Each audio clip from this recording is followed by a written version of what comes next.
Let's see. 1,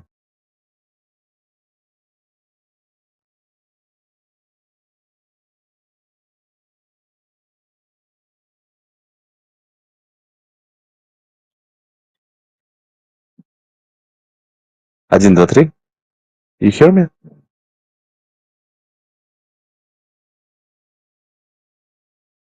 Can you hear me? In the mix.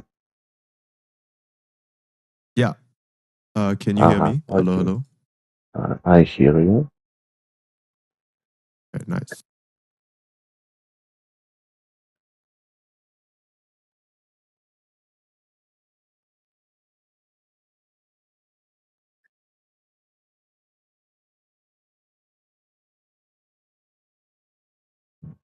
Okay.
I couldn't see the vision any clearer. Came from the concrete, it's a jungle full of lions, snakes and gorillas. I'm going Godzilla with the figures, pushing the button, pulling the trigger. I'm really bout it, nobody realer. Remember me as a big hitter. There's a winner in the mirror. I couldn't see the vision any clearer. Came from the concrete, it's a jungle full of lions, snakes and gorillas. I'm going Godzilla with the figures, pushing the button, pulling the trigger. I'm really bout it, nobody realer. Remember me as a big hitter.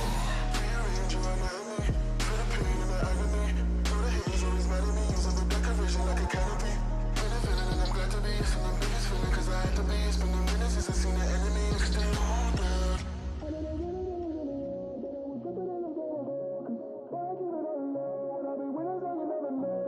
I know they'd be enough to me to never catch me, they ran out of time. Over and over and over and over, I gotta remind. There's a winner in the mirror, I couldn't see the vision that it clear. Came from the concrete, it's a jungle full of lions, snakes and gorillas. I go with Godzilla with the fingers, pushing the button, pulling the trigger. I'm really bout it, nobody realer. Remember me as a big hitter. There's a winner in the mirror, I couldn't see the vision any clearer. Came from the concrete, it's a jungle full of lions, snakes and gorillas. I'm going Godzilla with the fingers, pushing the button, pulling the trigger. I'm really bout it, nobody realer. Remember me as a big hitter. There's a winner in the mirror, I couldn't see the vision any clearer. Came from the concrete, it's a jungle full of lions, snakes and gorillas. I'm going Godzilla with the fingers, pushing the button, pulling the trigger. I'm really bout it, nobody realer. Remember me as a big hitter.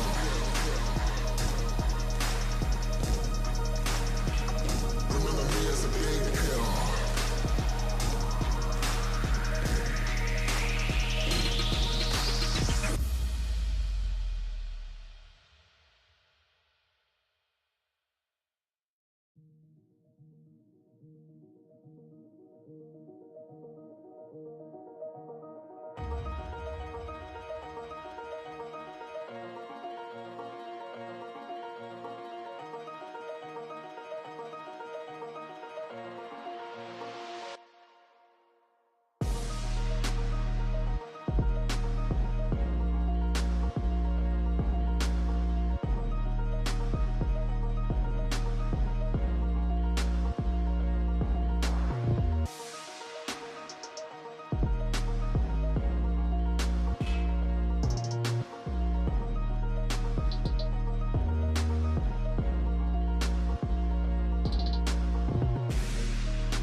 going up. Don't try to stay out of luck. Too much on the line to give it up. You know the mission, we gotta get it on Monday night. Monday night, we going up. Don't try to stay out of luck. Too much on the line to give it up. You know the mission, we gotta get it on Monday night.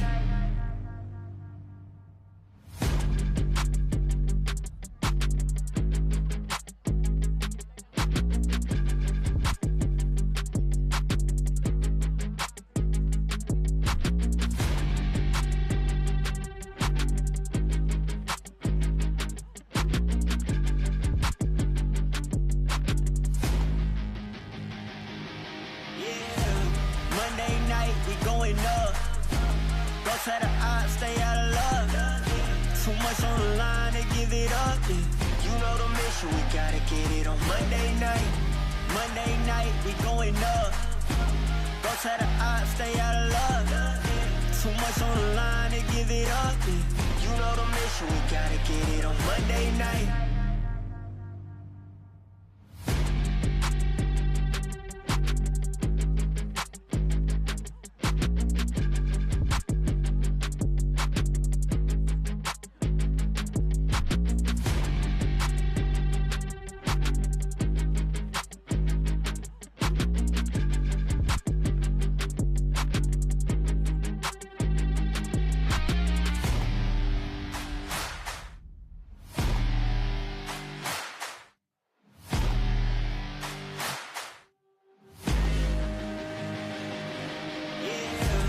Monday night, we going up.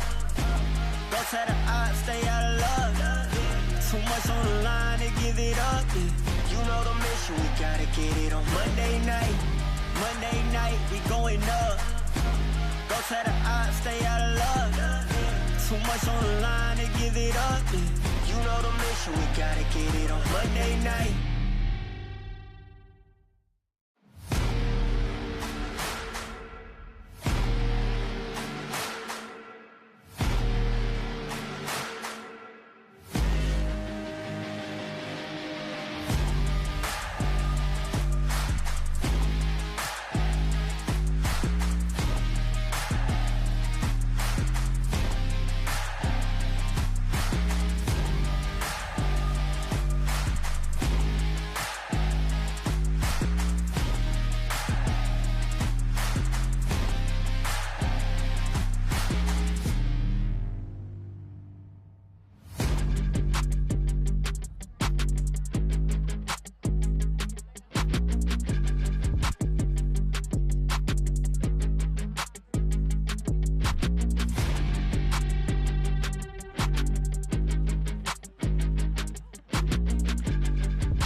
Nothing was given, I had to work.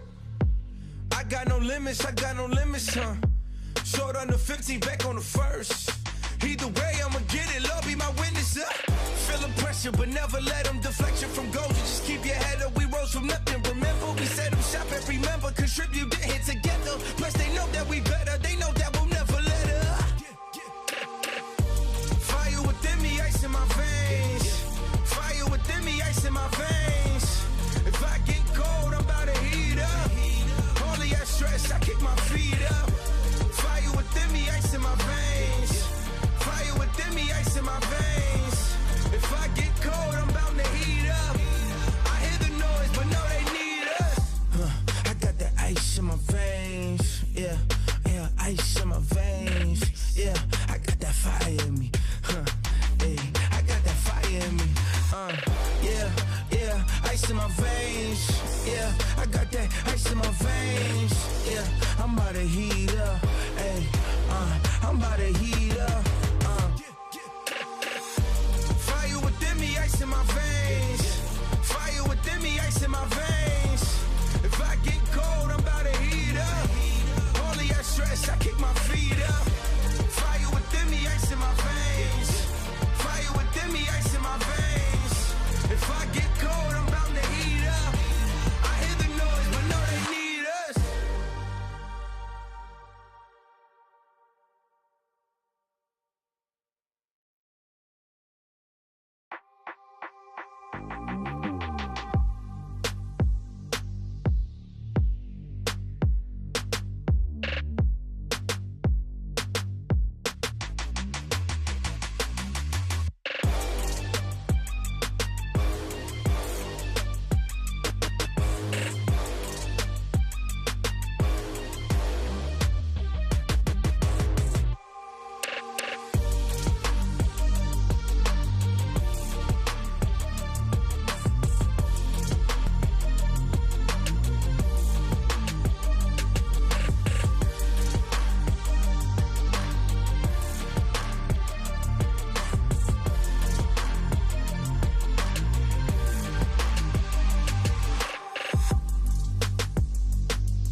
Welcome back, folks, to another wonderful day of FISSURE Universe Episode 4, brought to you by FISSURE Studios. My name is Bo3, and I'm joined by 343.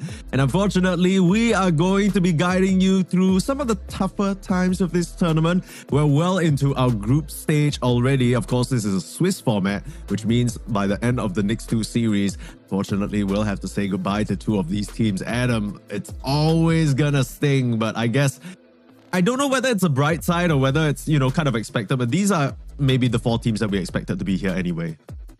Okay, Mike, tough times make for tougher teams. And in the words of the legend Miracle himself, upper bracket is for pussies.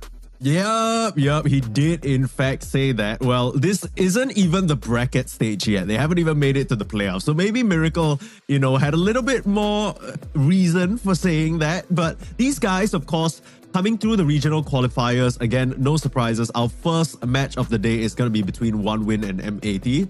These are teams that we just have not really been seeing come through to these Tier 1 tournaments. Let's have a look back, though, at how our Swiss stage has progressed so far. We have a very nice graphic for you here. So, of course, we were with you throughout round 1, covered some of the games.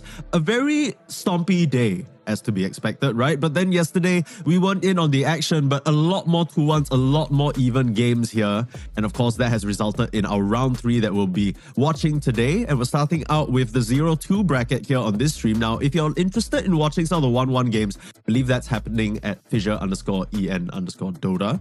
You'll see the schedule for the matches later on. We'll have a graphic for that as well. But yeah, Adam, I mean, between OneWin and M80, the scary thing is we still don't really have a good grasp on how good they are. But they did take one game off their opponents yesterday, so that's something. I do favor OneWin slightly. I feel like they look like at least they're able to keep on in their work. But I think the thing about OneMove is that, M80 is that in their games, they felt like they were so good at fighting. Yeah.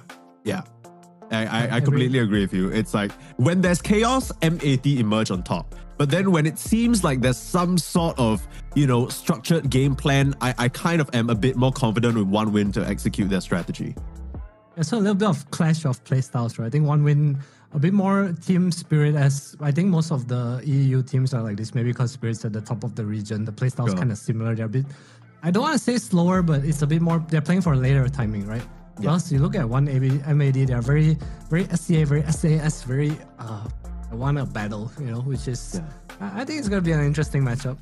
We'll see how it goes, though, because how some of these stronger teams have been working their way around this aggressive style is they just play the map better. And that's what you said at the end of day 1 as well, right, Adam? The secret to success for some of these sort of maybe teams with lower expectations on them coming into this tournament, they need to try and get a better grasp on playing the map. Because sometimes when you're trying to run at your opponents, if they just have a good idea about what you're trying to do, they're going to dodge and weave and duck and hide, and you're not going to be able to get your hands on them. We saw almost an amazing comeback from Tundra yesterday just off that alone, right? So I think that's something that hopefully M80 are able to adjust to. Either they sharpen their claws and can grab onto OneWin early on and get that tempo going, or OneWin are gonna sort of play that spirit style and drag you all the way out to the late game. And I don't know about you, but late game decision making, except for that one Thunder Awakened game back at TI against Liquid, doesn't really feel like it's their sharp point. Now, of course, let's take a look at the schedule for today. We're going through the 0-2 matches first. Coming up after this will be Wildcard versus OneMove,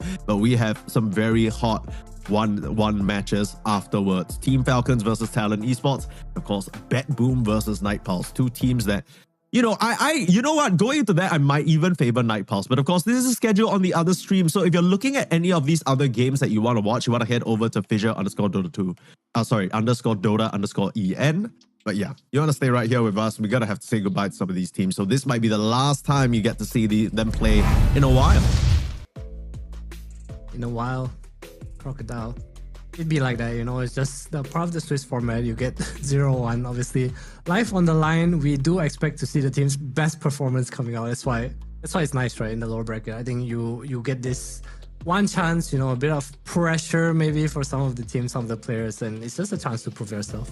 Yeah, absolutely. And I think you want to try and extend this lifeline as much as possible. Like we said, at least for M80, maybe it's a bit different for OneWin, but M80 kind of feels like their story ever since they changed over the organization from Beast Coast. They've been very much suppressed a little bit, right? Put down constantly by Heroic. Every time there's a regional qualifiers and Heroic isn't invited, it's that much more difficult for MAT to qualify. And that's not even discounting some of these other teams that have popped up, like Mosquito Clan, previously known as Looking for Orc. They've also shown up at some of these major events as well.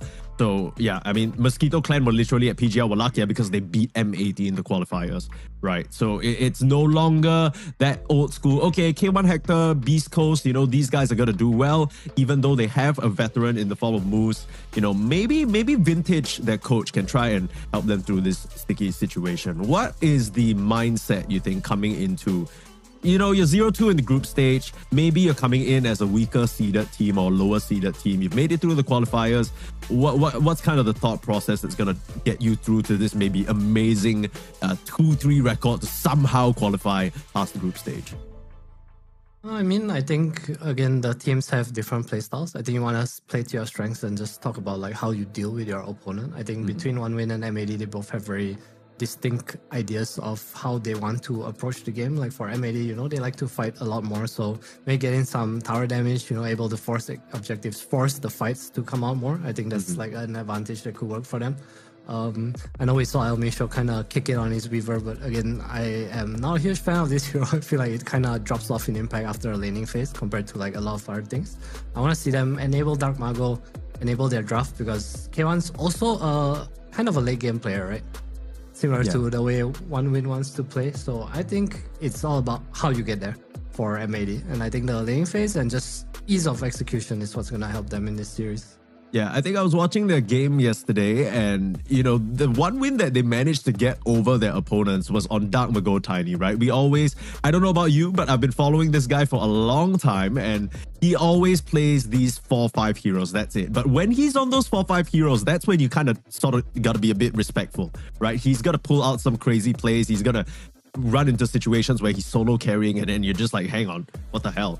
The sort of disconnect with MAT feels like with them and K1, right? The rest of the stack loves to fight, loves to get action happening early, but then for them to try and include K1 in some of these battles, and you know, it's not necessarily like K1, he doesn't really scale in the same way that he used to. I feel like in the previous times when you watch K1, back in the day, he's always top net worth regardless of whatever bullshit's happening in the match. It doesn't really feel like that anymore. What do you think's changed about sort of Dota or the way that it's played that has sort of forced him into this weirder position? The first thing every time I think of K1 and his prime is the belt of giant strength. He's been buying it again. Maybe that's the recipe, you know? Okay. I think he just enjoys this like 20-30 minutes timing, similar to Ame, similar to Yatoro, which I think is something the team can play around. It's not like he doesn't fight, you know? He does join when he can. So he's just, I think it's just it's more of like, how does he get to his comfort zone? And I think enabling that is all about MAD's early game, all about drafting around Dark Mago to enable. We saw this like, I think Weaver Tiny is what we saw in the earlier series on day one, and it was just there's just no one to play with, you know? Like I want to see them have that kind of formation, that kind of formula, a bit Tundra-esque, I want to say, just this 3-1-1 or Falcon-esque even, just have a system that works with your players.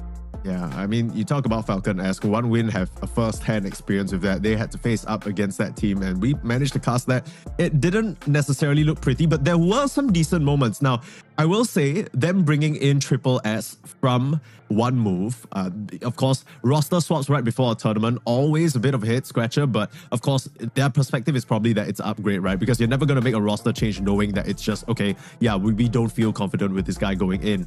And we saw a few glimpses of his performance looking pretty solid, right? Like when he's given space, I think the win that they got against their opponents was when he was playing basically what felt like a flawless Darkseer game. If you get him on an offlaner that he's comfortable on and he can sort of take control of the map that way, I'm sure he has the skills to pay the bills. Any expectation? You were saying you think OneWin is a bit stronger.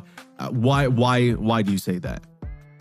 I feel like they're more calm when it comes to the game. MAT is a bit more chaotic. I don't think it's their advantage or disadvantage, but I feel like in these, especially decisive matches, the calmness does come into play, like the stability of like the ability to make decisions in calmly. And I think playing slow helps you with that.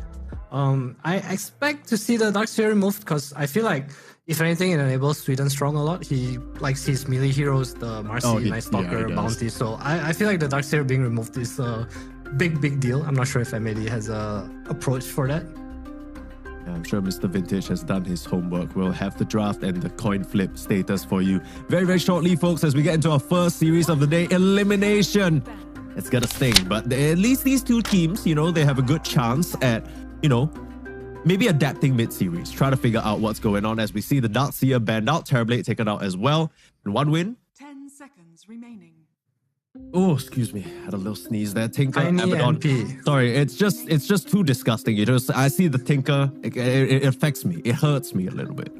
If you ban AA in the first ban, you actually affect the draft so much because so many other heroes have to be removed.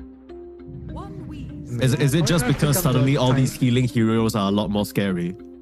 Yeah, it is, right? It's like A is like the one hero right now that's like quite a counter, I want to say, to this Dazzle, Abba, Tinker. So I feel like it's a very high value pick when these heroes are in the pool. When they're not, suddenly, you know, like, and vice versa, when A is banned, suddenly you have to ban these other heroes. 5 seconds. M80, they will take up the Tiny. I don't know if OneWin want to go for the Nature's Prophet here or not, because I feel like the NP, as strong as it is, they will pick it up. I feel like the Tiny is a good matchup into NP. Yeah. It's kind of like quite literally rock beats scissors if you imagine the Nature's Prophet's horn as like some sort of weird scissor situation. But yeah, I mean, we've been talking about these heroes that are extremely relevant in the patch. It's the Tiny, it's the Nature's Prophet, it's the AA, it's the Dazzle. What other sort of heroes are we maybe expecting here? Because with M80, when I see a Tiny, I always think it's just going to go in the hands of Dark Magor, just because he's so much better at it than everyone else in his team. Turn to ban. I mean, it's probably just an open pick. I'm not sure if Hector plays this hero. We haven't seen it yet. I wouldn't be too surprised if it is just outright a mid. I think Dark Magor is a beast on this hero. EK Pango bans, nothing too surprising. It does look like it's kind of protection for the Tiny. 10 seconds. Yeah, that's what it does seem like. How is DK protection for the Tiny? Are you just worried about that flat damage reduction? It's the minus armor, I think, in the lane is super annoying because Tiny is a low armor hero until later on. Oh, you're Also, talking about low it pressure. from the perspective of it being mid, right? Yeah, correct. Because they have the NP, right? So it's just probably a mid hero.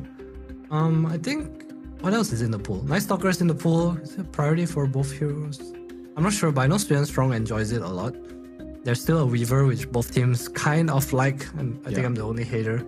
Jakiro, True. Silencer. We've seen the Silencer have quite huge impact. The gold makes it so hard to fight. It's also something interesting against this NP, right? Like, it stops this TP in. Sounds so insignificant, but not having a carry there for like the 5 seconds is It's kind of a big deal. strong, It's right? kind of a big deal. And I think Silencer is just annoying for Nature's Prophet in general, right? Because Nature's Prophet, he's got a TP in and then you just throw your spells on him. It's quite a bit of magic damage. Nature's Prophet, you know, he's known for being able to split the map, min-max his GPM, you know, get a real nice sort of vantage point in any fight he chooses to join. But once he does join, he has a Hurricane Pike and maybe a Sprout. And that's the limit of his mobility. You're maybe relying on your allies to force staff glimmer you out of trouble. That's about it. So talk a bit about the rock, paper, scissors, how the NP is a bit of a weaker matchup into the Tiny. What does deal with the Tiny then? What is the sort of answer? We're seeing a preemptive, little bit of an answer there with a lot of magic control and attack speed reduction in that Jakiro. But what else? I think with this Ursa ban, OneWin is probably looking at the Lifestealer. Because there's no way they ban Ursa for the Nature's Prophet, right? If that makes any sense. I think that's the direction they can go in. That would move the NP to something like a mid lane role though. But Lifestealer against Tiny is a pretty good matchup. I also think the reason you don't really want this NP carry against the Tiny is like you said, right? Your mobility is Sprout and Pike. And I feel like these Harpoon builders with high physical damage are like super good against you. And Tiny is like a big one for that. There's the Warlock. A lot of team fight getting into M80's profile. Yeah. It doesn't really play as fast as I would expect though, because Warlock, of course, he sometimes feels a bit gated by that rock cooldown, and early on it can take quite a while for that to come back online, especially if you drop it all willy-nilly. Night Stalker makes it all the way through to this phase of the draft. That is pretty crazy to me. Can't believe we just glossed over that a little bit. Could still be a Maybe plus 4, we they'll- don't know. Is Yeah, Dalma go asleep there? Do you see him in the middle? He's just passed out. His eyes aren't even on the screen. His hero's already there. He knows. It's like, oh, I'm tiny. Okay, good night. Okay. Ooh, Bounty Hunter.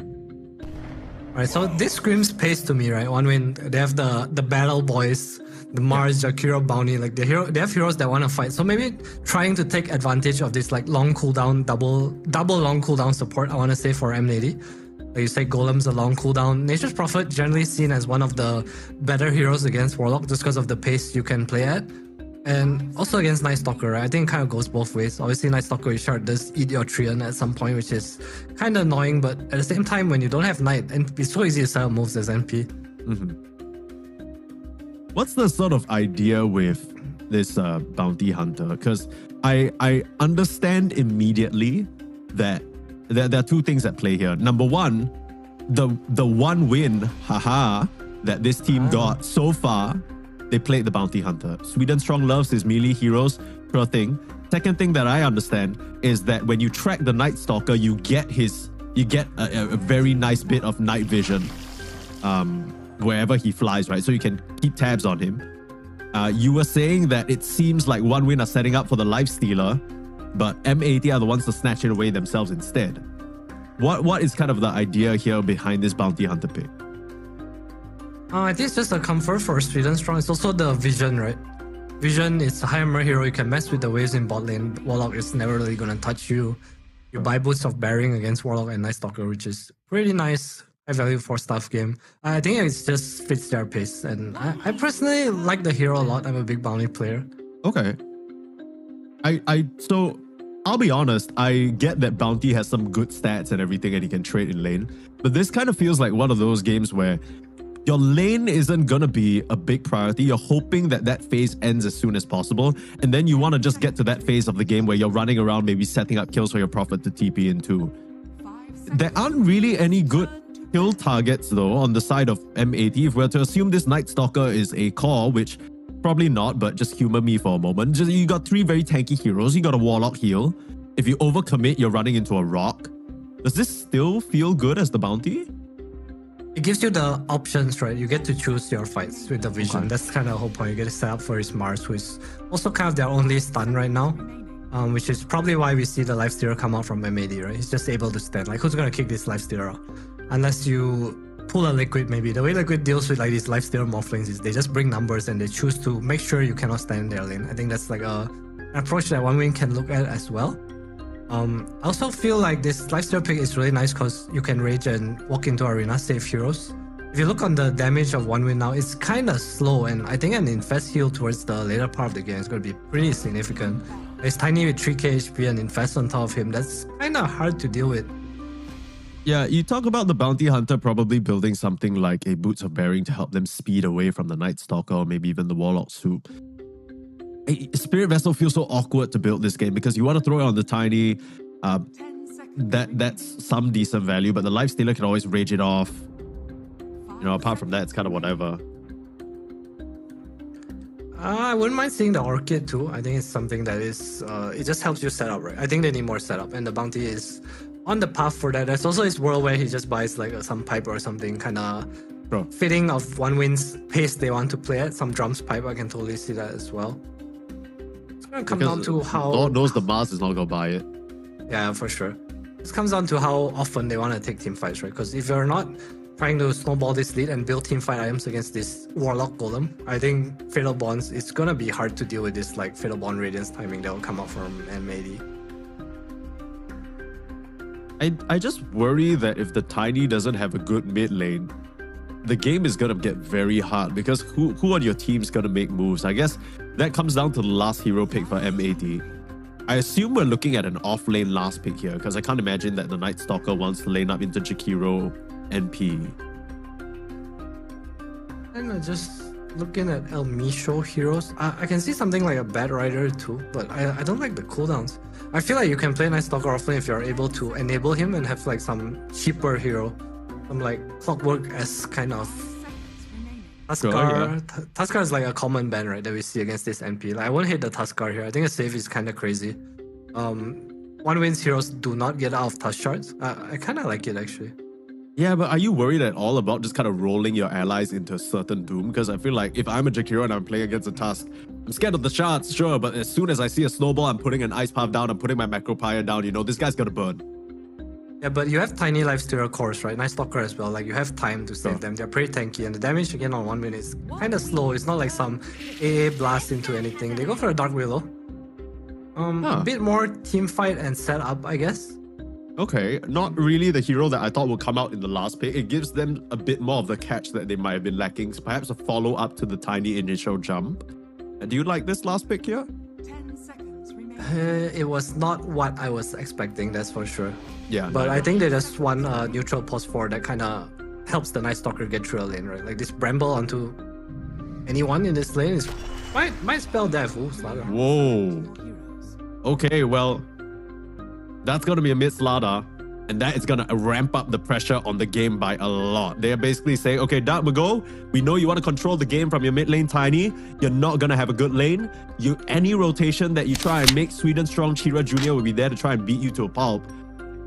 I kind of like this last pick from OneWin. I kind of feel like they got a little bit of a jump scare last pick situation here. I mean, it's good against all three cores, right? In a way, it also helps them get Roche early, again fitting into their tempo. They have a lot of vision from both Slaughter and Bounty Hunter. It kind of scales a bit with the Mars as well. So yeah, I enjoy the pick a lot too. I'm not sure how the Tiny Slaughter lane is though. I feel like Tiny's just gonna be able to push out. It's gonna be okay, and I don't know if you can realistically run into their heroes unless you do well early game as Slaughter. Like Yeah, Tiny, that's always the they're- Slaughter problem, right? Slaughter kind of feels like he's this king for the first 15 minutes, and then suddenly it becomes so hard for him to navigate the fights. He jumps in, he doesn't really have an ult. You don't really want to play him like a blink back and forth. So why do you think Slaughter is picked in this game? I mean, of course, it's going to give them an early Roche as well, can help them get some objectives, but were there really no other sort of solid mid-hero picks? I think they wanted an NP carry, and this Star kind of enables it more, right? Like now, these heroes who are tanky, like I talked about, this Tiny being hard to kill, Night Stalker with this Infest behind. Now, Star is kind of a way to answer all those problems, right? It's also a TP cancel for Lifestealer. You kind of scale well against him too later on. So I think we'll probably see like some early Harpoonish kind of build instead of the Blink Daggers, since they have a Mars. Ooh. Maybe just kind of run around, tank it up. That could be pretty interesting. Oh, we'll see what we end up getting here in this game number 1. We'll be heading into the match very shortly. Reminder everybody that you're watching FISSURE Universe Episode 4. This is the Swiss stage and we are in elimination mode. Both these teams on their last lease on life here, they could exit this tournament as quickly as they started it. That would certainly not be ideal for M80, neither for OneWin. But I guess so far, at least in this season, I feel like I've seen OneWin play a little bit more, right? They've been managing to make their way through these Eastern European close qualifiers in some of these smaller tournaments. We'll see what they can do here. I mean, at least for me, my heart is with M80 because I love SA Dota. But at the same time, I feel like logically speaking, it will make sense for me to have my eggs in the OneWin basket. Early on already, Sweden strong. Thinking that he can scout for free? Absolutely not. Two Sentry, sentries dust, and a dust. everything. My goodness. They hate him. Down goes Sweden strong. First blood for Dark Mago. This Tiny was already a terror. Now he's going to get a first blood boost as well. That's worth it, because learning Avalanche means he needs to get the bottle a bit faster. Maybe a bit. There's the Quelling Blade too, so I think mid lane's gonna be fine here. This might actually be, I wouldn't say super game changing, but you have this counter pick Slar against Tiny, right? And now this Tiny is off to an early bottle. Yeah. Now, Hector did level up the open wounds to secure that kill. So, I don't know how bad that necessarily is. I'm sure it's fine. It's not like you're looking for much action happening in the early game between the Warlock and the Lifestealer anyway. That lane is just all about stabilization. No real surprises in terms of the facets here. I guess it's just like either Lig Day or the Bride Guard. Yeah, there's throwing shade too, right? I think like these, they're a bit more flexible with the facets. I think even Mars, I've seen Victory Feast here and there, but yeah, that one's a bit weird to me. I still don't think it's all that crazy. How do you feel about that new Willow facet? That sort of shattering crown. Have you tried it yourself? Is it any good? Yeah, I played it as soon as it came out. Why? I feel like it's cool, but it's the concept is really cool. It's just really hard to execute. I feel like casting Curse Crown and like all this damage being poured in while you're not stunned from Curse Crown is like, ugh. But it fits the combo, right? Where you terrorize. It's so weird because wait, what? El Micho dropped water in his PC. Brother, what are you? How do you drop water? You got into the game a little bit on nerves. I mean, I know it's elimination, but it doesn't really stop you from putting in such. Look at him. He's trying to clean up. Look at him on the camera. He's like, oh, God damn, it's so wet in here. My goodness. Video for proof. Yeah.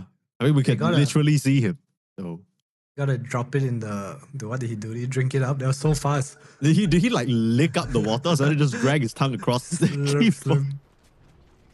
Okay. Nice. Well, we'll never find out as we get into the game here. First blood, of course, drawn by the Tiny. And yeah, you were saying that it's going to really heavily impact this matchup. But one thing you were also saying is that, you know, on paper, this Tiny shouldn't be too sad anyway because he can just clear out the wave. It shouldn't be that bad. I don't think this lane is one-sided to start by any means. I'm not 100% sure. I feel like it's hard for any middle hero to kind of like kick out Tiny. Maybe Monkey. Or DK, I guess. Okay, yeah. I'm probably wrong about that. There are probably a lot of heroes that can do it. Yeah, like Huska, I don't know, Sniper, Viper, Razor, OD, the list goes on. Should I continue or are we good? I said melee heroes. Okay, fine. You get away with this one. Nice. Yeah, creep police shenanigans already from the Bounty Hunter. I guess that's within our expectations. Don't think we'll see much engagement up here in the top lane. Damago, he's just gonna get a little bit of a beating. Tiny 0 armor early on, so this physical damage gonna hurt him quite a bit. I think it's your buy ring of protection, right? Because Tiny naturally builds into the soul ring. So I think it's not that bad at some point, especially with the first word. You really need to probably get a, I want to say Rift Band, but just go face boots instead of treads. Or armor. Did you see some support Tinies, specifically 9 class, go for that face boots? Well played. Would be pretty useful this game. This Dark Willow last pick, is there any implication for it in the lane, or is it just more of an overall, okay, we need a control in the game? Because up against Jakiro Prophet,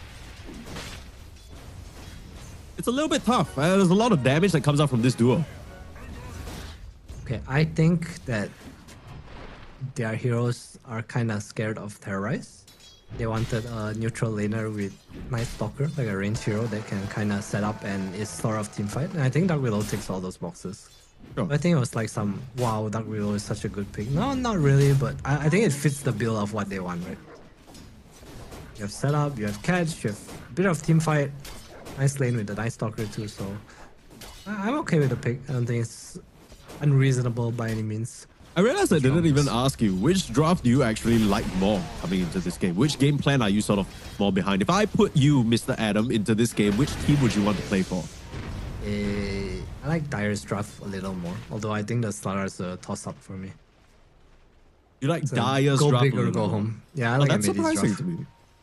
I feel I'd have to go with Radiant just because I feel like Radiant have like 3-4 heroes that are like, okay, you know, at the 10-15 minute mark, we can go do shit. And like, I don't know about you, but personally, I'm a fan of doing shit on the map till the end.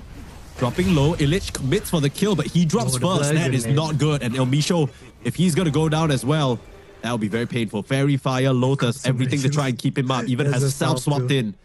Trying to waste the time on Mukushi. The Nature's Prophet won't bite. So he'll survive. Uses the Shadow Realm for the additional healing thanks to the Innate as well. It's going pretty hard. I don't know if this Dark Willow pick is salvaging the lane by any means. Munkushi with that kill is gonna have an Orb of Corrosion coming out too, and Illich already not doing too hot down here. Lane's just gonna get harder. Yeah, it's never a good sign when your Night Stalker's already suffering and it's not even daytime yet. The whole point of that Night Rain Faster is to help you at least draw even. Not looking too good for him in terms of the CS. 10-1 to the 20-10. There are 10 denies on this Nature's Prophet right now. Painful to be stuff. fair, oh, it's probably the Trian, right? Yeah, I guess so. Probably. What's your Trian spawn rate though? I feel like you spawn a Trian every like 40 seconds. It's only been minutes. That could have only at, you know what, been like 5 Trians max. That's half the nice. Yeah, but it's the Ironwood tree. This dude's got like 5,000 HP or some shit. Like, I don't think the Night Stalker's punching him. You are probably correct. Well, we'll check out Network for what is the likelihood that our Night Stalker is using his one little void on a Ironwood tree? No way. I refuse to believe it. That's if he is, that's a little inefficient. I'm not gonna lie. Well, you take what you can in this lane, right?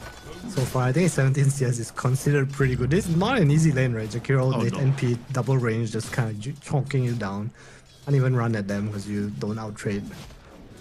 I guess if M80 come out of the lane somewhat even or okay, I guess they're pretty happy about that situation because there's inherently a lot more kill threat on one win on these side lanes. Yeah, for sure. And the lane's going to get a bit harder now. Now it turns daytime. Meanwhile, mid lane, Tiny is still up there. But that's, remember, the first blood, right? Technically, Slara's kind of winning the lane, which punish daytime. And how do they defend this? Their TP moves over. The Nature's Prophet's threatening a TP, and here comes Mukushi. And they're all behind the tower. Great little rotation there from Sweden Strong. Gets a 2-for-1. Very worthy sacrifice of the Jakiro, if you ask me. Yeah, but I think this kill and moose TPing was really good because they protect the catapult. I think if they did not TP moves in, that might have been a tower. L3 and the Trian and just a catapult, daytime Night Stalker. Yeah. Well, you see them continue to pressure this bot lane heavily. SSS wants to be alone. Oh, K1 Hector might be in trouble. K1 Hector is in big trouble. He's gonna have to rage immediately, but end up a bash. Kira Jr. there. Go, mirroring the rotation. Nice little move from the Tiny and the catch. Kira Jr. still has the HP to just slither away. Lake Day helps him get through that open wound slow. Meanwhile, Munkushi, another kill onto Illich in that bot lane. That's tough. It's so odd because this Night Stalker feels like having such a shit game, but he's also same net worth as the Mars. I think the game's going pretty okay. He will recover eventually, but it's Orb of Corrosion. Nature's Prophet with Jakiro is definitely a thorn in his ass. I mean, what do you even do as the as the Night Stalker here? Like, you can't go back to the bot lane. You're just gonna die, right? Like, Sweden Strong is about to collapse on his Wisdom Rune and just push him out. He can't stick around. But at least on the bright side, neither can Kira Jr. He has to back up because he's a bit too low. Dark will go full HP. Getting mileage out of this tiny rotation to the top lane. I think they're doing the right thing. Like, look at Hector up here. He's level 5 phase boost, but he's trying to play so aggressive just to draw pressure away from Illich or Eilish. And M80 is just bringing numbers towards their, I would say, quote-unquote winning lane. Well, One Win's doing the same. It's just a pressure trade, right? Yeah. And who's happier with this pressure trade, you think? You think Munkushi's sort of the one getting the better of this situation, or you think K1 Hector is probably a bit happy about that? The thing about NP is that you do get level 6 and you can kind of counteract this top pressure at some point. Oof. It's also part of every kill in the bot lane, so I think he's winning out a little here. Yeah, he's 1k net worth ahead of his counterpart, making very good distance towards that Mjolnir already. That's even with the Orb of Corrosion being built. And that item's not cheap anymore, okay? You gotta build a Band of Elven Skin, a couple of orbs, 300 gold a pop. A lot of money. And Munkushi's rolling in it right now. He's making absolute bank. Don't really have a way to stop him. I don't know if you remember the casual Gloves of Haste meta, where people are just buying face boots Gloves of Haste. Now Gloves is part of Corrosion. It actually feels so good to buy. Wait, is Gloves part of Corrosion? Oh, sorry. Isn't it Band of Elven Skin? You're right. It's close enough, though. Yeah, almost. 450 gold, you know. It built into voucher. Yeah, pretty close, you know. That was a test. Yeah, you got me. It was close. Check. You almost got me. I would have fallen for it too. A bit of movement towards the mid lane now. Munkushi has the Wrath too, so M80. No Night Stalker out to kind of deal with this. Yeah, Moose is in trouble. Fall on that poor little Warlock. In comes the Wrath of Nature, and down goes the poor Warlock. Tiny's still posturing around because he wants to protect this mini low stack that support has lovingly created for him. But again, you are just staring at this bounty hunter. It is such a uncomfortable situation to be in. He's just looking at you, waiting to Janata hit, just being as annoying as possible. I can't help but feel like One Win, they are getting the better of this early game situation. 2k gold lead already. Till the end, in some trouble. Can't walk around the ice path though, a bit too thick for Dark Mago, and he gets frozen in place. Can't get the toss connection. There's something else that's nice about this Willow is the combo with the Tiny, right? Like you stun toss into Terrorize, it's always nice. You have to toss back into Bramble. I'm gonna move up here. No infest on K1 Hector. Yeah, K1 used it a bit earlier on. In comes the TP. There's the smoke. They don't even need the Blink Dagger. They're just going to collapse on this poor Lifestealer and get out of here. Rage to dodge the spear. That's a good start, but does he have any help? Absolutely not. Crushed into Oblivion, and El Misho might be next to fall. TPing in to try and save his buddy. Just gives a double kill over to Chira Jr. And 1win. They are starting things off hot right now. Yeah, really nice move. Just a good call from Triple S, knowing that there's no infest. It's like, okay, it's nice to clear out, guys. And K1's staying a bit too long. I would like to see M80 kind of walk back up here, though. Do something. They have Golem and Dark Ascension. I feel like this is their time to make an attempt at something. I feel like every time 1win makes a move, they should be able to try and predict and react what's happening on the map. Well, while that top move was happening, Dark Mago did manage to get a cheeky kill on the Bounty Hunter. So that is something, but I completely agree with you. I think, you have these ultimates up. You have Dark Ascension available. And just chase down Sweden Strong again. Deny him from getting that level 6. Do they know the bounty is down here? They just scan just in case the bounty's on top of them. It's a little... They saw the sentry, I guess. I think the move's quite obvious. The Night Stalker is like playing super aggressive. Yeah, he's like bossing up as if he's not like, what, 3 deaths in this game. He's level 7, close to his armlet. I think he's doing fine. It's not an unplayable game. Once he gets the armlet, he's going to feel really good as well. Sweden Strong just here, soaking up EXP. Oh, Sweden Strong. That is my frame. There was a sentry in the lane. That was always going to happen. This is just a forfeited life, right? You just... Oh, kill the courier. Brother, there's a courier right there. Okay, well, he gets level 6. That's something. Minus points. I've been level 6 and a career. That's what I'm saying. That's what I just denied the good. You literally... That's the whole point of the hero, man. Whatever. I actually, on that front, 1win have supreme courier snipers on their team. You got Jakiro with the double attack, so he just disregards the disadvantage of being ranged. You got Bounty, who's like one of the all-time career killers, and then you got Nature's Prophet. All you really need now is a Monkey King on top of that. Catch in the mid lane, contesting the rune. Bad timing here from El Misho. He's still pretty healthy, gets the terrorize off the golem. This could be the turnaround. Look at the first kill onto the Mars. He's still surviving somehow, some way. SSS crawls away on the slither, and Chira will as well. Oh no, M80, and they lose El Misho while they're at it. That looked like it would have been a good setup. How did they both live? Leg day. Don't skip leg day, friends. If the star got hit and he died, the fail bonds would have killed the Marston. Oh my god. Oh my goodness. 2-4-0. That was a really nice play there from Sweden Strong. Voice line speaking for itself there. Waiting out, knows that the Warlock would just have to sort of hobble back to base. Might be wrong, but I think a little bit of the urn tick saved the Mars as well from Sweden Strong. It looked like he was dead to me. Warlock kind of got a little sneaky hit in, but I think the urn charge kind of kept him up. Clutch plays coming out from 1win in this early game. 4K gold lead now. Still very early on, but a lot more room to grow, especially when this Bounty Hunter is just roaming the map, setting up track kills. And without the Golem, M80, maybe they can still try and get active with this Dark Ascension. This game looks pretty nice for 1win now. I think this is the pace they want to play at. Rocks down. Have to chill a little, but kill M80 ain't having it. Yeah. Good eye from Illich there. He sort of reckoned that there would be a support coming in to try and sap or defend lightly. 1win. They won't take that sitting down though. Immediate Shadow Realm. Delivering Crush, slowing down El Misho. And it's SSS coming in with an Arena. It's an easy one. Terrorize, pushing them away for now. El Misho's still pretty healthy, all things considered. They don't have any additional forms of catch. They're just relying on the Tira Jr. blink in, and he already used that on a Dark Willow. Nothing else to be found here. I think that's pretty good actually for M80. They waste a lot of the 1win hero's time. Yeah, meanwhile though, Nature's Prophet still farming. The game's pretty okay. It's just kind of hard to land spells and get a kill. There's this Terrorize protection. There was a fight without Golem too, so even then it's not too easy to run into them. You like with this armlet as well, so tanky. This is what we were talking about.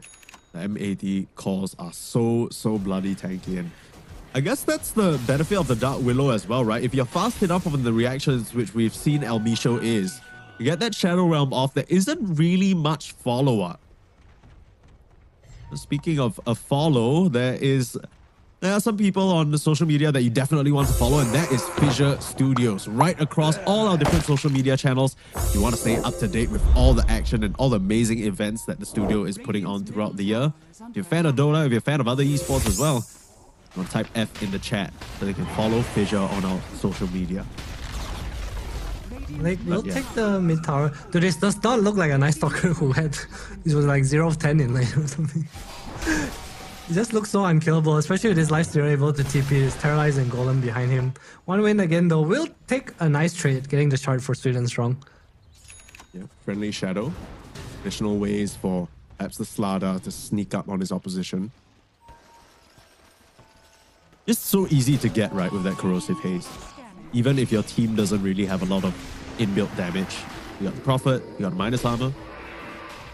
Just the fast hand on the Shadow Realm you were talking about. I think it's also just this team fight that One Win is having trouble going into. Like, we see his dagger on Slar, but realistically, what can he do with it? Always feels like the Slada problem. If you can't really make much action happen with your Blink Dagger, then it's like, okay, well, what now? Yeah, you're either killing everyone or you can't kill anyone, right? There's no real Then you middle just kind ground. of relegated a bit to a corrosive bot. Mid lane, okay, well, that's somebody that's pretty easy to kill if you get the connection. 2 ultimates used. Lose his golem is just gonna drop. That's why those are the opportunities that Chira Junior needs to find, but they're popping Dark Ascension for Sweet and Strong, and they don't have any detection. They don't have the detection. What was that for? That was kind of interesting, actually. Just try and get him on a sentry? I don't know, man. Yeah, I guess so, but it's like, what does this accomplish? The rest of One Win are swooping over now. This can't possibly be a good fight. They pop out on an illusion. Chira Junior baits them, gets the catch, and Night Stalker not so unkillable after all. It will do quite a little magic damage to Chira Junior. El Micho just fully collapsing on the Slada. A bit too ambitious there from One Win. I thought it was going to be a good fight for them with that illusion bait, but that was the facet, man. The Shadow Realm. I don't know what's it called. More damage in Shadow Realm. Throwing shade. So much damage, yeah, throwing shade. There we go. Has the dagger queued up too. So that's going to be really strong. Like, him and Tiny blinking in is basically anyone dead. Nice trade for M80. What looked like a, like you said, a really nice illusion bait just being turned around. Munkushi, did his career die? I feel like he has Mjolnir and Dragonlance right now. Yep, his career did die. It was a bit annoying there. He got the snipe off on the previous smoke move. He's so farmed, but at the same time, it feels like he can't really come into fights. Why not? Like, what's stopping? I mean, now that the golem is used, surely you just try and find a few more pickoffs. Like, just one bramble and he kind of dies, but I mean, he has so much team fight with his team as well. Let's see him join this one. I mean, yeah, surely he can TP into this one. He's going to be a bit more conservative TP on the back line. That would go a bit too tanky for them to cut through. Reggie exterior against all the right clicks. Mara's not there too. Wait for a BKB first. Not something you commonly see, but I guess he understands that Arena is really the only way he dies. Sure. They don't have enough physical damage, you reckon? I mean, there's Munkushi hitting like a truck, there's Corrosive Haze. But I guess you don't really itemize on Tiny to dispel that anyway. I think it's also just you can press buttons, right? Like there's Terrorize, there's Golem behind you. I think if you're in the right formation, it's not realistic that they just get to hit you down. You also can BKB off the amplified damage if you want to. Sure. Victor wants to protect his triangle here. I mean, talk about the Night Stalker being unkillable. Hector, as long as he can press that rage, he's fine. I don't need to use the bodies here.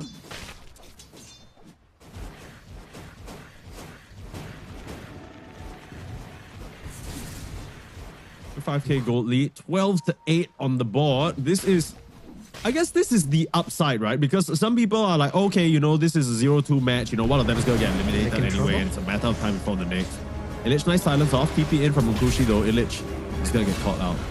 Night Stalker in the daytime, what can you do? But yeah, back to my point. I mean, most people are like thinking, okay, you know, these 0-2 matches, you know, the teams aren't really going to put up a good fight. But I mean, that's kind of the beauty of the Swiss stage, right? You're matched up against opponents who are a lot closer to you in terms of where you're currently at. And because of that, the games are pretty close. I mean, even though it's a 6K gold lead from one win, it doesn't feel like they're completely stomping M80. It's not like M80 are out of the game. Like, I think, you know, Hector in particular, if he scales up to a later stage in the game, this life stealer can really start taking control. Something we also didn't talk about is he's going for his Manta style, right? And one win don't have the best wave clear. Like all their heroes kind of have to show. Enough show. Link in catch onto the Slada. A lot of magic bursts coming out from the Tiny and Willow, but not enough to cut through the fish. And to pop the rock as well. Gets a nice connection, but SSS just comes in, terrorized too late, and Damago is in big trouble. No, Roach is gonna come in. He's gonna try and interrupt. Nice little toss away. Damago, is he actually alive here? He tucks away into a corner and gets out. They pop the Dark Ascension. Fatal Bond's doing a ton of damage, getting both supports on the side of one win, and they can look for Munkushi. This will be a huge kill. Beautiful Hurricane Pipe blinking from Damago. He might have just died here. They pop open the Night Stalker, but Hector, he's all over SSS, beating away on this Mars, and now he can turn to Munkushi. But the corrosive haze is something he has to be wary about. He's taking far too much physical damage, and he goes down. This is the power of the Slada that you talked about, just enabling Prophet to do so much work. Munkushi will TP in looking for Dark Mago, but a clutch Hurricane Pike changes everything in that fight. That fight looked so good at the start. I think just overestimating the damage they had for the Slada. I thought Tiny and Willow would have been enough as well, but like they again just walks out of it. As a regen rune now, we'll go into a Roche Pit, and Munkushi is just way too free in that fight. Elix tried to armlet toggle too, just couldn't get it off. Wanted to get the NP with the infest. One win, beautifully played. Munkushi, he is picking and choosing his battles wisely. 7, 0, and 6 on this Nature's Prophet. Started the game almost involved in basically every kill, and still high kill participation from this man right here on your screen. Now we'll have the Aegis to get even more involved. Perhaps some of these tier 2s. Right here on FISSURE Universe Episode 4. You're watching the official English stream where all the action is happening. Speaking of action, Illich again in the nighttime, caught out. Knocked down from the sky. This is where the map really starts to get scary. When you're playing against a Bounty Hunter Slada, 2 ways of just hunting you down to the ends of the earth. What are M80 to do about this situation? I also see why people like the Mars against Night Stalker in particular. It just removes so much of his mobility. Not able to run out. Teamfight is just kind of hard. It like felt pretty unkillable for a while, but I feel like this corrosive haze from Star is what's kind of making the draft harder to play right now. Excellent last pick coming out from Chira Jr. and Achilles. I just rounded out everything very nicely. So the concerns that you had with all these heroes being a bit too tanky suddenly fade away quickly as their HP bars when they're corrosive hazed. Still have some timings on M80 though. Dark Mago completes his BKB. He like wants his probably a shard at some point too. I also think there's like some super high value Hellbreak here because of the Nature's Prophet. That was a bit weird. Dark Mago will jump in, trying to crush, but immediate silence. Illich, I thought they were the ones setting up on this Night Stalker. They pop the BKB just to commit for him, and Illich goes down again. Night Stalker far from unkillable, and now they get a spear onto Tiny as well. That's a much bigger kill. Moose is going to look for trying to save with the rock. The rock to save the rock, a huge fatal bonds as well, and a good position on the high ground. The supports just have to bail out. Ultimate's used defensively. Not ideal there from the side of M80, but at least they preserve their Tiny. It feels so impossible for his Night Stalker. One stun, one corrosive phase, and he's just way too low to go back in. Might need to go for the shard before his BKB. Maybe some Solar Crest or Force Staff from the supports would be nice to just help him get in and out of the fight. Good play. Oh, Dark Mago. Being caught out here. Got bailed out by the rock in the previous fight, but now he'll just get collapsed upon. You just can't show against this draft. One win, they are everywhere. They literally are sweet and strong, setting up some really nice wards. Look at the top line. It's just, this is ours, this one win. Lit up the entire M80 jungle. The 8 toss on Moose. I was wondering what he threw out earlier. I was like, huh, what does he have? Totally missed that. I wonder why he went for this. Just some catch for the Bounty Hunter. I feel like some Solar Crest or any drums or anything would be pretty nice for them. Maybe he's just feeling the pressure of his Night Stalker not really having much of a game, right? The catch is quite lacking. Amisho getting caught out here. Oh, and they just He can't even shadow realm. He My died goodness. to a stun That was from brutal. the Jinada. That is brutal. Game's kind of falling apart for M80 right now. They need to find a core kill. Maybe wait for Aegis to come down. Find a core kill with this Infest, Tiny, and Terrorize, this combo. I think a core has to die. I think Dark Mago cannot afford to jump this Bounty or Jakiro. Like, there's no way they fight with 3 cores alive on 1 win. You know what's weird? It feels like M80, despite having a very clear Infest bomb and despite having that Dark Willow, it feels like they've been just playing reactive, right? Even the fights that they won, it's in response to 1 win trying to make a move on them. I haven't even really seen a Smoke Dark Ascension. I haven't seen a Tiny, okay, let's go hunt somebody. Maybe a few times in the early game, but apart from that, it's just been 1 win controlling the map. Like, what's kind of stopping them from just trying to find some sort of pick off or making a move? It just feels like they're on the back foot. Not sure. I think 1win's been playing the map well. Like, it feels like every time M80 went for a tower or something, like the mid tower or bottom, like 1win's like, okay, we're not fighting this. Chill, bye. Every fight they take, it feels like they are ready for it, you know? Yeah, fight. They're gonna smoke and run into Dark Mago again here. Or do they know? Smoke breaks. It's a slaughter. Yeah, you can't TP. He's gonna bash you up. BKB can't save you here. Getting caught. M80 all over the map. Drop Again, to the this- deck. Another Tormentor Warriors, perhaps right? for 1 win.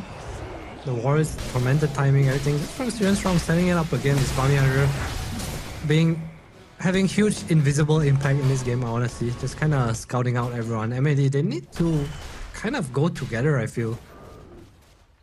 Relegated to the let's just farm, guys.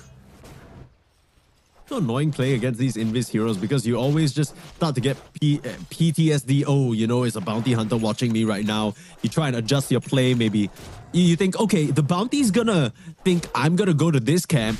I'm gonna, you know, do the move that he's not gonna expect, and I'm gonna go for another camp instead. That's just completely out of my farming pattern. And then he's just waiting there. Like, okay, what do you even do against that? This nullifier from Hector is so interesting to me because it's really only Mjolnir and Pike, right?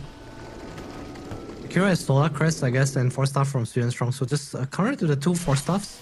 You can obviously still Pike someone, but with the BKBs now, triple BKB pretty much with the Rage in count. If they can get Munkushi, he is dead. There is no play for him. The baiting with Almisho here, he goes down immediately, but they try to get the catch on the Sweden Strong on the front lines, don't manage to do so. Nullifier will get the job done. I don't know whether that even made a difference, to be honest. The lot of vision. Rage is gonna run out. They're looking at him with the Mars Arena, but Illich, he's dropping so low. Even with his BKB, will just get auto attack down. Toggle flying through the sky. They see him, but they can't get the touch on him. No way. More toggles. The more toggles. He's buying a lot of time. Meanwhile, the Mars goes down. Yeah, he is okay. There's So no this way. is No just way. silly. There's no way he survives, right? They still see him. Gonna force forward. Mukushi gets the kill. So it ends up being a 2 for 2 trade, I want to say. M80 did lose the Dark Willow at the beginning of that fight there, but Night Stalker managed to buy so much time that they killed the Mars on the back line. Yeah, I totally missed the Dark Willow dying. I thought they were going on the Lifestealer illusion from Hector, but Misho was in Shadow Realm and just went down, so no terrorize that fight. Got off in the end. Triple S was, I would say, kind of zoning K1 while his team was chasing Eilish. No, he was, right? Like, because he was walking up basically with the BKB threatening the arena, and it's like, okay, K1 basically has to back off. He can't commit if he doesn't have the rage. So, I mean, you might just think, okay, you know what's Mars doing? He's feeding, but I think that was an okay play. I want to say that was M80's one of their stronger fights, right? The double BKB coming out. Hector with the nullifier reveal as well. Pretty nice that they could find a fight with the triple item reveal, but just not going the way they hoped. You just want to connect onto Munkushi, right? Your dream world is that you find Munkushi somewhere on the front lines, not this bounty hunter, not this support. These guys don't matter. You need to deal with the 21k net worth Nature's Prophet. Shards on everyone on 1 win. They're all eating good tonight.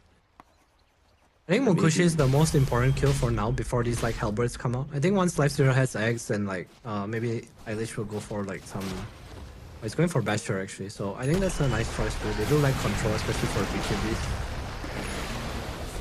Hector? Oh, the Sprout kind of... him in there. A little bit weird. Still gets out. Fine. Manta coming into play as well, dispelling the corrosive phase. Well, Crest now down on Moose. Maybe they want to counter smoke. They have all their ults again. Smoke on smoke Move action. up. Yeah. They are kind of dodging each other though. They're going for a big wraparound. There was a scan. It's They came up from the biggest kill Radiant. they can find. If they can find him.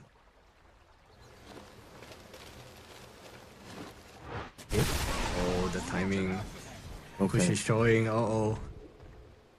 The rest of the team isn't fully there yet, but they should be able to connect in time. Just when nighttime takes over as well. This is the kill that they need.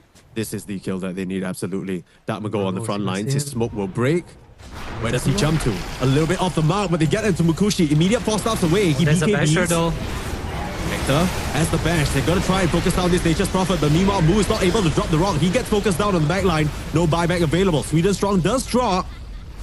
So not really the kill that they need, just because the Warlock got intercepted a little bit there. And now meanwhile, Still Illich still looking, though. scouting out Mukushi. No more BKB for this Nature's Prophet, but they just can't get on top of him just yet. Hector, gonna try and hold him in place, stop the Hurricane Pipe. This is what the item was for. Nice but now puff. the rest of the team streaming in to try and save their carry. The toss damage, it's not enough. Oh my He's God, still no fighting his way. carry. He's ground Mukushi. He's gonna live. Oh, Mukushi have a double kill. Now he's looking at Illich, SSS, and the rest of the squad on 1 win, keeping their carry alive. The Solar Crest, as our observer is pointing out, such a solid item into the physical damage, and they just didn't have enough. Oh, MAD, that was gonna be their best chance. That was all till the end, right? The double ice path, oh my god, the Solar Crest coming out. You'll see a replay of that. Atmago, he has to just guess with a blink, but I still thought he was manages to dead find here for Mukushi. sure. His Oh, so he BKB. dropped the golem, the spear from Triple S.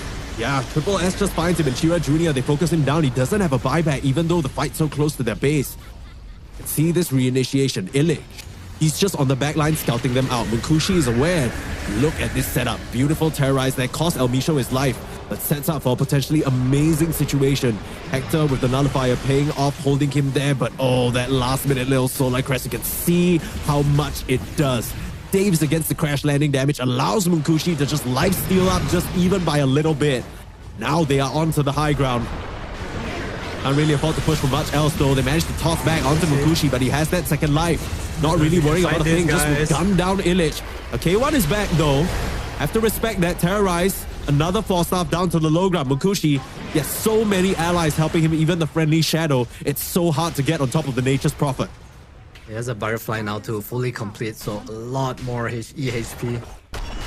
There's so many things that could go wrong in that fight. The Sprout kind of pushed Hector to the side. And then I think Triple S blinked in like the hole where Hector could have probably walked in to finish off the Nature's Prophet. It was one of those like whatever can go wrong situations, you know? Yeah. This is one of those games where you can't even really blame MAT, right? I think they're trying their best to connect these moves, but the supporting pieces on 1 win, they're just absolutely doing their jobs. The itemization, the 4 staffs, all these little disables coming out from Chira Jr. and SSS, they've been on point. They've allowed Mukushi to become this absolute monster on the Nature's Prophet. 22k gold lead now. We did see that MAT, if they are managing to connect their spells on the right targets, they have the damage to kill him. It's just, you know, if the supports are just dying at the drop of a hat, it's so hard to do anything. SNY now for Chira Jr. More survivability. MAD, tough game, but by no means are they out of it. I think these eggs from Lifestealer, the Hellbirds, whatever bashers that can come out are ways to stop damage, you know? And I think if they do reach a point where they can grow to that part of the game, they definitely do have a chance. It's just this Night Stalker. It feels like the fights are so impossible. Every time Corrosive Haze is dropped on him, it's just kind of... it's like he can't do anything anymore. I mean, I bet he's not even a concern very much for 1 win, right? They're all caring about Hector. As a result, they now have 2 Hexers to potentially deal with him. 1 on the Bounty, 1 on the Mars. If they get the jump on him without a rage, he could go down very quickly. Towards the Shrine of Wisdom. 1 minute. See if MAD try to make a move towards this area. Things coming out. I mean, surely they've got to know 1 win are creeping around here.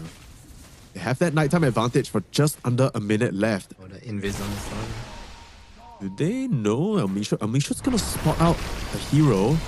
get the connection onto Sweden Strong immediately. That's a good catch.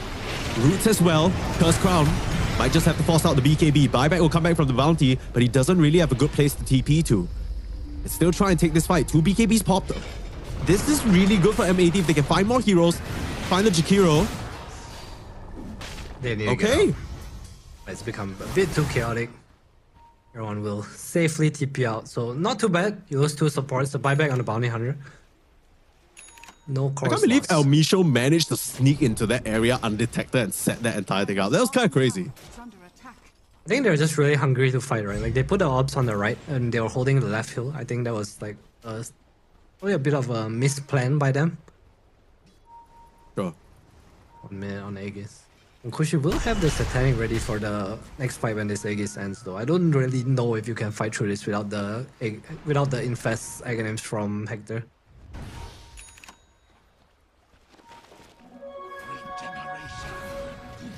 Success gets the Hex.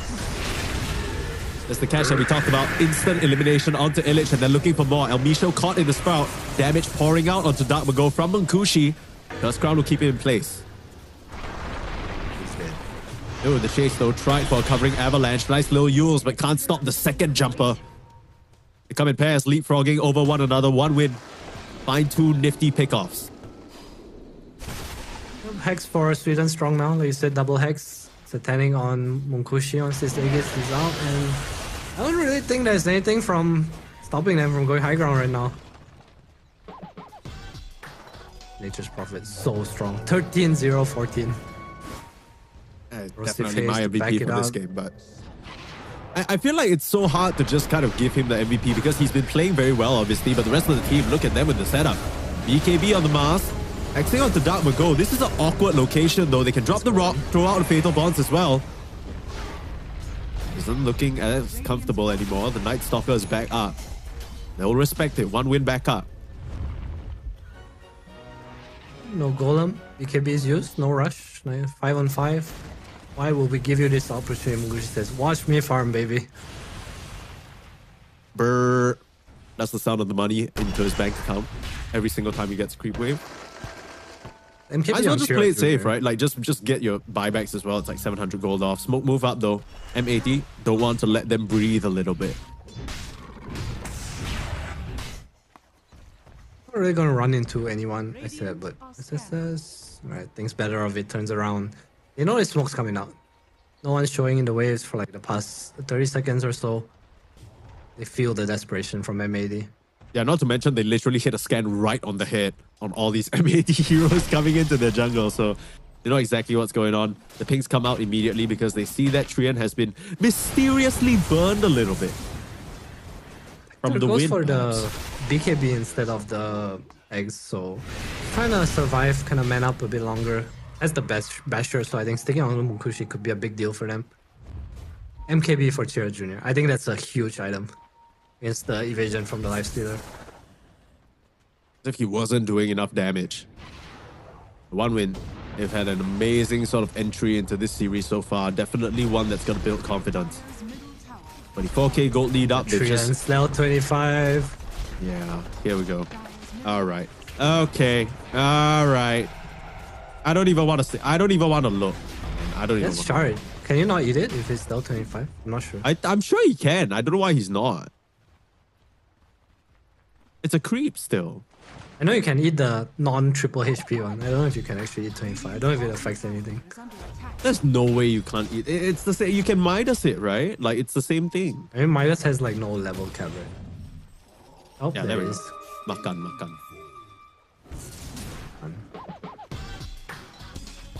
Alright, too much Southeast Asia.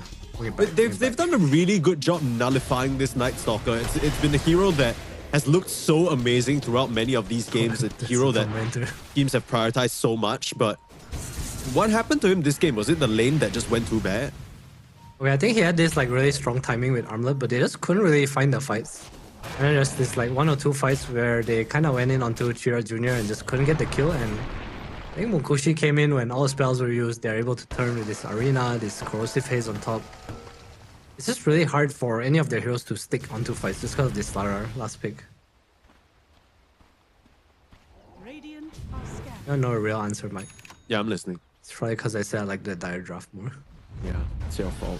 That's Yeah, the at least trend so you're far. owning up to it. You know what I mean? I can respect the man who, accepts the consequences of his mistakes. You say consequences, but it's all part of my plan to get sponsorship from teams to customers. Oh, right. Okay. Yeah, you're setting up a sort of reverse jinx system. If it works, it works, you know. Yeah, that's right. Eggs for till the end, more damagey. Yikes. Yeah, the money's flowing. The money's flowing. 1-win bank accounts being lined right now thanks to the bounty hunter. In fact, it's been that way for most of the game. In case you're just joining us, of course, we are watching an elimination series. Roche is back up, by the way. But yeah, 1-win and M80, both at 2 losses so far. Yesterday, against their 1-loss opponents, they were able to get 1 game each. Like how fast will Roshan die to them? I feel like I'm gonna blink and then someone's gonna have ages. Give me a number. Okay. Concentrated effort. Probably. Oh, down we go. Gotta hold that thought. I can give you a number in a little bit. Might just be the end of the game if they're not careful. Sweet and Strong able to escape from that situation. I thought for sure they were gonna set up on Dark Mago, but not feeling confident enough. No major ultimates pop though, just Nature's Wrath. So, okay. Dire's top tower is under I'm going with 7 seconds. I'm going with 10. 10? Yeah. Okay. Is that too conservative, you think? I'm not sure. I feel like if the NP and Slara gets the corrosive phase, I don't know. We'll find out soon. Alright, Margo has the AC complete. We have a little nice damage and armor buff for his team. Yeah, what are they scared about? Why are they just not sort of going into Roche? Are they thinking MAT is going to wrap around on them or something? I mean, that's exactly what's happening, but Yeah, just they want that don't know Treant that. pressure. Like someone has to defend this Treant, right? Like someone Yeah. has to go back. So why not just wait for that? Unless you want to be stuck in a pit against Terrorize and Golem, I think that's Radiant's middle tower. it's just safer not to, right? Alright. When we start 1, counting. 2, Where's the Slardar? 3, 4, 5. Okay, well, we forgot about the global discount. You've already lost. We both lost suicide. Yeah, it's okay. We've severely overestimated here, but still, Aegis of the Immortal over to Munkushi again, and the pinks come out. They know El Misho is around. Can they find him? Crush not in time.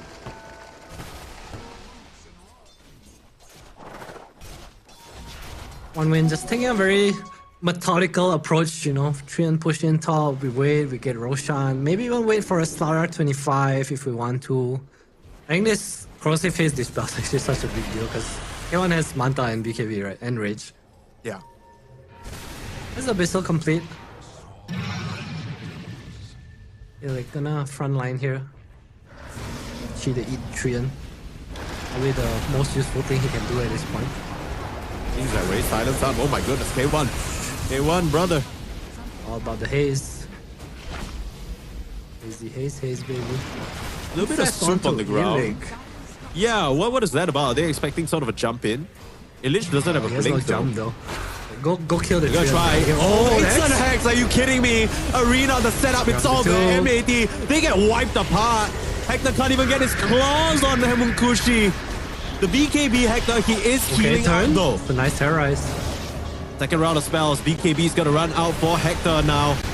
Misho's down, Yeah, he's Moose is gonna helping. drop as well. He's doing his damn best, I'll tell you that much, but it's just not enough. Hector, He's actually gonna leave. No. he's done quite a bit of damage, but he will end up going down. Not even losing the first life of the Nature's Prophet, and no buyback on your life stealer means that M80 they're against the ropes here. Nothing stopping them from getting a full lane of ranks, and GG is called, but done. M80, they'll tap out of game number 1. 1 win, just a bit too methodical, a bit too structured. M80, they couldn't pause their signature chaos. They couldn't really get a grip on this game at any point, it feels like. Just since the very start, laning phase, things started going wrong. These fights all lost off of little slip-ups.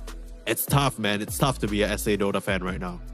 I think Wawin just did a really good job of realizing when to be where they were. I think MAD, they did try to find pickoffs with this tiny dagger. Obviously, the timing is coming out, but just not enough damage. And I think especially the mid-fight where Mars and Tiny both walked away with a sliver of HP was so game-changing for MAD. It just felt like they couldn't get the kills they wanted because Night Stalker, Tiny, these heroes, they want to get kills to come back into the game, you know? And again, going by trend, when the game was kind of evened out, it just felt like 1win was slowly pulling ahead. We'll see some stats here. 35-17. Of course, the net worth advantage was disgusting. Even though Sweden's strong, it didn't really do a lot of damage. I wish there was a stat for how much gold he contributed to the team, because my goodness. Look at the GPM on Munkushi. 1,000 GPM on the Prophet. Are you serious? 57k damage? You could not ask for a better carry performance. You really can't. So, do you ban MP next round? Because this Tiny did not feel like it was a counter. I also don't know if K1 plays Tiny. Because I'm looking at the heroes he play and Tiny is not on the list. No, not really a K1 hero. I mean, it's kind of one of those things where, as much as the meta has called for Pulse 1 Tiny, it's a Dark Mago hero, right? If you got Dark Mago in your team, you're not putting him on Tiny, it just feels a bit weird. But you might have to do that switch up, because like you said, the Rock is supposed to beat the Nature's Prophet. It just didn't pan out that way. We'll see how Vintage and the boys on M80 try and adapt in game number 2 after a short break, so don't go anywhere.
Big hill, there's a winner in the mirror. I couldn't see the vision any clearer. Came from the concrete, it's a jungle full of lions, snakes and gorillas. I'm going Godzilla with the figures, pushing the button, pulling the trigger. I'm really about it, nobody realer. Remember me as a big hitter.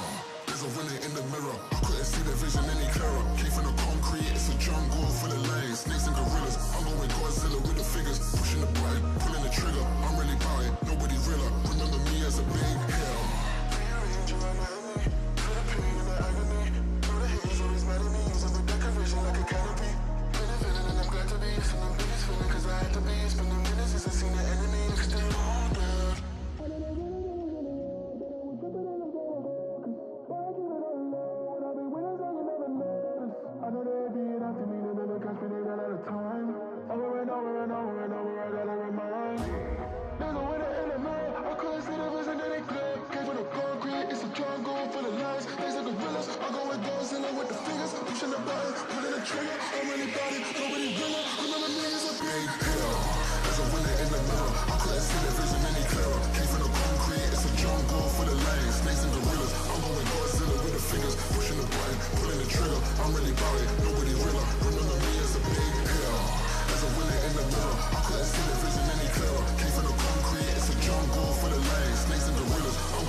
Well, I had a couple options, but I decided that this was the better option for me. I think it was more about the players. I think this was the team that had more potential, so that's why I stayed.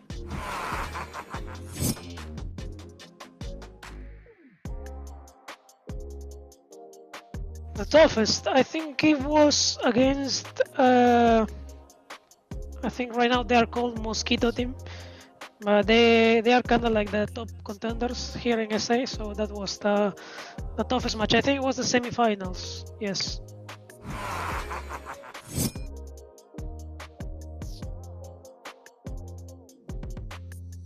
I think usually in South America there are like a lot of roster changes. I don't think it became harder. I think just teams are not very consistent, including ours. So SA is still managing to build a strong team like it was before in the past. That's what we are aiming for, to be like a consistent and strong team.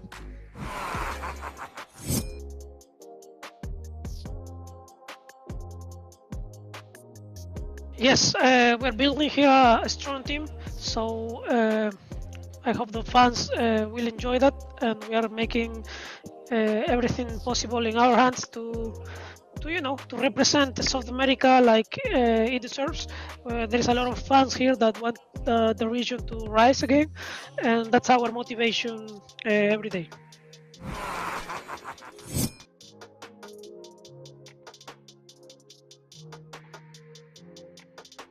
Oh, I really like they remove the outposts in the sides.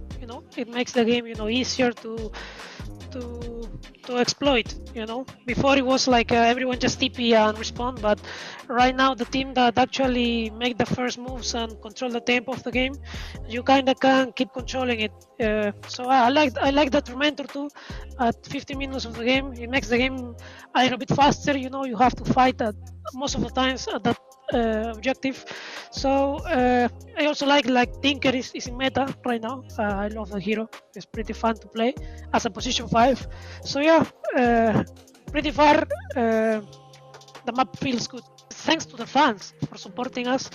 Your support is very important to keep the game alive. So we appreciate it, and we're gonna keep trying our hardest to give you the best Dota you can watch.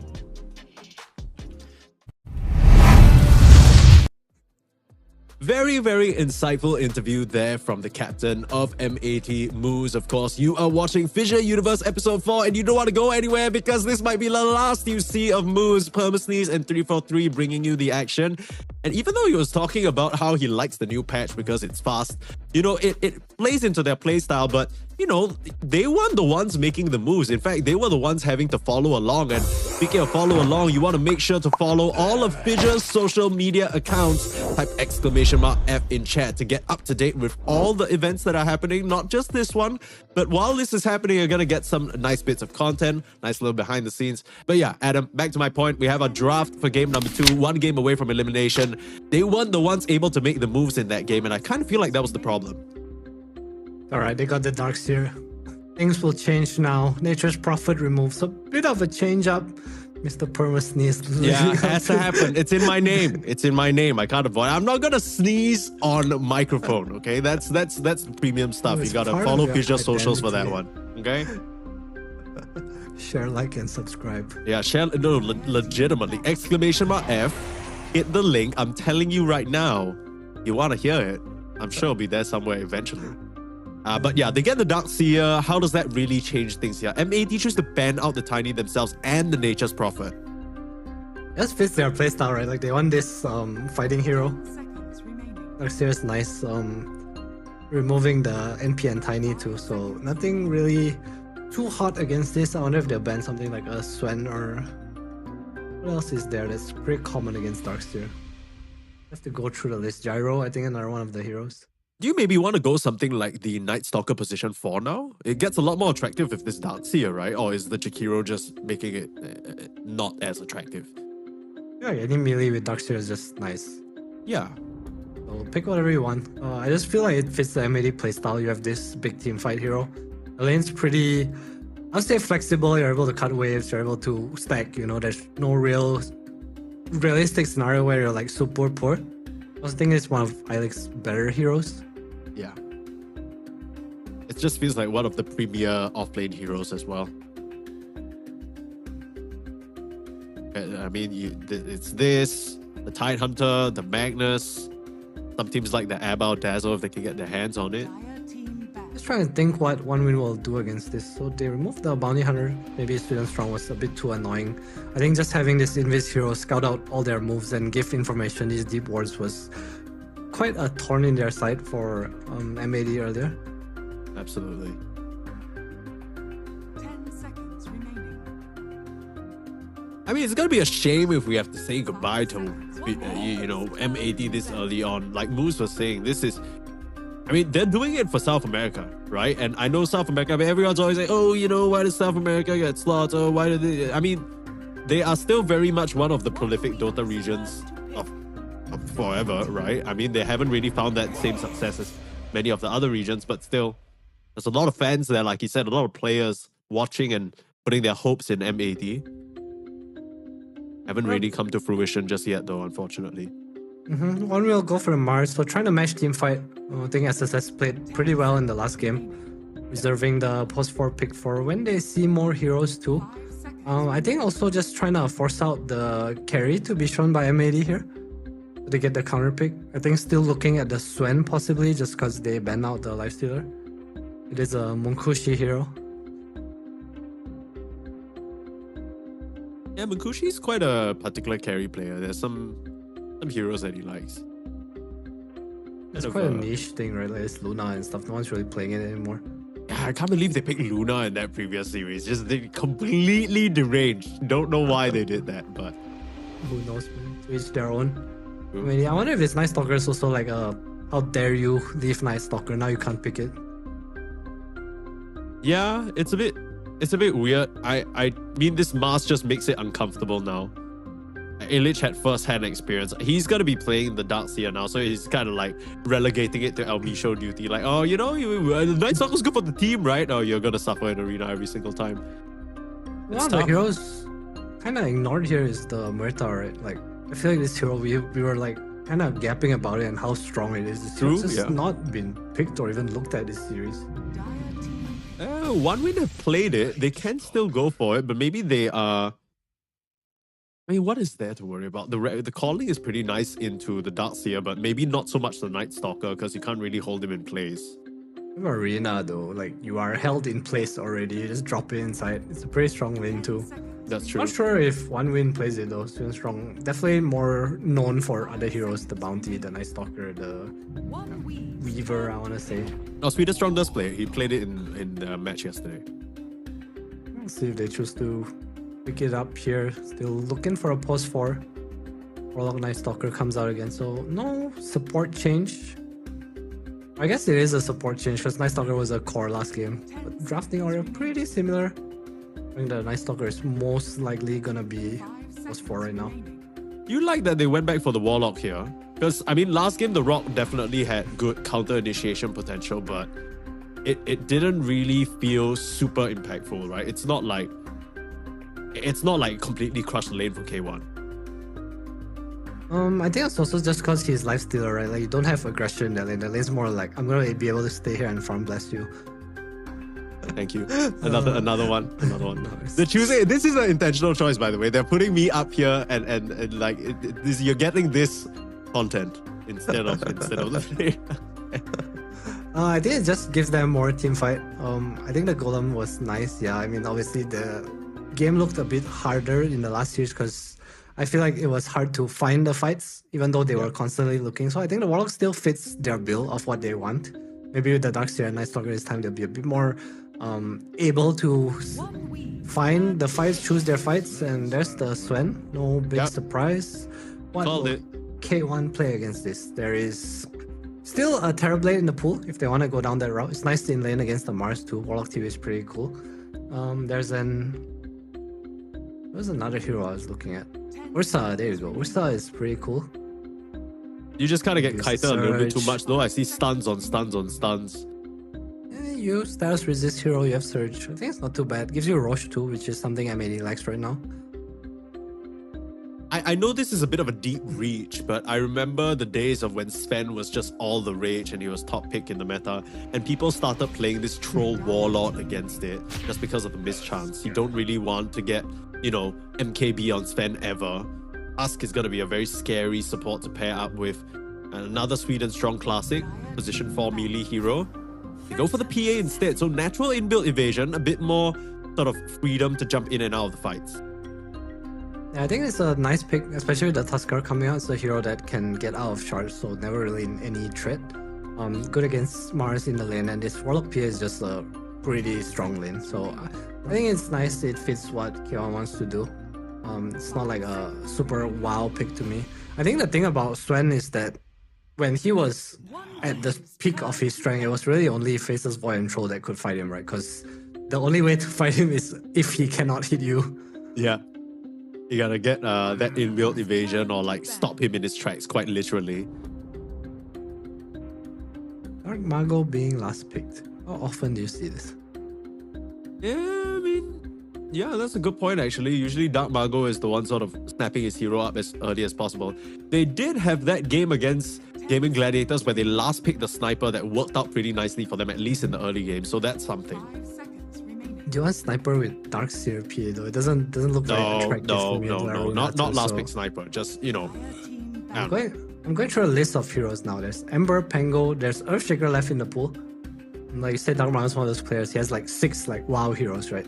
Yeah. So it's tiny. Ember's one of them. He recently added the Ember to the list a little bit. So is he just forced to pick Earthshaker here? Because Tiny's gone, Mars is gone, Pango Ember is gone. Earthshaker feels so ass here though, but I guess you have the Vacuum Echo Slam, you have Fatal Bond's Echo Slam. Could be pretty nice. It feels like such a heavy hero in comparison to something like a Tiny or even Primal Beast kind of hero. I actually kind of like Primal here. I feel like it's super enabled by their team. It's like a BKB Pierce against the Swen too. What do you mean by heavy hero? Like what makes it's hard to walk around. Hero? It's like it's hard to go around and kill people. Like Darkseer and PA are pretty static, right? You want a hero that runs to the PA lane, plays to the Darkseer, or like uses Shell. So I think it's really nice that they removed the Ember and Pango. Hawk Monkey bans, we'll probably see a Storm here maybe. From Dark Mago, you think? Yeah, does he play it? Not okay. Well, perfect on the dot call. I don't really remember Dark Mago for his Storm, I'll be honest with you, but he's a mid laner after all, so he's got to pull that one out. The bans did telegraph it a little bit. Great call there, Adam. It does fit what they want though, right? You have this hero that can kind of just come to the Mars lane, get kills. Hero going, you abuse Dark Ascension Vision, which is what M8 is really looking at right now. What's the 1-win hero? Shira Jr. Dragon Knight? But it's in the Darkseer. I don't like it that much. Going through a list again, there's not too many mid heroes left. I think Queen can be kind of cool. They have strong supports to play with. You have so much burst damage. You're nice against the PA and the supports. Your only real lockdown is the Storm and the Silence, right? Maybe they'll be able to burst you down within that period, but they're pretty free reign on the map. Could be a team fight as well. It's a cool hero I'm missing. The Chira Jr. cool hero. His signature is the Pango. They go for the Dragon Knight. Okay, so strong, stable mid lane. A lot of physical damage. Might see.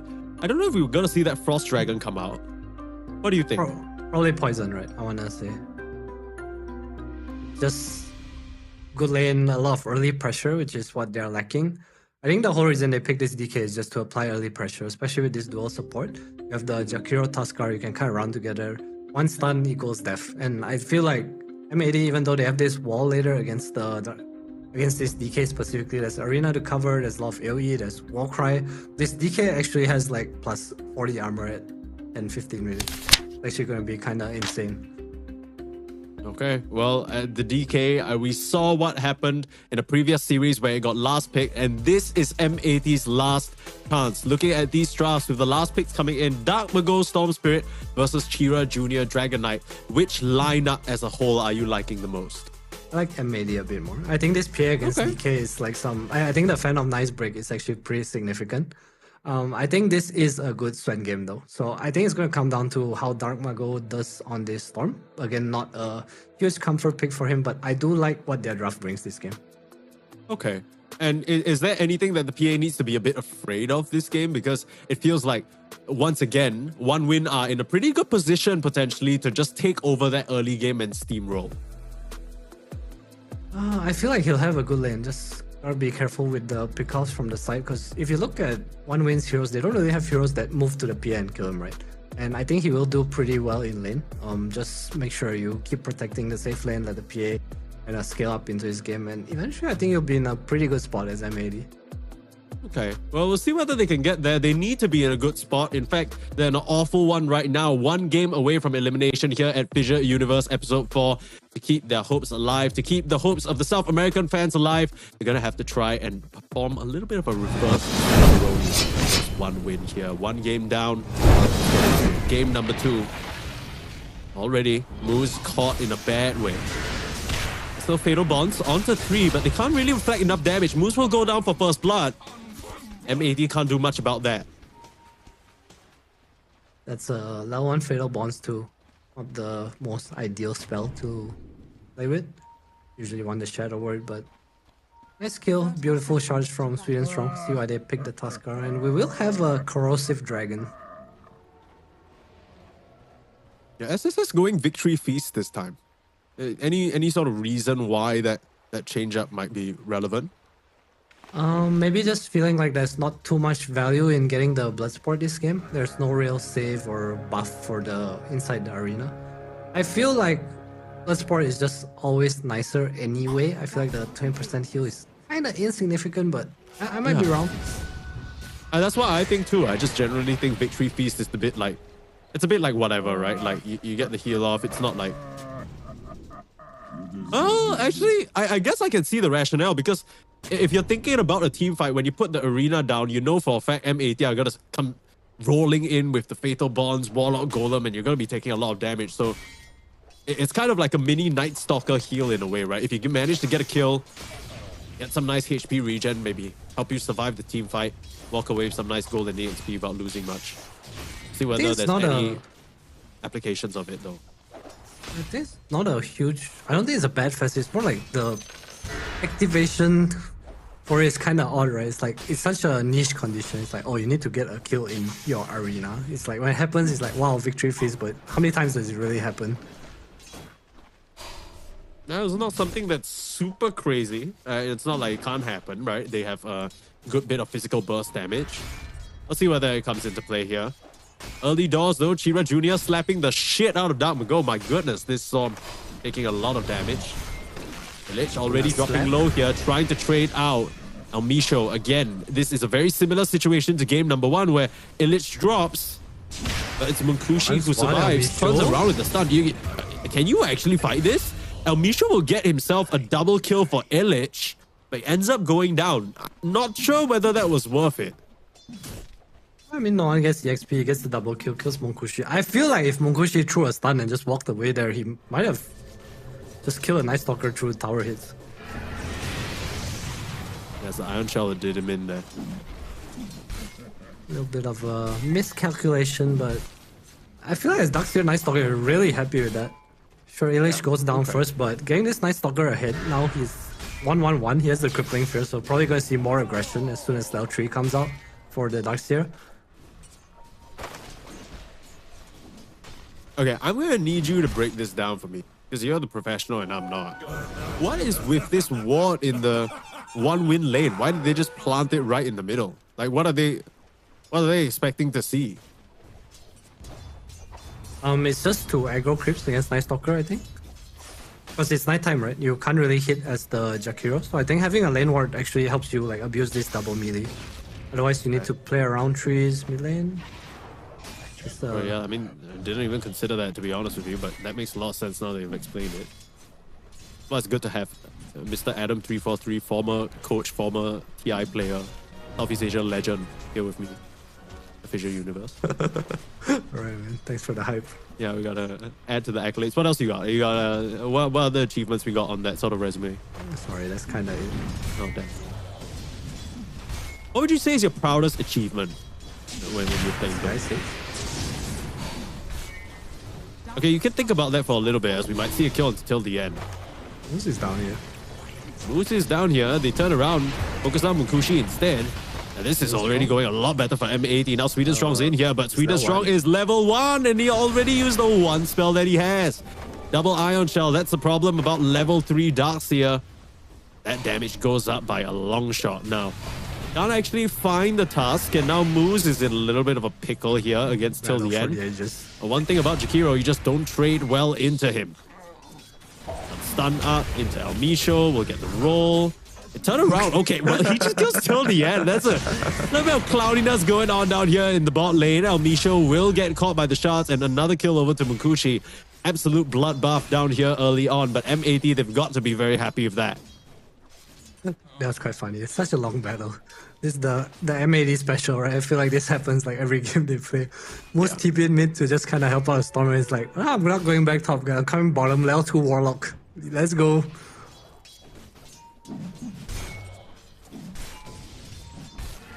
Kind of got to match the rotations of this task. He's looking towards the mid lane now. Misho and Jakiro will probably be fine, but you really got to keep your eyes on Dark Mago. If he goes down in this lane and start to snowball out of control for Chira Jr. I see what you did there. What did I do there? I don't know what you're talking about. We'll play down. Oh my god, he's under so much pressure just from this DK alone. Look, like every time this stun happens, like 3 hits for free. It's minus armor obviously doing him in a lot, and just Strong having this ability to kind of be wherever he wants on the map, not needed to stay in the top lane is, I guess it's just their way of punishing this Warlock. They did this last game too. It's just so weird because you were talking about this PA Warlock being such a strong lane duo, and then the Warlock's just not with the PA at all. I mean, is this the right thing to be doing here? Do you want to sort of stay top instead and try and bully out this Mars? I would like to see that more. Okay. I feel like the Ice Walker can just kind of follow touch around, we'll stay top. Make the Mars not, like, get the PA a Berger lead first. Yeah. I mean, it's not even like the PA is so far ahead. In fact, she's sitting behind the Mars right now. Haven't really gotten K1 an advantage. And SSS is basically having a free game in comparison to Mr. Illich here, who I'm sure is pretty happy about his situation, but top 3 net worth calls even at this early stage in the game in the favor of 1 win now. SSS just doing a great job just pushing back K1 Hector. Here's the Bulwark too, so you can't really trade with him. SSS doing definitely having a really good time up here mid lane as well, being pressured now. Catapult and the Poison Dragon, Dark Mago level 5. Dark Mago went to jungle. That's gonna be his tower forfeit and his support forfeit as well. And this Darkseer lane seems to be going well for M80, but that's just about the only thing going well for them at this early stage. Again, they might sort of run into the risk of 1 win just bowling over them, Adam. It does look that way so far. This Tuskar is way too free. I don't like this. Mars is getting so much up here. He's even like kind of ahead of K1. 400 now is a lot. Moose will go back up top now, and being bottom in the meanwhile, it doesn't help your case, right? Like taking away levels from Darkseer. If this hero's poor, he's level 7 or level 5, he goes jungle, he's like, okay, stacks, woohoo, I'm back. Yeah, it's just weird. It feels like they went to help the one hero that could probably just recover the easiest. And now Dark Mago's left without a tower. He's hit level 6. That's something. And a wisdom. Yeah. Look at the timing. 1 win. They're all over it. Set up the ward while they're at it. El Misho is done. 3 heroes from 1 win appearing from out of thin air. And he will disappear into thin air. Wisdom for them. Secured on both sides. 1 win. An amazing advantage in this early stage already. This Mars is so far ahead. EXP wise too. Gets the shrines. Yeah, we'll take over mid, and Charger is just super active on this DK. He knows there's nothing they can do. He knows Storm TP'd back to mid tier 2, and even more pressure. Blightstone flying out too, I believe. Chira Jr. literally has Dragon Form right now. He's just gonna pop in and start punching into the tower.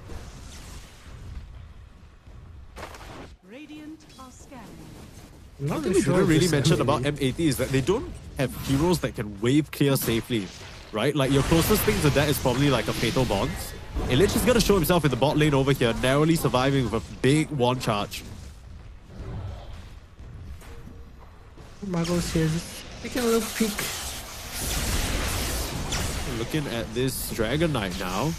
Big heal coming out from what I think is a wand. Big Ice Path. Jr. Last bit of damage. Are you serious? He survives. Ice Path stops Illich in his tracks, and El Misho can't get the last hit. Oh, again, M80. I feel like we've seen this situation happen from them so many times. Just a core living on a sliver of HP, and they can just continue the siege. Yeah, that's painful. They're gonna lose their tier 1 tower too, and 1 win is so far ahead right now. Beautiful early game.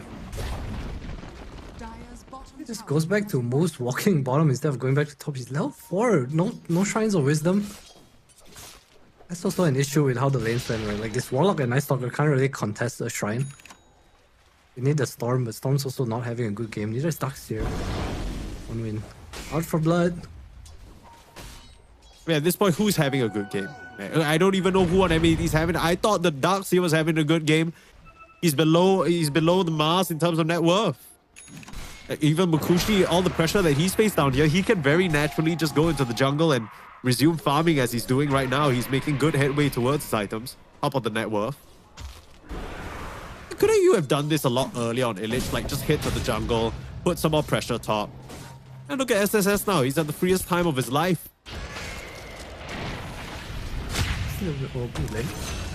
Wow. Low kill.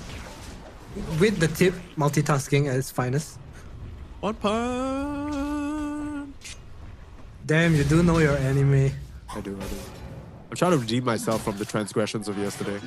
Not knowing solo leveling in 2025. No, I know it. I just am not. I haven't started partaking in the media. Okay, like That's bad. I've heard of it. Like I know who Jinwoo is. Is that his name? That's his name, right? I know. Like shit happens on a global scale, and then he's just standing on top of building aura farming for some reason. No spoiling. That's true, but those Is that space spoiling? games- That's so. I didn't reveal a single thing. All I said was his name. If anything, you spoiled a bit more yesterday talking about Arise or whatever the hell that was about. That's like his level 1 skill. Okay, fine. And you don't know it, Mike. Dire's top tower has fallen. Okay, good. Right, Mike. Have you watched Free Run? Radiant's bottom tower is under attack. Please tell me you've watched Free Run, Mike. I know of it. Alright, that's your homework for this week. Okay. You can only pick one. Free run No, or solo. no, watch both. You're Free Run. You're a caster. Stop acting like busy. Come on, man. Sweet and strong with the catch. I shout on to Moose. Still no level 6 on this Warlock. Things are looking rough.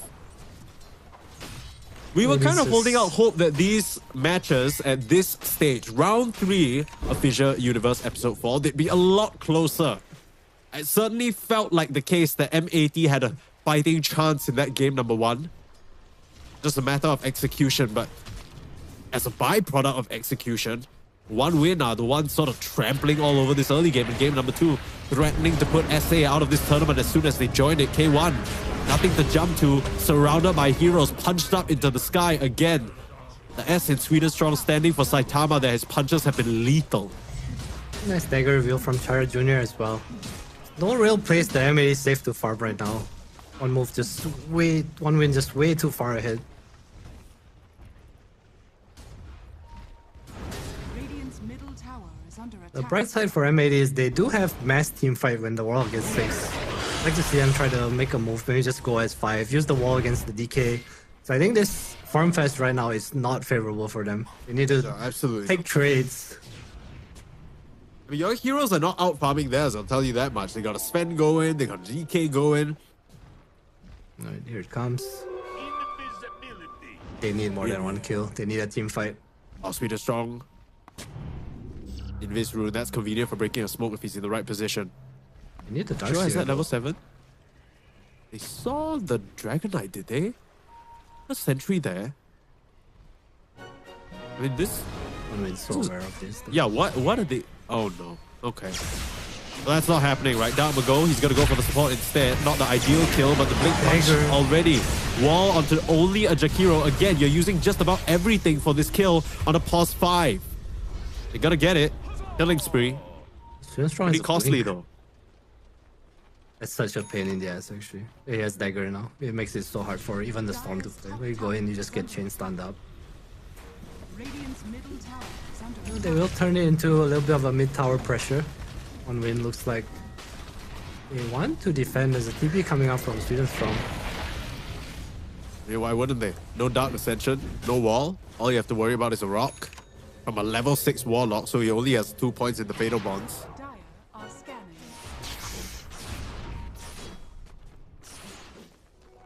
Pretty chill game. One win, very happy with the state of things.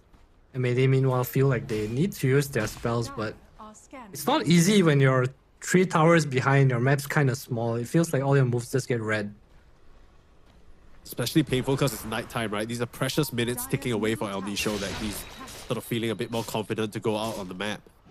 Imagine in just about 1.5 minutes, things are only going to get more difficult for M80. Beautiful wraparound, 1 win.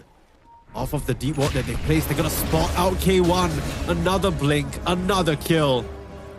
And we were worried about Victory Feast not proccing. I mean, he's gotten a bunch of kills in Arena at this point. Not that he's needed that proc. That's so far ahead. I don't think it matters at this point what fast he's gonna be faster, let's fall, I care. Yeah. Regenerate on Storm. Look at the DK here. Immediate blink away because Albisho doesn't want to press Void. I don't even know whether he had the range for it, to be honest with you. They'll try and commit for till the end. The silence comes in. Nice stun there as a response from Kira. The rest of the team is here. Mukushi, he's gonna slice them up! Oh, this is not the fight that you were looking for! Darkmago disappears. So will Illich. Hey, drop the rock for that one. You're the one who's gonna get dropped. Oh, Moose, his head is gonna come clean off in just about 5 seconds. The chase is on. Bam, bam, punch. There we go. Sliced up. SSS with a triple kill. 1 kill for each of the S's in his name. And M80, this is looking dire. And I don't mean in their favor. There's not going to be much to follow up from that from M80. But for you, there are a lot of places you want to follow Fissure on. You want to check out our social media. Be sure to press !F or type it in chat. Catch the vibes on our social media, Fissure, of course. And yeah, be sure to stay tuned. All the updates with regards to the events of the year and this event as well. A lot of behind the scenes content. Make sure you get that. But yeah, that was... I mean, Adam, that was awful. That's so bad. I mean, it's just desperation, right? They're like 10k behind. They feel the map is so small. They can't make any moves, but they also have this like golem wall that they kind of need to use. You can't even kill the Jakiro, Mike. Like, I don't know. It's just hard. It's really hard. They're so far behind. They need more items.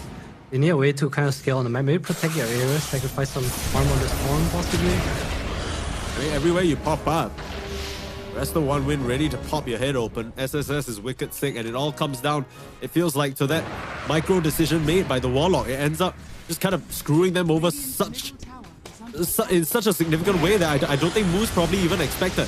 He's just thinking, okay, Edenstraw's running to the bot lane. If I don't mirror this movement, my Darkseer is going to have a rough time. So I need to go down there. But realistically, what do you even accomplish? Sure, you get 1 or 2 kills on the Mukushi, who just is easily farming back up. And now you're 11k gold lead behind. You got no levels, no fight, no sauce. M80, they're drying up here. Their time at FISSURE Universe Episode 4 might come to an end abruptly. Mage Slayer complete for the DK now too, so even less damage. Triple S has 3k gold. What do you even buy? Do you even need Eos or BKB or anything like that? Show me the Deso. The Victory Feast build to panic it up.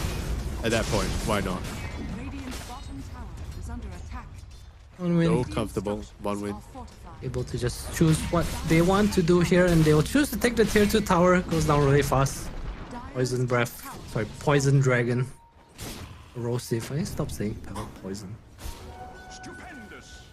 I mean, it doesn't do damage over time anymore. Right? It's technically not a poison. Oh, low Ravage. Yeah, Darkmago.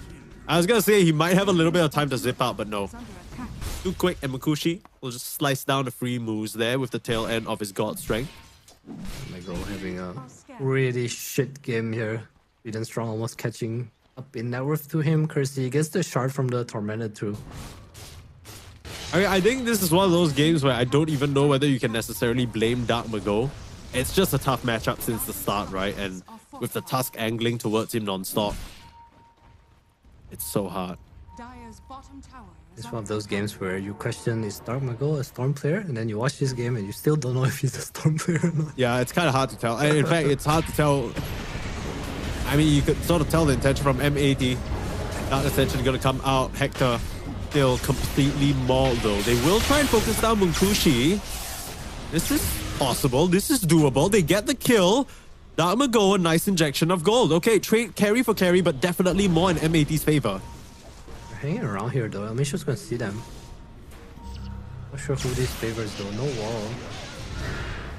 Kind of used most of their ults already, but it was just a bit of a bait. Sweden Strong, huge shot. It's going to trap them all inside. Welcome to prison. You're not getting out of this one. Dark Mago tries to zip through finally with enough mana, but doesn't have the HP. Illich, he won't drop, but Elmisho will. And Sweden Strong still staying alive. Moose sticking around for God knows what. Just giving up his own life. That being a 4-for-1 exchange. I want to be that guy, Mike, but it's looking tough. It's looking tough. It's an understatement. It's looking like absolute shit is how I would have described it. Right, they need... I think... Okay, I know a strat, actually. Okay. Margot? Let's watch Darkseer die. No, Darkseer is fine. Okay, it's fine. Alright, they need a second Battle Fury on PA, and Storm needs to buy eggs right now. That's literally the only way they win.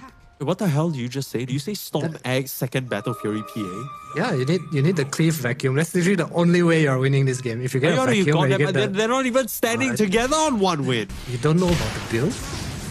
No, I know what you're... Look, I get it. I get it. You're imagining a world where there's some crazy cleave that comes out. I'm telling you, this guy's not even building a blink. With Fatal Bonds? Okay. Cleave, the Storm Pool? Okay. Let me show with the bait. Come on, Mike. Use your imagination. Okay. I mean, Storm needs shard, right? Storm needs shard for this as well. I think he's going to be useless regardless of what he buys. It's just one of those games. It ain't you, Dark Mago. Yeah, he knows. Well, Elmisho turns nighttime into celebrate. He's gonna die. Rather, one win are gonna pop his head open. It's so easy for them. Everywhere they go on the map, just find a hero, kill them. Find a hero, kill them. Let's check this K1 Hector build. Any second Battle Fury coming up? Nope, just the BKB. Okay, well, playing conservative, I guess. Remember what happened to K1? He stopped going for his belt again. Like both games, even in game 1, when he played Lifestealer 2, there was no belt. This game he's building SMY, he has no belt too. Maybe lacking the belt, that's the problem. Talk about that. Oh my god. You think we can try and TP out? Absolutely not.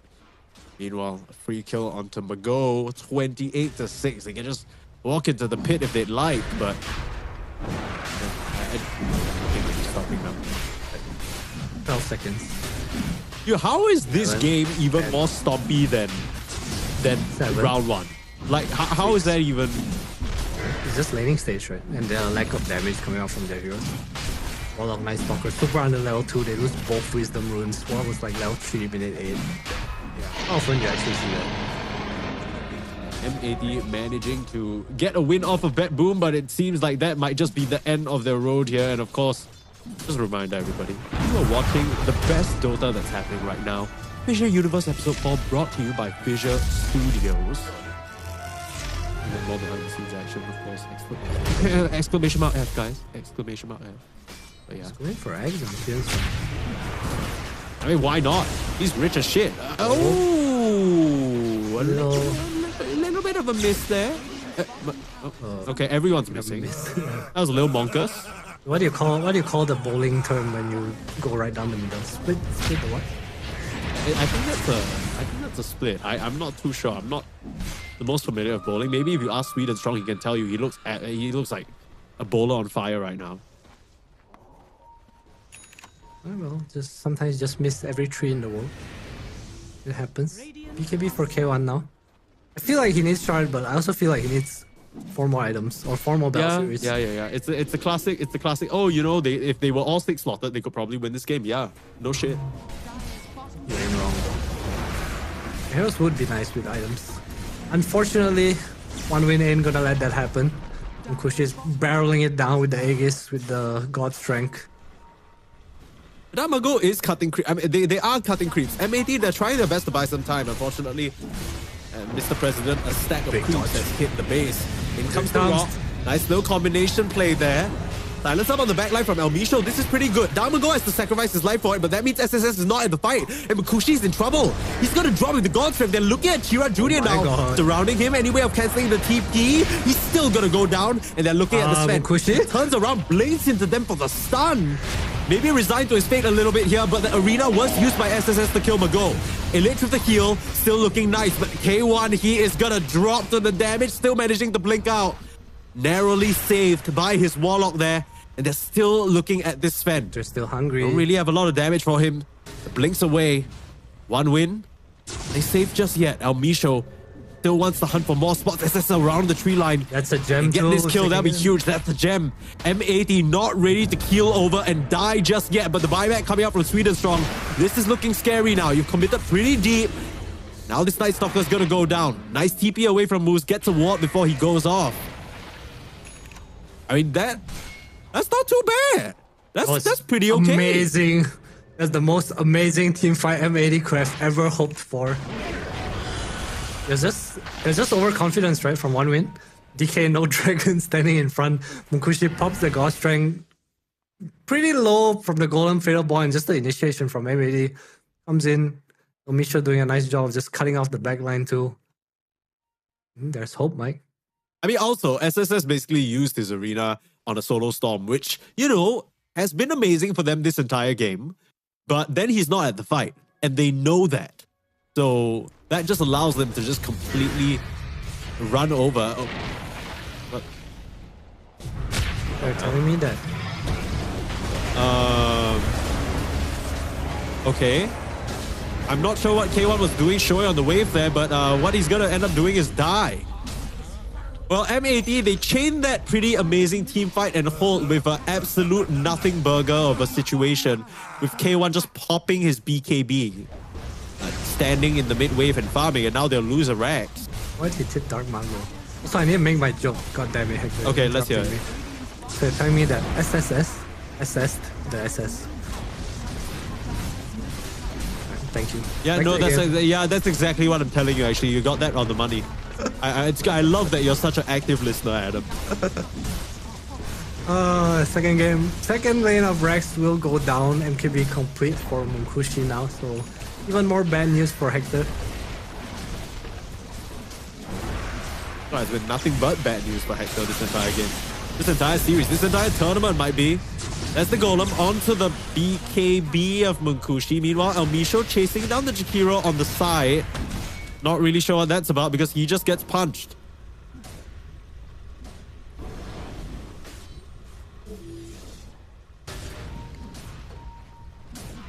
Yeah, this Miracle team fight is proving to be a little bit hard to put together from the side of MLBB. Battle Fury.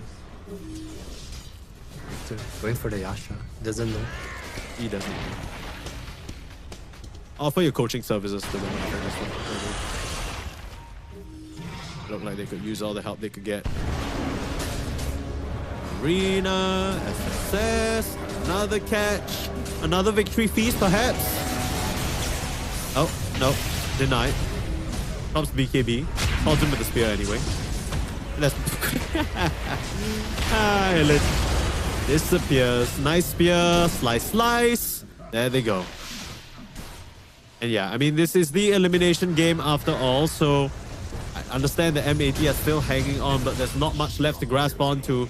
The Desolator purchased by SSS, he is feeling so confident this game. I'm surprised they haven't called it. Hanging on is an understatement. It's just like my PUBG, you know? It's like, oh, they're hitting our throne. Okay, let's wait for it to end. Go hide in the trees in top lane. Oh, M80, was nice knowing you, bud. That's just got to really suck for the M80 guys, right? Because we heard in the interview as well that, you know, they're trying their best to build the best possible representation for SA, but unfortunately, this is as far as they are going to go. One win, that's got to be a nice little confidence booster for them. I'm sure they're very happy about that. After going 0-2, they weren't necessarily playing bad either, but this is a bit of a reaffirmation that, okay, you know, we still can win these games. There still are things that we're doing right. Maybe we just need to build on these fundamentals, but unfortunately for all you SA Dota fans, and M80 fans, that is going to be the end of the road for them. We're going to have to wave them goodbye as another tournament, unfortunately, a disappointing finish for them for sure. A lot to work on, still much more to go. One win completely trounced their opponents, 40-9 at the end of it. And this has just not been K1's patch. This honestly just has not been K1's year, man. Yeah, I wonder what's wrong actually. I feel like they're... Like, this guy, I look at the PA and I don't feel like he did anything wrong per se other than the mid-def, which was... I mean, honestly, the game was kind of over. Yeah, it was kind of desperate farming, brain off kind of feels, you know, but... Sure, yeah. I really feel like the PA played badly this game. I don't. I just feel like they couldn't get online at all. Is it a draft issue? Is it like some movement? Maybe moves going to bottom kind of skewed the early game of this a bit, losing the wisdom runes. Really nice moves from 1win to just punishing left and right. Yeah, I honestly, I'm not gonna lie to you, it just kind of felt like they got outclassed in the lanes. Like, Sweden strong, you give him bounty game 1, he's making high impact moves. Game 2, he's looking at the mid on your task and you just don't really have a lot of counterplay to it. It's a bit odd. I'm not really sure what M80 was supposed to do there. This was the last pick, right? Both games, I think Shiro Jr. got like a really nice matchup. We saw the impact of the Slara in the first game, and the impact he had in this game was pretty intense as well. Just bleeding onto every lane after just kind of dominating his mid lane too. Yeah, just really, really nice play. If you had to give a series MVP to someone on sorry, not M80, to 1win, who would it be? Who was the standout for you here? Probably Chira Jr., I think. Maybe Sweden Strong. It's kind of hard to pick an MVP. I don't feel like anyone was like, wow, amazing. You think they played well together? Game 2 was DK or Sweden Strong for sure. Yeah. Well, okay, so of course, 1win, this could be the point in their tournament where they start to turn things around, right? 0-2 means that they cannot afford to make any more mistakes. But this win is a bit of a confidence booster. The question is whether they can keep this momentum going forward. What did you see from them today in comparison to the game against Falcons that we casted as well? That you think, okay, this is something that's clearly changed for you guys, and I want to see it more if you guys want to succeed. I think they played around their mid player a lot more. I think before, when, at least in the Falcons series, when Shura Jr. didn't have this advantageous matchup, I think that's something they took away, right? Because Falcons took second pick in both series and just like kind of dominated mid. I think this game they abused the last pick and the mid lane. Shura Jr. played super well. I think they were super smart with their picks too. Shout out to their coach. Everything was just really, really clean from them, I want to say. Yeah, the Tira Junior last picks really just ended up doing so much work, right? That Slada in game number 1, we were a bit worried about the 1-win draft, and then it just didn't really pan out that way because every single time you just, okay, corrosive haze, these heroes die, and just like that, M80 out of the tournament, we have to wave them goodbye, as unfortunately I also have to sort of clean up a little bit, my goodness. But yeah, it's gonna be a bit of a while before our next match, and another match where we'll have to wave another team goodbye. It's another one team, one move up against Wildcard. We'll have that for you in just about 1.5 hours. I think 1.5 hours is where we're at. But there still is a game going on the other stream. FISSURE_Dota_EN. Aurora versus Tidebound are into game number 2, so you want to check that out. But for me and Adam, we'll be back for the next series, One Move versus Wildcard, in 1.5 hours. See you guys then.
Nothing was given, I had to work. I got no limits, huh? Short on the 15, back on the first. Either way, I'ma get it, Lord be my witness, Feeling pressure, but never let them deflection from goals. You just keep your head up, we rose from nothing. Remember, we set them shop every member, contribute, get hit together. Plus, they know that we better, they know that we'll never let up. Fire within me, ice in my veins. Fire within me, ice in my veins. If I get cold, I'm about to heat up. Only that stress, I kick my feet up. Fire within me, ice in my veins. Fire within me, ice in my veins. If I get cold, I'm bound to heat up. I hear the noise, but no, they need us. I got that ice in my veins. Yeah, ice in my veins. Yeah, I got that fire in me. Hey, I got that fire in me. Yeah, ice in my veins. Yeah, I got that ice in my veins. Yeah, I'm about to heat up. Hey, I'm about to heat up. Fire within me, ice in my veins. Fire within me, ice in my veins. If I get cold, I'm about to heat up. Only that stress, I kick my feet up. Fire within me, ice in my veins. Fire within me, ice in my veins. If I get cold, I'm bound to heat up. I hear the noise,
to get his money. Yeah, yeah, get it. Determination, yeah. Ambition, yeah. And most of all, you gotta be a soldier. We've been up for 3 days, counting money these ways, yeah. Isn't a hobby, it's a lifestyle. Ain't me telling me the time is right now. Well, it seems that I'm the one they like now. I can control the switch, I just want ownership. You can keep all of them fake friends, I can keep all of the bricks. Diamonds loud like Ringo, make my skin glow. I'm a dog, dingo, line them up, bingo. But you know how it go when you chase thrills. My little boy just died from a fake pill. Couldn't bury the boy, so they had to burn. Had to give mama bread just to pay to earn. Y'all ain't getting no sleep cause you too busy feeding the ego. I ain't getting no sleep cause I'm counting this money with all my amigos. We've been up for 3 days, counting money these ways, yeah. Isn't a hobby, it's a lifestyle. Ain't me telling me the time is right now. Well, it seems that I'm the one they like now. I don't know, same to me. Might be you, maybe me. I don't know, shame to see. My shit real, yours is make-believe. Man, it's kind of offensive the way I'm cooking. Her neck hurting, I'm shining, I'm real good looking. I don't need to talk much, you can see the story. Man, he talking too much, he could be the story. I remember the day that they had us in cages. I thought it was outrageous. Now we get paid for jumping off stages. Look at me, mama, I made it like. We've been up for 3 days, counting money these ways, yeah. Isn't a hobby, it's a lifestyle. Ain't me telling me the time is right now. Well, it seems that I'm the one they like now. I can control the switch, I just want ownership. You can keep all of them fake friends. They don't know what to do with themselves right now. We running this thing, you heard?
Big hitter, there's a winner in the mirror. I couldn't see the vision any clearer. Came from the concrete, it's a jungle full of lions, snakes and gorillas. I'm going Godzilla with the figures, pushing the button, pulling the trigger. I'm really about it, nobody realer. Remember me as a big hitter. There's a winner in the mirror. I couldn't see the vision any clearer. Came from the concrete, it's a jungle full of lions, snakes and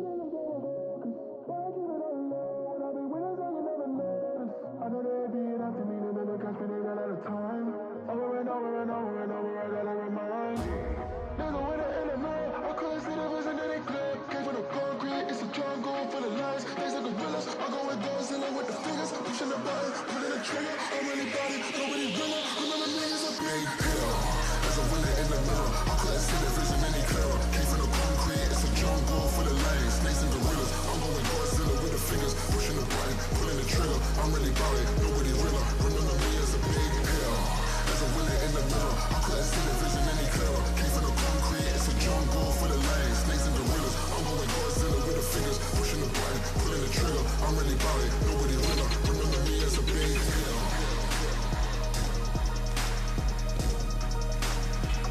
Remember me as a big hill.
going up. Don't try to stay out of luck. Too much on the line to give it up. You know the mission, we gotta get it on Monday night. Monday night, we going up. Don't try to stay out of luck. Too much on the line to give it up. You know the mission, we gotta get it on Monday night.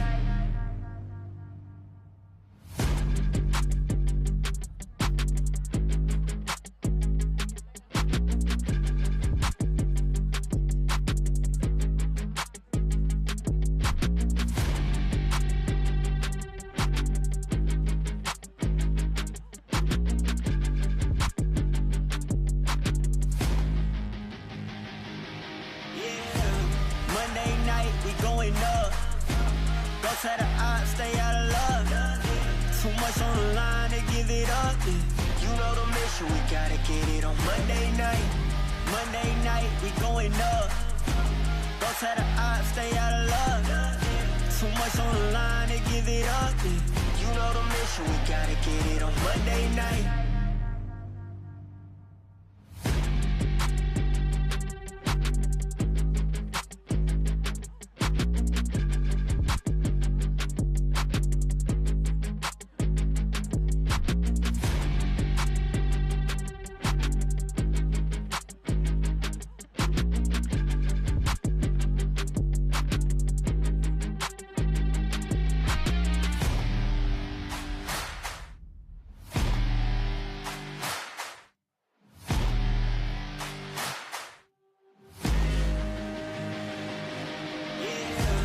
Monday night, we going up.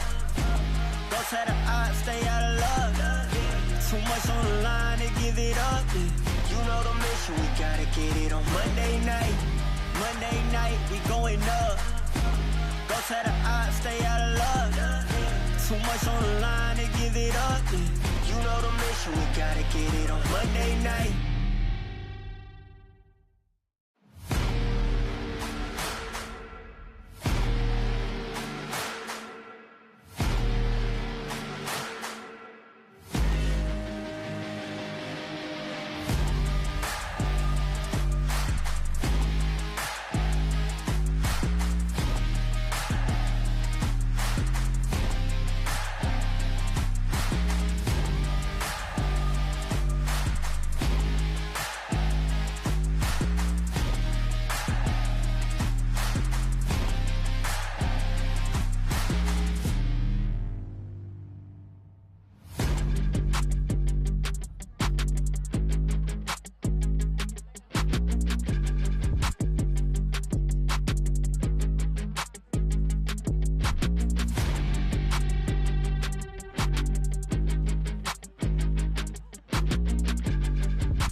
Nothing was given, I had to work.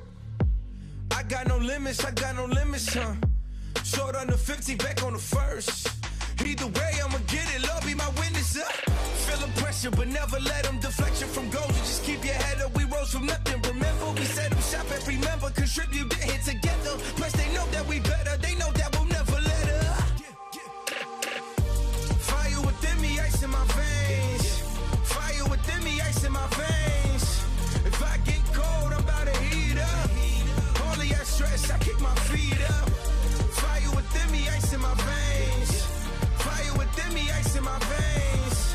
If I get cold, I'm bound to heat up. I hear the noise, but no, they need us. I got the ice in my veins. Yeah, ice in my veins. Yeah, I got that fire in me. Hey, I got that fire in me.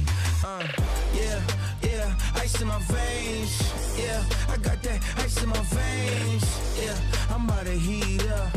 Hey, I'm about to heat up. Fire within me, ice in my veins. Fire within me, ice in my veins. If I get cold, I'm about to heat up.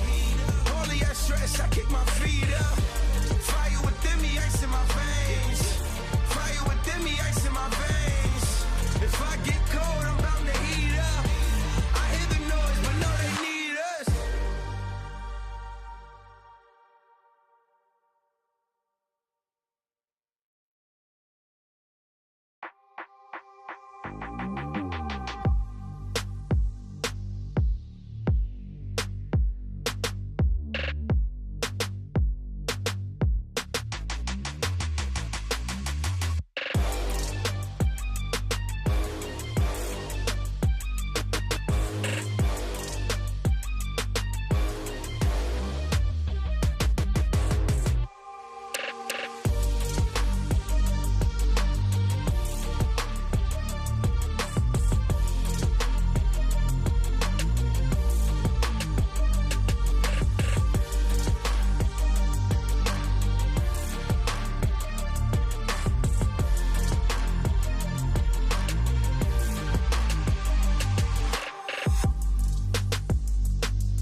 take to get his money. Yeah, get it. Determination, yeah.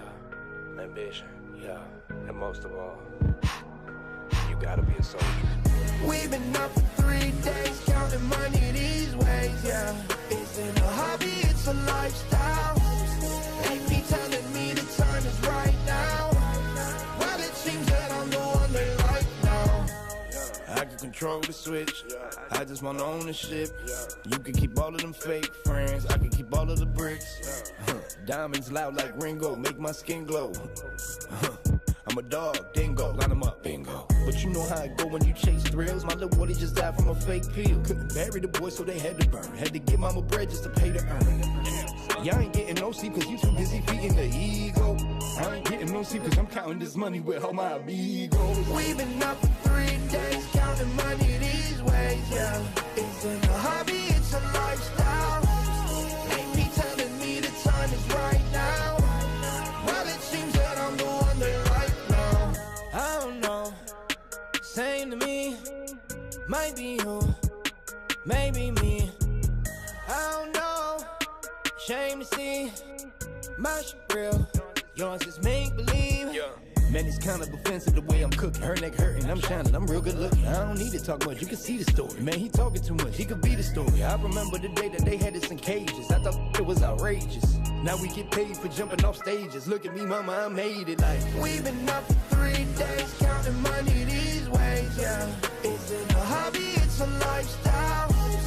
Ain't me telling me the time is right now. Well, it seems that I'm the one they like now.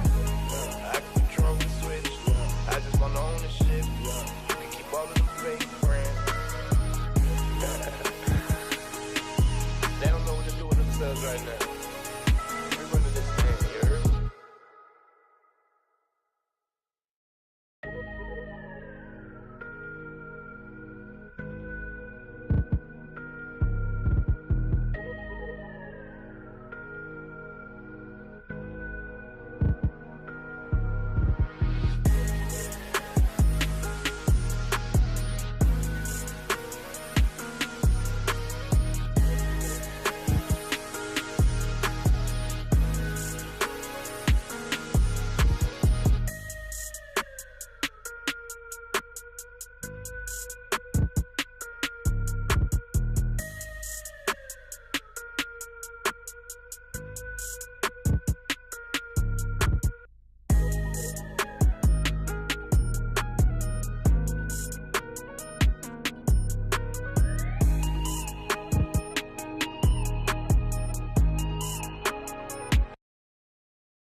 mirror. I couldn't see the vision any clearer. Came from the concrete, it's a jungle full of lions, snakes and gorillas. I'm going Godzilla with the figures, pushing the button, pulling the trigger. I'm really about it, nobody realer. Remember me as a big hitter. There's a winner in the mirror. I couldn't see the vision any clearer. Came from the concrete, it's a jungle full of lions, snakes and gorillas. I'm going Godzilla with the figures, pushing the button, pulling the trigger. I'm really about it, nobody realer. Remember me as a big hitter.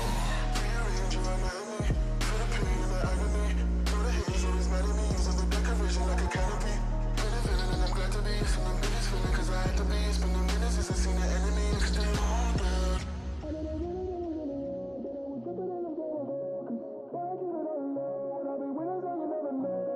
I know they be it after me, they never catch me, they ran out of time. Over and over and over and over, I gotta remind. There's a winner in the middle, I couldn't see the vision that it clear. Came from the concrete, it's a jungle full of lions, snakes and gorillas. I go with Godzilla with the fingers, pushing the button, pulling the trigger. I'm really about it, nobody realer. Remember me as a big hitter. There's a winner in the middle, I couldn't see the vision any clearer. Came from the concrete, it's a jungle full of lions, snakes and gorillas. I'm going Godzilla with the fingers, pushing the button, pulling the trigger. I'm really about it, nobody realer. Remember me as a big hitter. There's a winner in the middle, I couldn't see the vision any clearer. Came from the concrete, it's a jungle full of lions, snakes and gorillas. I'm going Godzilla with the fingers, pushing the button, pulling the trigger. I'm really about it, nobody realer. Remember me as a big hitter.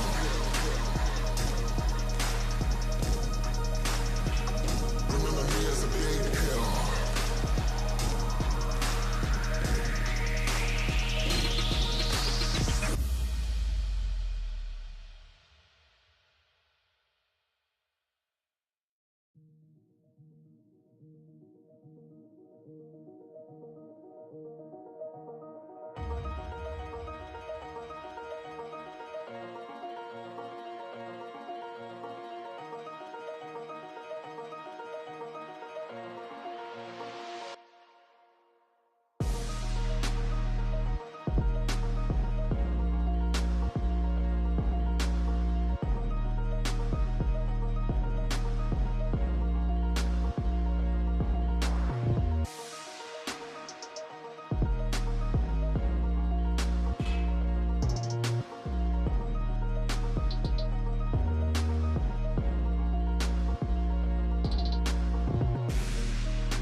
going up. Don't tell the odds, stay out of luck. Too much on the line to give it up. You know the mission, we gotta get it on Monday night. Monday night, we going up. Don't tell the odds, stay out of luck. Too much on the line to give it up. You know the mission, we gotta get it on Monday night.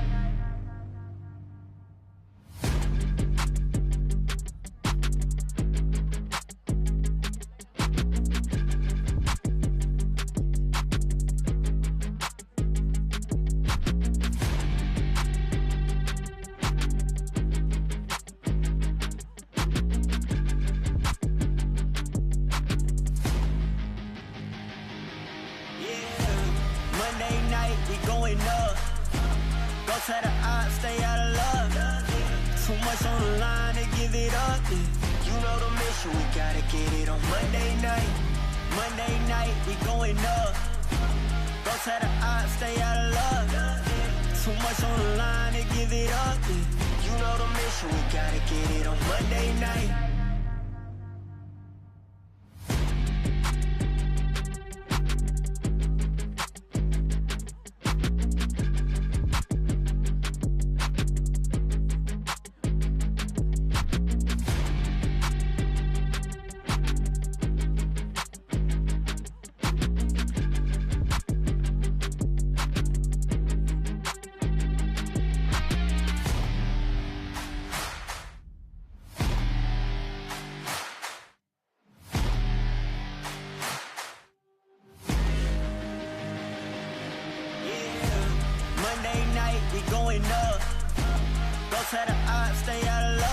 line to give it up.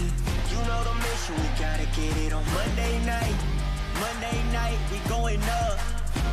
Go to the odds, stay out of love.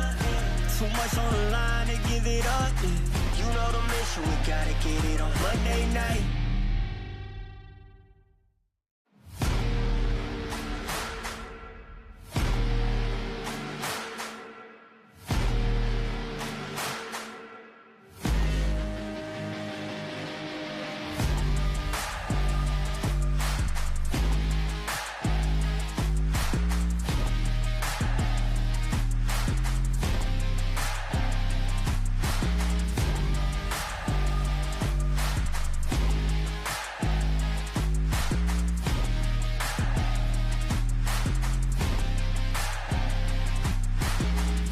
night.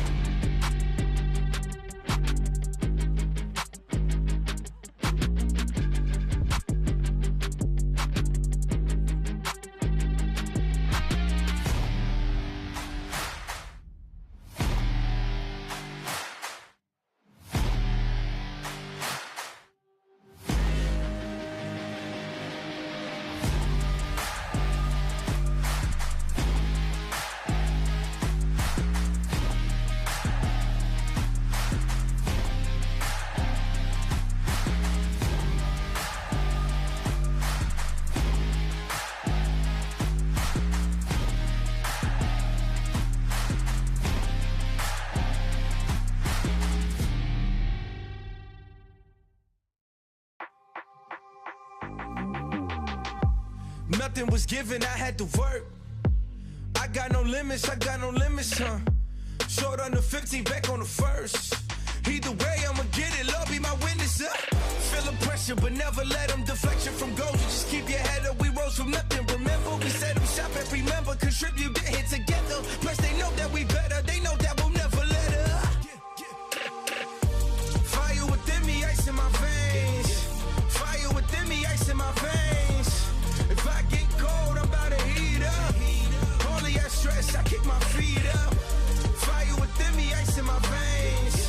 Fire within me, ice in my veins. If I get cold, I'm bound to heat up.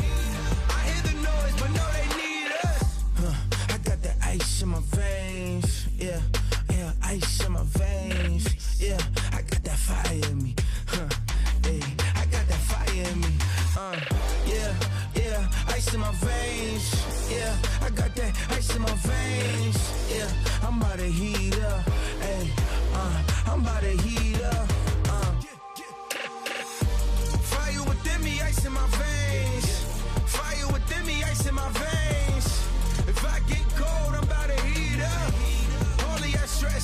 my feet up. Fire within me, ice in my veins. Fire within me, ice in my veins. If I get cold, I'm bound to heat up. I hear the noise, but no, they need us.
it take to get his money?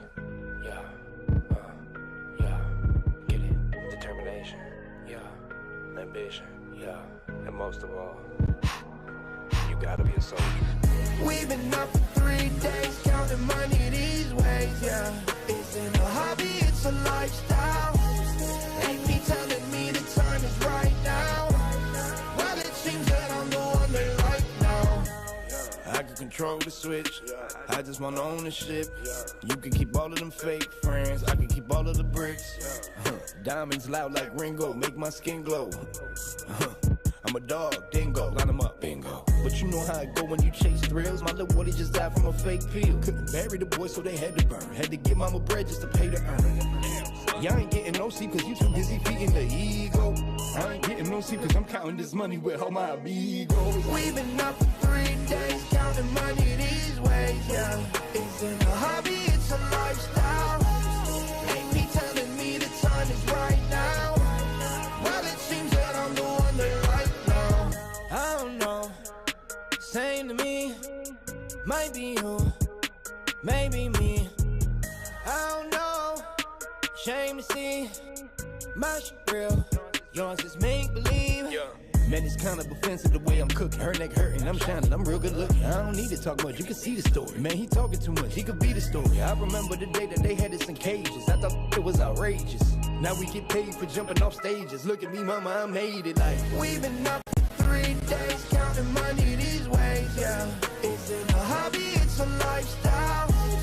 Ain't me telling me the time is right now. Well, it seems that I'm the one they like now.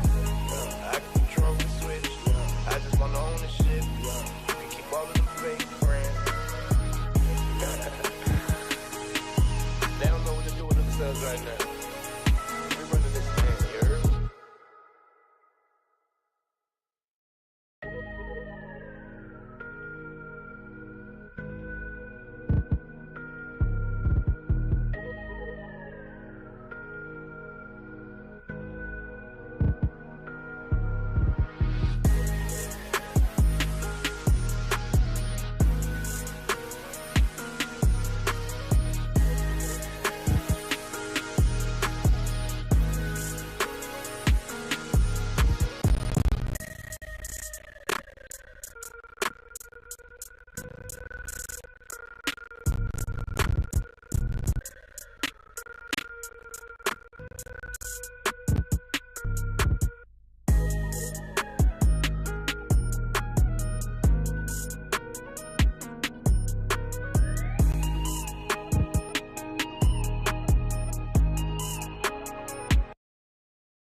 Big hitter, there's a winner in the mirror. I couldn't see the vision any clearer. Came from the concrete, it's a jungle full of lions, snakes and gorillas. I'm going Godzilla with the figures, pushing the button, pulling the trigger. I'm really about it, nobody realer. Remember me as a big hitter.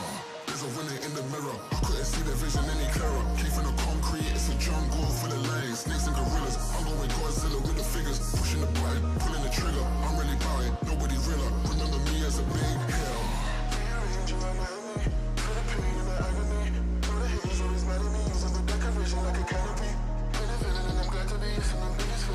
meant to be. Spending minutes since I seen the enemy. Still all dead.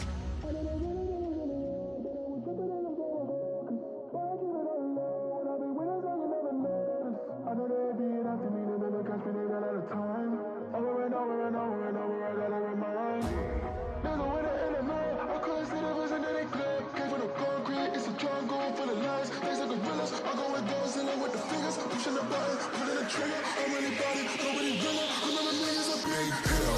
There's a winner in the mirror, I couldn't see the vision any clearer. Came from the concrete, it's a jungle full of lions. Snakes and gorillas, I'm going Godzilla with the fingers. Pushing the button, pulling the trigger. I'm really about it, nobody realer. Remember me as a big hill.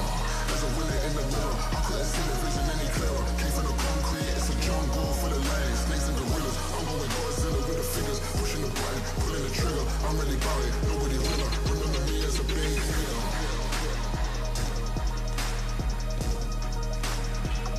Remember me as a big hill.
going up.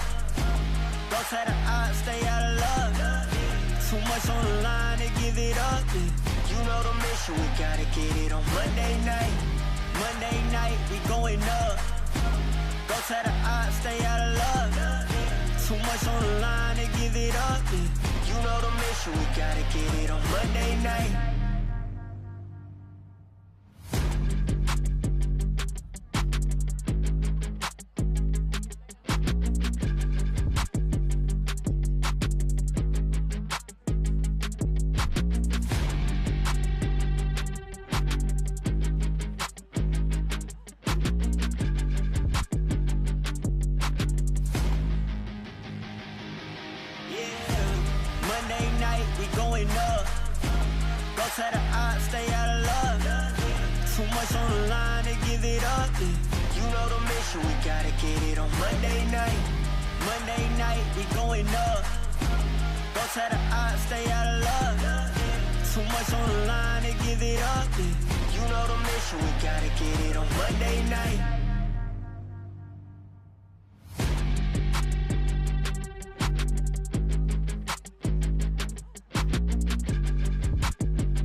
we going up.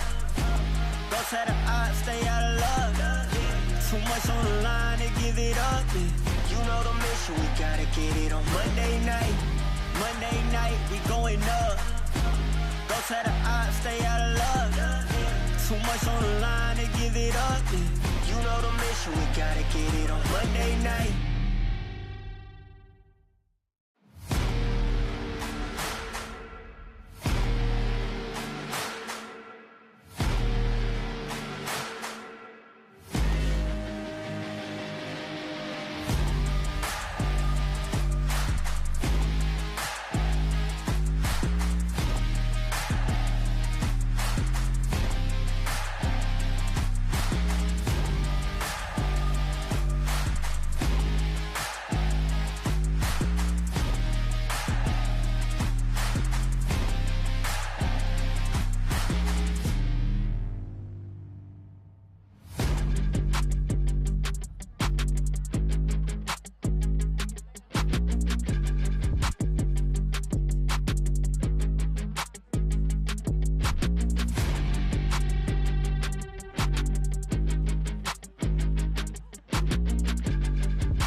Nothing was given, I had to work. I got no limits, huh? Short on the 15, back on the first. Either way, I'ma get it, Lord be my witness, Feeling pressure, but never let them deflect you from goals. You just keep your head up, we rose from nothing. Remember, we set them shop and remember, contribute, get here together. Plus, they know that we better, they know that we'll never let up. Fire within me, ice in my veins. Fire within me, ice in my veins. If I get cold, I'm about to heat up. All of that stress, I kick my feet up. Fire within me, ice in my veins. Fire within me, ice in my veins. If I get cold, I'm bound to heat up. I hear the noise, but no, they need us. I got that ice in my veins. Yeah, ice in my veins. Yeah, I got that fire in me. Hey, I got that fire in me. Yeah, ice in my veins. Yeah, I got that ice in my veins. Yeah, I'm about to heat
get his money. Yeah, get it. Determination, yeah. Ambition, yeah. And most of all, you gotta be a soldier. We've been up for 3 days, counting money these ways, yeah. Isn't a hobby, it's a lifestyle. Ain't me telling me the time is right now. Well, it seems that I'm the one they like now. I can control the switch, I just want ownership. You can keep all of them fake friends, I can keep all of the bricks. Diamonds loud like Ringo, make my skin glow. I'm a dog, dingo, line them up, bingo. But you know how it go when you chase thrills. My little boy just died from a fake pill. Couldn't bury the boy, so they had to burn. Had to give mama bread just to pay to earn. Y'all ain't getting no sleep cause you too busy feeding the ego. I ain't getting no sleep cause I'm counting this money with all my amigos. We've been up for 3 days, counting money these ways, yeah. Isn't a hobby, it's a lifestyle. Ain't me telling me the time is right now. Well, it seems that I'm the one they like now. I don't know, same to me. Might be you, maybe me. I don't know, shame to see. My shit real, yours is make believe. Man, it's kind of offensive the way I'm cooking. Her neck hurting, I'm shining, I'm real good looking. I don't need to talk much, you can see the story. Man, he talking too much, he could be the story. I remember the day that they had us in cages. I thought it was outrageous. Now we get paid for jumping off stages. Look at me, mama, I made it like. We've been up for 3 days, counting money these ways, yeah. Isn't a hobby, it's a lifestyle. Ain't me telling me the time is right now. Well, it seems that I'm the one they like now. I can control the switch, I just want ownership. You can keep all of them fake friends. They don't know what to do with themselves right now. We running this thing, you heard?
mirror. I couldn't see the vision any clearer. Came from the concrete, it's a jungle full of lions, snakes and gorillas. I'm going Godzilla with the fingers, pushing the button, pulling the trigger. I'm really about it, nobody realer. Remember me as a big hitter.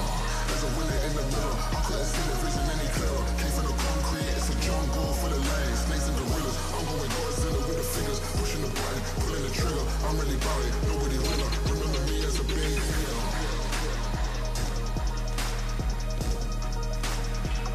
Remember me as a big hitter.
I know, it's a bit of a long wait between series, but that's how it goes. You're back watching FISSURE Universe Episode 4 with Permsneeze and 343 bring you the action. We are still knee-deep in Elimination Day. 0-2s for these teams so far in the score, hoping to turn their fate around. Just now, precisely around 3 hours ago, we unfortunately had to wave goodbye to the only representative from South America, M80, as one win they were able to take that series pretty convincingly 2-0. But now we have a whole different setup. One move.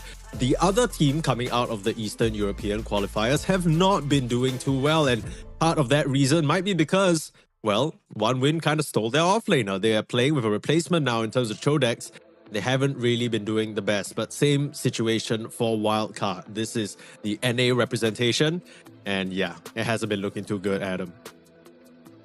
From the series we cast out Wildcard, I thought they looked pretty promising. I think just very small, easy to fix fundamental mistakes, right? We saw in their game on day one, they just failed to sweep the map. They are able to like dominate their lanes. RCY looks so impressive to me. My eyes is on this guy for a series for sure. I feel like if they can just address their problems, like very, very small problems, like, hey, you know, this is what we did wrong, let's fix it. I feel like they are a high potential team. Yeah, I mean, they kind of were able to keep things pretty dicey with Talon yesterday. They managed to take a game off the Southeast Asia representatives. And of course, as we saw in the coin flip there, it was Wildcard that won the advantage. They picked, I believe it was, if I'm not mistaken, first pick for themselves. Yeah. And one move went with Radiant. So no surprises.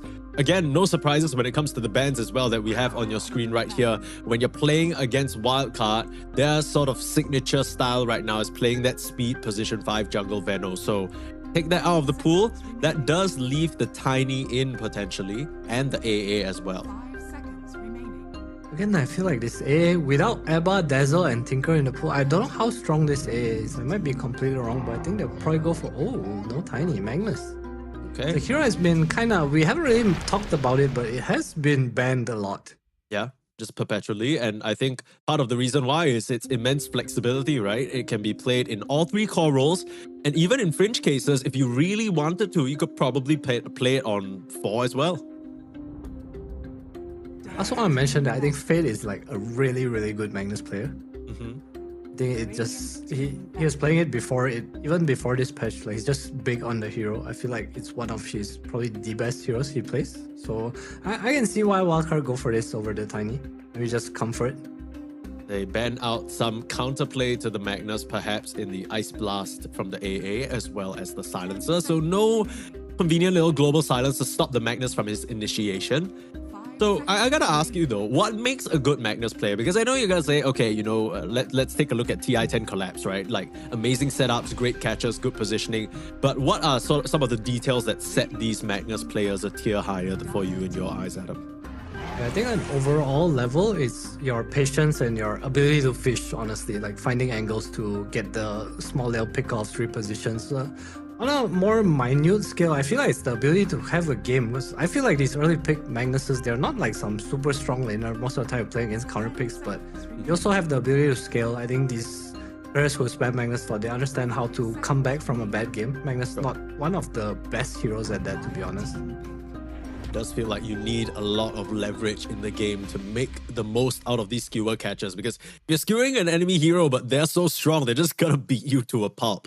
There is some good lane secure. Again, with the Warlock, we did see in the previous series that M80 tried to make this work to no avail, although I will say I don't think the Warlock necessarily was the problem. It does leave your lane a little bit lacking in terms of aggressive potential. Might not be an issue anymore. The Dragon Knight being picked up by Wildcard. So possibly keeping this Magnus open because there's not much reason to show a core here. Either they're just gonna use the post 4 to secure the Magnus lane. 10 seconds remaining. Also, DK against Tiny is something we saw earlier, right? Just one of the better heroes. Tiny obviously has a hard time bursting you. You're good in the mid lane against the Tiny, so possibly trying to force one move to move this Tiny to pause 1. So if it's not a mid lane matchup, do you still go for the Corrosive Dragon? Is it just sort of the better facet? Because I've seen, I mean, it's been a bit of a toss-up, right? It's either Frost Dragon or Corrosive Dragon. Which one do you think is better here? I like the Corrosive in mid in general. I think it lets you apply pressure, which is kind of what you want as the DK. Mid, you go like this Mage Slayer plus the poison on top is just so much damage. I think you only go Frost if you're playing against very specific things, you know, some Morphling, some like heals, that kind of Maybe thing. like But a Huskar, something like that. Yeah, I can totally see that too. Okay. There's an argument for poison against Huskar, I think. It's my Yeah, Oh, we see Murta. Finally, takes us a while. This is one of the most successful position 4 heroes of the entire patch. Some good area control versus the Magnus, so you don't have the global silence, but you're gonna at least have silence in a small area around you, and the bristleback being picked up. So this is likely, I want to say, usually I would say it might be a position 3 for Chodex, but this team one move, if I'm not mistaken, I'm gonna have a quick look at the stats here and confirm It it. plays it on post 1 as well. But yeah, they do play in the pause 1. In fact, the game that they've picked it recently has been a pause 1. They won with it. So Could be, I mean, keeping their draft open, right? That's like the main goal here. So they see Tiny Bristle, you know, there's like 2 tanky strength cores, but at the same time, there's no real way to take advantage of the lanes just yet. Wildcard probably gonna go for their carry here unless they want this DK to be carry. What's left in the pool? I see Lifestealer. I think Lifestealer is pretty nice. okay, sorry, just before we move on, I misspoke a little bit. They did lose to Paravision, but that's because Paravision had some pretty solid counter picks in the Enigma, in the Monkey King, and the Lifestealer. So that might be something that one move are probably thinking about. Do we want to take out the Lifestealer? Because Lifestealer, Magnus, DK, that sounds like a very, very strong core lineup. Yeah, it's also just tanky cores. Hard to kick out the Lifestealer. I think Bristle against Lifestealer is alright. I think Monkey King looks pretty cool too, but again, the problem is you don't really see the lane. I'm not sure if you can blind pick this hero unless you're like a specialist. I don't know if that's RC-wise alley. Yeah, RCY, talented young guy. Oh, Go for the Morphling instead. Huh. new hero. Yeah, it's been a while since we've seen this watery boy. What exactly makes it something attractive in this phase of the draft? I mean, I get it's 18th pick. You want to have a little bit of an aha hero. So what exactly makes this Morphling an aha hero? It's just a... 5 seconds remaining. I think it's just a hero that's hard to kick out. Unless you land a Murta Silence, it's kind of hard for you to die this game. Turning into Tiny for the combo in fights is pretty scary too. You just kind of evaporate a support. So I think just probably a comfort pick for them. A lot of stand lane, drag the game, Warlock heal, just you kind of chill there. You don't really have moving heroes on wildcard right now. Are you sort of... I mean, we were hypothesizing a little bit about the Lifestealer. It's a good matchup into the Bristleback as well as the Tiny.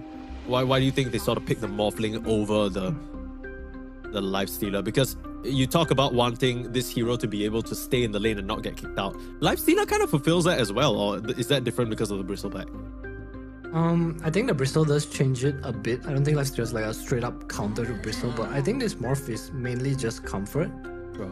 Because it's not a popular hero at the moment, right? Yeah, true. After Jensen the does play it Cannon quite a nerf. bit. Well, I'd say just probably comfort, a hero that is able to, I would say, handle pressure as well as apply if he does well in the lane. Doesn't care about Bristle, not a threat at all. One of the more mobile heroes, obviously the stick charges that he feeds to you is super nice for Morph too. Sure.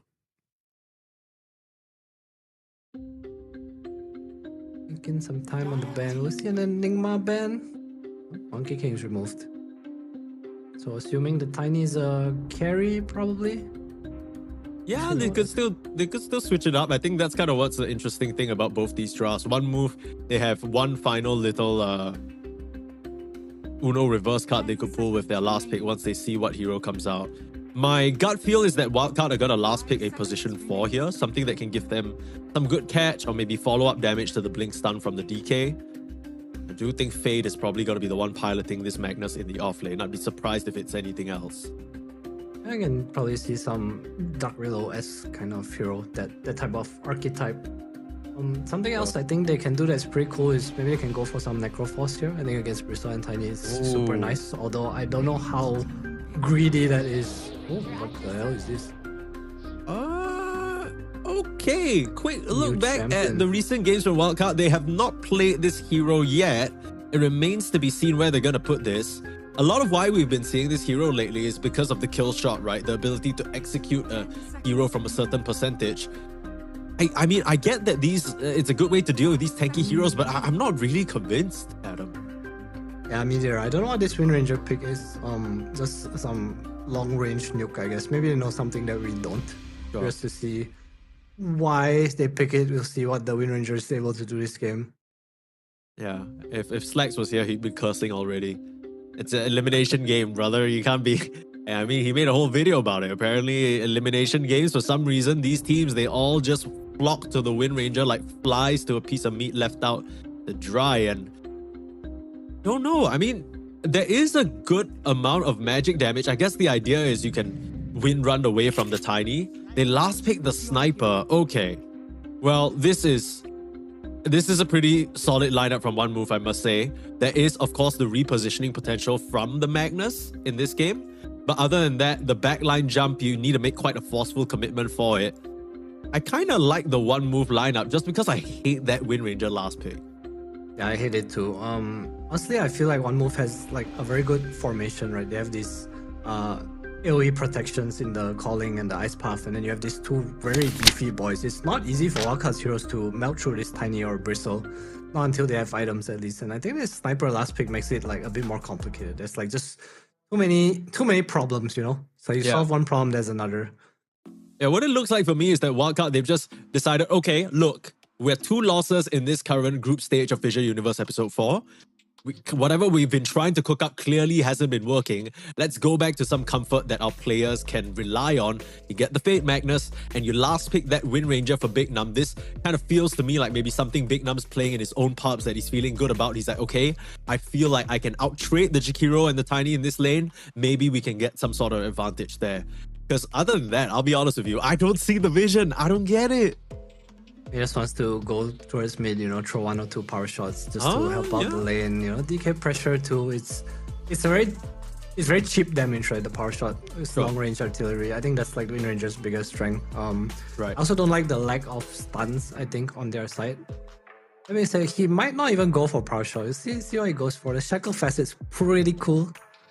Yeah, I can see here, because I'm in this game, obviously, that kill shot is the facet that's locked in. But we'll have the game ready for you. Of course, this is our second series of the day, second elimination game. It's rough for these teams. They want to sort of keep their lifespan going. For Wildcard, they're just coming off of being knocked out of PGL Wallachia in the very same position very early on in the group stage, barely getting to scratch anything further than that. So we'll see whether they can extend their lifeline here. One move versus Wildcard. You're watching FISSURE Universe Episode 4, brought to you by FISSURE Studios. And yeah. I see a late smoke here. There you go. Not much initiation though, other than blood grenades. I guess DK can learn stun if he really wants to, but I don't know if you want to do that against the sniper.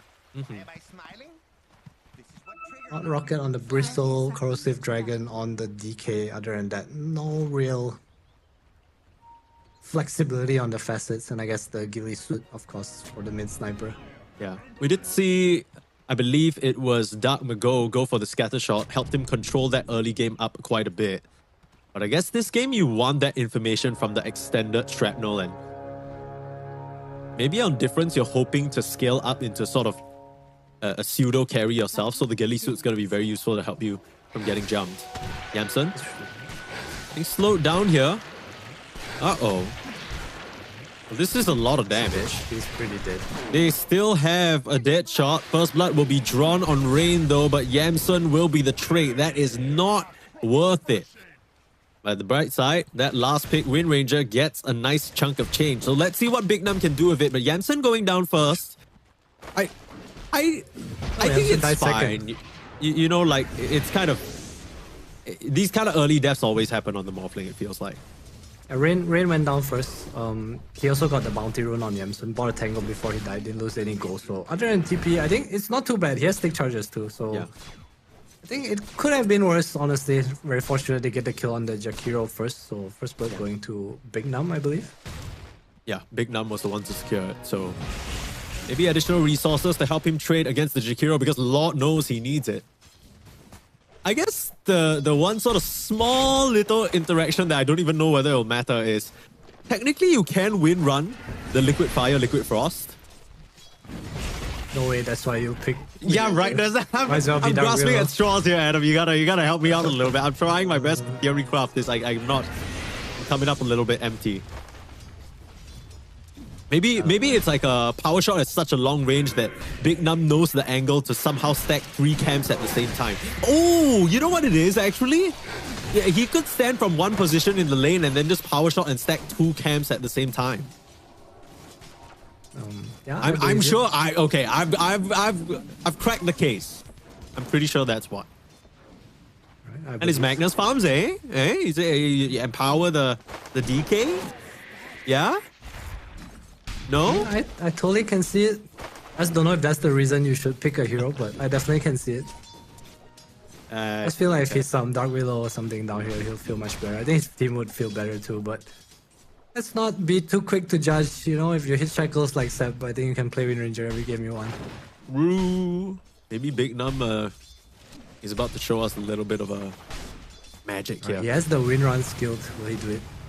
Okay, let's watch for it. Wow!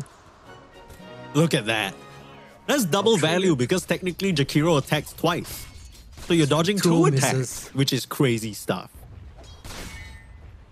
That is kind of crazy. Mid lane, RCY on the DK. Doing pretty okay for himself. Does not have Wind Run, unfortunately. Yeah. He didn't have Skewer either. I don't know whether that would have saved him, but it's like one of those situations where you see how much net worth the Wind Ranger is getting. She's basically kind of in a better position than the Magnus is at the moment. Of course, Fate has the Eternal Empowerment. He'll be able to just farm up himself. Battles for the Lotus. Yamsen forces Not Me away, and Chodex a bit too low from the Fatal Bonds. Yeah, so I mean that first death on Yamsen wasn't that big of a deal because that's the whole point of the Warlock pick, right? It just secures the lane for you. It's like Fatal Bonds up here is doing work too. Even though his Bristle has the Ring of Health still, just taking a lot of damage. Look at that Wind Run. Can't hit Windmere Big Tree. Yeah, you can still hit her with Avalanche though. Gets her the half HP. So what are we kind of expecting from this early game? What's the plan here for each of these two teams? Because I feel like the way that the drafts have ended up, it feels a bit unconventional. At least these aren't really the lineups that I'm very used to seeing. Yeah, for sure. I think the whole point of this DK was to like apply pressure in the mid lane, right? Probably assuming that DK was mid, but one move kind of one-up them. They go for a sniper, so it's hard to play pace, right, against this sniper. He's really strong. He pushes out the wave with shrapnel. Yeah. Gonna shut down the DK a little bit, so we probably see a bit of a slower game coming out from wildcard. I think even on one move, like other than moving to this tiny lane or just mid lane to play together as supports, I think it's kind of hard to get anything. Yeah, it kind of feels like both teams probably want to spend the first 10 to 15 minutes farming. We're not going to see very much action. I think the only real caveat to that is once the Warlock hits that level 6, maybe he will try and rotate to a lane, drop a golem, get a kill, something like that. But for now... Win run, baby. Yeah, win run, big stake. Which other support could have survived there, right? Like, which other support would have lived there? Not Dark Willow. True. Actually, maybe Dark Willow with a W. If we get Ice Path, then stunned anyway. That's true. Let's see, will he power shot? Mike, do you prophesize this? A proper power shot what? Like the creep camp? Yeah, look at him. Yeah, He's look. going. Instructions are No, that's the stack. He's second. Oh, RCY. Oh my god, it's so close. Yeah, Orb of Corrosion Sniper. I thought I was going to take him out. Still manages to survive. 2 bracers to keep that health regen running. My goodness, difference. Absolutely slapping him around a little bit. The good news is RCY isn't really losing out much in terms of the CS, right? Net worth across the board, still pretty even. I think big winner of all of this is the Tiny. And, you know, you pick the Magnus first, you prioritize that for Fade, and you've got to know that one move, they're going to snatch that Tiny. Just such a high priority hero. Oh my god, this guy stands mid and spams power shot. Let's go, Big Num. Is he about to do it? He's definitely setting up here. The RCY is 6. A little low on the HP though. You try and make use of this catapult wave, perhaps. Sniper. Changes his mind. He's coming over too. I'm gonna try to battle for the rune here. Seems that way. Mid lane, the shrapnel just to defend. They've mostly pushed this effort away. The AD rune in the bot lane. Rain is gonna try and contest it. Ice Path to just slow that advance, but can't really deny that. So just have to accept it. Leaving Fade with some nice space here in the bot lane in this 1v1 situation. Sure, he's very happy about that. I wonder if they can do anything with this double damage rune. RCY still has Dragon for a little bit. Yeah, I wonder if any team can do anything, period. This feels like a weird situation where even though these heroes themselves have ways to start initiations and fights, both teams aren't really in a position to get much done. Nice little skewer away. Catches the angle out of the Ice Path. So gets stunned the first time, not the second though.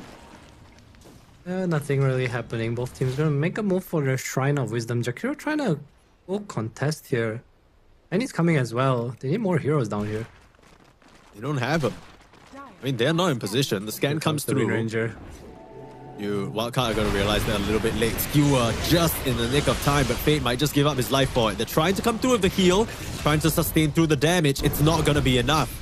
Beat has already moved into position to contest for the Shrine, and maybe the Tiny is now overextended. RCY with the rotation gets the kill. It's a double for the Dragon Knight. Very, very nice outcome. Yeah, nicely done. They get the Shrine as well. Big protection. Double kill for the DK, who is not going to take any pressure in his mid tower. Already pushed out the wave.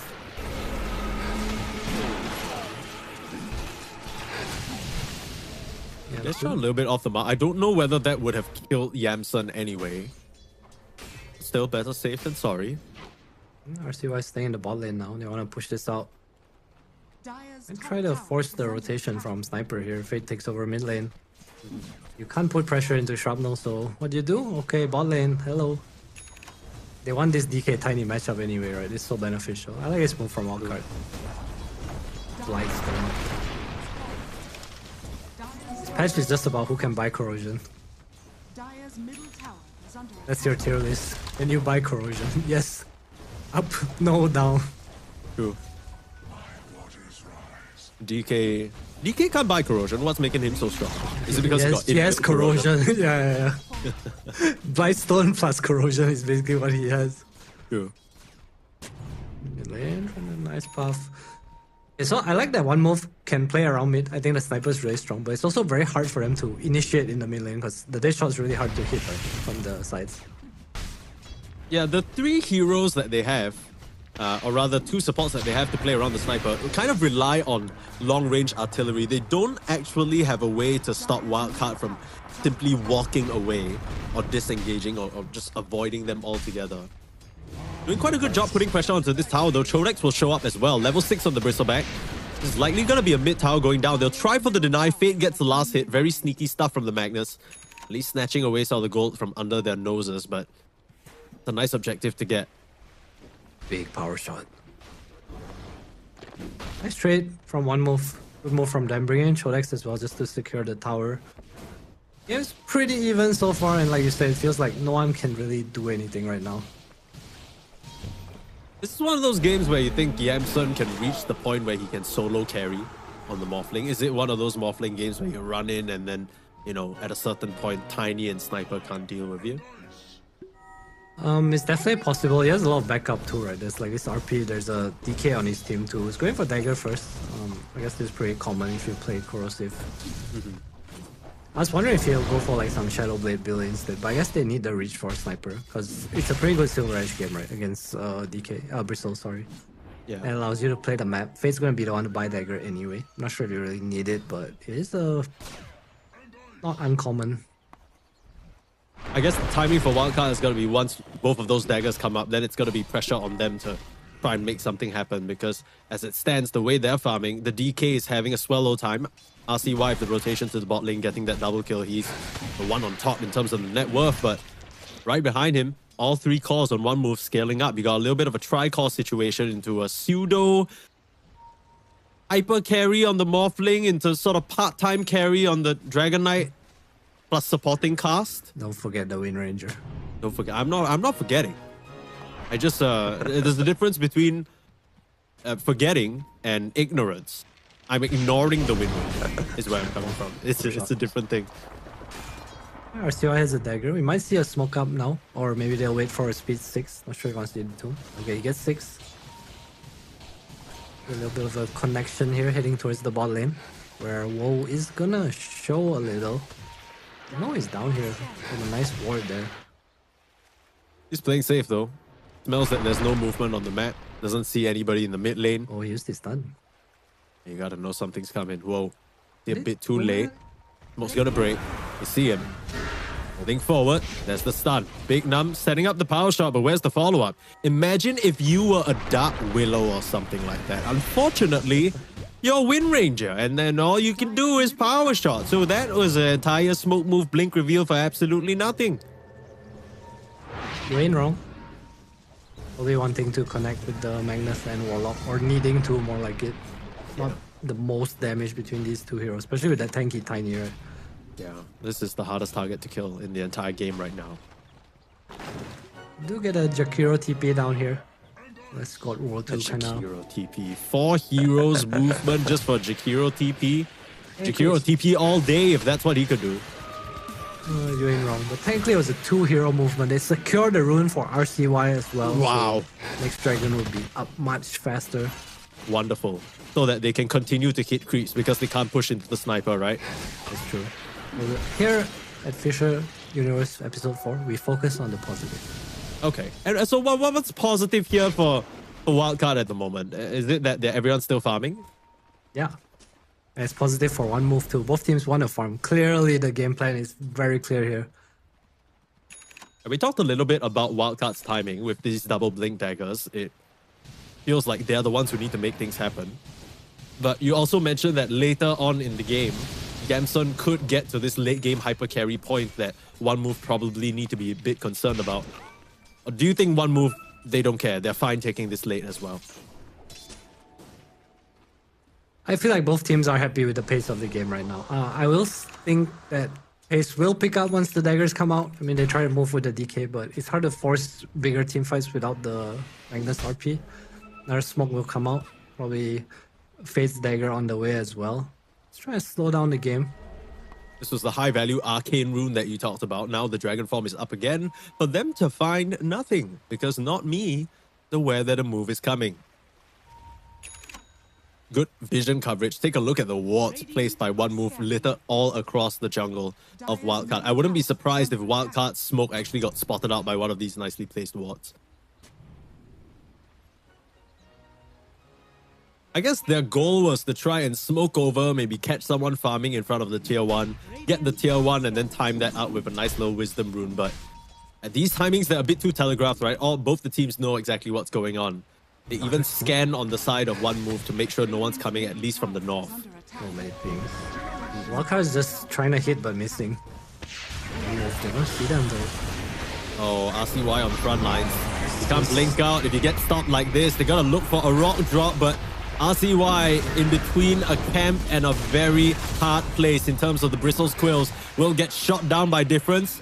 And I mean, I'm sure he's very pleased about that. A lot to smile about here on the sniper. Just an excellent early game for him.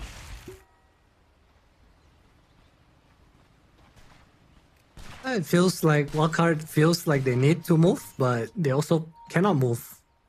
No one really able to push out the waves.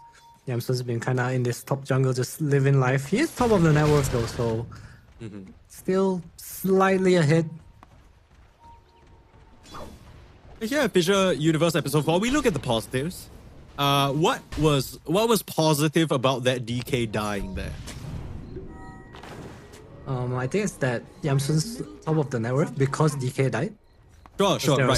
So DK died as a sacrifice for Yamsun to hit some creeps, is what you're saying. Correct. Wonderful. Okay, well, now that is going to lead to a advantageous position for One Move here in this bot Tormentor area. Wildcard, they're smoked up. They're ready to try and contest. Going for a big wraparound play. Keep our eyes on them. A bit too late already because the Tormentor goes down thanks to the Bristleback. But Yamsun coming in. They've got to know that the rest of the side of Wildcard are coming, but they can't save their Morphling. Yamsun just goes down. Nice RP onto 3. Where's the follow-up? Silent Stop is the Warlock. You can't drop the Golem. It comes down anyway. It's a bit too late though. Sniper goes down, but so is the Dragon Knight. He just gets chopped up. Woe and Chodex are cleaning up on this fight. 4 heroes down on Wildcard. You have to wonder what that was about. Trying to bait with the Morphling, severely overestimating his survivability. He dies before anything even starts, and all they get is the sniper as an exchange. That is not worth it at all for Wildcard.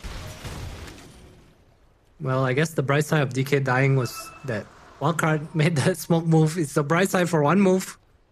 Yeah, the bright side is just not on Wildcard's side. They gambled, unfortunately, and unfortunately, in this particular case, they lost. It's hard to fight into the calling. We saw Speed trying to drop Golem, is just permanently silenced. It was quite hard for Fate to find an angle to jump in and RP2, but he managed to get 2, and it's just no damage, right? Morphing the strength. DK already jumped in, and they're kind of reliant on this Warlock because let's hit some big fatal shot power bond. Oh my god, what did I just say? Power shot fatal bond. That sounds like one of those Power Rangers when they combine their moves or some shit like that, and then some fusion name. Fatal shot power bond is like some sort of. It sounds like something a Bleach character would use as hold a up the focus fire, the shackle shot. Okay, controlling Codex. I don't know about this because he's still surviving. He is still alive. The Gale win. It doesn't do damage though. Oh, power shot! Off the mark. That was your one chance to be useful. That was his one chance, yeah. He flubbed that up a little bit. Unfortunate. And Chodex walks away for free. Again, Fade tried for the setup. Doesn't work out. And meanwhile, all the One Move heroes are farming. RCY might be next on the chopping block if he steps out of line. Ooh, he's going for 4 stuff. So thinking the fight needs to be kited out a little. I feel like they need damage and they need a way to get Morphling online. Stuff's gonna fly in now, but fights just look very hard for the Magnus Warlock team, which is very weird to say. Yeah. I think one thing that I've noticed, so yesterday we got treated, the day before, we got treated to some sick Night Pulse gameplay, right? And Kidaro, he was playing the Warlock both games. Went basically deathless. He did not die at all. And one thing that I'm noticing as a difference between his Warlock and some of these Warlocks that we're seeing today is teams are getting pretty good at catching the Warlock out, right? Every single time there's some semblance of a team fight, everyone on One Move seems to be aware that Speed is going to be somewhere trying to drop a rock. And they make it an effort, make it an active point to try and find him, pick him off. It worked out for them in that previous fight. And Speed, he just has to be a lot more careful with his positioning. He can't afford to be caught out. His team needs his spells. Man, I want to agree with you, but I feel like he kind of walked into the calling by himself. Yeah. Well, was like, hey, free Warlock. Okay. I mean, just trying to play all this need to be in the circle jumps against Murta. That was honestly a really good calling placement. They had to like walk uphill into it. Sniper was like in deep, you have to jump past it. It's just a bit awkward. And I think the problem with all of this game is like they are trying to use their spells. Don't get me wrong. I think Wildcard is doing the right thing. It's just the angles are being read very well by one move, and when you fail these moves once or twice, the net worth gap grows and it just gets harder and harder. It was like one move, this giant radiating ball of pressure, and you're trying to break apart that pressure, trying to find an angle in with the Magnus, trying to find an angle with the rock, the power shot, what have you. But there's so many things stopping you. There's avalanches on the ground. There's the calling, like you mentioned. Hell, we haven't even started talking about the Jakiro Ice Path. Literally one of the most contested, if not the most contested hero of the patch, by the way. Basically banned or picked in every single game. And Ice Path, Macro Pyre, Dual Breath, so many things for you to be concerned about. And now, as we see on Wildcard, you're starting to run into an issue of damage. Of course, you won't run into any issues following this tournament if you be sure to follow Fissure's social media. Be sure to type !F in the chat for a link to all our social media pages for Fissure Studios. Not just this event, but the many other amazing Dota and other esports events they'll be running throughout the year. All your BetBoom Dachas, all your FISSURE Universes, FISSURE Playgrounds. I know you don't want to miss any quality Dota, so again, !F for Fissure's socials. But yeah, a 3k gold lead, pretty healthy, pretty happy for one move. They'll head into the Roche pit, extend that even further, look to further press their advantage. Wildcard don't really have any moves to make at the moment. Speaking of moves to make, one move will make the move to get the Roshan so that Roshan doesn't move at 20 minutes to the bottom lane. Thank you, thank you. How many more times can you say move? I like to move it. I don't know. There we go. Okay. It's not too bad. I'll move you up a rank in terms of the joke leaderboard. The Iron Talon Warlock. I've not seen this before. Oh, well, in the farming game, we do what we can. They're Iron Talon gaming right now. That's crazy. They almost Iron Talon yesterday. Radiant's bottom tower is under attack. Unfortunately, Talon were too hard for them to deal with. Oh, indeed. Alright, my problem now that Wildcard is this far behind, it feels very hard to kind of kill any other call. The Rainbow Power Rangers TP. They're gonna try come in with the Fatal Blast Power Shot up. Calling. Rock, everything drop. Calling puts a stop to it momentarily. Woe is in big trouble. Have that Aegis on the sniper, so Tiny gets away because invisibility. He's gonna turn. He's gonna turn and hide and run is what he's gonna do, Adam. Get it together. He's not a madman. He's not trying to throw the game, okay? Correct me if I'm wrong, the imp was following him. Is it an imp? The fire imp from the wall? Yeah, it just kind of honed in. I feel like those imps are a little bit like VAC, like they don't care whether they can see you or not. They ask the server, like, where is this guy? And they just like truck along. Kind of crazy. Edited by Gaimin himself. A lot of throw decks, a lot of space. He just take the tower for free. Almost has his Lotus Orb. No more getting Fatal Bonded and killing his team. Discord. Okay. What a nice guy. That's the nicest guy. Nice dude. What's Chodex doing over there? You see him typing on the keyboard. He clearly didn't send a chat message. What's he doing? He backspaced. It's like, no, I can't do this. I'll get cancelled. We will never see the potentially controversial message typed by Chodex at this instance in the game. What tier hero do you think Jakiro is? It's picked every game. Wait, what do you mean tier? Like, it has to be S tier, right? No, it's S negative. Do you know why? Why? Because you don't see S tier heroes. They're always banned. So what's S negative? Does S negative mean that they're like S tier, but like they're not S tier enough to be always banned? Yeah. It's like you're trash. You're not trash. You're like the best, but you're not the best of the best. You're the 8th best. Okay, Because there are does 7 heroes STR, that are okay, always I best. need to ask your impression of STR because I don't think Jakiro is a broken hero, but it just feels so good to have on your team, right? Like, it feels exceptionally good. He has so many tools. He can help you win the lane. A lot of utility in the game. Good magic damage. Can build a Tower is under attack. field of support items.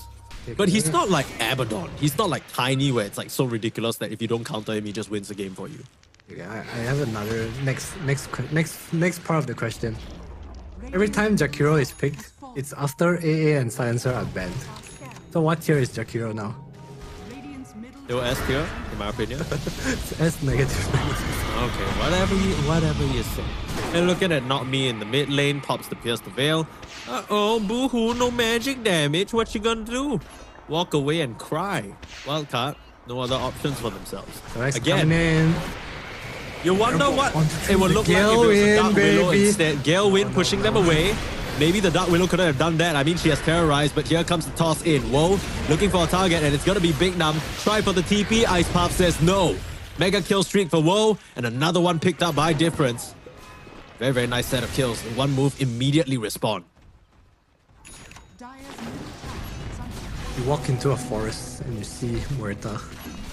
He presses Pierce the Veil and he screams, "Read my name, bitches," and walk away. Yeah. Not me. Living to see another day. Again, Yeah. Wildcard look like they have no damage. The only thing saving them from this game ending right now is their Discord lag. Or maybe that's what Chodex was typing. He was trying to give them some friendly advice. He's Like like, nah.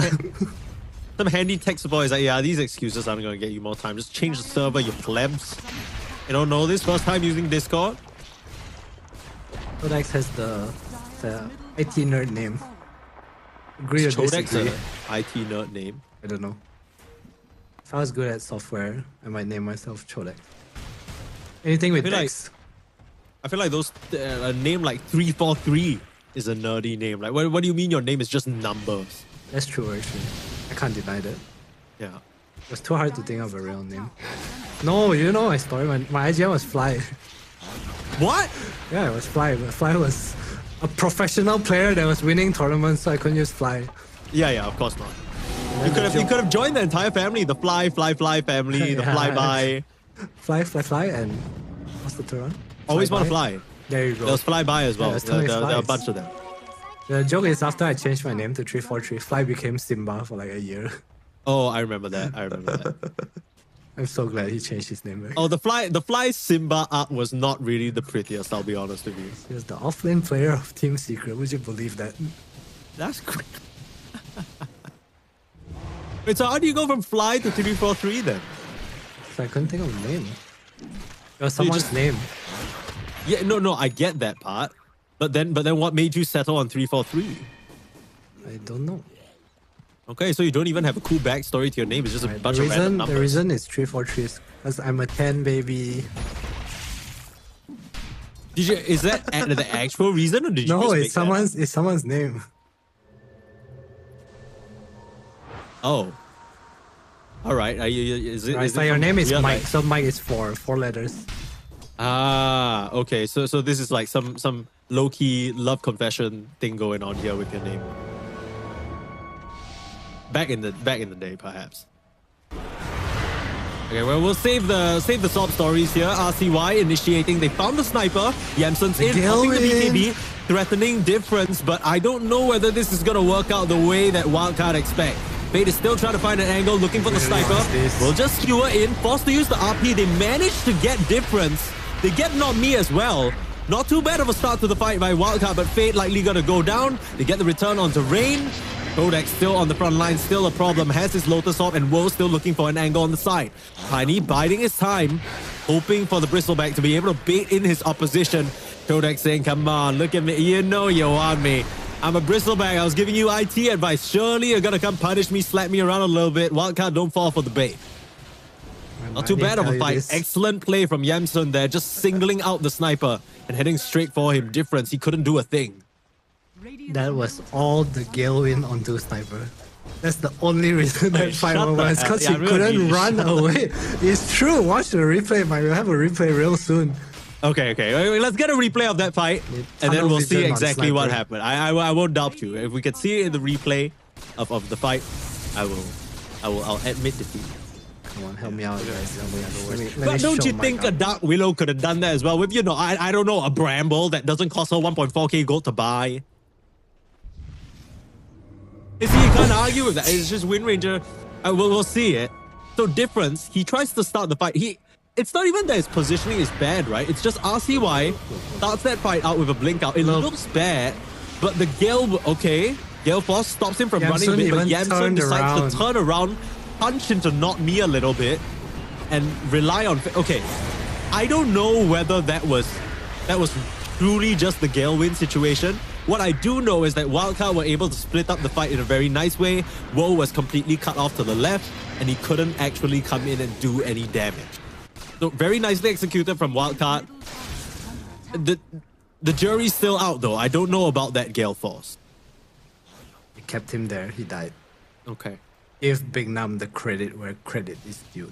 I'm giving Yamsun the credit, dude. Yamsun kind of went in and popped off. That's Also was BKB doing reveal too. So good until he turned around and hit someone else. We don't need to see that bit. We need to edit that out of the replay. Also, just a reminder in case you're a bit confused about what's going on. I don't know how you can be. You're watching FISSURE Universe Episode 4. This is the best Dota 2 that's happening right now.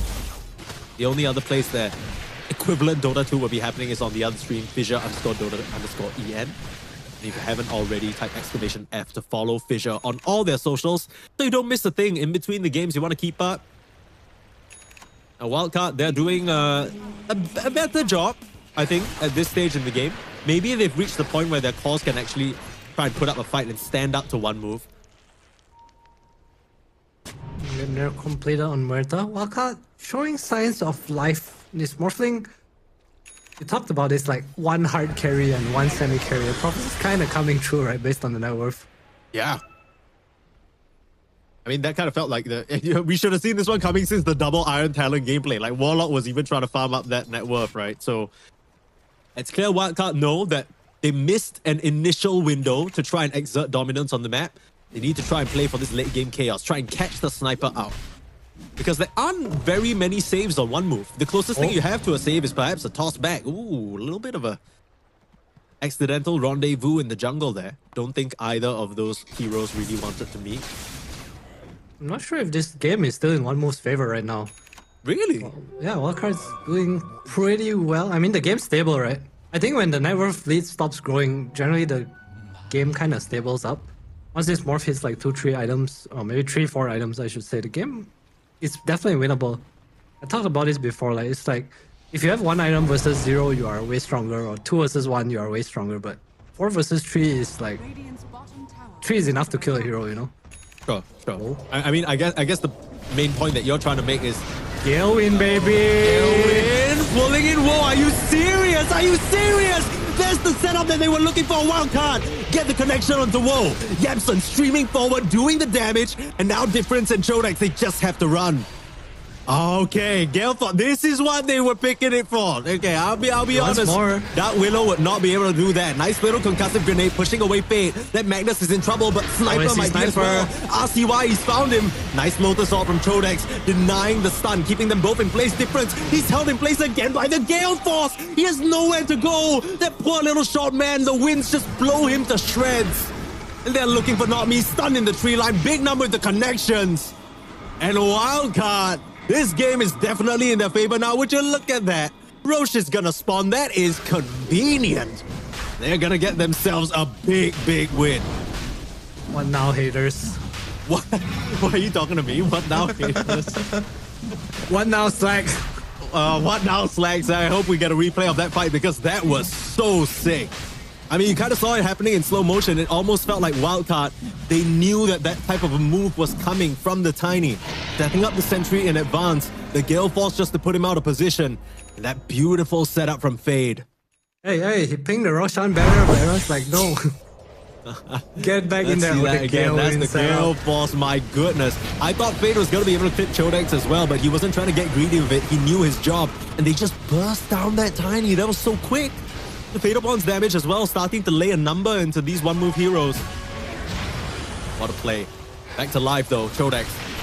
The front line, they know there's no rock, they know there's no RP. Yamsun has to be careful. A lot of damage coming out. I feel like the mob's reaching pretty scary territory right now. Oh, he's Powered at up. scary territory.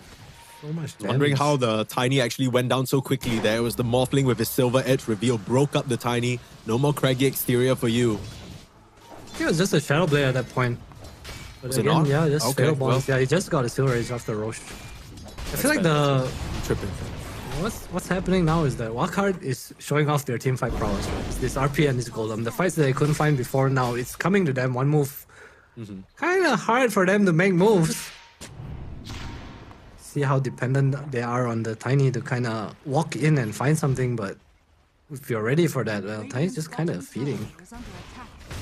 And it's coming back to a central problem that we identified with one move's lineup. They're heroes who They can is make one move. going in for the catch, right? Who is starting the fight? You're kind of relying on Wildcard to be a bit out of position, and it's been the case for the entire early game. But this is definitely one that Yamsun can carry on his back. He didn't have the best start on the Morphling, but like you said, reaching scary territory now. Who is going to jump him? Who is going to get that burst? It feels like it has to be the Tiny, but then you're putting a carry in such a compromising position. Wildcard trying to sweep a little, not heading to the top side this time. Just going to cut mid-wave and go back to bottom. See, this is learning. We saw this exact move. They swept top in the, I think, Falcons series, was it? Then choke out. Now here they are, back to pushing bot lane. Force them back, guys. Yeah. I love seeing a team get better. I mean, immediately, it feels like Wildcard, at least this game, they know exactly what they need to do. Wasn't the prettiest in the early game, but they held on, played for the later stages. Now they're at the later stages, 30 minutes in. This is the timing that Yamsun has been waiting for. Lost a couple of They can TPs just- back, not everyone though, and they'll just retreat. They can't find much else in terms of this wave. Oh, Yamsun, if he just waited a little bit longer, the Tiny might have shown himself. I was wondering if they could actually just touch the Bristleback at the bot lane when he should, because there is a Silver Edge, right? Doesn't he just die? There's no save or anything. Yeah, I thought they were going to go high ground, to be honest. I thought they were just going to try and jump that first person, force even more reactions. Well, Maybe back we to spoke a farm. little bit too soon. You said I would love watching a team get better. Maybe they're like halfway there. They haven't fully... They haven't lost yet. Maybe it's the right move to not go high ground. Taking more of the map, increasing their net worth lead, pulling one move's advantage back to 0. It's a sign of a tier 1 team, Mike. I don't know what you're on about. True. We gotta watch our mouth about Wildcard. We don't know what the hell we're talking about. NA Dota represent. AUI would be proud. No 20k, no high ground. Do you think AUI still associates himself with NA Dota? I don't know, man. It's such a... Everyone seems to be trying to jump off the ship as soon as possible. We heard that interview from Davai Lama yesterday about how he's saying the scene is in such a bad place. Fate forced to pop the BKB, doesn't want to lose the gem. A bit split now are the team of Wildcard. Half of them pushing the top lane while Fade is back here trying to defend. One move, they're the ones who are sort of executing this map movement pretty well. Forcing some sort of a response back. Wildcard Look don't at feel this. confident continuing to push the issue. Manta in the top lane, Yamsun cutting the middle wave. No sweeping to the bot side. Now back to top pressure.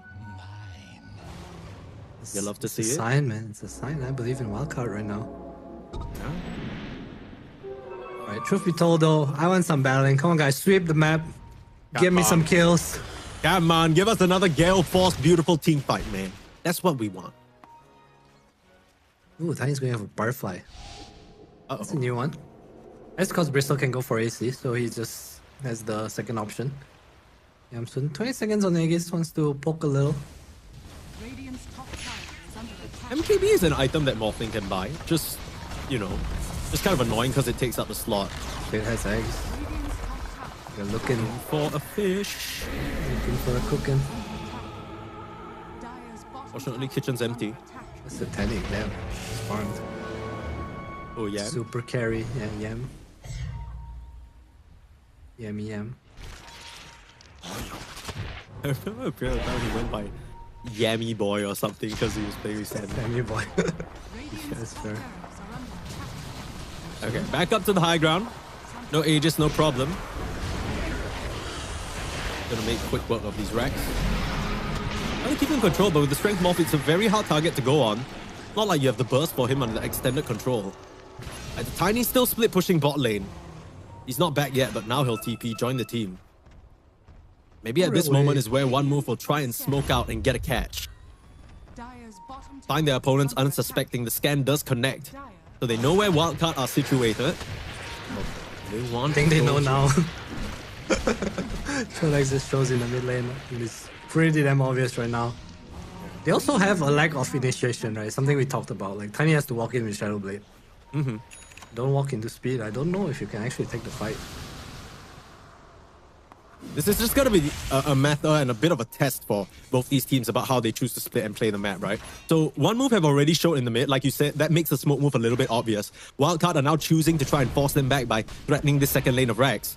In fact, they're going to walk up to the high ground now, see no heroes, and be like, okay, you guys are trying to pull something on the map, we'll take your Rags for it. There's a tier 2 in the mid lane though. Oh, they wish this tower was dead. Well, one move, they realize that defending is not the best decision, will force the other side. Okay, Yamsun. Oh, I like this. That's my carry, back. Baby. Codex is gonna be returning. I mean, so what is the ideal move here for one move? Like, what do you need to do in this situation? Because you can tell that they're trying to split the map, make wildcard flip up a bit in terms of their own map movement, but it's not working, right? Wildcard have formalized some of these procedures a bit tighter. Oh, whoa. Like, they didn't see him. They'll initiate onto the Moeta. She blows up. There's a little bit of trouble. Was in a great spot. Gonna punish speed. No golem. Yamsun's in some trouble. Like you said, turn around the Satanic. He's dropping low though. Where's the Magnus looking for a target? Bit of an awkward setup. Shodex able to slow all of them down. Yamsun still doesn't have a waveform available. It will actually skewer Shodex away. I don't know about that. Fate goes down because this Bristleback, he's big and bad and he's gonna work you down. Too many little snot rockets flying out. RCY in some trouble now.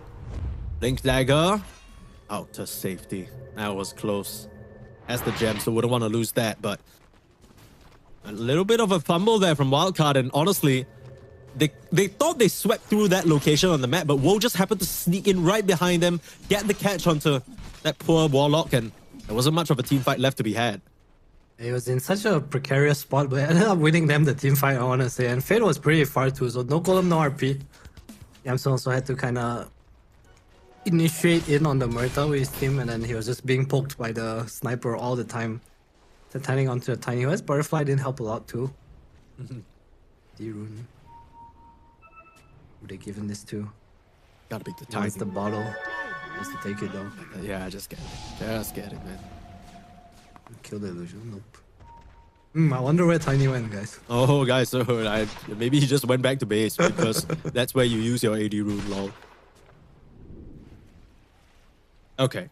Well, game's even, right? Less than 1k gold lead. I think you were saying that Wildcard are still in a sort of more dominant position. I argue to say it's maybe 50-50. I'd say a healthy 50-50. It really just depends on whether, in particular, at least for me, Fate and Speed can get the team fight connection. If they can't cast their spells, I think one move have a very easy fight. Yeah, so far, the only fight that one move has won is them running into Calling, which was pre-BKB, or Tiny getting the right jump. So I wonder if he'll go for like some Swiftling or something here after Satanic. I think I'd like to see that. I think even getting catch on this Bristle would be nice. Like the skill buy some Abyssal Blade. You know, disassemble your Hellblade, change this Abyssal. Sounds pretty nice. But he's pretty unkillable right now. It's such a big threat. They have the break on the Morphling for quite a while now, but hasn't really been able to have effect on Shodex. He just now for the Sniper. Roche banner picked up. Wildcard splitting a little bit. There's some wards here. RCY pretty quiet, keeping up in the network, going for the Bloodthorn. Just finished up the AC and the Hurricane Pipe while we weren't looking. having a pretty solid game for himself on this Dragon Knight. Big num. 4k goal. You transition into carry. Yeah, you kind of have to. Or buy refresher for the double Gale Force. No. What are you saying? Double Shackle, double Gale Force. Infight Surely maybe. something like a Wind Waker is pretty solid here. Hell, even a Hex. I like a Hex. I think it's hard to use without the dagger though. Yeah, true. Stuff. Also not easy to like go shackle a sniper unless you're fighting in some place with trees, because he's gonna be alone. We'll see what he decides to do. In the meantime, Yamsun completes his MKB, so this Tiny and Bristle are much more killable now. The double evasion definitely something that's been taunting him a little. Yeah. See some lines being drawn by the side of one move. They want to put this Aegis to use. Looks like the gem has been relinquished to someone else. It's Speed holding it now. So they don't have that front line detection for the Tiny. Goes for offering. What the fuck? Who? Big now. On the big, Oh, hold on. They're gonna find RCY. It's such a big kill. Yes, now. RCY! BKB! TP! Anywhere else happen? No? Okay. Okay. Alright. Very fortunate for DK initiation by our Tiny player. Let's put it that way. I mean, okay, realistically speaking, who stops him from BKB TPing? You combo him, there's like Death Shot, Ice Puff, and Stun Toss. Yeah, but the supports weren't even there yet. I don't think he expected to see the DK there. Wait for your support. What the fuck's the point? Come on, bro. He was Shadow Blooded. Okay, alright. I get it. I get it. Well. Oh, Gale. Gale Force. You're going nowhere. You're going nowhere. Okay. Oh, there's a gem on the ground, fellas. There's a gem on the ground. We know? Do we know? That was kind of a cute interaction because Yamsun morphs into the Morphling, into the Muerta, and Muerta can always hit ethereal targets, right? Which is why even through the Pierce the Veil, it was a very easy catch. Soon picked up, not sure whether they saw it. They get the catch out onto Chodex, break him up. That's a Bristleback in big trouble. Bo trying to come in and turn the tides of the fight, but it's not going to work. He dropped himself. Oh, there's way too much damage coming out from Yamsun. You don't respect it. Fate is able to survive somehow. And Wildcard, they come alive here. This game number one, the way it started, it did not look like it would pan out like this, Adam. I'll tell you that for free. There's still an RP. He has refresher on the Magnus too. He can come back in. He's very low, but the Warlock healing him up. Glimmer me, Speed, glimmer me. Up there, I doubt. Oh, look, he heard me. Oh, yeah, here we go. No buybacks on your Bristleback, no buyback on your Tiny. Gotta wonder why Chodex felt so comfortable showing in the mid lane there. That's gonna open things right up for Yamsun to go to absolute town. The Sniper had a pretty decent early game, but we're reaching the point in the game where he just can't show himself, even with that ghillie suit. Wildcard, they're just proving to be a bit too lethal. He's God mode right now, and power This is is 600 Megas. damage. He's beasting it up. I mean, we didn't even talk about that Empower Morphling, right? It's been such a sort of age-old combination. The flat percentage bonus damage on the hero is such high agi. Surprised they're not poking more here. They definitely can. Yamsun's like, hey. Yeah, like, what's going on? You guys ain't buying back? You guys ain't gonna try and come for a fight? Nothing? I'll take a tier 4s, I don't care. One move. Had a pretty solid grip on the game for most of it, but letting it slip in one or two crucial fights. And their weakness in the draft coming back to bite them. No clear initiation. No clear way of starting a fight on their terms. They relied on Wildcard being out of position, relied on Wildcard being sloppy a little bit. Tightening up near the end of the game, Yamsun leading the charge on this Morphling. He is looking spectacular. Now against Mega Creeps, what do you do on one move? Sure, any cool 25s in this game? Tiny, Bristle, Morph. What did my boy Bristle go for? He is, I mean, he's just still sitting on the same set of items. He finished up the Lotus Orb. I guess that's... He had that for a while, but the AC, SNY is what he has rocking right now. Talents, Mike. Oh, the talent. Sorry. 18 warpath damage per stack. So more damage. What about Tiny? Do we get a stun cooldown? I've seen this Octarine stun cooldown. Charges. Oh no. The stun cooldown with Octarine is some nonsense. I mean, I wonder what the thought process is here for one move. I wonder what their idea is about how they want to try and take or start a fight, because it is feeling like how do you even layer it? Like what even is the process? You buy Swift Blink on Tiny and Bristle, and then you buy Abyssal on Bristle, and then you go. You go. And then Difference buys Repair, and he's like, thank you, team, I kill all. Yeah, right? Like, it just kind of feels like a little bit of a disconnect in terms of how one move should be playing, because I feel like every single time you got a sniper and he's trying to sort of build to be a endgame carry, you need someone to go in and buy him the space, but that's not really working because your frontliners are dying super easily and they're not really threatening their opponents. You also see the power of like a mobile carry against this sniper, right? Yeah, Yamsun's just able to get on top of him kind of the moment you see him. RCY has Blink Pike, this Magnus is a threat too. This Morphling looks great. Speaking of threat, not me, I don't know if you want to be here. He doesn't know. How did they see him there? It's perfect. Come on. No buyback, Mike. No buyback. This might just be it in game number 1 for one move. 4 versus 5. All the ultimates up. Available for wildcard to use at their disposal. And the rapier on the sniper is up though. He is doing a shit ton of damage. Api, catch out onto Chodex. Trying to work him down, it's easy. Yamsun barely getting scratched by the sniper. RCY will just duel up against Difference. Difference can't do enough damage. Yamsun again morphing into the Muerta. Just laying into them. GG is called. Wildcard with a big comeback on the back of Yamsun's Morphling. What a performance from them. Performance indeed. It felt like the early game they couldn't find the fights they wanted. One move was like, wow, okay, we're so far ahead now. And then one move was like, let's go fight them. Wildcard's like, thank you. It was a bit weird. If I had to really chalk it down to one moment where it all went wrong, it feels like Wildcard were prepared for it, right? They were prepared for that Tiny to be shadow bladed in the mid lane, looking for a pick-off. But it seems like one move just thought that Wildcard were just going to not respond.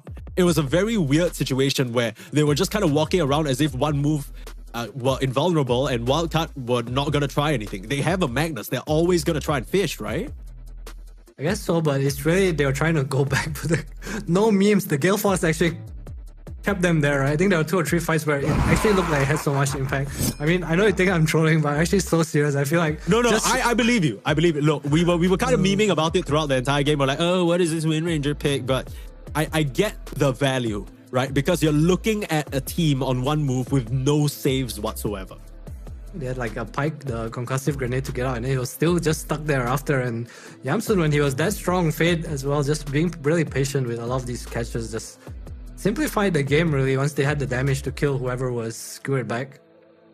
It was a very low kill game at the end of things, but you gotta commend the side of Wildcard. They played with patience, they played with an understanding of what they needed to do. And despite this Magnus looking like a very weak link at the start, Fade, I mean, you said it yourself the best. The best Magnus players always know how to find a way back into the game, always know how to find an angle. He absolutely did that, right? That early game was tough.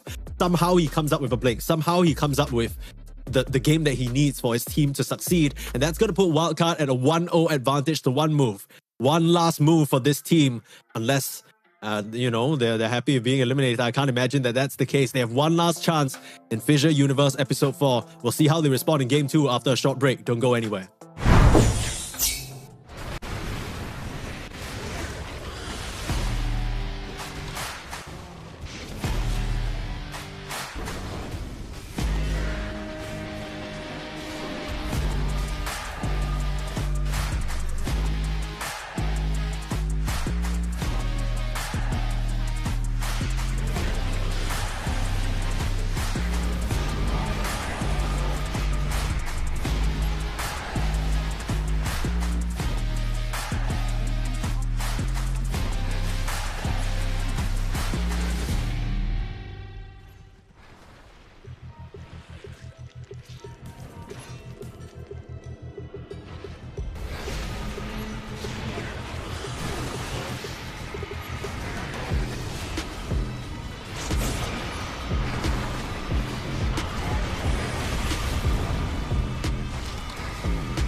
going up.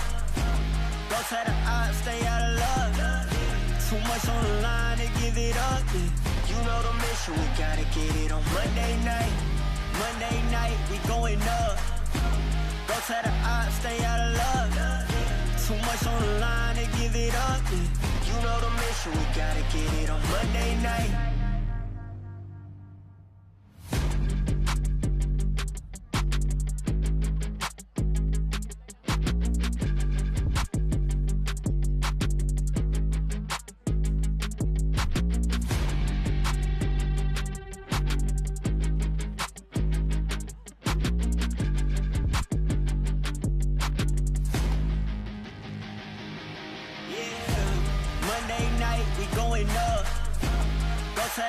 Stay out of love.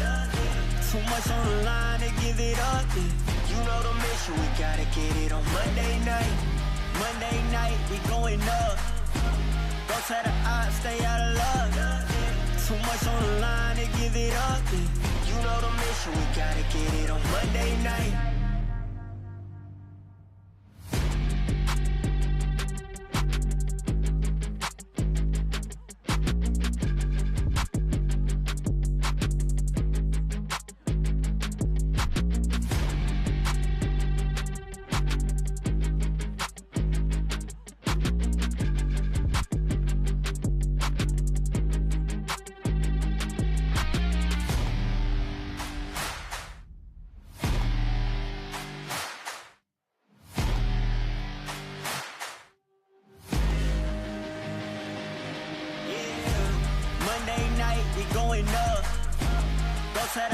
Stay out of love.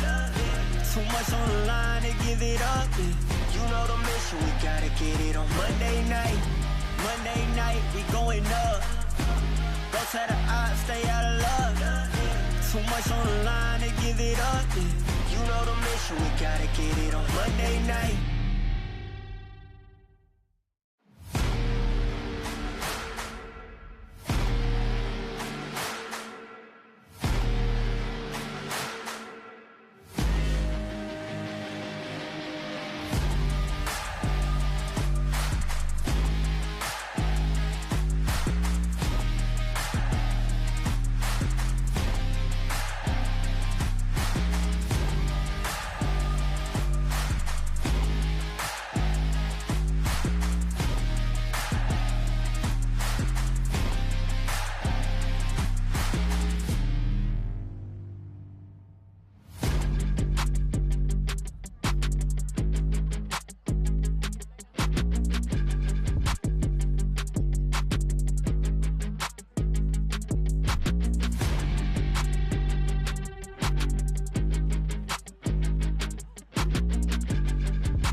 Welcome back to FISSURE Universe Episode 4 with myself, Permasneeze, as well as Mr. 343. We might be saying goodbye to one move here because in game number 1, it looked like they were the ones who were going to get out ahead. But then, a full-on comeback at the hands of Yamsun on his Morphling wildcard were able to take that one over their opponents. And this is elimination. They were on round 3 of the Swiss stage of FISSURE Universe Episode 4, and things are getting heated up right now. Heated up indeed, man. One move was in such a good place, and then they're like, "Hey, let's do something, guys. We're winning." And then Wildcard was like, "Oh, our team fight hero is good here. Yeah. We got you." They kind of gave Wildcard the opportunity they were waiting for the whole time. And as much as we memed about it, the last pick, Wind Ranger, unironically carried with the Gale Force. It was a really, really big deal, right, Adam? I think so. I mean, it looked good. The Gale Force looked good. I don't know about the hero in general, but the Gale Force looked pretty nice. Yeah. Was pretty significant interactions throughout the game, right? I want to say. Yeah, like every single time you would see the sniper, the Gale Force would just be put down. It's very hard for him to get out, even with the concussive. We'll see that one move have won the coin toss, or rather, they lost the first game, so obviously they have priority. They go for first pick, and Wildcard choose Radiant. So now one move have the option of snapping up a very meta hero immediately. We'll have the draft for you very shortly. But yeah, let's see what they switch up here, because I think honestly, I like the way one move played the early game. It just kind of felt like a couple of executional mistakes. Would you agree? Yeah, I think they just ran into wildcard before they were farmed enough, right? Like imagine if they continued to dodge the game and they just grew the goal lead, or they get to a point where they do have items that make it easier to execute, like the Glebner on Muerta, for example. Just something to kind of touch heroes first. Sure. It was like kind of the problem there. Veno continues to be banned out against wildcard. Yeah, no surprises there. Although I think if there's one adjustment I'd like to see from one move, I want to see them pick a bit more of an obvious initiation or obvious way of catching, right? That seems like something that their draft was lacking a bit. I think in that sense, it almost felt like there was a bit of overlap between the sniper and the Tiny, where the Tiny kind of didn't want to play that first person in, right? He didn't buy the blink early on. You just imagine if it's a very different situation where the Tiny is mid instead and he goes for early blink and he's the one making action happen, making space for the sniper. Could have been just a completely different look. NP Magnus taken out. So this is just on one move, whether they want something like the Abaddon, whether they want something like the Night Stalker. Tiny still in the pool as well. Pick Abba, maybe. There's a Tiny in the pool though. Do they want it again though? I'm not sure. Because I feel like even though he didn't buy Blink on the Tiny, like if you go Shadowblade Harpoon, like what Mickey does, it does kind of give you the initiation, right? The problem in that game was that he Shadowblade, he walks, someone sees him and then he needs to turn around or he gets skewered or something. With Harpoon, you actually reach your target. Sure. More of a gap close. Yeah, that makes sense. One move. I think the big question here is just Tiny or no Tiny, right? There isn't really any other hero that's so widely contested. We did see in some of the games in a weird situation, teams picking up something like a Phoenix first pick and then they still have Tiny going to the second phase for some reason. But I think those matchups are a bit of an outlier because teams are trying to ban out team-specific or player-specific heroes. It's a little bit harder, I think, especially against these teams who play these slightly OP heroes. I think any decent team is what this is. Okay.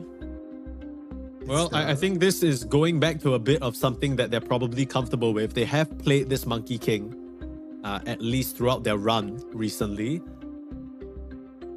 This is the, okay, you can't Tiny us, but we'll play Monkey King. But then you don't have to pick Tiny, right? I mean, it's a strong hero. You can also just put it in the safe lane if you really want to. There's also a nice Stalker, so Vision Giver against the Monkey King, which is always kind of nice. Hero that like runs around. As you choose your fights, and he ignored. Damn, new meta. I don't know whether Tiny's going to be ignored. They could still pick Tiny here, right, for themselves on one move. I think if they wanted a Tiny, they would have picked it already, right? Like instead of this Monkey King. But I guess there is a world we'll probably see the good old Silencer AA bans. Hero's still in the pool, the S hero. I wonder whether this is a bit of a setup, because if we look at the history for one move, so far it's just been Locked or Difference in the mid lane who's been playing this Monkey King. It's been Woe who's the only one playing the Tiny on the pause one. So if we are to trust the history or the recent history of the team, it'll be a mid Monkey.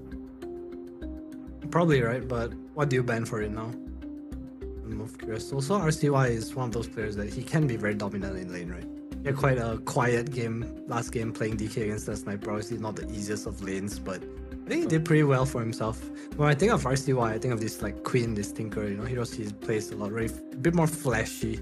Yeah, RCY Storm as well, another one, although I don't know whether you want to play Storm into Monkey. Darkseer here. Damn, the heroes just ignored.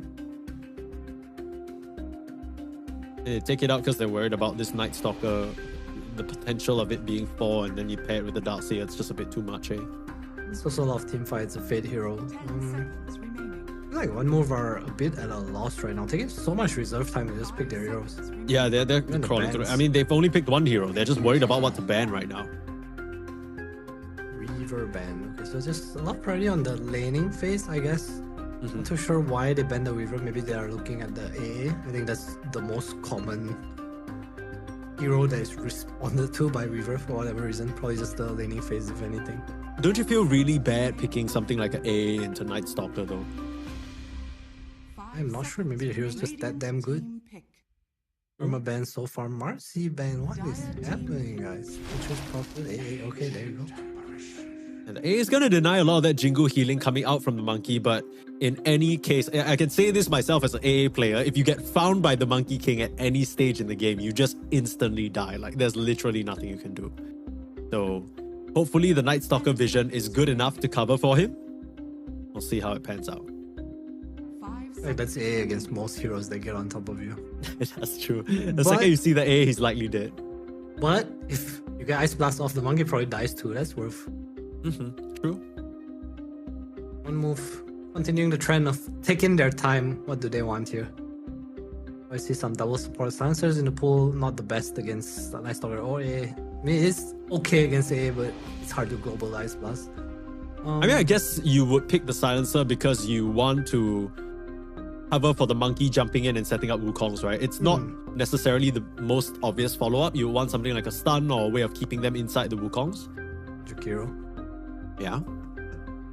There's also still Warlock, which has been, let's say, the hot pick of our game so far. And so we got a Keeper of the Light Ember. There we go. Okay. That means this is going to be a Monkey King position 1 or position 4? Or maybe 1, like if they see where the Night Stalker is. It would make sense for it to be a 4, but you also don't want Coral 5, right? Coral's usually the 4. Not really sure what one move are going for right now. Yeah. We'll reveal their hand eventually. We'll chill. This could be, in a funny sort of switch up. This could be a carry monkey, mid Kotl, Ember 4. Why not?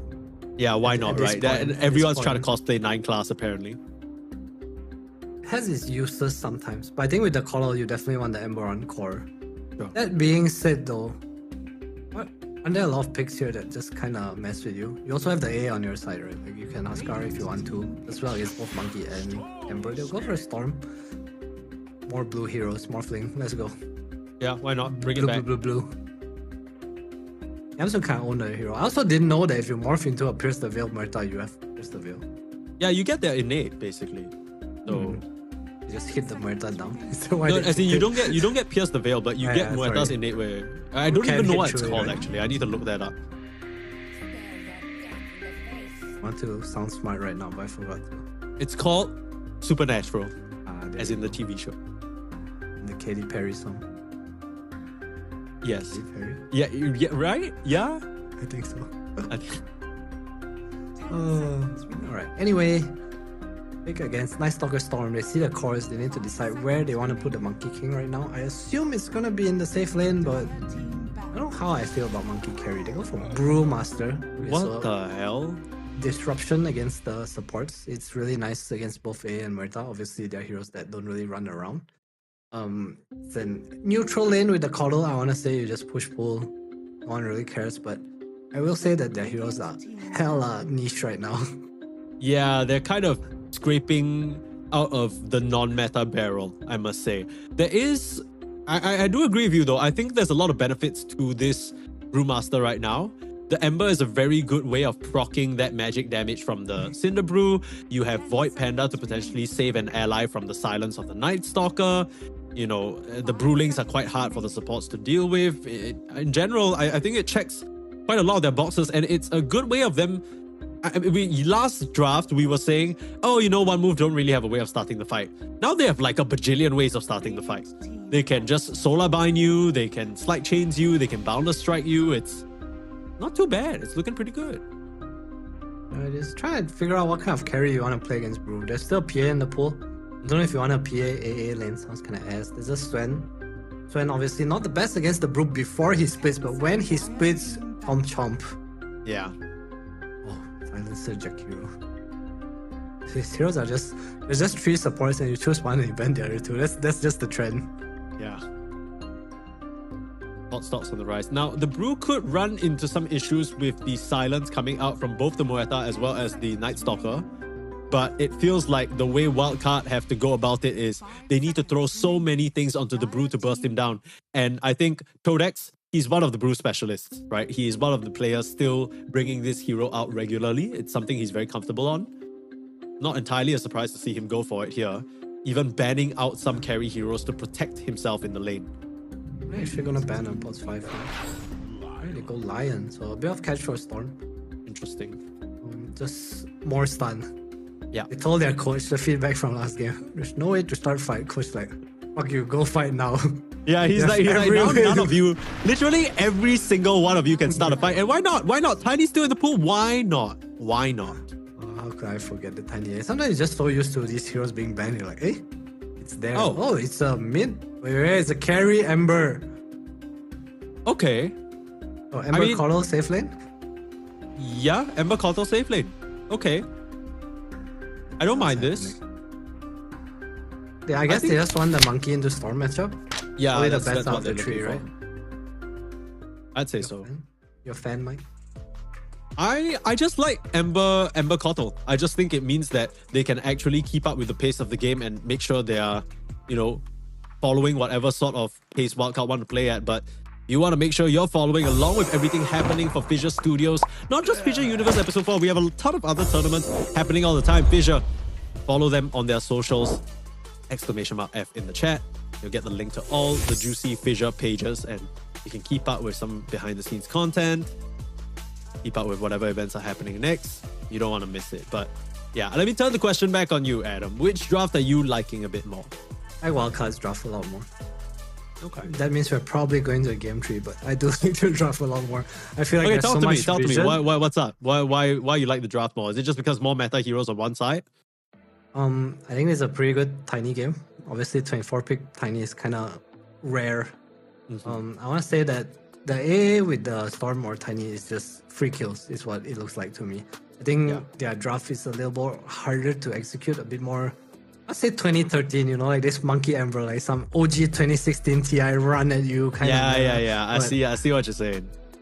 Is that really how you can play Dota right now? I think there's a reason that some of the players retired, It's just, you can't really play Dota that way. Okay.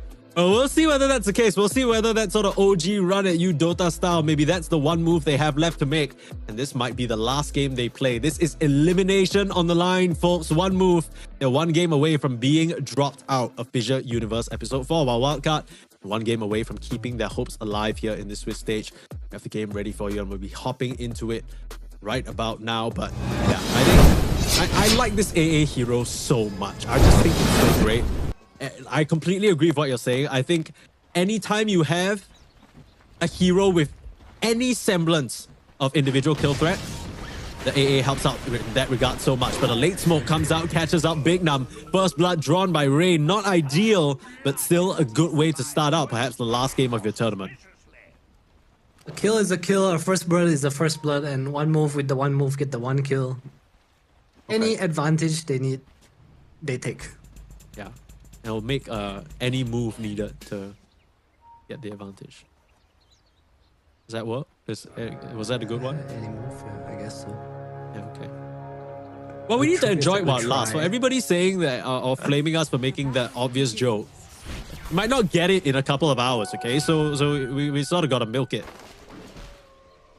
2 for 2 in terms of the runes, but of course, first blood advantage going to one move. A few little shreds of EXP on each of these heroes, so might hit some level 2 timing a bit earlier, something that Wildcard need to be wary of. I mean, I feel like that's the type of first blood that doesn't completely ruin the game. It's not that bad. Yeah, it doesn't really affect the lane in any way, honestly. I'm not sure how they're gonna play this Ember Coddle. Maybe play to push the lane, because Coddle has Blinding Light though, so I guess not. No, just some protection. This Night Stalker meta is pretty strong. He lands a dead shot, you get voided. You kind of need the Blind Light to protect yourself. Yeah, I think the problem lies with landing the dead shot though, which Big Num seems to be having a little bit of an issue with. The light is in his eyes. What can you do? The lane for me of interest is this mid lane. How well will RCY do here? Because I feel like if this monkey doesn't press the storm, I think the game's pretty good for wildcard. Good timing there from Big Num, getting the D-Ward off right at the time when the hard camp spawns, so they have that pool available for them. It'll be quite challenging for the Koto alone to come up and contest that if they start messing around with the creep equilibrium. And Ember's the type of carry hero that, as much as he has some good aggressive potential. I guess he didn't try to push him back.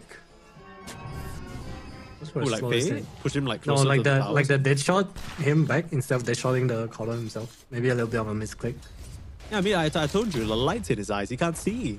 You ever have someone shine a light in your eye before? That shit's tough, man. That's true.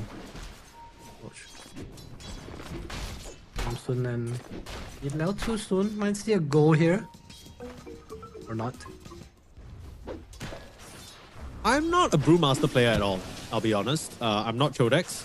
He's gone for the Drunken Master, so he's kind of prioritizing the nice little randomly higher or lower move speed, maybe to help him maneuver around the map. Do you think that's better than the roll out the barrel this game? Because I would think, you know, rolling out the barrel, you can sort of tag a couple more heroes with that light chains, you know, it's a lot of magic damage. Is that not useful at all? Actually, don't know when you go for the other facet.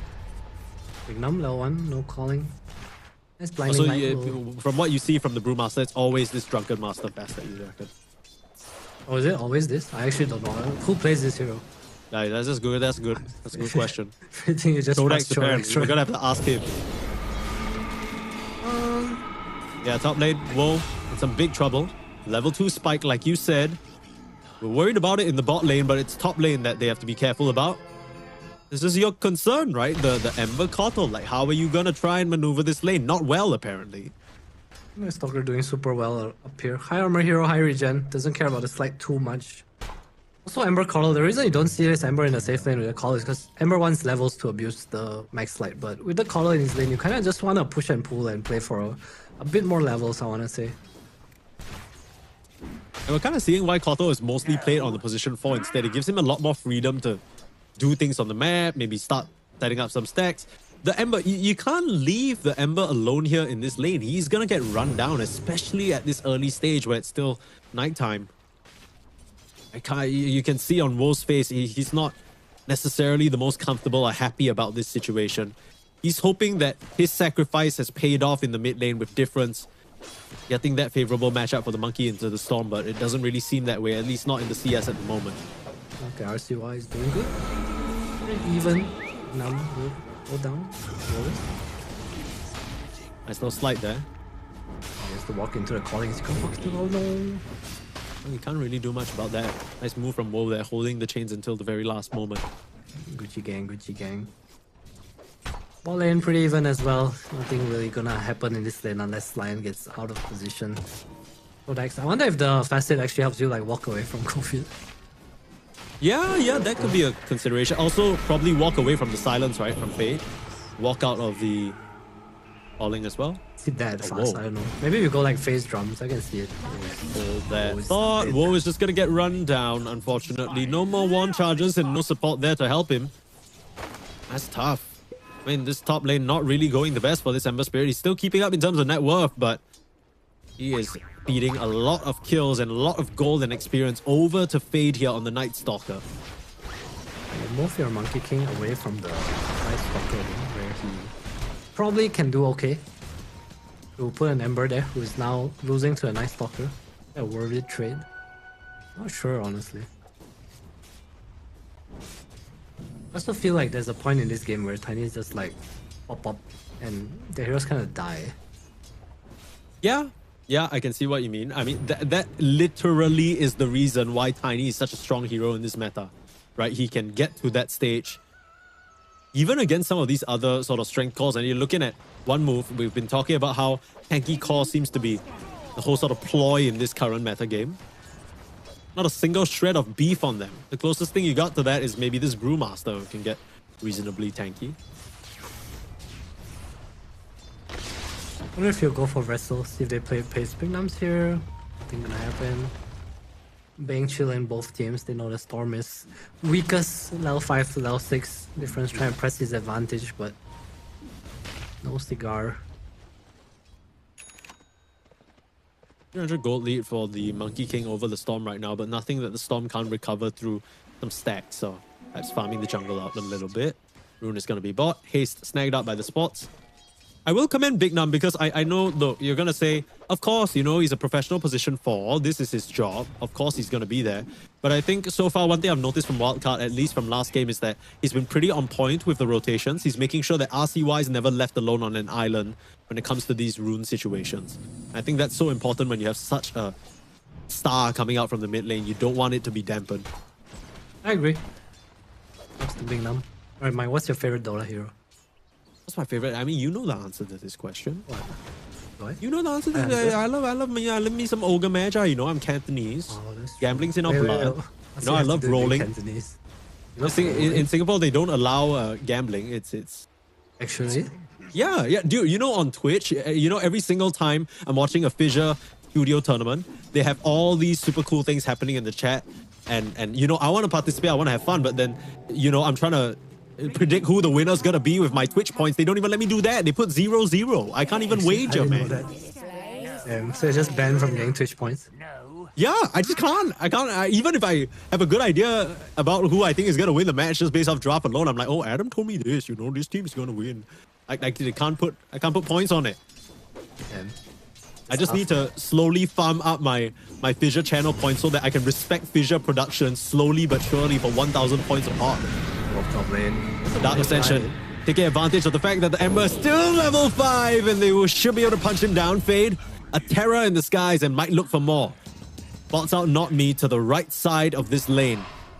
He wants to continue pushing the issue. I mean, he's very strong here. Yeah, who is looking for who? Must I remind you, it is nighttime and rain. Look at his courier just punched down. Fade going for the Midas here. I love it. Yeah, me too. Okay, looking hot. Rune gonna spawn bot lane for the Storm too. That's unlucky. He brought basically 2 supports to the mid lane and they all guessed bot. They all guessed top, sorry. Storm easy snag for RCY. I know, but feel like things in this early game going very much the way that Wildcard want, right? That Night Stalker's having an excellent start. RCY is holding his own against this alleged bad matchup. Tiny's farming. Piss chilling. I think the biggest thing for me is the levels on speed. He is close to level 6 actually. Him kind of sharing EXP with Yamsu in the jungle too. I think once this A hits 6, like all his kills become so scary. Your heroes are kind of paper, right? Even this Monkey King, like if you get initiated on and A blasted, there's no real turning power. Yeah. That's the power of the A that you heroes. Easy kills to get across the map. Await them. They're jumping onto Big Num. Beautiful silence. Come on, that came out in an instant. Tom's going to TP in. Bit of a longer one though because he just made the move there and they instantly smoke out. There's no way they didn't see that, right? That was like yeah, I feel like it was in broad daylight. Probably they know this is coming. One move. They still get caught. Yeah, I mean, these get melted. Nice little Wukongs, but what's to come of it? In fact, they'll even fight here. Onto Difference. Blow him up with the magic damage. They got it. Oh, no, TP in on the Ember looking for a target. Just gonna slight change the Muerta. Give up on RCY. RCY's like, he's turning a lot of damage. You gotta be careful. His brother. What are you doing in the mid lane? You don't belong here. That's why they picked the A, I guess. Jingu for what? It's not even hard to hit Monkey because he's in the circle, right? Like he's not gonna move literally. around. You know where he's gonna be. This is not a surprise. Game looking real great for Wildcard right now. I don't know how to tell you this, Adam, but if you would look at the time, it's stalking time, and Fade, even with his Midas, he can be an absolute terror on the map now. Even more kill threat for this AA Storm combo. The help of the Vision, they're heading towards the top lane. Wildcard, complete control of this early game right now. And one move, this unorthodox draft, they have yet to be able to find an avenue towards success. Remnant away. Storm's gonna chase. I heard a zip. They'll just settle for the cuddle. More galvanized stacks, no problem. And this Night Stalker is farmed. Midas coming in, RCY super efficient with the regen rune too. Establishing dominance. We talked Oh, he's about the gonna find the rifle. stash. Shit. You remnant this. I don't even know what you do. You cry. Yeah.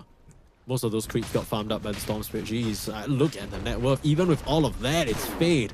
Mike. 5.5k net worth, come on. You wanna know something? You can't spell cry without RCY.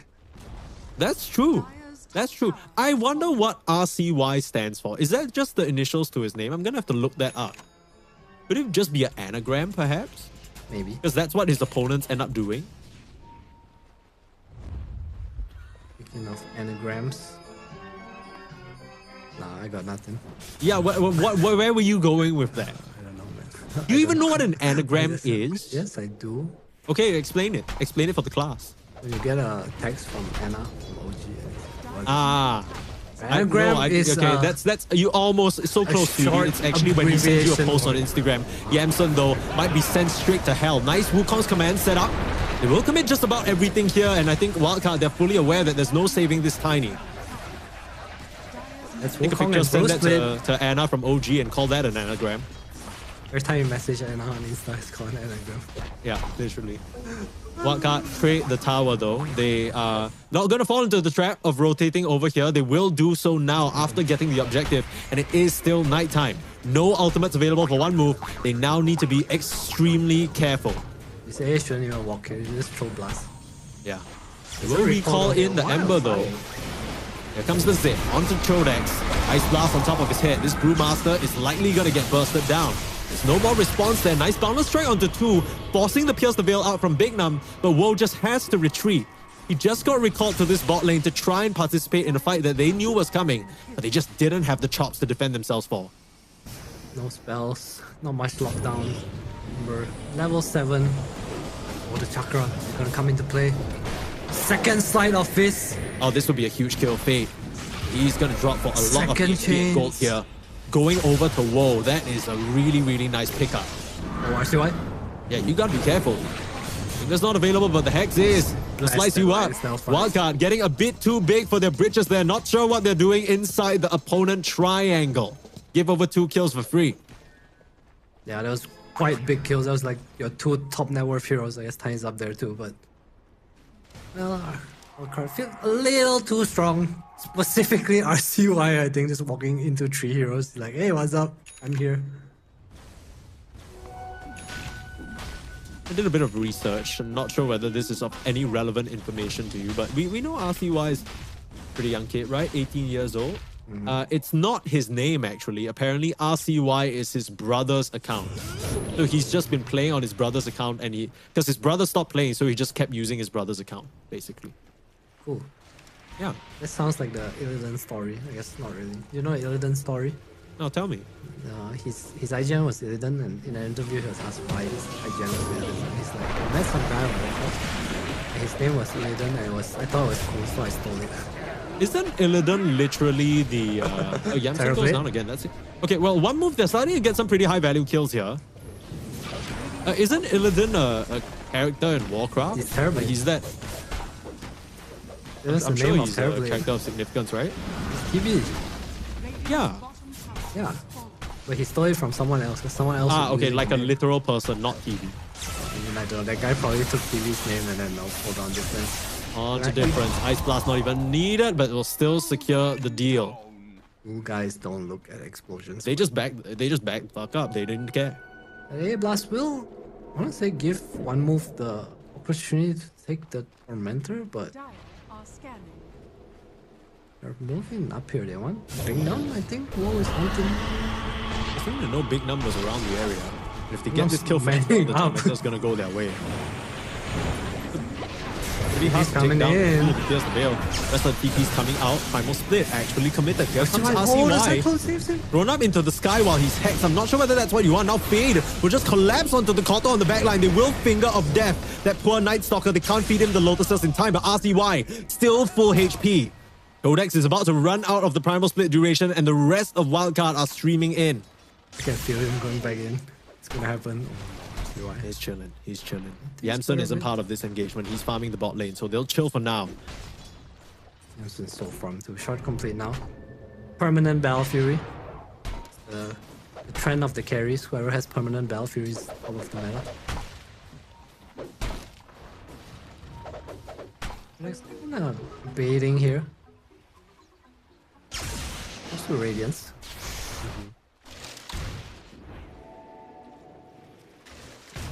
Game's slowing down a little. I feel like this favor is wildcard though, like they're just so far ahead, and this Ember you kind of want to fight, right? They're also going double Mage Slayer, by the way.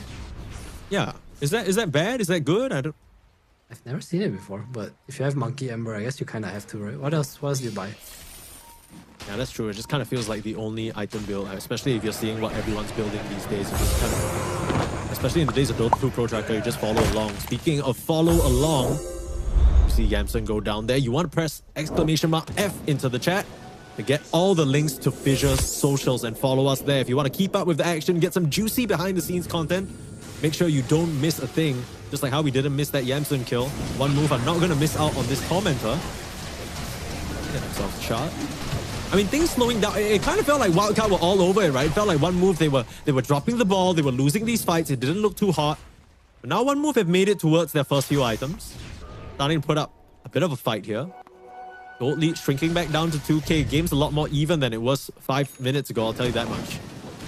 I don't want to make it seem like false hope, but I know one move's getting like these nice tiny kills, and there was a bit of troll from RCY earlier with the death together with a nice stalker, but I still feel like Tiny is in this game and their heroes don't really deal with Tiny. I get what you're saying. I just find it a bit curious that Yamson has completely avoided being involved for the most part of this game. I thought one of the strengths of Tiny is the fact that he can sort of start participating early, and you were talking about how the AA enables him and everything. He's just been chilling. Like he completely doesn't want to be disturbed. Fate popping the Dark Ascension, but they miss out on Woe, who there's a ward there. It's pointed out by a wonderful observer.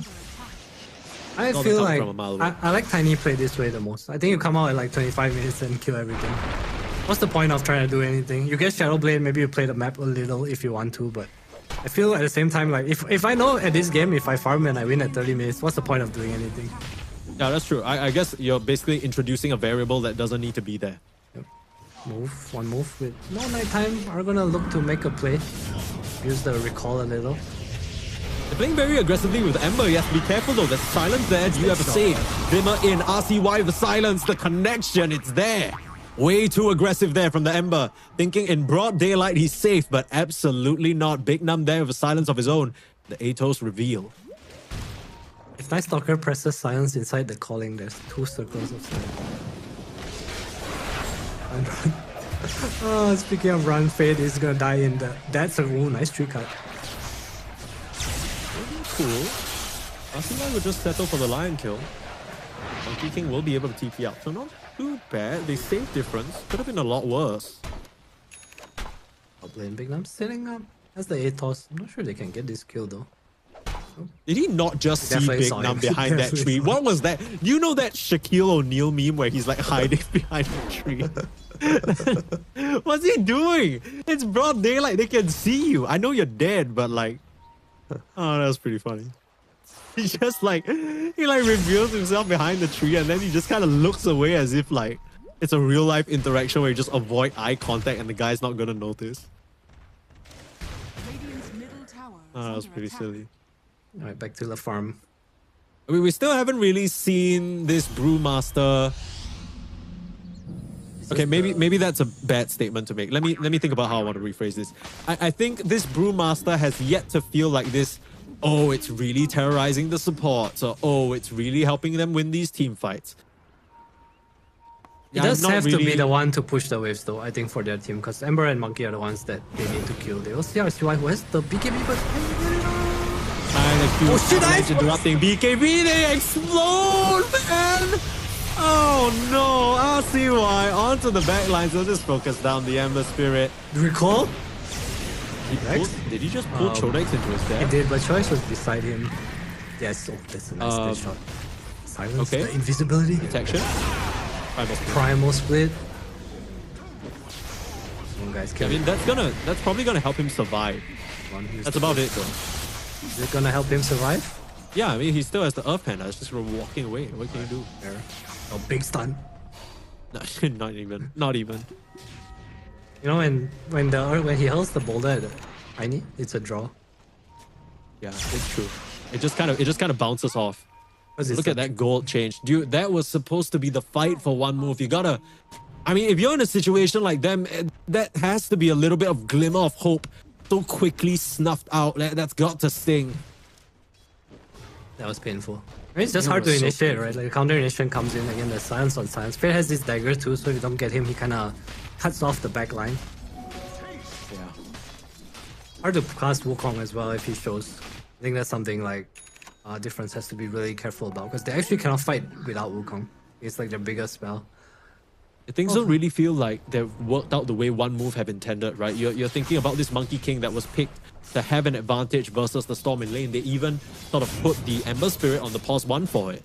But this whole Kotal Ember thing, they weren't able to play tempo. The offlane Brewmaster wasn't really able to win the lane or terrorize with bots. You're falling prey to a last pick Tiny. I don't even think you really addressed the first pick Night Stalker. Your supports are just free food for RCY, who at this point, Galvanize stacks up to 18, his mana regen's going brazy. Your options are starting to thin out here. What's kind of the play? Farm. Monkey King, BKB, maybe another item. I think that's like your only hope right now. Chodex, eventually you'll get the AC. They definitely have fighting potential. I think you just with the map right now, try your best. Oh, Lion's going to stun. Oh my god. That was so close. That's so close. That little ogre was about to ruin his whole day. Not me. Not him. I mean, at this rate, it's not going to be him moving on to the playoffs. I'll tell you that much. I might ease it up. Was that too much? Sorry, sorry. Chodex in the top lane. Is he gonna show? I'd be in trouble if they see him. Things coming out. They see him all right. He's on the wave. There's nothing to coming miss. though. The big company bear in the middle of nowhere, and they will just snipe him down.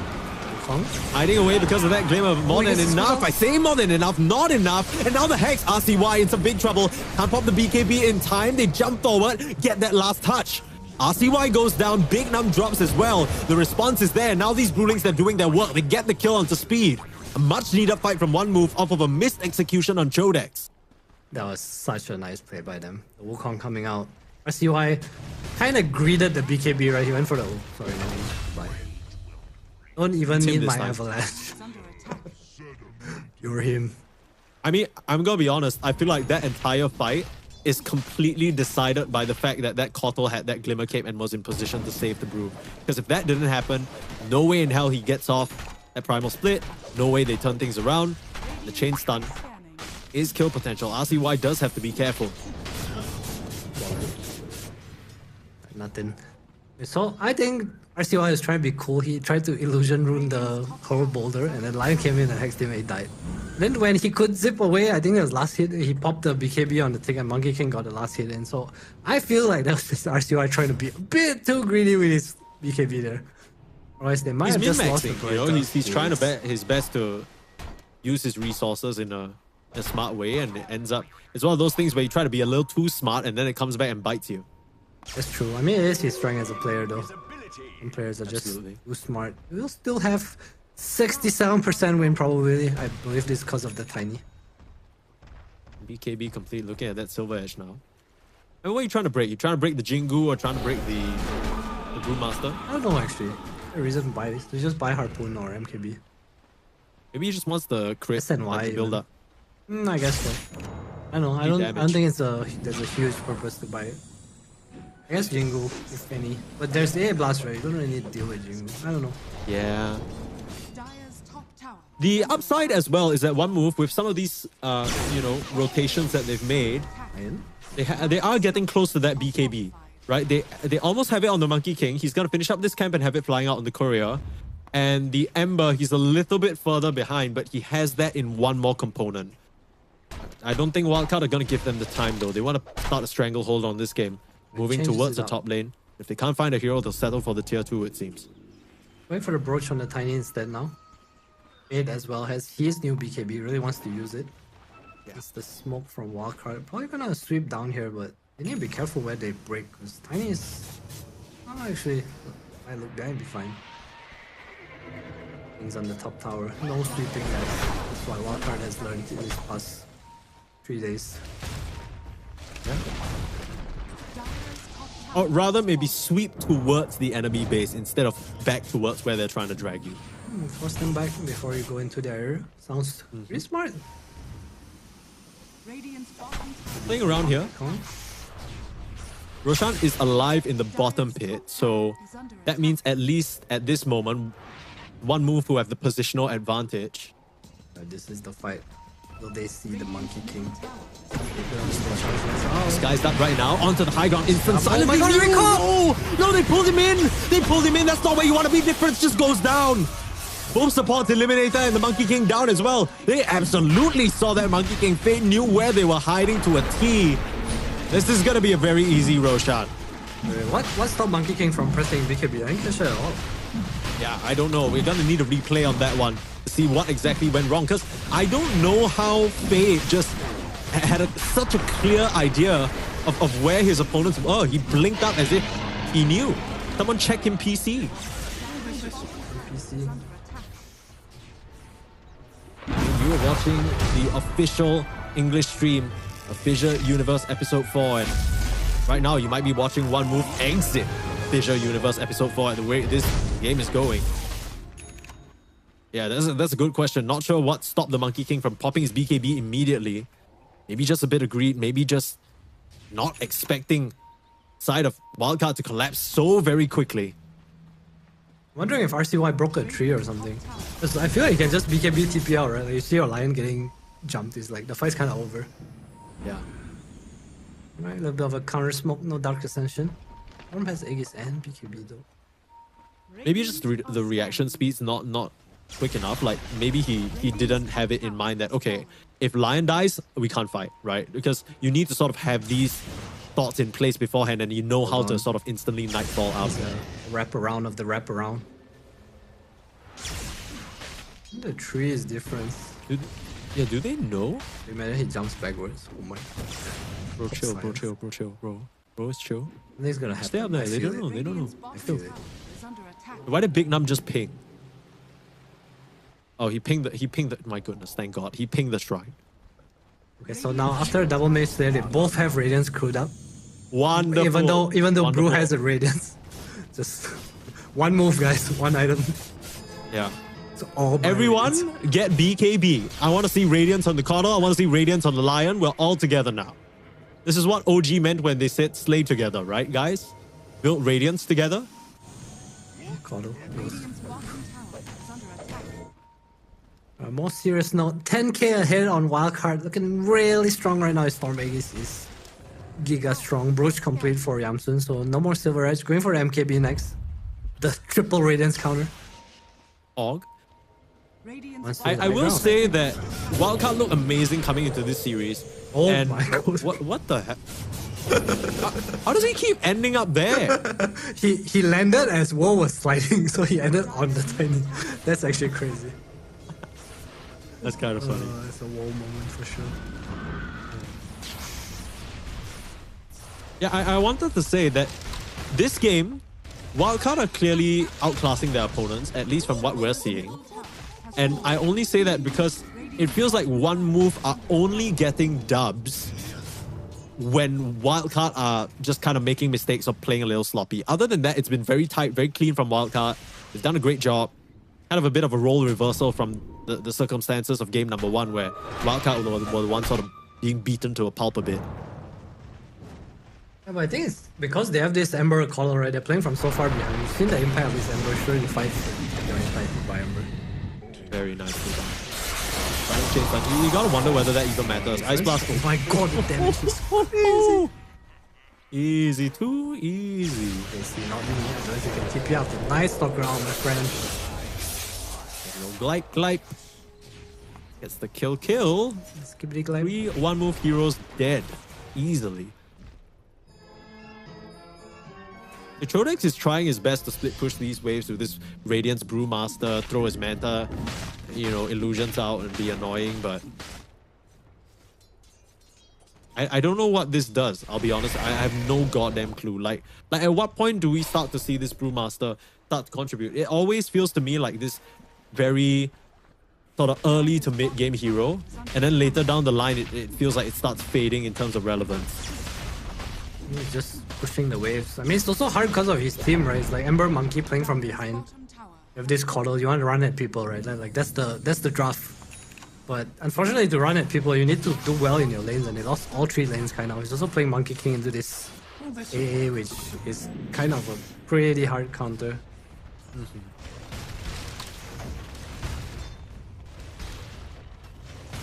Do we agree that this was a bit of a wildcard outdraft? Yes. I think this was a 1-move outdraft. They outdrafted themselves. How do you let Tiny get picked on 24, man? With AA, Storm, Nice Storm. I don't know, man. This felt like a... Like, what did you even trade for it? Like, you traded it for Brewmaster, Monkey King, Lion, Koto, Ember. Yeah. Cool. Like, great. What now? We're gonna play the last game of the tournament live. We're gonna do it with our best heroes, guys. Okay, what's your best hero? Chodex pipes out. He's like, oh, I'd like to play Brewmaster. Yeah, okay, yeah, you got it. I think I can play Lion. Okay, Lion. See you guys next tournament, I guess. Nullifier and Fate. So no more running away from this. No more Glimmer shenanigans. There were barely any Glimmer shenanigans. There's literally a gem on this Storm Spirit. You couldn't run away even if you tried. Parasma complete. That's nasty. 1 move or try for a smoke. This feels like a bit of a Hail Mary. They need to try and find something here. I feel like if the 5 of them go on Yamsun, Yamsun's gonna kill all 5 of them. Yeah, agreed. Yamsun already beating away at the tier 3. They're trying to do a little bit of a bait situation. Around this triangle area, they could try and get a fight, but they're collapsing onto Chodex first. The rest of 1 move, they're not in position, and their Brewmaster just goes down. A move gone wrong. Chodex a bit too far forward. They'll try and slide up the AA now, but that's gonna reveal their position. BKB used Wukong's command. Wildcard just walked away and nothing can stop them. You're looking at the Lion now, Nullifier held in place. Yamsun turns around and snipes down. It's Big Nam who shoots down that poor Coddle. And on the side, they get difference down to a T. Oh, it's perfect. It might just be a team wipe. Whoa. He's gonna jump back into the side of Wildcard, and this is a mauling.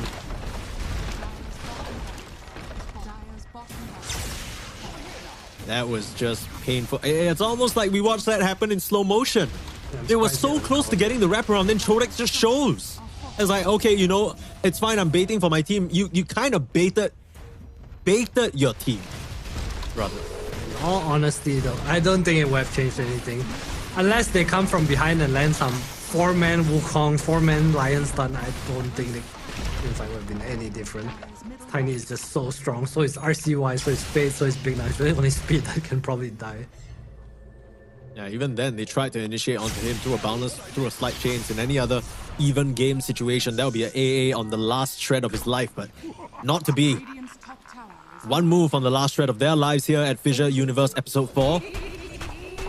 Crack into a 27k gold lead, my goodness. This only gets nastier, especially with Big Nam.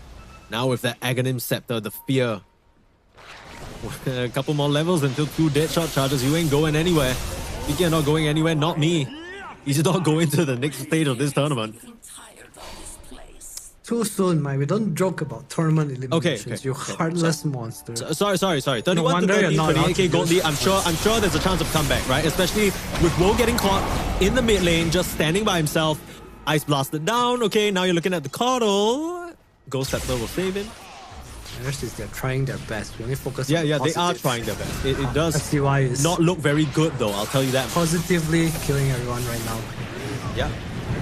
Okay, so they'll try and buy back. One final fight there. Wukong's command is out. A lot of mana used already on RPY. They'll drain him dry. This could be a chance.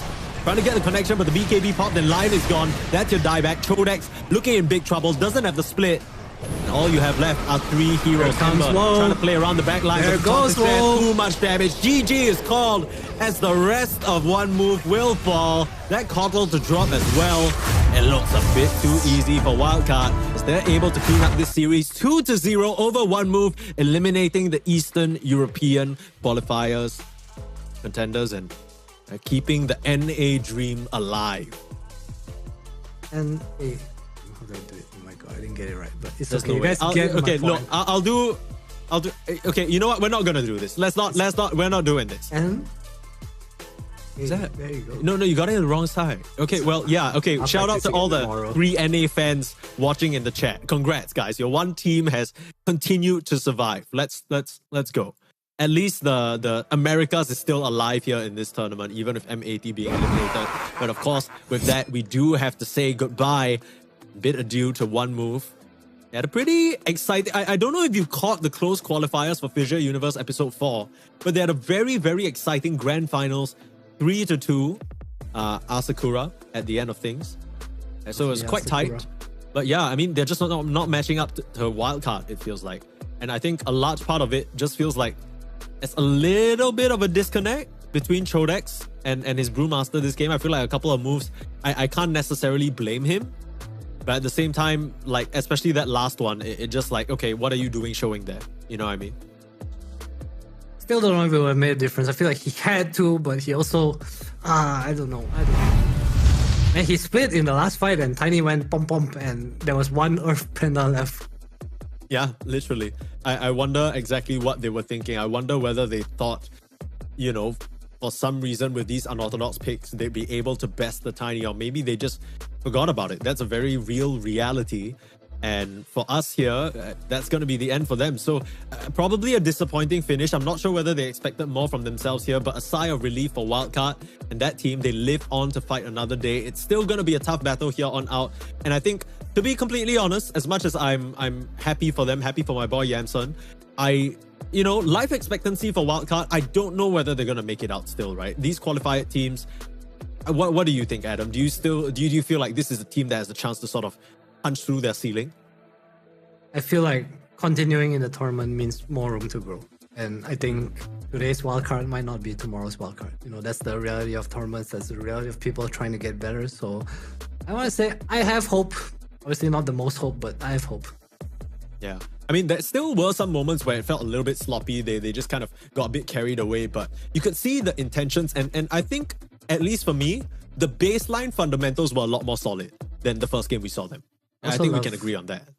I agree. I also love watching Wildcard because RCY reminds me of like young SCA players, you know, back in the day when they're like, there's like this ego, you know, there's like this, oh, I know I can do this, so I do it not because I need to, but because I can.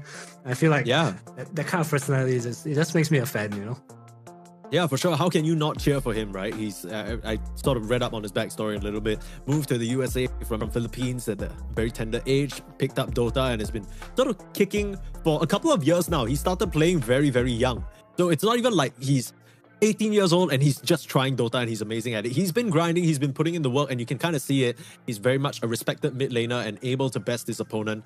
And yeah, I mean, Wildcard, congratulations to them. Of course, this does wrap up the elimination games for today. So for everyone watching from here on out, you can breathe a sigh of relief. You know, you're not going to see the last of these teams moving forward. Up next on this stream, of course, we have Falcons versus Talon. If I'm not mistaken, let me just confirm that information. Yes, that will be the case, but that will be not for a long while later. But that does wrap things up for at least myself and Adam. Now, we are holding on because we might get the chance to talk to one of these guys. So hang on for that. But while we wait, Adam, I do have to ask, from the elimination game so far, is there any sort of little thing that you learned or anything that you think might sort of give teams a bit more of an advantage moving on to the next stage? Any sort of more meta little droplets that you've managed to glean? Tiny is scary. Let Gary fun. Yeah, Tiny is in fact terrifying and maybe shouldn't be left until the 24th pick, until the very end of the draft, where you still give your opponents basically everything they want. But unfortunately, we're not going to be able to get the chance to talk to one move before they depart. So hopefully, they're still going to be kicking in some of these other qualifiers, some of these other FISSURE tournaments. But for today, for myself and Adam, that's going to be it. We'll be handing over the reins to the very, very handsome duo of R Cryptic and Z Quixotics for the next match. They'll be on this stream in about 1 hour and 20 minutes. So come back there for that. But still on the main stream, FISSURE_Dota_EN, we still have a game going on. I say that. Nope. I think it might have just ended. It over. Might have just ended. No, yeah. Okay, so we'll be on a break for a little bit. Be sure to come back for very much more exciting games here at FISSURE Universe Episode 4. We'll see you guys another day.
right now. We running this thing, you heard?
Big hitter, there's a winner in the mirror. I couldn't see the vision any clearer. Came from the concrete, it's a jungle full of lions, snakes and gorillas. I'm going Godzilla with the figures, pushing the button, pulling the trigger. I'm really about it, nobody realer. Remember me as a big hitter. There's a winner in the mirror. I couldn't see the vision any clearer. Came from the concrete, it's a jungle full of lions, snakes and gorillas. I'm going Godzilla with the figures, pushing the button, pulling the trigger. I'm really about it, nobody realer. Remember me as a big hitter.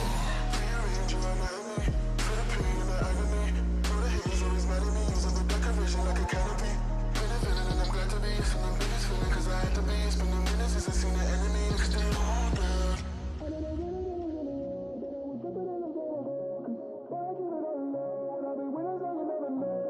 I know they're being after me, they never catch me, they run out of time.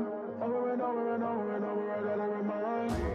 There's a winner in the mirror, I couldn't see the vision that they clear. Came from the concrete, it's a jungle full of lions, snakes and gorillas. I'm going Godzilla with the fingers, pushing the button, pulling the trigger. I'm really about it, nobody realer. Remember me as a big hitter.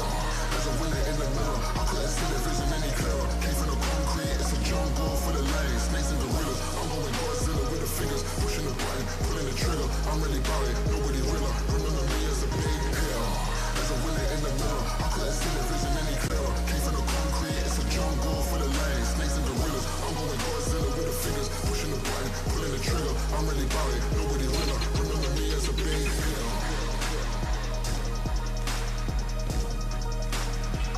Remember me as a big hitter.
Monday night, we going up.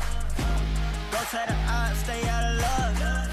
Too much on the line to give it up. You know the mission, we gotta get it on Monday night. Monday night, we going up. Go to the odds, stay out of luck. Too much on the line to give it up. You know the mission, we gotta get it on Monday night.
Nothing was given, I had to work. I got no limits, huh? Short on the 15, back on the first. Either way, I'ma get it, Lord be my witness.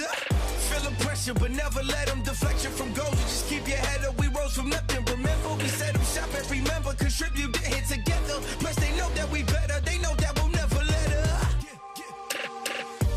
Fire within me, ice in my veins. Fire within me, ice in my veins. If I get cold, I'm about to heat up. All of that stress, I kick my feet up. Fire within me, ice in my veins. Fire within me, ice in my veins. If I get cold, I'm bound to heat up. I hear the noise, but no, they need us. I got that ice in my veins. Yeah, ice in my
what it take to get this money. Yeah, yeah, get it. Determination, yeah. Ambition, yeah. And most of all, you gotta be a soldier. We've been up for 3 days, counting money these ways, yeah.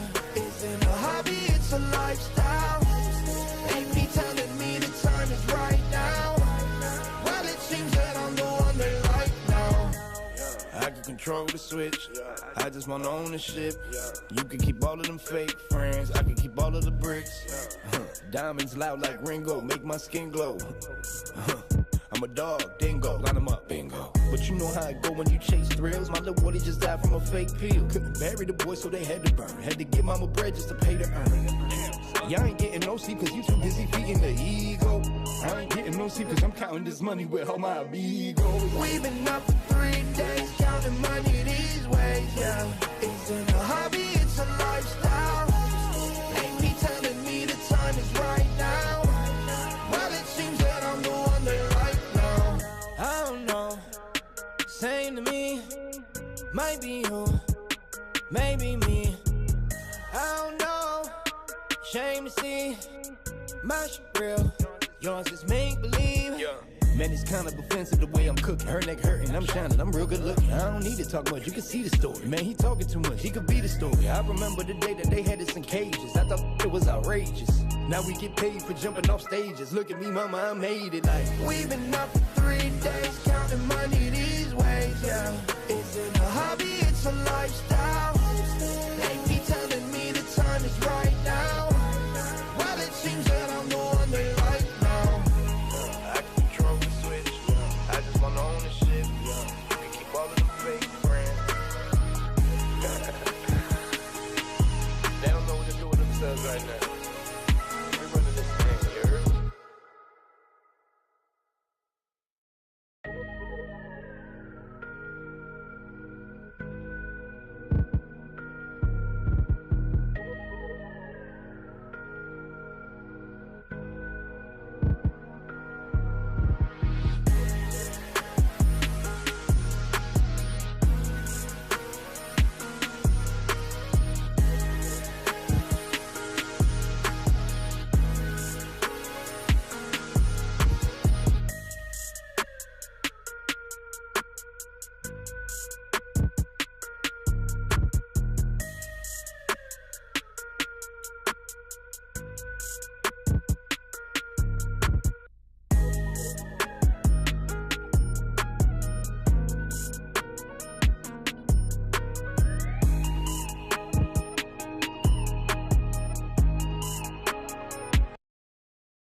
Big hitter, there's a winner in the mirror. I couldn't see the vision any clearer. Came from the concrete, it's a jungle full of lions, snakes and gorillas. I'm going Godzilla with the figures, pushing the button, pulling the trigger. I'm really about it, nobody realer. Remember me as a big hitter.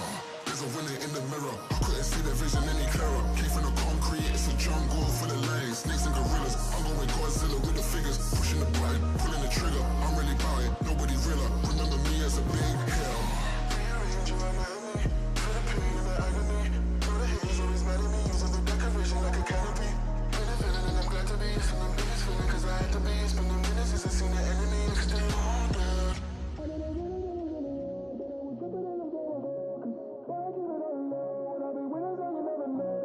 I know they being after me, they never catch me, they ran out of time. Over and over and over and over, I gotta remind. There's a winner in the middle, I couldn't see the vision, then it clear. Came from the concrete, it's a jungle full of lions, snakes and gorillas. I go with Godzilla with the fingers, pushing the button, pulling the trigger. I'm really about it, nobody realer. Remember me as a big hill.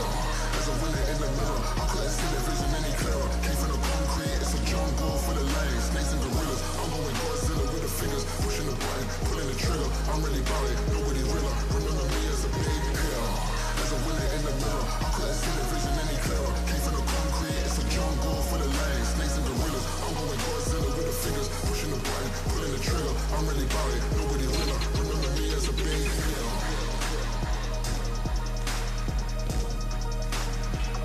Remember me as a big hill.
going up.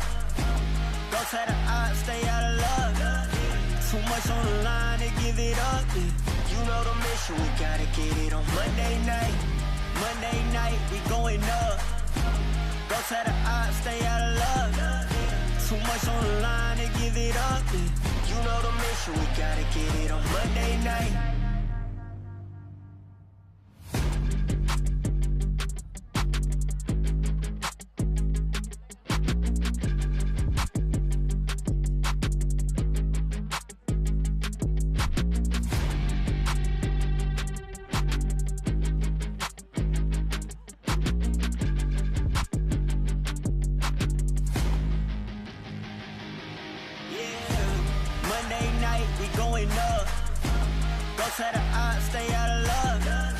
Too much on the line to give it up. You know the mission, we gotta get it on Monday night.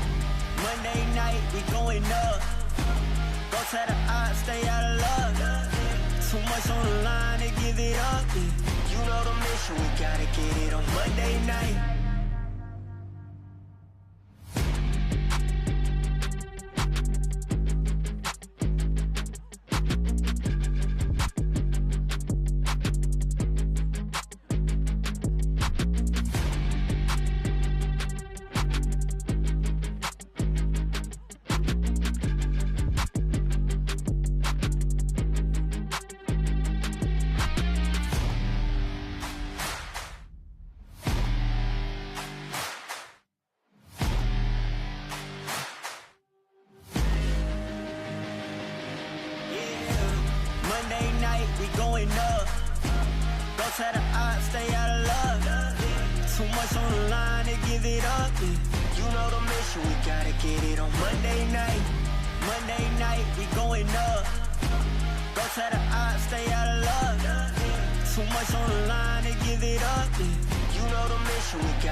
Nothing was given, I had to work.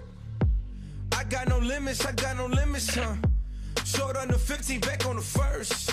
Either way, I'ma get it, Lord be my witness, Feeling pressure, but never let them deflect you from goals. You just keep your head up, we rose from nothing. Remember, we set them shop every member, contribute, get hit together. Plus, they know that we better, they know that we'll never let up. Fire within me, ice in my veins. Fire within me, ice in my veins. If I get cold, I'm about to heat up. Only that stress, I kick my feet up. Fire within me, ice in my veins. Fire within me, ice in my veins. If I get cold, I'm bound to heat up. I hear the noise, but no, they need us. I got that ice in my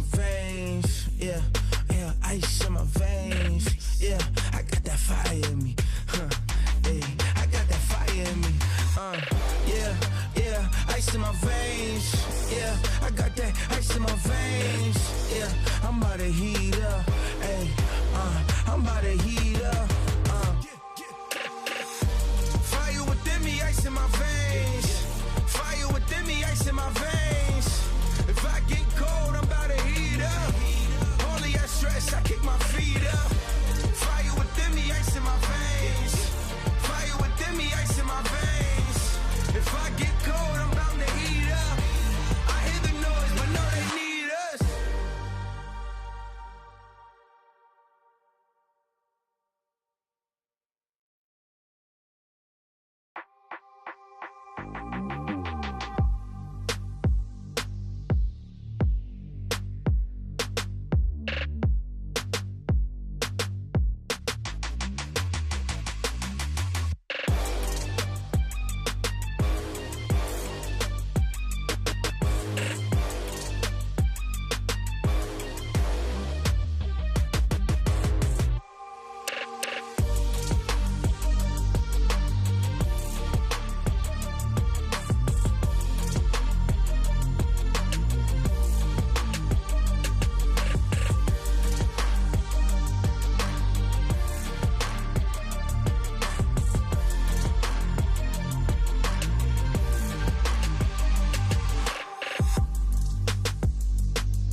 get his money.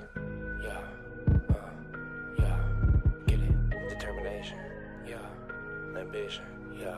And most of all, you gotta be a soldier.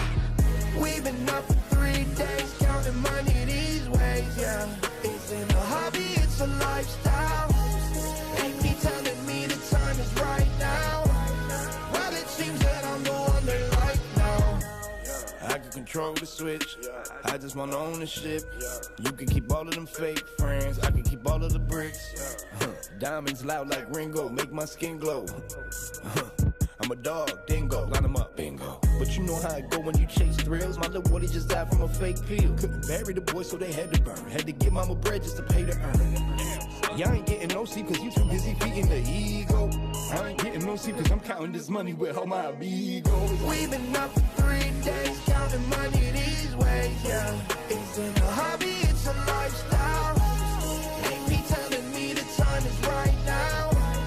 Well, it seems that I'm the one they like now. I don't know, same to me. Might be you, maybe me. I don't know, shame to see. My shit real, yours is make believe. Man, it's kind of offensive the way I'm cooking. Her neck hurting, I'm shining, I'm real good looking. I don't need to talk much, you can see the story. Man, he talking too much, he could be the story. I remember the day that they had us in cages. I thought it was outrageous. Now we get paid for jumping off stages. Look at me, mama, I made it. Like, we've been up for 3 days, counting money these ways, yeah. Isn't a hobby, it's a lifestyle. Ain't me telling me the time is right now. Well, it seems that I'm the one they like now. I can control the switch, I just want ownership. You can keep all of them fake friends. They don't know what to do with themselves right now. We're running this thing, you heard?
Big hitter, there's a winner in the mirror. I couldn't see the vision any clearer. Came from the concrete, it's a jungle full of lions, snakes and gorillas. I'm going Godzilla with the figures, pushing the button, pulling the trigger. I'm really about it, nobody realer. Remember me as a big hitter.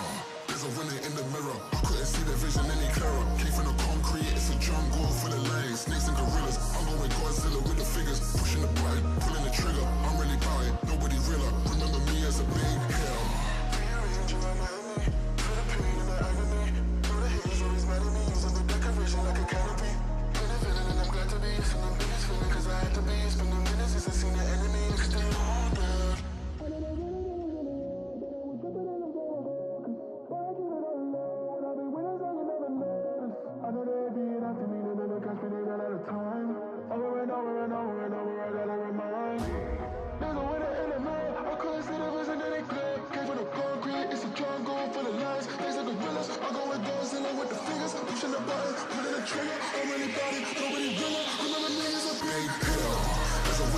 mirror. I couldn't see the vision any clearer. Came from the concrete, it's a jungle full of lions, snakes and gorillas. I'm going Godzilla with the fingers, pushing the button, pulling the trigger. I'm really about it, nobody realer. Remember me as a big hitter, as a winner in the mirror. I couldn't see the vision any clearer. Came from the concrete, it's a jungle full of lions, snakes and gorillas. I'm going Godzilla with the fingers, pushing the button, pulling the trigger. I'm really about it, nobody realer. Remember me as a big hitter.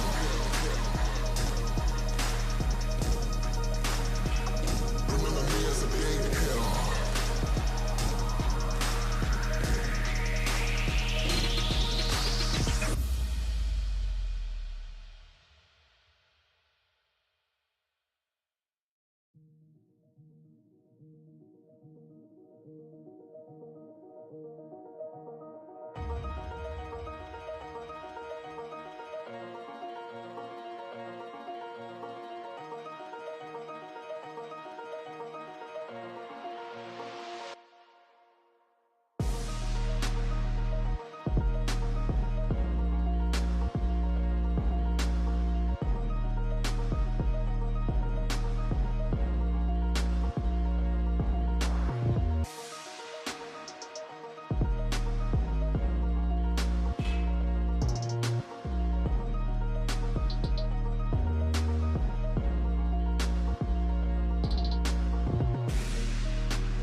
going up. Go to the odds, stay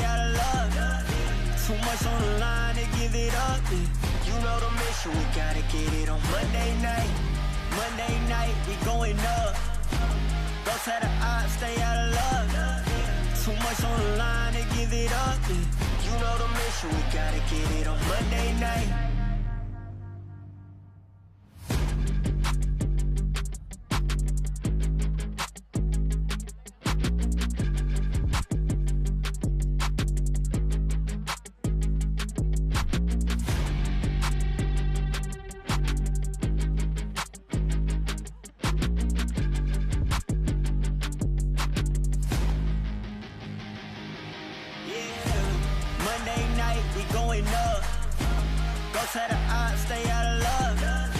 Too much on the line to give it up. You know the mission, we gotta get it on Monday night. Monday night, we going up. Go to the odds, stay out of luck. Too much on the line to give it up. You know the mission, we gotta get it on Monday night.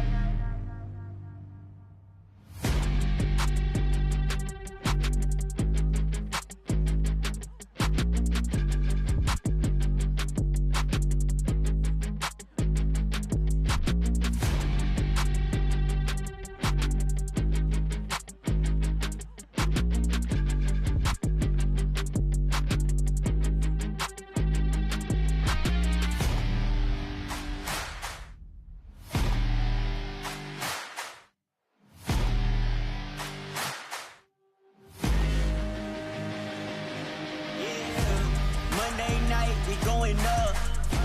Don't try to stay out of luck. Too much on the line to give it up. You know the mission, we gotta get it on Monday night. Monday night, we going up. Don't try to stay out of luck. Too much on the line to give it up. You know the mission, we gotta get it on Monday night.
Nothing was given, I had to work. I got no limits, huh? Short on the 15, back on the first. Either way, I'ma get it, Lord be my witness, Feeling pressure, but never let them deflect you from goals. Just keep your head up, we rose from nothing. Remember, we set them shop every member, contribute, get hit together. Plus, they know that we better, they know that we'll never let up. Fire within me, ice in my veins. Fire within me, ice in my veins. If I get cold, I'm about to heat up. All of that stress, I kick my feet up. Fire within me, ice in my veins. Fire within me, ice in my veins. If I get cold, I'm bound to heat up. I hear the noise, but no, they need us. I got that ice in my veins. Yeah, yeah, ice in my veins. Yeah, I got that fire in me. Hey, I got that fire in me. Yeah, yeah, ice in my veins. I got that ice in my veins. Yeah, I'm about to heat up. Hey, I'm about to heat up. Fire within me, ice in my veins. Fire within me, ice in my veins. If I get cold, I'm about to heat up. All of that stress, I kick my feet up. Fire within me, ice in my veins. Fire within me, ice in my veins. Get cold, I'm bound to heat up. I hear the noise, but no, they need us.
take to get his money. Yeah, yeah, get it. Determination, yeah. Ambition, yeah. And most of all, you gotta be a soldier. We've been up for 3 days, counting money these ways, yeah. Is it a hobby? It's a lifestyle. Ain't me telling me the time is right now. Well, it seems that I'm the one they like now. I can control the switch. I just want ownership. You can keep all of them fake friends. I can keep all of the bricks. Diamonds loud like Ringo, make my skin glow. I'm a dog, dingo, line them up, bingo. But you know how it go when you chase thrills. My little boy just died from a fake pill. Couldn't bury the boy, so they had to burn. Had to give mama bread just to pay to earn. Y'all ain't getting no sleep cause you too busy feeding the ego. I ain't getting no sleep cause I'm counting this money with all my amigos. We've been up for 3 days, counting money these ways now. It's in a hobby, it's a lifestyle. Ain't me telling me the time is right now. Well, it seems that I'm the one they like now. I don't know, same to me. Might be you, maybe me. I don't know, shame to see. My shit real, yours just make believe.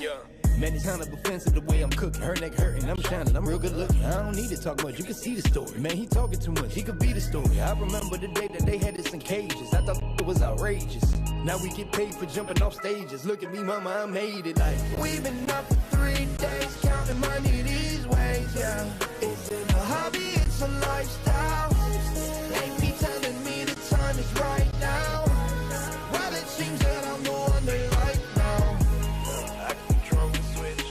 I just want ownership. You can keep all of them fake friends.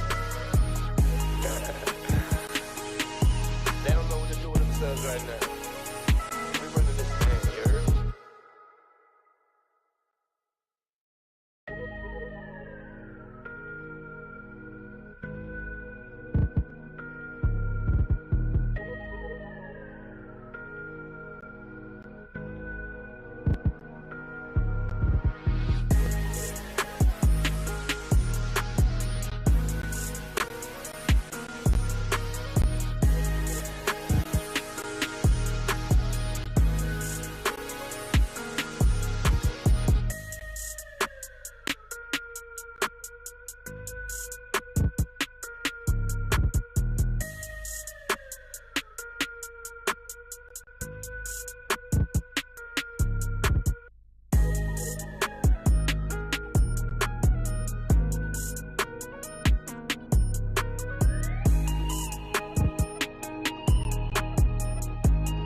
everybody. Welcome back here to the FISSURE Universe Episode 4. My name is Cryptic here with Z, Quixotics. We've made it to the halfway point of the day. We've got 2 great series left to go. I'm excited, man. We got some bangers lined up. How you feeling? I'm ready to go. We got Falcons versus Talon. Falcons always a bird match. Falcons always a fan favorite to watch, I think, for a lot of people. They bring a very fun style, very dominant style usually. And Talon, we got to see them yesterday, so it's kind of fun to be able to follow a team through the different days and see how they're growing. So we got to see a cool coddle strat yesterday to win their game 3. They played really well around that. So I kind of want to see that make another appearance here, or what other ideas they have. Yeah, I think that's a really good point. Like, the coddle is not something that we've seen a lot, but yesterday it definitely was kind of the thing that won their game 3 against Wildcard. And it was a difficult series because game 2 from Wildcard was a complete inverse from game 1, right? Wildcard got kind of crushed game 1. Wildcard came back in game 2 and completely obliterated them. And then you see game 3 come out and you're like, oh, this coddle has made it impossible for them to play the game. And they played around it really well with the Ember mid. So we'll see how what kind of approach they make to today's drafts, whether or not we're going to see that coddle again. I think if we do, it would likely be paired with the Ember Spirit again. I think that was something that they've definitely tried and practiced and feel good with, but I don't know, maybe they have some other ideas with it. Yeah, I think there's probably some other pairings too. Ember was really good, but there's like the Storm Classic. There's a lot of low cooldown heroes that would love it. One thing that I would be maybe worried for them, or something that I think they should have in mind going forward, is that draft really picked up into the like early mid game when you have higher levels and you get more value out of the spells. But you got to get through the lanes first, and Falcons is a very strong laning team, and that is something that yesterday in the series we watched Talon versus Wildcard. There's actually a very slow early game for all 3 games. The laning stage is very calm and peaceful. It's like, don't hit each other. Let's all get our farm for 5 minutes, then we'll play the game, right? It's very, very relaxed laning stage. I don't see Falcons allowing anything like that. Like, Falcons goes pretty hard in terms of lane focus, I feel like. That's not to say that's like they can't do other stuff throughout the game, but you have to get through the lanes first against Falcons, and then we get to see maybe the cool stuff as long as you've survived that. Yeah, that's a really good point. Like, Falcons has kind of traditionally been like a strong laning team. When you have the players that they do, right? Like this Amar crit off lane is just like devastating. Like, they're gonna always do their best to try and like shut down their lane opponents and build their leads, because Amar likes to play greedy on a lot of different heroes. But I am curious how they approach their drafts today, because we haven't had a chance to really see Falcons. But they struggled yesterday against Gaimin Gladiators. They actually pulled out a Spectre and a Chen in game 1, which is not something that we have really seen a lot.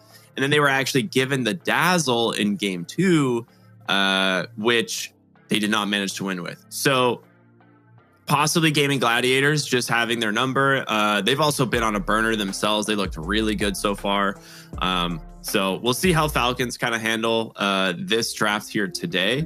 But yeah, I think Nature's Prophet probably high on the list for both of these teams. I doubt it's going to make it through the draft or through the first phase of bans, but if it does, it could very easily be a first pick hero for the side of Falcons. Yeah, I think so. I think that's one of the heroes picked or banned most likely in this very first phase. Yesterday, I was looking at the drafts for the Falcons versus Gaimin Gladiators. They picked out some like unconventional stuff. Like you said, the Chen, the Spectre, don't see them too much. Sand King, Tiny 4, they ended up running, that flex value we're talking about. But as I say that, I'm not sure we've seen the Tiny 4s do all that well. I think we had like one good game, several very mediocre games. So is the teams maybe exploring a little bit, or maybe something else going wrong in the game plan? That's fine. But I'm starting to lean away from the Tiny 4 flex. Yeah, I think it was 9 class, right? On Tiny was the only one that we saw actually have. And like he essentially played a core Tiny really in that game. He basically was off to a really good start and then got the shard from Tormentor at exactly 15 minutes and was like, I guess I can be a core. Builds like Echo Saber, like Shadow Blade at that point. Yeah, and he just became a full core. So it's obviously a little bit of luck that led him to having such success on the Tiny. If he doesn't get the shard at 15 minutes, his build is probably very different. But yeah, I agree. The 4 position Tinies haven't looked super impressive. I do like the hero though. It's always fun and interesting to watch. There's the Nature's Prophet ban though. And a little bit interesting is the Jakiro ban on phase 1 from Talon. I don't feel like we see Jakiro banned that often in the first phase. It kind of gets banned, but I don't know. So I think some teams are willing to let it slip through for something else. But Ancient Apparition still available. That's kind of one of the, well, there it goes. Okay, I was gonna say that's the big one in my eyes. This hero seems very good as a first pick. I found the Jakiro rising in ban priorities interesting because I think it's rare teams actually pick him in the very first phase. But I think it's more he's such a safe support. He's such a safe support. Yeah, you're banning it ahead of time because if you ban the usual broken stuff, they take their broken pick and you need your response broken pick. And then later they just pair it with Jakiro, for example. And then you're like, ugh. You know, like I wish I could have banned Jakiro, but I need my second phase ban to adapt to what they end up picking. So yeah. I think that's maybe some of the ideas that he just fits so many drafts and he's so stable that like I'll take him out in the first phase. I leave more broken heroes in, but when we all have broken heroes, that's the trade-off. And so, for example, Talon has decided we're going to go with our broken hero of choice, Magnus, who has looked really good. You can play him in all the core roles. Some teams are even willing to play him as a position 4. And you know, you just don't know what you're fully running into when you get that Magnus. Compared to the Tidehunter, that's almost for sure the off lane, but he has looked like one of the better off laners recently. Provides very stable team fight with the classic Ravage, some lower cooldown options when you get the shard, and then he's just pretty good versus several of the popular carries right now. But something I'm really hoping to see is that he is one of the best off laners to be left alone if you have a position 4 who, I don't know, maybe would go in the jungle like a Venomancer that Falcons lost to yesterday. Maybe they saw it, felt inspired. That's a cool idea. Maybe we'd like to try that. That's a big deal, right? And the Tinker is one of the, there he is. I was wondering where Amar was. I was thinking to myself, I'm like, he's either playing in a closet and it is completely pitch black in there, or the camera is not facing him. So there we go. The Tinker, one of the supports that benefits from heroes like Tidehunter in the offlane for the exact reason you just mentioned. The other one being the Venomancer, which I'm also really hoping to see. We still haven't had the opportunity yet. They ban out Huskar. This is a little bit of a respect ban. Both Malrine and Amar will play this. It's one of the, this is the thing that's so annoying of playing against Falcons, is even if a hero isn't super meta, they will pick it because they have so many specialist heroes, right? And they'll be willing to flex it upon multiple roles. And I think, yeah, Huskar being one of those is a little bit annoying to deal with. I do like the Tide and the Magnus openers, the big boys, wherever they go. I mean, Tidehunter's obviously the offlaner, but they're always fun to watch. But yeah, I'm hoping for that Venomancer as well. I'm with you. I want to see it. Tusk ban, that's a good one. Thinking about it. Should we do it? Should we actually do it? You don't have to pick it now. Like, you can pick it later in the draft, especially once you see them reveal a little more. You kind of want to know you're going to get through the laning stage. You can, I know we just said Tide is one of the better heroes to leave alone, but you can draft a safe lane that would crush a solo Tide. So absolutely. I think you need to see a little bit more info, but for example, you pick a 5 here. Yeah, you pick a 5, you see what their 2 picks are, and it's probably going to reveal some kind of information. Dang it. Boo. I mean, to be fair, this is a crit special. He loves this hero. Yeah, and it's really good, especially someone like Magnus who wants to blink in RP. In the early game, it's maybe a skewer in RP, and you can drop that AoE silence. It's not as good as Disruptor or like the smoke screen, but it is hard to navigate a fight when the calling is circling everywhere. So It'll be very good versus the Magnus and many other heroes that are popular right now. And it is a strong offlane combo, but it does reveal the whole thing. So I wonder if Talon's going to have a safe lane draft to go against that. It is so weird to see a Night Stalker picked in the second phase, right? Like, this is a hero that we've seen teams fighting over desperately in phase one. Mars role playing Night Stalker right now. Surrounding himself. Yeah, dude, right? He's prepared. Okay, you guys got to turn off the lights on Talon. they gotta prepare.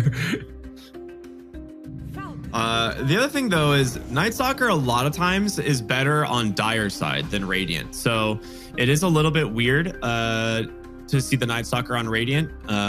We'll see how well they can play around it, because the way it switches Tormentor makes it so that the Dire team has much easier access to that Tormentor for first spawn at 15 minutes, right? Since it'll be on top side of the map at daytime. So it's a little bit weird, but we'll see kind of how they manage to adapt to it. Silencer, Mr. Global Silence. Pretty straightforward pick there. Not much to really think about. I think support duo wise, that's pretty good. You get the vision, you get the team fight between these two. It does limit a little the Magnus.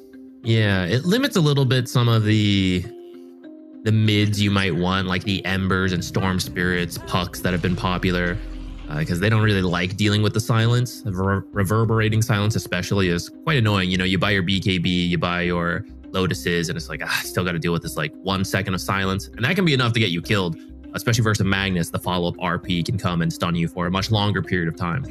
So we might see maybe a more bulky boy mid, just someone who doesn't really care about being silenced. But for now, we're going to get the Terrorblade. Probably a carry Terrorblade then. Yeah, it's a really good carry TV based on what you see already. So I like this a lot. Safe pick of the Crystal Maiden now coming in. I like it. This allows you to go Condemned. You have a lot more mana regen to not have to worry about the mana regen issues that Terrorblade runs into typically, in order to farm and stuff. You can buy maybe 1 clarity, but if you manage to get either the mana draft or the mana regen enhancement on your jungle item plus a Crystal Maiden, you're fine. So I like the pairing a lot. I think overall it's a strong lane. You already see this Night Stalker is the position 4. It doesn't really threaten Terrorblade too much once you just get a single raindrop. And I think it's Magnus off lane, but now maybe not. That's a pretty interesting pick, because I don't think we've seen Timbersaw at all. And it's really good into Terrorblade because he's all pure damage, but it's also very good against Tidehunter, who normally is this immovable object in the mid game. Yeah, I don't think we have very many Timbers. In fact, this might be the first Timber pick of the tournament. I'm looking at the data there. I think this is the first Timber pick of the tournament. Like you said, it is something that is pretty strong versus these heroes. Where do you want to put it? It maybe is just going off lane. Mid Magnus is perfectly fine. We talked about how you can flex it. We've seen Timber go mid or off lane. In fact, Falcons is, the #1 team at doing that, but not every other team loves to do that. So could just be your standard Timber off lane with the Night Stalker, which kind of works out. Timber's another hero who you get him a good start and you can just leave him alone, free up the Night Stalker to run around and do whatever he needs to, and just have a Magnus mid who will farm up his Blink Dagger and then get active for the team. So that means maybe looking for a carry coming into the last pick for Talon. But if you want a different mid or off laner, it is possible as you move these heroes around. Wild one would be a support. This is actually a Night Stalker off lane, carry Magnus mid Timber. That'd be wild. I think that would be. I think Night Stalker is good enough as a support in most games. We don't really see the hero get flexed into the off lane role anymore, just because you kind of just get the same value out of the hero, whether or not he's a 3 or a 4, and he's a really bad farmer. So it's he fits this weird, he's always been in a weird spot. I want to say for the last couple of years where they actually had to overbuff him to compensate for the fact that he can't farm. And so he was just overpowered, or they nerfed him into the ground. And so he was like an unplayable 3. And so now they're like, they just experimented as a 4. They're like, you know, he kind of just flies around and fights, gives vision, crippling silence is okay. And then giving him his innate, Hunter in the Night at level 0, technically, right? So you can have Crippling Fear, Void, and Hunter in the Night by level 3 actually makes him a really viable support. So it's just these little changes, right, for Night Stalker that are really cool. But it'd be interesting to see someone kind of rip it out as a core again, and just to see how it would do. I'm just unsure of the item build, because I feel like he is required to buy Midas a lot of the times because he's so slow at farming. I think for Night Stalker, I still think it could be good, but like you said, it does mostly everything it needs to as a position 4. But I think if you really needed to kill someone quickly, like especially a support, someone like a Phoenix, you don't want the egg to go off. I think that's where bumping up Night Stalker can make some sense to a degree, because he'll be strong enough to ult, blink on top of the target, and kill it. Whereas support Night Stalker is more like, I'll blink and silence them, and hopefully my teammates will kill them, which I think is enough for this game, especially the Tide Hunter, right? Tide Hunter does not like to build BKB. So if you can just follow Tide Hunter in the team fight with the AoE silence, Ravage just can't come out for however long, depending if it's day or night, and then maybe you've won the fight at that point already. Okay, Carry Mag. So it is going to be the offlane Timber, Carry Mag, mid Puck, which it's a pretty good Puck game. They actually don't have a lot of tools for it right now. It's really just the calling as like a good silence. Maybe the blink instant Ravage is a tool, but you're going to need something from mid lane that can actually catch the Puck. And there's not many tools left in terms of winning the lane. Like the big counters, the DK, the Tiny have all been removed. You could look... Oh, go ahead. I feel like there's 2 approaches. There's the catch approach, and then there's a you have to come to us approach. I feel like you could sniper this, and Malrine likes sniper. You have Terrorblade and sniper with the Tide next to them, the calling. So you just force them to come to you, and you blow all your team spells at that point. It is a little scary though, because there are several heroes who are good at getting to the sniper. So it's like a confidence. Yeah, it's like a confidence of I will be able to win the lane and will push a really fast tempo, which is something Falcons likes to do. But instead, they're going to go for more middle ground approach. They're going to grab the Earthshaker. There's a lot of damage in the lane to either harass Puck or just deny in front of Puck's face. And then it does provide some of the catch that you need. The instant Blink Echo, lots of chain stuns. After that, it is a little tough into the... Like, I feel like this Timber could have a really good game now, right? You got the triple cores that Timber is pretty happy to play into. But you at least have someone like Crystal Maiden against him in the lane. She brings a lot of early spell damage that maybe slow him down, even get him killed if he's not careful with his spell usage, especially like saving Timber Chain to get away, pop meta, double spells. Like, that could kill him. So he's got to be careful. As long as he gets through that, looks like he's going to be set up for success. Yeah, this is definitely a pick your poison scenario. Did I say Earthshaker, by the way, when I was talking about like the mid lane options here? I wasn't listening to you. I can't remember. I either said it or I said it in my head, because I was like, Shaker is one of those few that is you don't really win the lane, but you definitely don't lose the lane. And all you're going to do is just sit there and deny creeps on Puck, out level him. And eventually you're going to get some items like a decently timed Blink Dagger to maybe make a play with. So I actually like Shaker for that reason. It is a weird matchup in a Timber Saw, like you said. Like, Timber can very easily kill Shaker, but Shaker can also very easily kill Timber Saw. And it really depends on the item timings. Like, Shaker's damage is largely physical early on from the enchant totem, but with the changes to reactive armor, he needs a lot of stacks of reactive armor now. And you don't really see Timber Saws even put points in it, like maybe 1 value point early. It's gonna be like a 4-4-1 a lot of times on this hero. So you have like this window to actually kill the Timber Saw, and if he's playing super aggressive, Shaker has a lot of good tools at actually ganking him. So I like it. we'll see what ends up happening though, because I think both teams have some really good drafts. Magnus is just one of those heroes that I think is maybe too good. So I want to lean towards Talon. I believe in their picks. I think their draft is just slightly easier to execute, right? When it comes down to like ease of execution and both teams have a similar strategy, I lean towards the one that is easier to play. I think as the game goes, I agree. I do think you still have to get through the lanes like we talked about. Yeah. Falcons draft is a little less conventional, but still enough meta picks and things that are good enough that I kind of trust. Like, yeah, I trust that they have a vision for it and they know how to play it. They're you know, I don't mean to hype them up too much, but they are just so good at executing on that stuff. And I worry for Talon that, you know, if that happens, sure, your team fight is really good with all your heroes. You got like the 1-to-1 counters in terms of like Timber, things like that. But if you're just behind from the landing stage, you don't get to see that. Yeah.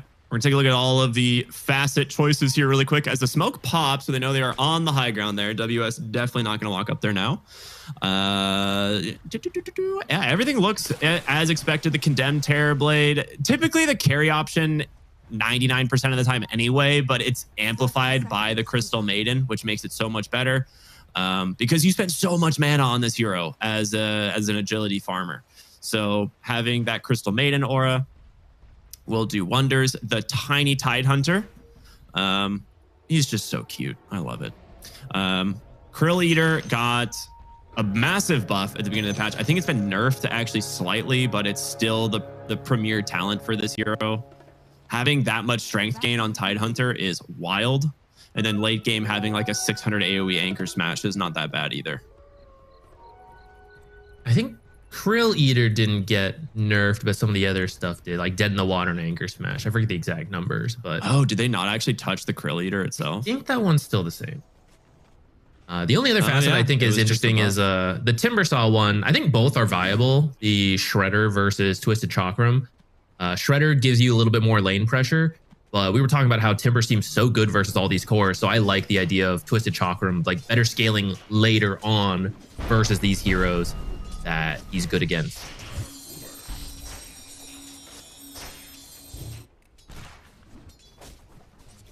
All right. Well, I'm excited to see how these are going to go. I think Natsumi should have a pretty decent time on this Magnus. His like the Eternal Empowerment is just such a strong facet for this hero. It gives you so much to actually play with in the lane, because one of the main issues is you want to use Shockwave to secure range creeps and harass, but then it would take so much mana that you wouldn't have your Empower up. So again, another kind of quality of life thing for the carry, having that extra mana to play with. Mid lane, Malrine doing a great job in these early levels, securing the CS against the puck. You probably won't get a kill on the puck, but like you said, should just be able to build up a CS lead. Usually what we'd expect from an Earthshaker. They might be able to help out though, because Night Stalker so fast with this first nighttime. You can leave the Timbersaw alone, you know, get the lane in front of the tower and then run over, maybe help with some water runes. Something we don't really see all that much. Actually opening Glades first on, oh, hold on, top lane. Timber chains away, but that does force the meta, and he's in a really odd spot here on the Night Stalker, but has that level too, so very strong indeed. Gets first blood against Snaking. Looking for the Courier now as well. 2 points Hunter in the night, actually. That's kind of sick. Dude, he has to hold the Courier in the lane. He's so scared, but get away from this Night Stalker.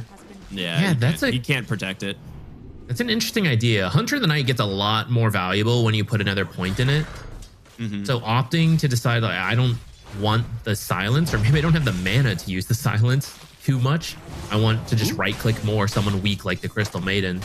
Though it's interesting because I feel like the silence is good versus the Crystal Maiden. I definitely agree. It is. Amar also trading heavily bottom. Dude, this There's so much damage from the silencer. I was confused. I was like, we don't really ever see glaives, but he was just crushing them in this fight, just throwing these attacks back and forth. He did 1,100 damage on the silencer there. I think the idea is that it's very tough to use Curse versus Tidehunter since you can't always keep track of the Dispel. Now, you don't know when he's going to take it, but I think the idea is like, I'm just going to start Glaives of Wisdom and I'm going to poke him. He can't Dispel that. Paid off there. Nice. Got him. Yeah, I think overall, we were talking about how Talon, they need to do well in the lanes or at least get through the lane stage against, you know, Falcons, one of the strongest laning teams. But as of right now, I mean, they're looking fantastic. 3 kills already. Though in classic Falcons fashion, they're down in kills, but the net worth is barely any different because they're just so good at farming. Yeah.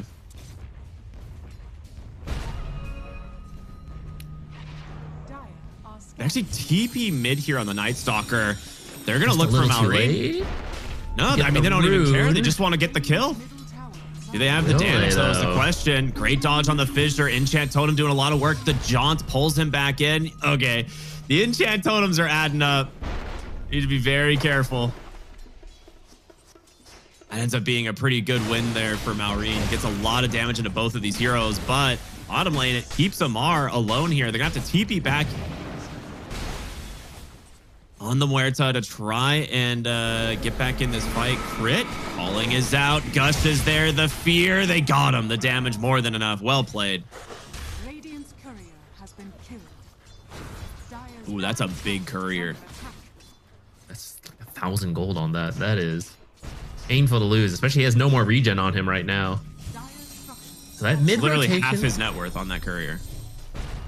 That's true, yeah. The mid rotation ends up, I think it's a great idea, but it's a second too late to steal the rune away from Malrine. And then because Pucka has to back away, Malrine actually secures the second water rune as well. So yeah, the right good idea, idea, slightly late on the execution. Yeah, just a moment too late. Ooh, Amar, bottom lane. I think a couple auto attacks here. Blood grenade out. No Kraken Shell to save him.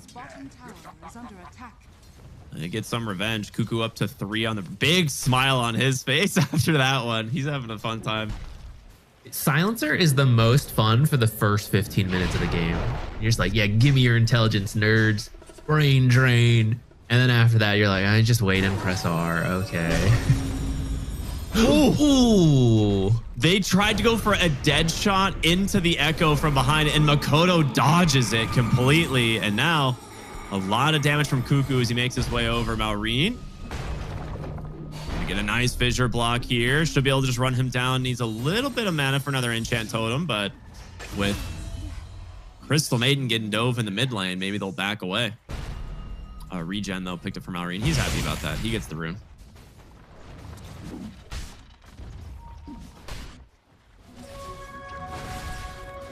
And underestimate this Makoto Grandmaster Puck. He's got the reaction times. He's going to dodge these things. That was such a sick dodge. I don't know if he even saw the dead shot, to be honest. It kind of felt like he was dodging like it in his soul. An Enchant Totem right as that came out. But yeah, it ended up being completely perfect. And of course, the Waning Rift at the most perfect time. I mean, that's so good. Wisdom Shrines Right. coming out. Looks like no action for those. Should just be an easy 1-1 split. Lamar getting skewered back though while the support's out of the lane. He's pretty tanky, actually. Shell active, but now that it's expired, Cuckoo gonna try and do what he can here. There's gonna be another shockwave, and there it is. Surely he dies. Yeah, they get him. He almost had the gush out. Maybe he gets that kill. You see him item drop in the middle of that to min-max? Yeah. That's bold. I think he dropped his bracer. That was all in on that play. I love it. The confidence. Decent damage into Timbersaw top. They're going to try and push the tower with the meta. They have a pretty massive wave here, plus a catapult. So they've got to clear this wave up pretty quickly. It's daytime too now, so you know the Night Stalker's not helping nearly as much. So putting in the pressure now while you can. They're just watching it go. How much? Where's the next creep wave? It's pretty close. I think they're gonna get this tower if you don't rotate someone. Yeah. Okay. Here comes Cuckoo. Okay. I want to lose the tower this early if you can help it. Yeah. If they could have protected that catapult, that tower goes down for sure. But that's a huge amount of farm for Skitter off of that. He gets like multiple full creep waves, tons of damage into the tower. He's having a good time. Now, Natsumi also farming completely freely on this Magnus, which is kind of expected. Yeah, he's backing up into the jungle while Cuckoo had to rotate out. He's actually going to sneak into the triangle to see if he can steal any farm. Crit's actually here to scout this, but I don't think he can actually stop it. Actually, as Cuckoo's made his way across the map, he's back. Like, he knows how it goes. He's like, don't worry, carry player. I'm still here. I haven't left you alone. I'm back. Don't get mad. Dire's middle tower is under attack. More stacks for Natsumi. The nice thing about the Magnus carry, you just get this early in power. So all these stacks, no problem at all for him. Snaking, getting very low rotation here from the Night Stalker. Going to try and offer the extra little bit of assistance, and he gets away. Skitter, though, with the Sunder available if he needs it. Needs to be careful now that Timbersaw is level 6, because we talked about the fact that once you have that damage out, you can really easily threaten the Terrorblade. It looks like Terrorblade opting for a Falcon Blade. You don't always see them build it, but I think in this game, you want a little bit more health in this early game when there's a lot of burst coming from someone like the Timber, even the Puck. Some of these supports, honestly, offer a lot of early damage as well.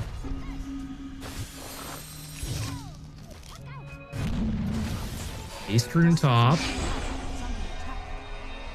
Oil going to be used just to secure it. Okay. Same time, Timbersaw actually drops. Not a Skitter Sunder? chased him to the ends of the earth there.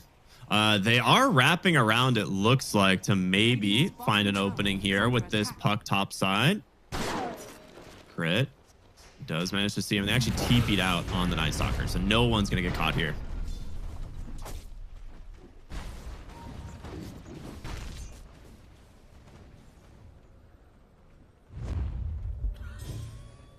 Smoke up. Got the Echo and the Blink. I'm gonna go get a kill. Natsumi would be great. I don't know if the two of them alone can kill him. Unless he's in the middle of a stack and they happen to see that and echo it. They're heading in deep. They think he might be on the far side of the map, but he's actually passed by them in the night. Yeah. They're gonna go through the twin gate. Maybe try top now. Oh, well, Smoke's going all around. Yeah, they're looking for Skitter. Opening here with the Crippling Fear should be enough. There's the global just in case to secure it. And that will be the big kill they're looking for as they never find the Magnus. He somehow dodges out completely, and now bottom lane, Amar, he's in really deep here. Going to get skewered towards Cuckoo here. Goes the curse on him, but very quick. Has these phase boots. Not too worried. Blink, go top side, but is it enough to actually kill off the Timbersaw with the help of the Muerta? It is. Dark Ascension now out from this Night Stalker. Coil's going to get dropped. There's going to be the Pierce the Veil to keep Crit alive. Malreen's still doing a ton of damage. He will jaunt away. Fear. Ooh, very nice. Catching the Night Stalker. Sends him right back in, but still has how much time is left on this Dark Ascension? He's still got plenty of time. He's fine. I'm going to take the Lotus on his way out. That's the strength of the Crippling Silence. Night Stalker support. It was confusing to a lot of people at first. Like, what does Night Stalker offer as a support? But the vision from Dark Ascension, the fact that you're so fast with just phase boots and your passive, and then this AoE silence is actually pretty strong, and it's really good utility in these team fights. Really nice for Malreen to stay top here and secure that tower. It was already pretty low, but just 2 enchant totems grab it. Now we'll open up this triangle now for the Terrorblade if he wants to try and position himself there. Night Stalker. Maybe playing a little bit too aggressive. Nice Fear back. Crippling Fear. Gonna stop the freezing field, but 4 heroes from Falcons will shut that down.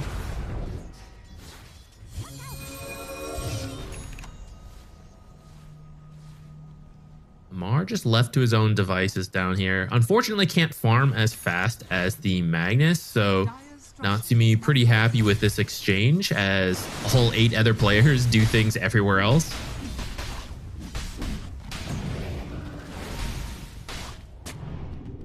He's just skewering him for the damage because it's just not reduced by Kraken Shell.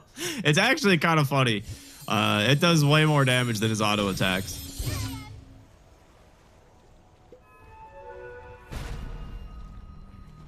So we've got a pretty even game at the moment. It's really the supports and this Magnus that have like the first real net worth lead. They're looking for Malrine. They really want to get close on the puck, get him with the coil, but it doesn't even look like he's needed. Just chopped down by the Timber Saw.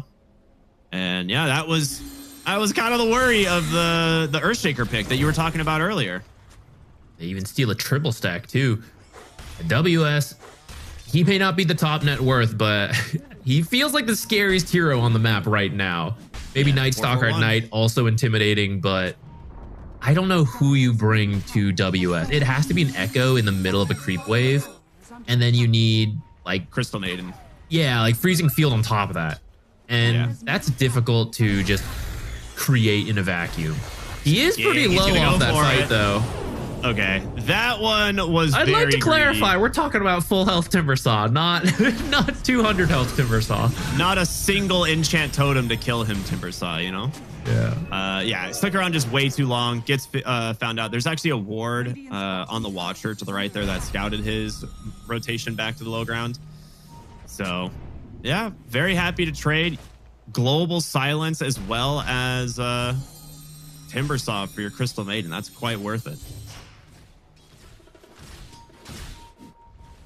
Radiant's bottom tower is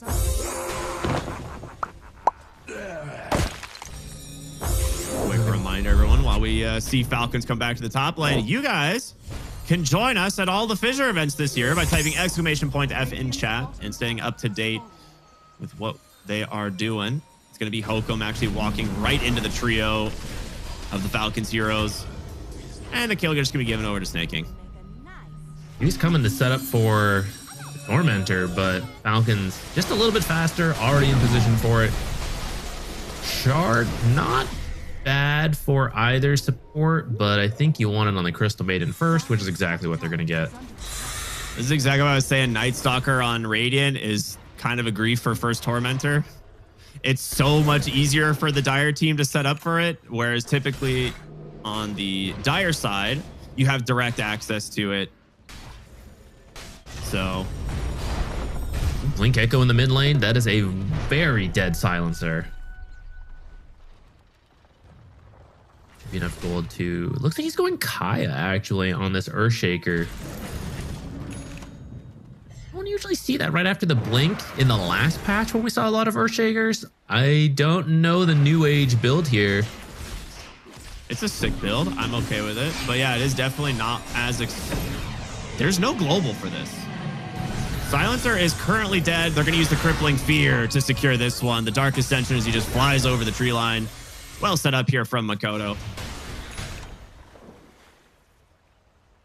I mean, Talon are doing it. They came out of the lane stage with a 2,000 gold advantage and a Magnus that is skyrocketing in net worth right now. So if he can keep this momentum going, I think Natsumi is set up for a very successful game. In the mid lane, tail end of the Dark Ascension will get their eyes onto Snake King, but Crystal Clone should get him to safety. So far, a very impressive game from Talon.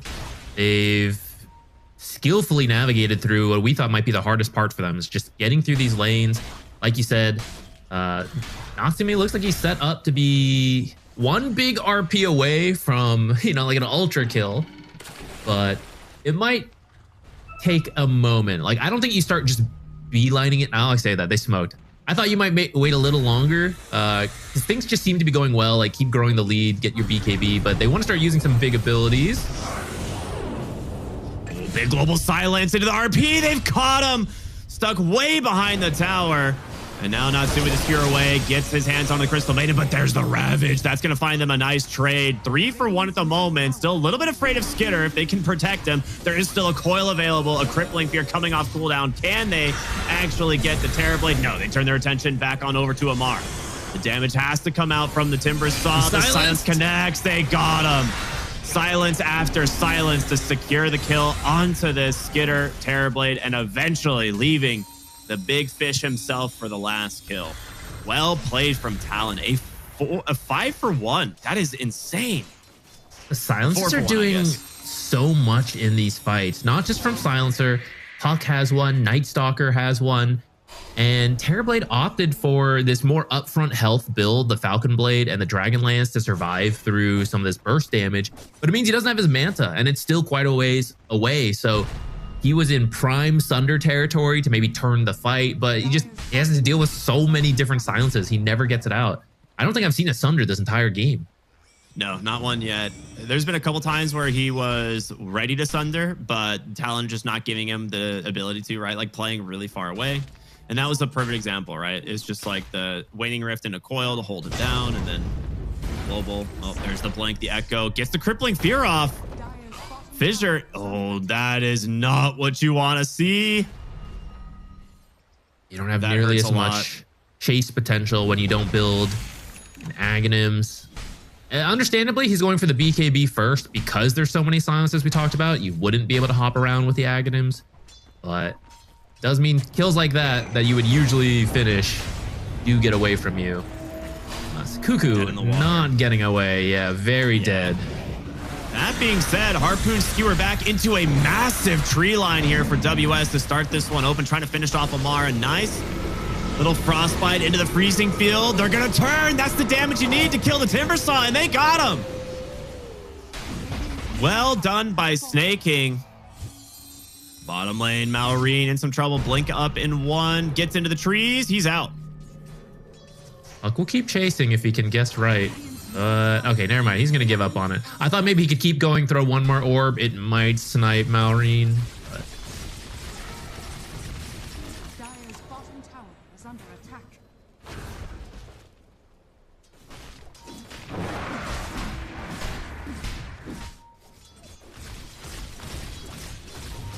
BKB almost finish on the Magnus. I think that'll be another good time frame to start looking for a fight. Because you have to deal with the Echo, the Ravage. Like, we've been talking about the silences on Talon, but Falcons has a lot of annoying crowd control as well on the Magnus. And we saw it's very possible to be killed in that last fight. Even though it was a 1 for 5 trade, it was your carry Magnus being killed pretty quickly in a single Ravage by the Terrorblade. Falcons just went for a smoke. Thought they were safe, but there was a Night Stalker. Sees it happen, immediately walks up, pops it. And they decide, well, never mind. Just going to go back to farming. That BKB just less than 100 gold away. There's going to be a window where he has BKB and you're still 1,000 gold off from a Manta on Skitter, which I think will be pretty important to have to at least deal with Puck and silences. Can't do anything about the Night Stalker, but...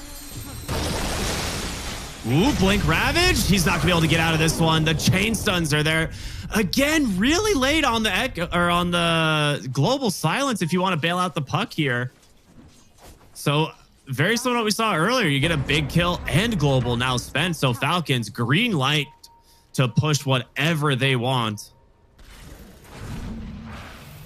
Was Ravage an Echo? I think you can push now while Puck's dead. I think as Puck respawns, you got to go back to respecting the opponents. Oh, Skewer just missed a little bit. Yep. I don't think they have the damage either. You need WS to do it. Dead in the water. I mean, just turn and hit the anchor. They got this. He's fine. He wanted to let us hear the sound effects. He's like, you know, this is one of the best sound effects in Dota. This one's for the people. I'll drag the anchor around a little bit. Yeah, someone at Valve really someone like loves nautical sounds. Yeah, so one of them's like deep sea diving is their hobby, you know. Talon on their own smoke with Makoto up. There's the thing, you're missing 2 big team fight ults on the Ravage and the Echo. Might just settle for a Crystal Maiden. Hunted. Yeah, I mean, it's not the best kill, but it actually helps Timbersaw out quite a bit because we've seen his only real deaths are at the hands of the Crystal Maiden. Like, she's the only one who has enough magic damage to secure the kill, or at least needs to be there on top of some other heroes. Falcons immediately headed to the bottom lane, though. This is what Falcons is really good at. Even as we see the kill score, 18 to 11, it's a 4K lead, but it feels like it could be even more. Falcons always, as soon as you lose a hero, dodge the enemy team, go farm as much as you possibly can somewhere else. So here they are farming the bottom half while Natsumi's trying to push out top. They need to be careful, though, because Talon has finished that, and they are now on their way to punish this. This ward is giving them so much information. It's telling them everything they need to know about where Talon are and what their movements are. They get another really aggressive ward. They finish this channel. Oh, they got him. Can they actually stun up this hero? Yeah, they got him with the coil. It will snap as he goes through, so he will be stunned. And Malorine, yeah, gonna go for the chain stuns. There's the global silence, though. They got him. Now continuing the chase here onto the Terror Blade. These two shouldn't have enough damage, but very nicely done. It's kind of funny you can go through the Twin Gate while coiled. It seems like that shouldn't work. Yeah, it's not technically a stun, so it's just a weird thing. Dead in the water has never been more accurate than that use right there. Yeah, actually in the water. I think it should be stronger in the water. What if it just is outside of like a leash? It's just a root. Like the anchor sinks and you can't move. I think you should take damage over time, like your drown damage when you're actually in the water. I like that. It would be even better, you know. Actually, the anchor sinks into the water and becomes untargetable and invulnerable. Now you're actually dead in the water. That makes it really bad. You're just removed from the game. Yeah, your hero slowly drowns and sinks underneath the map. Yeah. Put it in. All right, Valve. You're up to you now. Second Tormentor about to be up. Who could go to? Muerta, or does Earthshaker have his? No, not yet. So that's not a bad one to get. Good. The Muerta, it can be a really good shard, but you need a lot of Pierce the Veil kills. I don't think he has too many. You'd much rather it go to Malrine. Yeah, he has one. He has one this game. So if you're doing better on the Muerta, we have seen Muerta supports, air quotes, supports, absolutely scale up and become another core. But this game, has been a little on the rough side for Falcons in terms of kills. And Muerta, she was bottom net worth until that shard. She's not that rich this game, so it would have been better on the Earthshaker to have a little bit more utility with the fissure walking. I think conceptually the hero is so different from what it used to be, where you used to get these pseudo carry Muertas because you'd have the chain lightning buildup from Mjolnir or from Gleipnir. And that gave you a lot more threat during Pierce the Veil. Nowadays, Pierce the Veil is just a survivability mechanic on this hero. So you're not really getting Pierce the Veil stacks anymore, it feels like. That's a great point. It's like a change to the Gleipnir. In some ways, it was good for her, but in other ways, it made her less of a scaler. Yeah. Now you just go Gleipnir Ags because that's super cool, right? Yeah. Definitely not the same. Smoked up. Gonna get popped here by this... Ooh, Night Stalker and the ward. Will it see them? All right, it does. Gives them some vision. They know. Oh my goodness, what a TP timing! Clean escape from Talon. As long as Natsumi doesn't stick around too long to farm. They see him. Ooh, they got him. All right, that's the Gleipnir effect, and he has no real way out of this. I guess he could maybe BKB TP. Or no, he already TPs. Just BKB. He's going to get dusted, caught from the Shadow Blade. And this is going to be a back-to-back death here, unless he wants to pull some weird RP, but yeah, no. I thought about it. And they get a solo pick here, Skitter onto the Silencer. So you get Aegis, you immediately lose it. You lose your BKB. This is like a over 2,000 gold swing for Falcons. Oh man, he was even trying to leave early, but I think he needed to change his positioning on that TP. He was a little bit too in the open, and they scouted him as they were running in. If he was behind some trees, yeah, that TP might complete.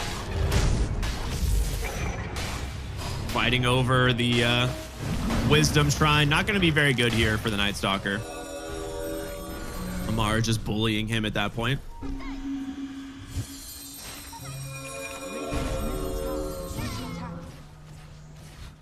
All right, Puck has gone super greedy. He has the full Parasma done with the Octarine, so very low cooldowns, very high damage, but still very susceptible to a single stun if they manage to find him. So the Blink Ravage, a great tool at doing that if they actually get their eyes on him.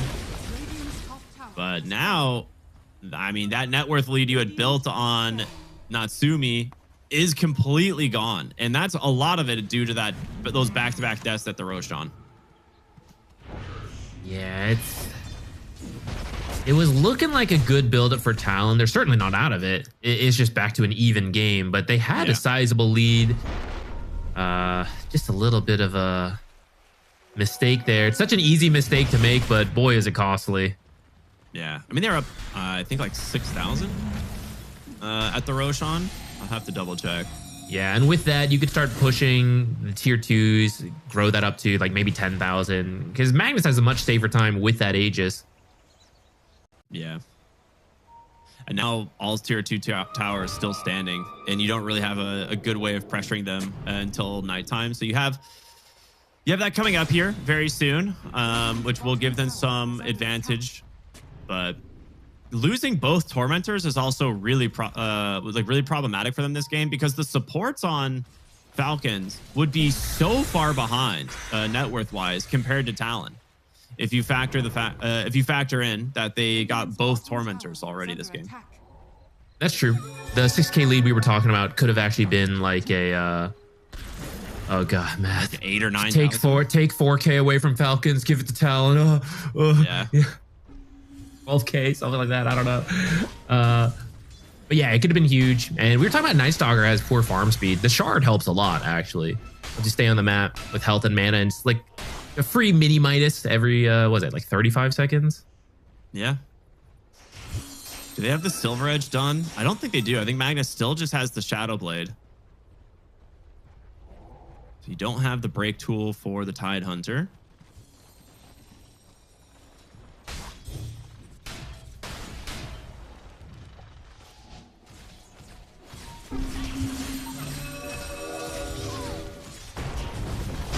Oh, they got him. Again, global does not help you. And now no global. The fight's already taken place. They're going to be able to get on top of Natsumi here, who's forced to BKB TP home. Talon are really crumbling after a great start. And a lot of this is that's like the third or fourth global silence this game we've seen have zero effect. And well, Night Stalker was trying to cut the next wave, dies for it instead, and this is going to just be a free lane of racks here for Falcons. There's no buyback on this puck. Jump in, dead in the water from Amar, gets his hands on the silencer. Nowhere to go. Staggering these death timers. You have at least the tier 2 mid and bottom, which will prevent them from going for a second lane, but Falcons really turning up the heat here. Got plenty of meta time to finish off this barracks, and looks like going for a clean escape here. Snake King maybe going to place one more ward. Oh no, he's just going to cut the bottom wave. This is kind of what we're talking about, like what Falcons is good at, constantly keeping the lanes pushed in, even if Snake King dies, which actually looks like he is. He's definitely dead. You keep the lanes on the enemy's half the map, and it's difficult to actually get something done, which is maybe what Talon can look to improve in hindsight. Their lane was good, but the amount of plays happening was a little low. And to your point about the global, many of them felt defensive as opposed to, oh, the Magnus is going in and the global prevents anyone from doing anything, right? And you're picking up kills and you're picking up enemy towers, it felt like so much Falcons was making the plays from behind and Talon reacted. And it's one of those things that it's a really hard call in that split second to decide on, all right, do I need to use Global to try and save him? But as I mentioned earlier, I mean, Puck is 100% greed. So if he gets caught in a stun, he's probably dead as long as Falcons have a couple heroes there. And the Fissure from Fog having the shard as well on the Earthshaker, there's no way you're not going to get chain stunned. Oh, Malrine, instant BKB, going to go through the Twin Gate here as he doesn't have a TP for a couple of seconds. Goes for the Fissure now, but this should be here. Yeah, this should be an easy escape. They just don't have the numbers. You do at least get the BKB out of Malrine, but also has a regen running.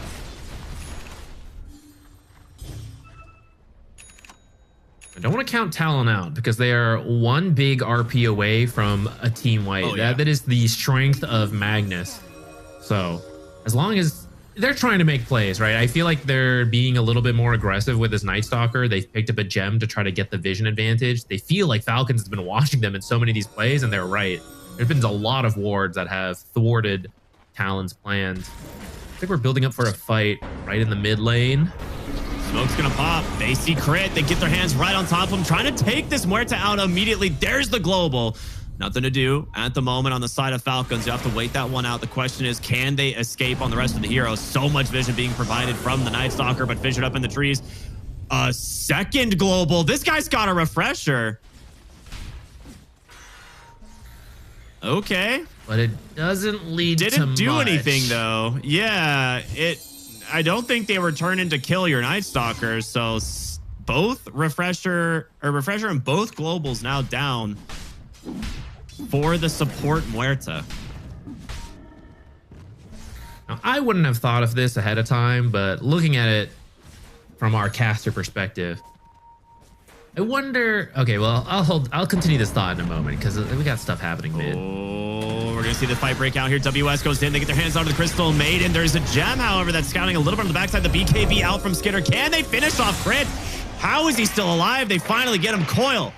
Just be ignored by the BKB of the Terrorblade. You still have the Magnus RP. Will he find an opening, though, is the question. Daytime is out. You're going to lose that Night Stalker advantage now, but yeah, they'll just have to back away. A Scythe picked up on Amar now. All right, I'm going to finish my thought. I wonder if... I know this is the usual Magnus carry build, but I wonder if he should have worked a Blink in sooner, because you have an offlane Timbersaw who also brings a lot of damage, but not a lot of initiation. And we're seeing these fights. For example, that fight looks good for Talon. You get a Crystal Maiden. Earlier double global, and Falcons is just running away the entire time. In the early game, sure, you had the Puck, you had Night Stalker to like run at people and slow them, but now I've got BKBs, drums, things like that, right? It just doesn't feel enough.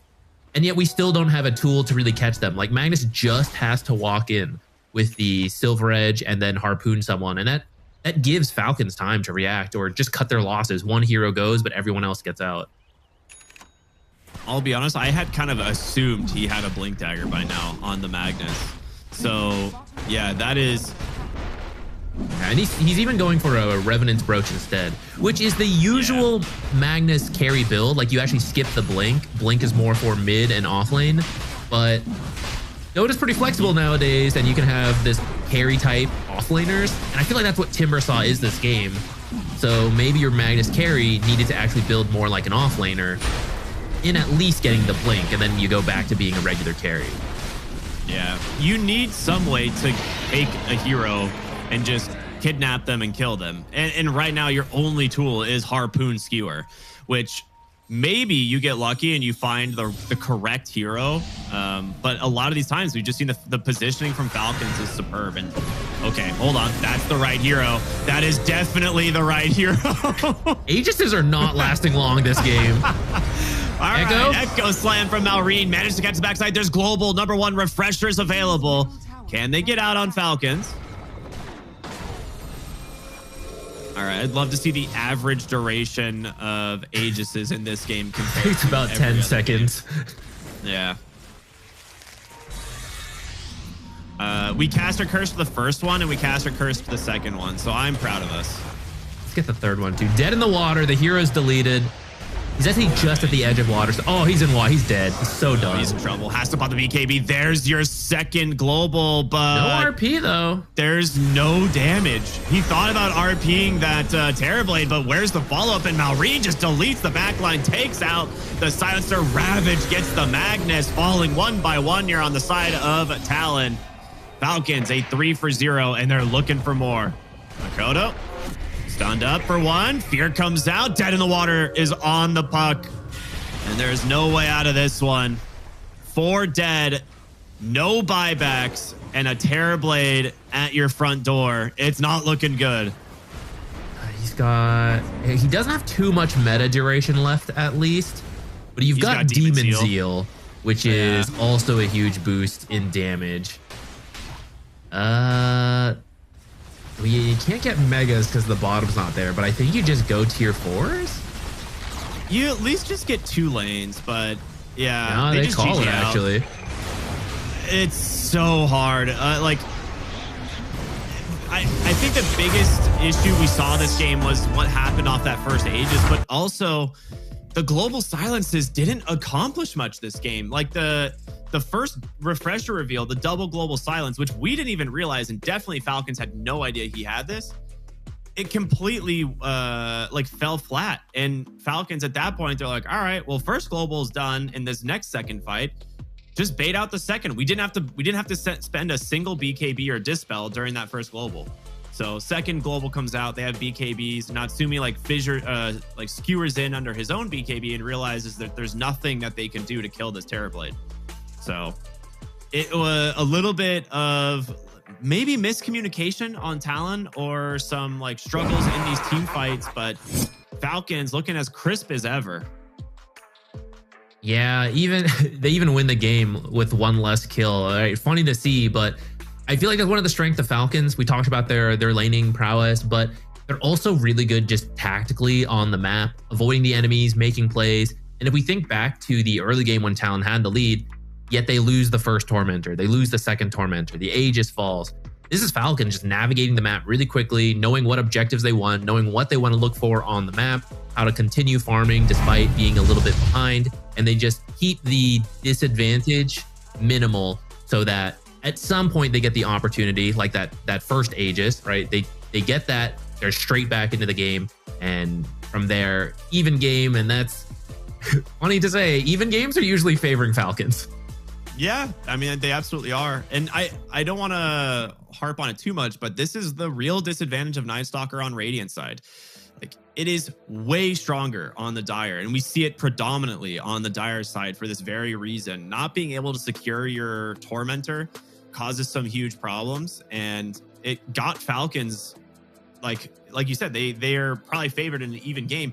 It brought them back to even both times when they were already behind. So really good plays from Falcons, very patient after what was a little bit of a rough opener in the lanes, right? Lukuku was building up tons of intellect. The off lane was going well for the Timbersaw. And, mid was okay for Puck. Malrine had a good start, but Makoto recovered eventually. And yeah, I think it's just excellent execution from Falcons, and the fact that Crit and Snake King were always positioned really well to break smokes. Like, they never really got the right targets for Talon outside of, the Aegis on Terrorblade, which maybe he was dangling. But wow, very exciting game 1. We're gonna go to a short break, everyone, and we'll be back with game 2 here in this Bird v Bird matchup. Stay tuned, we'll see you in a moment.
couldn't see the vision any clearer. Came from the concrete, it's a jungle full of lions, snakes and gorillas. I'm going Godzilla with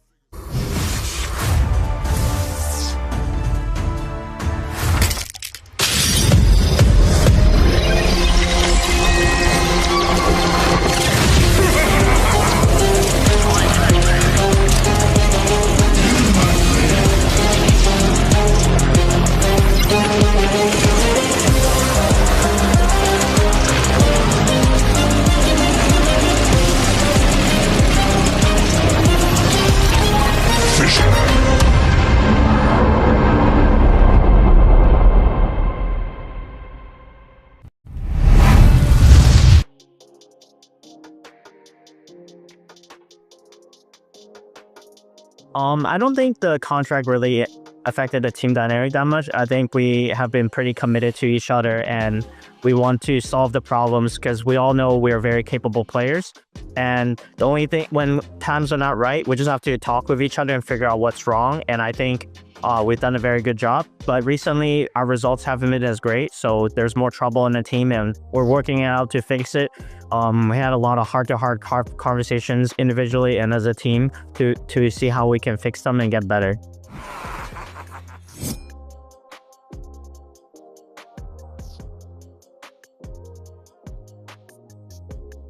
Yeah, I remember a specific game where we 16-17 Huskar because both Mallory and Amar can play this hero at a very high level, and I think Doom and Viper were already banned, so like the counters are already out of the pool, and they already picked their support, so they can't just pick an AA or something, I think, in the previous FISSURE tournaments. And it worked out very well, and we ended up winning the series against Team Liquid because of it.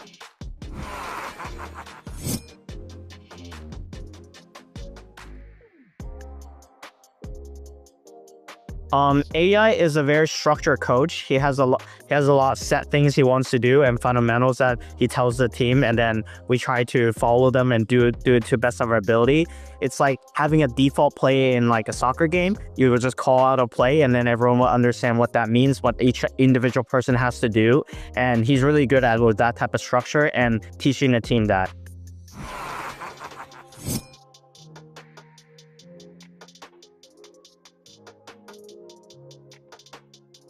I think we use a lot of statistics and just like as well as our experience in pubs and matchmaking. If we feel like a hero is really strong and powerful, we will want to take a look at it more, want to play more games of it and see if it's like first pick or is it later pick, or like how do you make this hero work if we feel like it's strong. There's a lot of trial and error and experimentation, but I think in the end, like if you try enough, you'll figure out how to fit in the draft.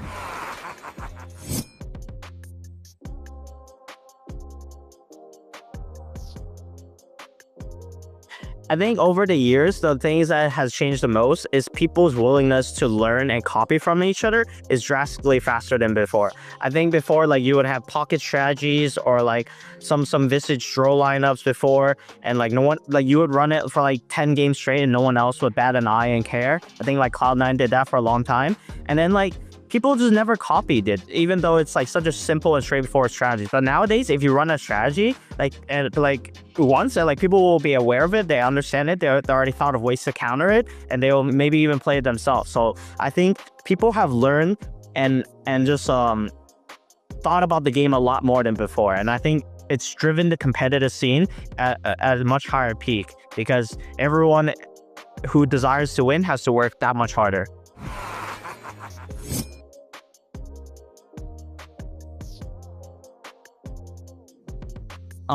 I just want to thank you all the fans who have supported me along the way. I think some of you guys have supported me since the beginning of TI3 when I first debuted at TI and until now, and it's been a long journey, and I'm glad that I was able to share it with you guys and have you guys cheer me on. Thank you so much.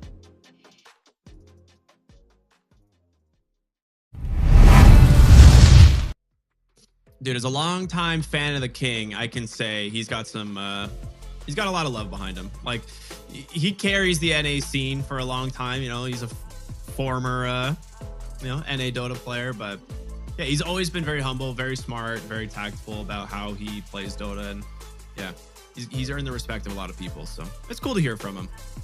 Yeah, I think he's found a good fit in Falcons with a lot of other. There's like a mix of they're all try hard, but it feels like they got some like very deep thinkers like Snaking, the coach, and then you got like very passionate kind of memey teammates and like Skitter, Amar, and Maureen. It's a cool mix. Cool team. Wyatt's got a lot of fans, some haters too, but I think they actually like that. I think that fuels them. Definitely fuels Amar and like Maureen and them for sure. Like there's always gonna be the little bit of like love to hate type of thing, but yeah, I think you're right. Like the combination of like Snake King and Aoi I think is so legendary. Like two of the greatest minds from the NA Dota region, and they have just done so much work together. So yeah, I'd love to see them finding success. They've been doing a great job over there and doing a great job here in this series. Great getting game one in what looked like a potential rough situation at some times, but clutching it out. So good to see. And while you guys are here, you can also see what Fissure is up to by typing !F in chat, staying up to date with their socials and seeing what tournaments they're hosting this year. Because there's a lot. There's some cool stuff in the works. So make sure to check that out. But we've got game two just about to begin, or rather the draft just about to begin. First pick will be for Falcons. Radiant will be the selection for, or I'm sorry, first pick for Talon. Radiant will be for Falcons. I'm shocked that I did not mess up the bird names at all in game one, but now I've immediately ruined it in game two. It's tricky stuff. Falcons actually chose second pick. We're actually seeing a lot of teams go for the first pick typically, but I'd be curious to see if they're always doing that, if they just think second pick is better, or let me do something very specific to the teams. I can't claim to know too much. Like that's very team specific and their ideas of how to play versus very specific teams. But I just find it interesting. A lot of teams have been going for the first pick, and you want those broken heroes like the ones we're seeing banned right now. We saw some in the last game, the Night Stalker, the Magnus. Unfortunately, those two heroes didn't quite pan out that game. It didn't work out. We talked a little bit about it during the draft, during the game last time. Going into the draft, I think the draft itself was fine. I think their lanes were really good, which we thought that might be the hard part. But the kind of the shot calling and the active level of play is where Talon felt like they fell short last game. Not easy to fix, and yet at the same time, maybe it is, because I feel like learning how to lane better is actually really tough to do in between games, right? That is something you have to practice over a long time. Shot calling is also a very deep part of Dota, but maybe that is something you can say like, hey guys, when you're winning the lane, like you just gotta do more, guys, put more emphasis on tormentors. Like, okay, yeah, we forgot, we like focused too much, you know, we had a rough time, like, and you can just like turn it on in a switch if you've already talked about it beforehand. So I hope that's the case for Talon. They can bring us to an exciting game three if they can win this one. But it's gonna start with the draft, which last time I think both teams had good drafts. Hopefully we get that again here, so that we can have another pretty even, fun game here in number two. This time, Terrorblade first pick. That's he's in the meta. I think this is the first time I'm seeing him as the actual first pick. Agreed. I think I was a little bit surprised on the adaptation of the bans here from Falcons, because we see the Magnus removed. The Terrorblade is a great response to the Magnus. So I thought that they would leave the Magnus in, maybe bait it again and respond to it similarly in terms of how they did in this last game with the Terrorblade. But they actually leave Ancient Apparition in on the side of Talon and pick the Terrorblade, since this is one of those like classic counters to Ancient Apparition. And I also want to point out that this is the offlane Terrorblade team. This is a team that will run offlane Terrorblade for WS, go the pipe build, transition into a semi-core. So you have the flexibility. And I think that's what makes like this overall first pick Terrorblade a little bit more viable. And it looks like Falcons are going to stick to what they did last game, grab the Tidehunter on second pick. Here was something I was going to say though, is that going into phase 2 bans, I think you might want to consider the Night Stalker ban on Falcons, because it is dire side for Talon, and it is much stronger on dire side. So I think they still would consider it for Talon themselves if it's left in the pool, but we'll have to kind of see what they do with that. I kind of agree. And it is good versus Tidehunter because it's got the AoE silence. At the same time, Falcons just beat it, so they might be feeling confident, like, yeah, go ahead, play it again. Now this time they won't have the Terrorblade. That was part of their response to the Night Stalker, which it's annoying to deal with the silence, but being able to reflect Night Stalker in a team fight is actually really useful for your own vision. So it is a good tool to have versus the Night Stalker. Because of that, maybe you're right. That along with the Tormentor being easier for it might warrant the ban. But maybe they could pick it, because actually Falcons is the next. They're going to have the next pick. So if they won the Night Stalker themselves, they could go for it. I guess it'll be telling of how they feel the Night Stalker versus Terrorblade matchup goes, if they want to let it through. Another one that might be interesting is the Keeper of the Light. We saw them, Talon, run that with the Terrorblade offlane, and then a very active mid hero with low cooldown spells in the Ember.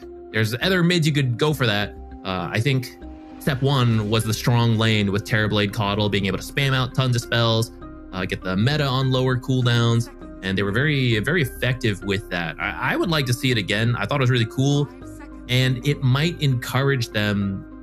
We were saying like the playmaking was kind of the downside. When we saw them run that draft versus Wildcard, it looked really good. They were very high tempo with it. Now, some of it is that maybe Falcons put more pressure on them because Falcons is such a dominant team, but maybe they're just more comfortable with that draft and they can up their playmaking potential if they go for a similar draft. They're definitely setting up for it, like based on these mid bans, right? The Monkey King and the Huskar, even though you see the Tidehunter, which is like typically where the flex of the Huskar is better. But they're setting up for like a potential Coddle pick here with like an Ember mid, right? You grab the Ancient Apparition. We already know Falcons don't really want to pick it into a Terrorblade lineup, especially if it's offlane Terrorblade, because he's going to build a really early pipe. So it leaves the Ancient Apparition in for Talon. I think here you could very much consider the Coddle, or you just pick the Ember, because there's not a ton of heroes left in the pool that completely shut it down, right? The Huskar and the Monkey King are the big ones. There's still things like the Earthshaker that's a little bit annoying, but I think they might do it. I think you're right about this draft. Nope, they do go the Night Stalker. Okay, so technically it's not totally out the window. You could do a Night Stalker off lane, still do the Keeper for Terrorblade carry. That is some of the flex of that early Terrorblade pick. But I do think the 4 Night Stalker, conceptually fine, just a little bit more active as a team, I think would be good. And going into their final 2 picks, right now we don't really have hard initiation. Something from that front would be good. I think they're prepping that 18 pick to be the potential Ember, Storm kind of pick that you've already protected a little bit with the Huskar, the Monkey. I like that. That preemptive Lina pick, they are suspecting Talon is going to grab their mid at 18 and then ban out some of the worst matchups. Let's just go ahead and grab Lina right now. She's a very stable mid laner. Like, what is really her worst matchup that is going to ruin her in the game? Not really anything. She doesn't initiate, but she is safe lane, good damage, and you have the Tidehunter. So you don't have to strictly play this way to engage. You can just let Lina do the damage from afar and force the enemy to come to you, and that's where Tidehunter excels. And where these 2 supports, same support duo we saw last game, they can excel a lot. They don't really have mobility spells to get close, but their actual abilities they do have when you are close to them are very strong. The Calling, Deadshot. You get that barrier to help protect the Lina, Frostbite as Night Stalker runs at the Lina. A lot of good spells to protect Lina and whatever the carry ends up being. Unless this is a Lina carry, which Falcons used to run all the time back in the Lina patch. They sometimes do pull out old heroes like that, but this is probably just the mid Lina. I think the carry Lina build is not as good nowadays. I think it's just a Malrine classic, so just give it to him, right? Not worry about it. Save your last pick first, Gator. Get a decent matchup once he sees where this Terrorblade is going. And right now for Talon, I think you just need to pick your mid matchup. You see the Lina. You have this Night Stalker AA. Nope. We're gonna grab the Gyro. Okay, so this does solidify Terrorblade, or likely solidify Terrorblade. I'd say like very high percentage as your offlaner. We saw this yesterday, right? The offlane Terrorblade, but with a slightly different draft.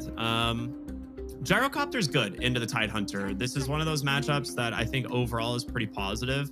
If you get caught from the anchor, you have Flat Cannon to just hit the anchor and still do damage. You can go Afterburner into lane to make sure that you can stay on top of the Watermelon himself, since he's pretty susceptible to Rocket Barrage damage, but not so much to the auto attacks, especially with the Kraken Shell active now. So I like this pick. It's pretty safe. Strong lane to make up for the Ancient Apparition's relatively weak lane. You might just leave him here eventually. 10 seconds remaining. Yeah, I like the Ice Vortex amplifying a lot of your Rocket Barrage damage too, which is not something the Tidehunter can dispel. And he blocks a lot of physical damage, but magic damage could get to him. So cool idea there. Technically, there's actually a lot of flex from the Talon draft, but it is very likely just a carry Gyro 5 AA off lane Terrorblade with 4 position Night Stalker. And they're going to need a mid here to deal with Lina. And yeah, Puck and Tiny were some of the heroes that came to mind for me. Puck, you can dodge a lot of Lina's spells. You don't really like kill Lina in the lane, but very few people do. You just get what you need, and you are more active than Lina, so that's your avenue to play for. Set things up for this AA blast, which is something Tiny would have done as well. You take a little bit more harass from the Lina, but at some point you get your Blink, Avalanche Toss combo, and that sets up the Ice Vortex. It's amplified by the Ice Vortex. Whatever the end pick is, I do think it needs to be someone who starts fights, because again, we have this offlane Terrorblade, similar to the Timbersaw Terrorblade. It can literally this time be a carry. It will do a lot of damage. It will bring some utility in the pipe, but it's mostly there for damage. It is not going to start fights for you. You need someone to get to this Lina and get to potentially whatever this last pick carry is. Everyone just hiding behind this Tidehunter body in the front. You need someone who gets there. Left in the pool, and it is going to be the Ember though. Man, I wasn't sure if they would do this because I'm pretty sure Lina bops the Ember so hard in the lane that they would be maybe hesitant to pick it. I thought that was maybe why they didn't pick it in the Night Stalker position. And you know, we'll see.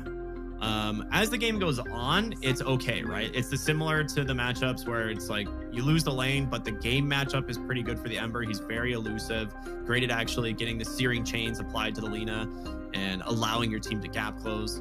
The vision that the Night Stalker provides might be kind of the reason they're okay going for the Ember here, but we'll have to kind of see how that plays out. As now we're going to see Skitter's hero for Falcons, and in terms of its matchups, this like offlane Terrorblade with a Night Stalker levels, like the first few levels are going to be a little bit difficult, but you have a Crystal Maiden and you're into a Gyro.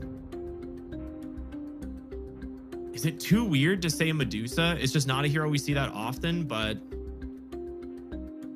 the downside is that you get copied by the Terrorblade and then you're hitting your own team. It's a bit of a pain.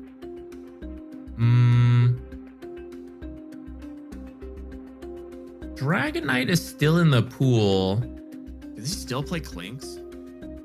Oh, Clinks is a weird one that oh no, sorry, Dragon Knight's not in the pool. I'm blind. Yeah, Dragon Knight got banned. Clinks. Is it a carry? Oh, carry Morta? Carry Lina? What's happening? Carry Tide? Yeah. So a couple teams have ran carry Tide in the past with Krill Eater. I actually have ran carry Tide a ton. The moment Krill Eater got buffed, I was playing this hero as a safe laner. It's really strong, and it doesn't suffer to the Terrorblade's reflection, which is kind of an interesting idea. I kind of like it. I like it just because it's weird. I don't even know if it's how good it is, but I'm on board.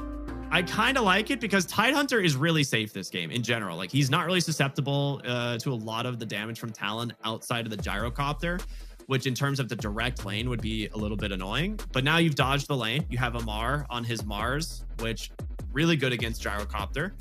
So it's a cool way to adapt the draft.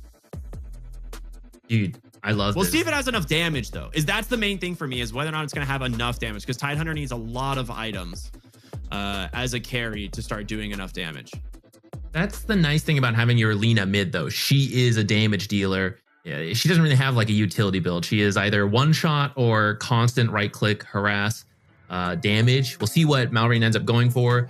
Mars brings a lot of utility, but he also has a good chunk of damage. So does the Muerta scaling that we kind of talked about is a little worse than it used to be, but it's technically still there. So I really like the conceptual idea of Tidehunter. It's very crafty. It's like, oh, you want to do your Terrorblade, you want to make that carry an offlane? Well, I can do that. We're going to make an offlane a carry. Respond with our Tidehunter pick. It makes a lot more sense now to me why they're willing to pick it early if they're prepared to do this carry Tidehunter, which I've heard talked about. I don't think I've actually gotten to see it in action before. So I am very excited for this. This will definitely be a fun game to watch. I really want Carry Tide to do well because I believe in it conceptually. Yeah. Like, I have been a big fan of Carry Tide ever since, I mean, honestly, for a while. Like, I genuinely have always loved playing Carry Tide, but I think now with the Krill Eater facet getting such an enormous buff, it's much more viable than it used to be. So here we go, man. This is going to be a fun one. It is the bird match here. Falcons versus Talon, game number 2, as Talon is running their off-lane Terrorblade into the super like common matchup of the Carry Tide. I love this. I'm sure he's completely practiced in this matchup. I'm pretty sure it favors Tide, especially if Tide gets a first blood on this AA. There's no AA is getting out of here. Who do they want to give it to, though? Oh, that's gets it with not a blood the one grenade. that wanted it, but yeah, he gets it based on blood grenades. Typically, first bloods don't happen with an Ice Stalker in the game because day vision prevents anyone from really getting close. But the timing on that just worked out really unfortunately for Talon. Like, when the smoke popped, the AA was like already in a really rough spot, so they just run him down with a gush.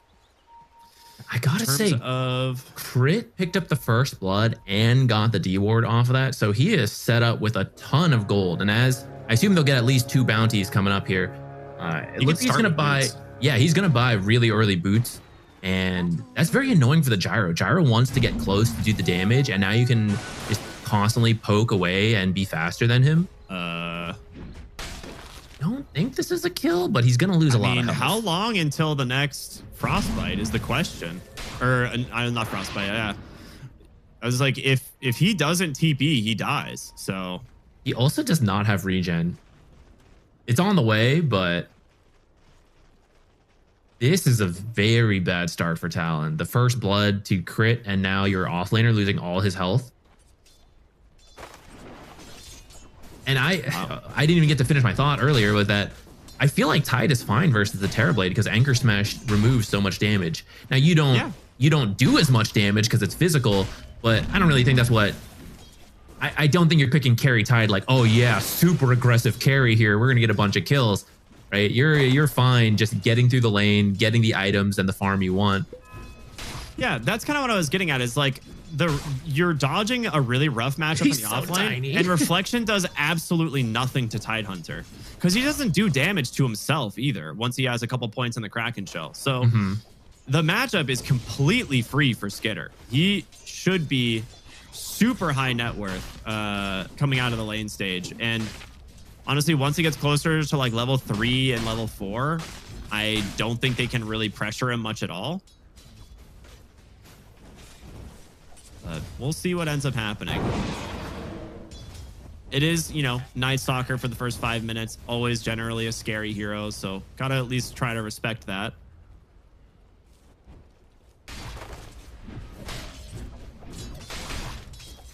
That was nice have happened in the lane where I think they wanted to go aggressive there, but they're a little short of level 2. With level 2, you do pick up the kill. Why all the little denies matter so much in the early game. How's top going? Crit did get his boots, so he should be able to outmaneuver. AA has longer range, but is much slower than a Muerta with boots. And then Natsumi, usually a fast carry in the Gyro, 320 move speed, but Crit's got 340. Mars can God's Rebuke, Spear of Mars, the Gyrocopter away. That's the level 2 timing out from the... One more. Oh, damage block proc. Yeah, damage block makes the difference. He had a salve coming out as well that exact moment. So he's going to come back to the lane here with full health. Yeah, the level 2 timing on Night Stalker is always scary. And Snake King, I think, was pulling at the time. So ends up costing him a lot of HP there. But now that meta is going to be expiring, should be a little bit safer in the lane. And we could actually see them get aggressive here if they really wanted. But the wave pushing in, maybe not super willing to contest the Lotus all that much. Skitter will do it himself. Why not? Anchor smash on both quite good. He's got a gush. lot. Yeah, do they get in? Yeah, I was like, if they get in range with the Crystal Maiden, he's just dead. And this is nerfed Anchor Smash. That's true. I think this is why he went to silence level 2 this game instead of last game we saw him go a second point and Hunter in the Night. He wants to silence the tides that he can't get these Anchor Smashes out. Ooh. That was close. TP coming in mid though. Wants to maybe go for a wraparound here. There is a ward that should scout him by the time he gets there, but Makoto slight With the change. root? The high ground miss. It doesn't hit, or it doesn't miss. He gets him. Malrine rolls the dice, comes out ahead, trying to get in range just with this Night Stalker and can't. There's the void. I think he's gonna Crippling get it in the end. It's gonna cost Will he? a little- Like, he doesn't have I feel like he boots. had that actually. All right. Ember's coming back mid. Will prevent Malrine from getting any sort of rune here, but I think he's pretty okay with the state of his lane. 3 points here in the Dragon Slave doing a lot of work. Well, that is unfortunate. Not only do you not get the kill in the mid lane, but Night Stalker loses so much health that even as he goes back to bottom, he can't even do that much. You do have to respect the damage coming from this Crystal Maiden and the Tide like we've seen earlier.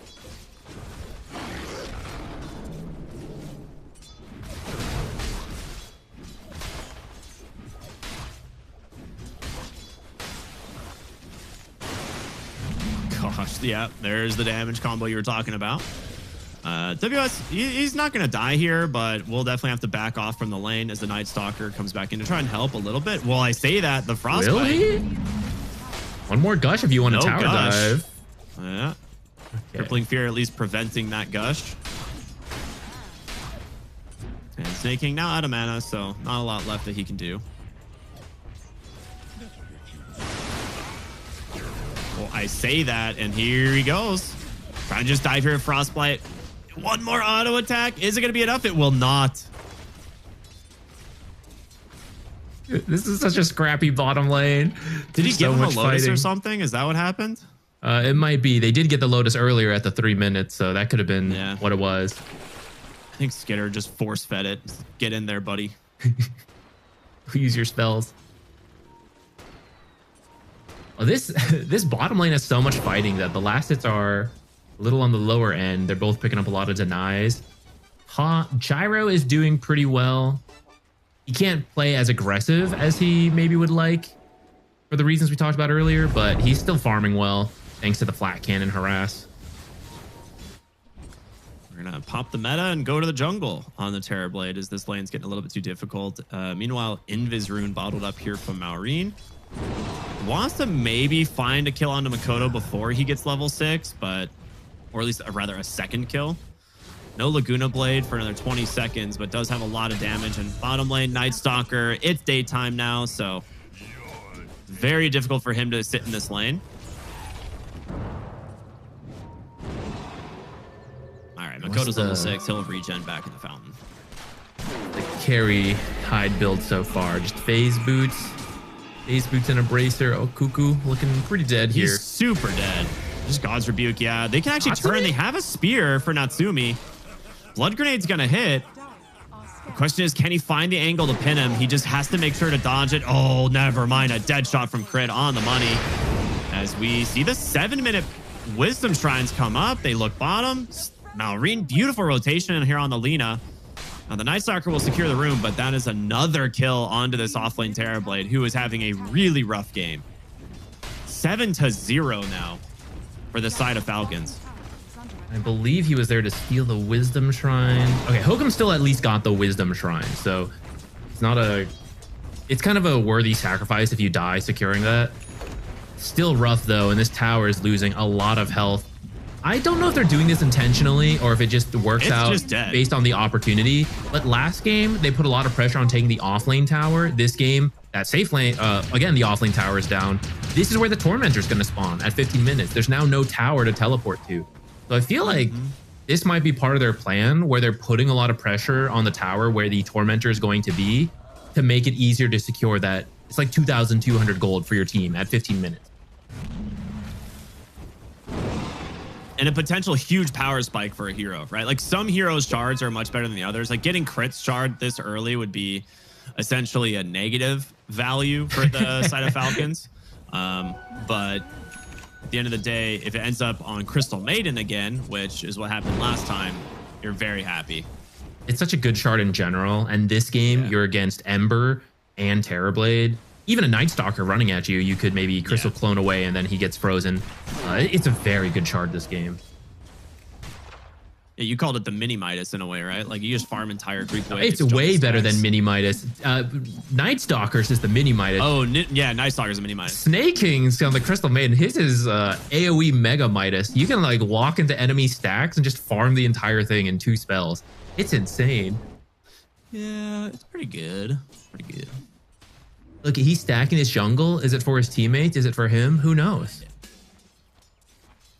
We'll find out. I'm sure he's gonna go ult it. He's just waiting. A couple more stacks. He'll just go ult the whole camp. Malrine farming some big stacks himself on his way to the Maelstrom. So I was curious which build he was gonna go. If he was leaning more towards the right click. Bottom they see Hokum. Speed. Yeah. Frostbite, Anchor Smash in a moment should secure this one. Yeah, that's another kill for Skitter. He was just hiding in the trees trying to absorb XP, but Snaking, he sensed it. He's looking around those trees. Where else is he going to be, right? He needs XP, so that's you true. just have this Night Stalker who's kind of a liability at the moment. Well, they find Crystal Maiden. Okay, that's a nice find there from Makoto. Very desperately needed for him because he has to have a good game, and he is struggling a little bit against Alina, which is expected. But we talked about how he might lose the lane, but as the game goes on, it ends up being a pretty decent matchup. As we get to 10 minutes, it's kill score 8-1. Very similar to last game in reverse, 7-2. And I don't mean to draw a 1-to-1 comparison between games because I know they're very complicated, but just to highlight what Falcons is good at. It's like even when they were down 7-2, I think the gold difference was like 1 or 2K. And this time when they have the kill lead, it's pushing a 3K gold lead, which is like 1,000 gold difference. And that's just the efficiency of Falcons that a lot of people have come to know how good this team is, why it's so hard to pull a lead, but also once they get ahead, why they get so far ahead. Yeah. And to be fair, like the other thing too is when you have a hero like Ancient Apparition, you want to try and take advantage of your stacking ability. And he has not had that many stacks made this game. We just saw the numbers, and well, Crystal Maiden is far above everybody else, whereas the Ancient Apparitions, got a few. So that's going to make it a little bit more difficult for heroes like this Gyrocopter kind of pull ahead. They're just going to put Skitter here on this mid tower and try and push the aggression. It is nighttime, though. In comes the Night Stalker. Slimes up Freezing Field. There's the Ravage. They just commit everything. They take him down right away. Ice Blast does come out. Unfortunately, though, he was stunned, so don't get the blast impact damage, but you do get the shatter thresholds, and that will be a 2-for-1 trade, favoring the side of Talon. A good TP in from the Gyrocopter to punish this. Good rotation from the Gyrocopter. Can't underestimate the Ice Vortex. It is level 3 right now. That is a 22% amp on the magic damage. So Gyrocopter comes in. Ember's got a lot of magic mix as well. Does a lot of damage to this Tidehunter. He's got the Vlads. He's very tanky versus physical damage, but not so much to the magic. Laguna Blade for the stacks there, I think. I don't know any other reason. He just wants to have the stacks up to maybe fight for the rune. It's going to be bottom. It gets bottled up. That meanwhile, though, Arena committed top there from Amar to find the kill onto Cuckoo. Dude. He hasn't had a chance to use it, so might as well. Dude, do you see this build? I thought, oh, carry Tide. Is there going to be anything different? This looked exactly like an offlane Tide build. Apparently, when you have a carry Tide, it's the Mars offlane that changes the build to a Radiance to do more damage in these team fights. I mean, that we've seen them do this before. They've played the carry tide like this. That's the big kill that they're looking for, and they get the Lina all set up from the nighttime vision of the Night Stalker. But yeah, we've seen them do this before. They played the Tide Hunter just as an off lane Tide, but from the safe lane to dodge the lane. And you have Malrine going for more of a right click heavy mid lane. So I don't hate it. I think we'll see how it works. Dead in the water is absolutely necessary this game, so they will have to get that at some point.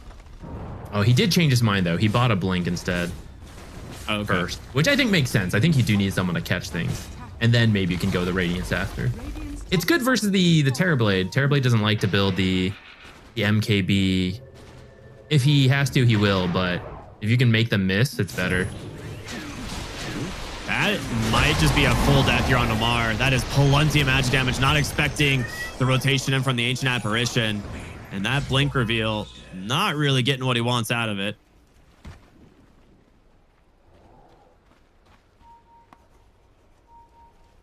All right, Talon bring the game back to dead even off of this one. Actually favored slightly in the win probability. Makoto, I think going mage player, it looks like. Radiant's middle tower is under attack. Yeah, I mean, it'll be pretty good to reduce a lot of the spell damage in this game. He's still the best at applying it of all the heroes. Ooh, Amar? Looking on a Cuckoo. Saw him go for the arena earlier. Maybe a little bit of attempted revenge here. Hokum trying to get in range for the silence to stop that freezing field. Will be able to. He's definitely dead for this one. Skitter, another kill onto the Night Stalker.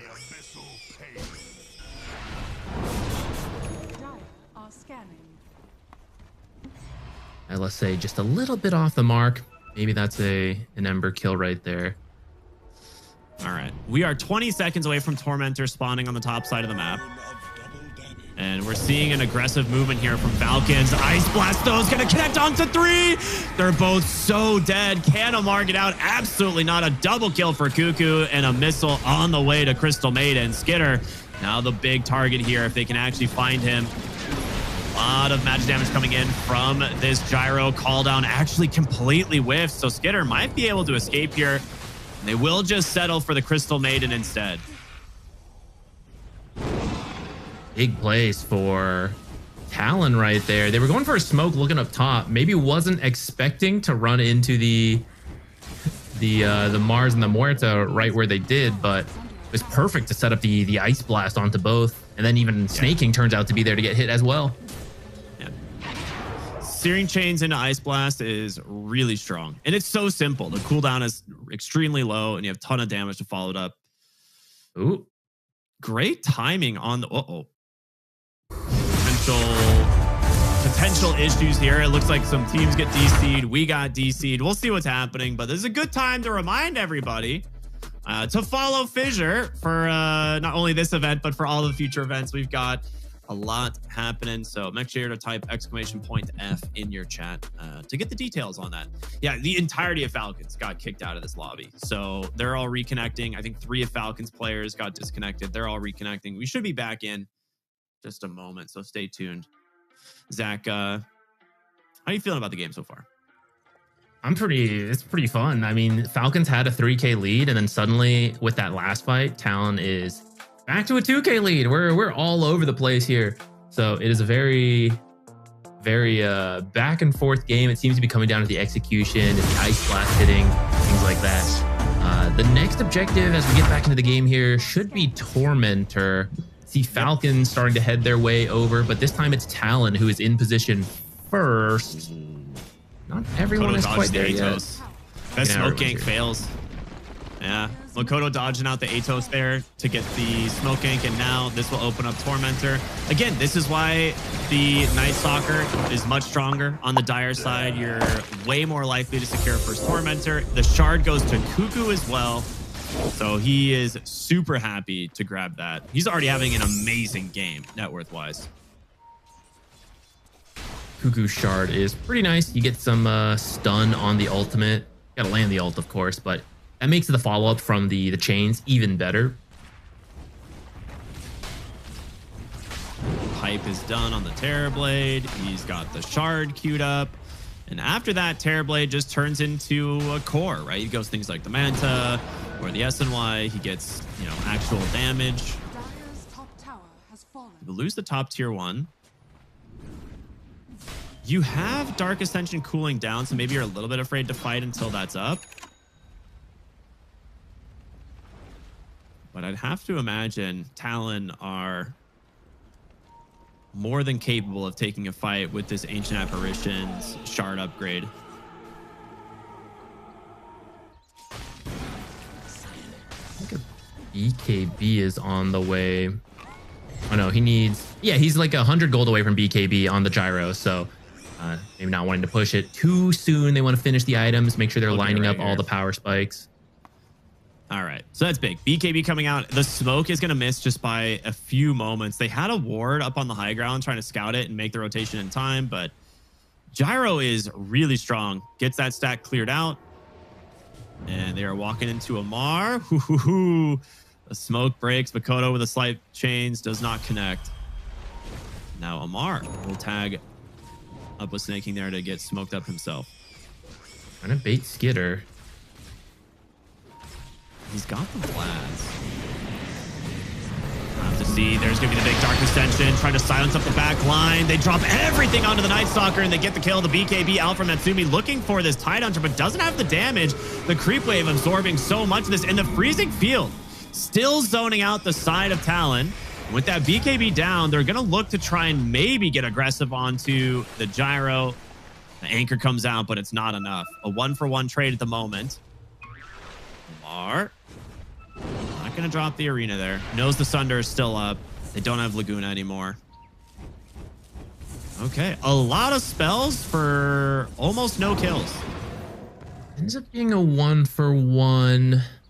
But you still have the Ravage and Arena. Those are the big cooldowns compared to like Dark Ascension. Oh, maybe you're picking up another one here. Cuckoo getting pretty low. Barriers, I don't think are going to be quite enough. Calling going to finish the job. Den the water on Ember. Do they have any more crowd control? I think they used it all on Cuckoo.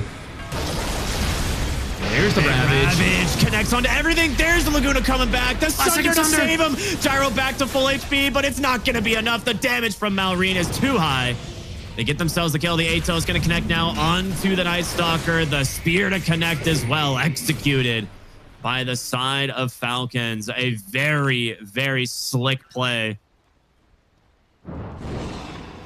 That's the big difference from that earlier engagement, 1-for-1, but there were some bigger commitments from Talon so that this following fight, Falcons had more in the tank ready to go. No BKB on the Gyro. So even though that was a really last second Sunder save, can't get himself out of there. He just gets all his health removed a second time. I think Talon needed to maybe just give up on the AA there and just back out. Maybe thinking they were a little stronger around the Gyro than they actually were. And with losing the AA too early, you don't have the Ice Blast, which has been critical to their winning fights up to this point.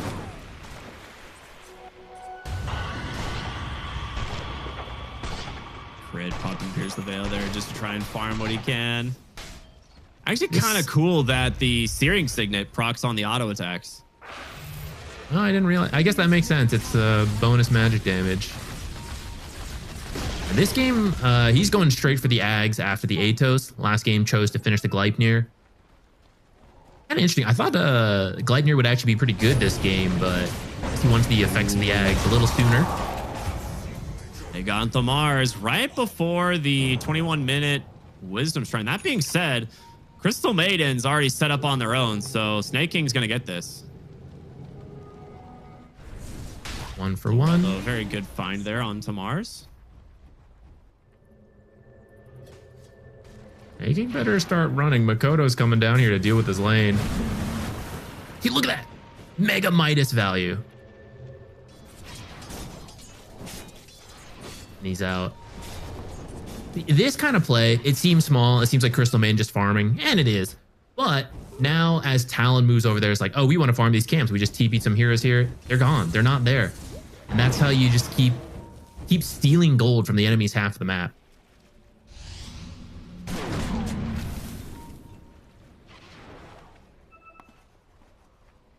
Talon's grouping again. It's nighttime. All the cooldowns are back up.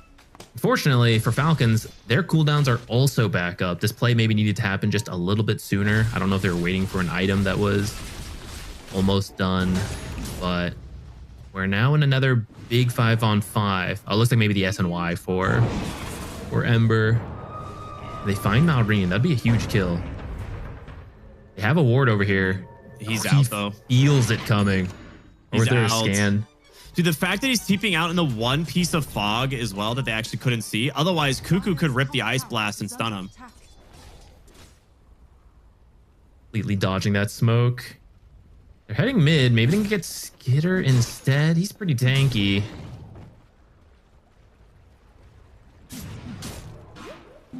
Falcons completely dodge it.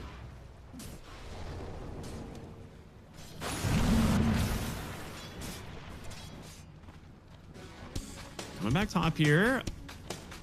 Mars. Scouted out by the Night Stalker. They're going to leave him be. Maybe settle for Snake King. Doesn't actually get caught on the Sleight of Fist there, so. Oh, last second. Chains, though. Last second out for Makoto. Nicely done. Quick smoke from Falcons, though. They're actually going to bring the pain over to Talon if they can actually find the opening. There's the dead in the water. The damage out from the Mars. The silence in from the Muerta. And that is a trade you're more than welcome to take. Ops pierce the veil. Make sure to retroactively get some stacks ahead of time compared to last game. They're going to use that kill to go for Roche. You do have the negative armor from Gush. And Lena's still doing a decent amount of damage. It's scanned. Cuckoo sending the Ice Blast. They're all full HP. That Ice Blast a little bit late, but... It's the question everyone. is, can they actually fight this? I don't think they're willing to. I think he was just Aegis hoping into the to hands. snipe it. Yeah, Aegis into the hands of the Lina. All Can't right. blame him that it was a little early. You know, I was like, how fast does a carry tide do? Roche, I don't know. I guess I better just send it. Take my best guess.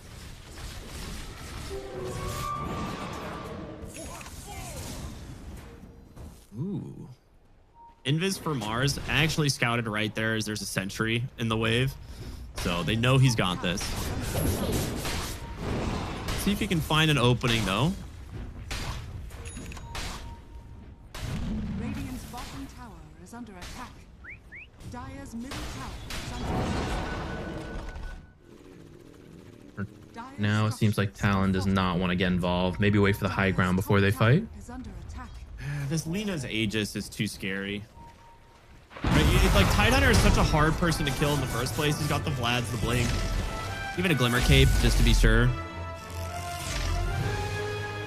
The downside is like that was your last window of nighttime. It's now going to be day, and you're going to have to fight high ground in the daytime. You got Dark Ascension, of course, but that means you're just saving it, waiting for the defense, and that feels a little bad. But it may just be what you have to do in this situation.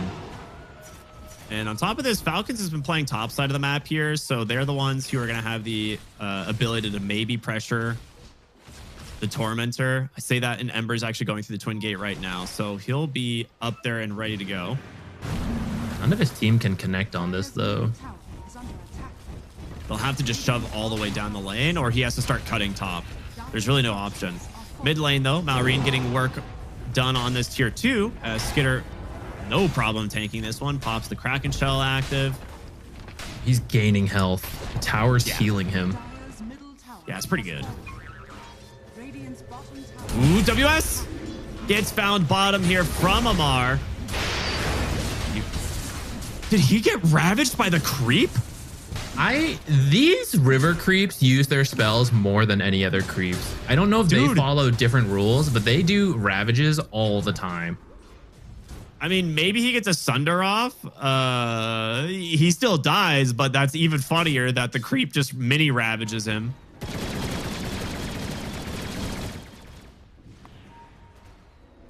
They're walking in aggressively here, Skitter. Not really under threat here as the Tidehunter. Falcons really looking to that close sword's out huge. the map here. They have a gem on the marsh, trying to clear out as many wards as possible. Nice spear back. Natsumi ult his BKB. Ends up doing a decent amount of damage there to the Lina with that call down, but we still got 2 minutes left on the Aegis. In comes Skitter, dead in the water. Pump faking the Ravage, trying to find an opening, but does have WS nearby.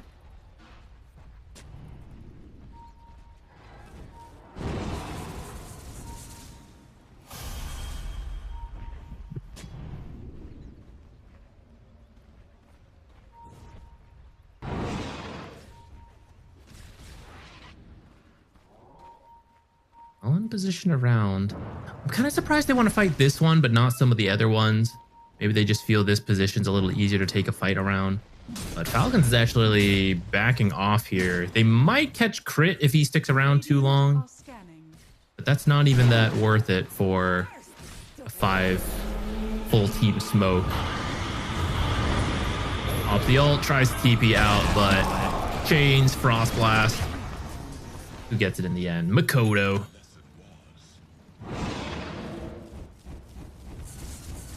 You're not going to be too upset about that. Your team had already scattered off on the map. You are full farm efficiency with the support breaking the smoke. Maybe the one downside is he was wishing Snaking maybe did it instead so that he could keep farming his Gleipnir. Looks like we got another disconnect. Maybe some quick lag. Things looking good for Falcons right now, though. I feel like they're growing the lead. You mentioned you just got to keep getting items on this carry tide. And time's going on. 4K lead's not a huge amount, but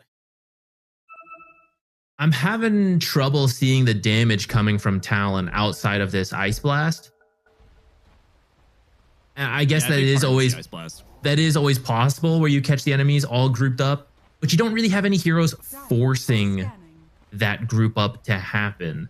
And that's kind of an issue we saw last game. Like the globals come out and then Falcons is just full disengaged. They've been very good about it this series.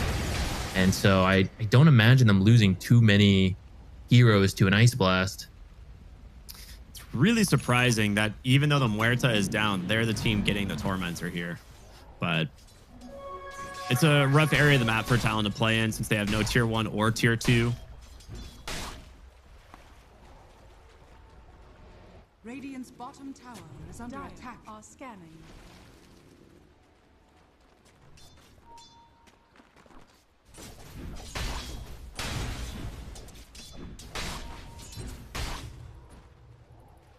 In terms of the next set of items, right, we see the Aghanim Scepter already on the Muerta. Maureen's working towards his BKB. We're seeing a BKB being built on the Tide. Is it just kind of waiting for those BKBs to come out from Falcons before they make their next big play? Seems like it. Like you said, BKB. I see Snaking's almost at a blink. Crits. Gleipnir is getting close. Like, these are a lot of big items in time. And if you can get it, sieging up on the high big items. Now, though, you have the smoke, perhaps going for... They're going to run to Natsumi and WS. They see him. Just as it turns to night, though. Yeah, I was just about to say, I was like, it's about to be nighttime, and suddenly Nighttalker contributing to his team. They're going to see Skitter topside here. His BKB did just get delivered. It's just not an easy kill to commit for. Like, without knowing where all of Falcons is, in that case, they actually probably could have gone for it and maybe get the kill. But you don't actually know if Falcons is behind Skitter or somewhere else on the map. So they do a little bit of poking, but they just don't want to commit too hard.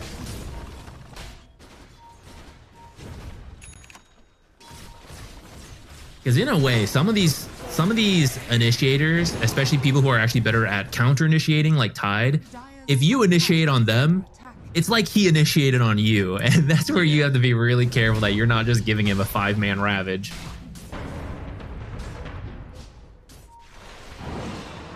Observer and Sentry massacre going on. I don't think there's any... Oh, there's one Falcons ward top. Otherwise, there's no observers alive right now.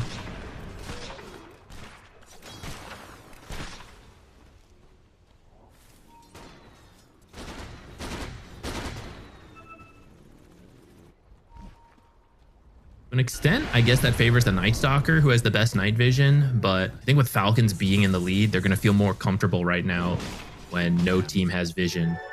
I guess not that they know that. Neither team knows the other team has very little vision, but... I mean, Falcons are just slowly pushing the net worth advantage, right? Like, it's kind of steady gain for them for the last several minutes as they finish these BKBs. We'll see the blink, the arena, the spear into the Ravage, and they get the big kill onto Natsumi. With that, you might be able to force buyback. There's a little bit of amplified damage time left on Malrine, so he could poke pretty safely. Spear doesn't quite connect. It's funny how you're like, there's the one ward top side that they have, and it just nets them a kill onto the gyrocopter. Play around your vision. In the end, they might not actually force anything with it, but you'll always take a kill on the carry. Gives you a lot of map space. We see them, again, scatter, farming. I see some pings on the bottom tower, so maybe they want to clean up the last tier 2 while Gyro's dead. But they, yeah, it looks like they kind of want to wait for Roche. Lena's here to finish this tier 2, and then I imagine they'll just continue waiting, clean this up nicely, get the Roche, get the banner as well, which is very helpful versus this flat cannon, just killing your creep waves all the time. At least you have Terrorblade. You can keep sending illusions at it, try to kill the banner. Otherwise, it is not easy for Talon to deal with.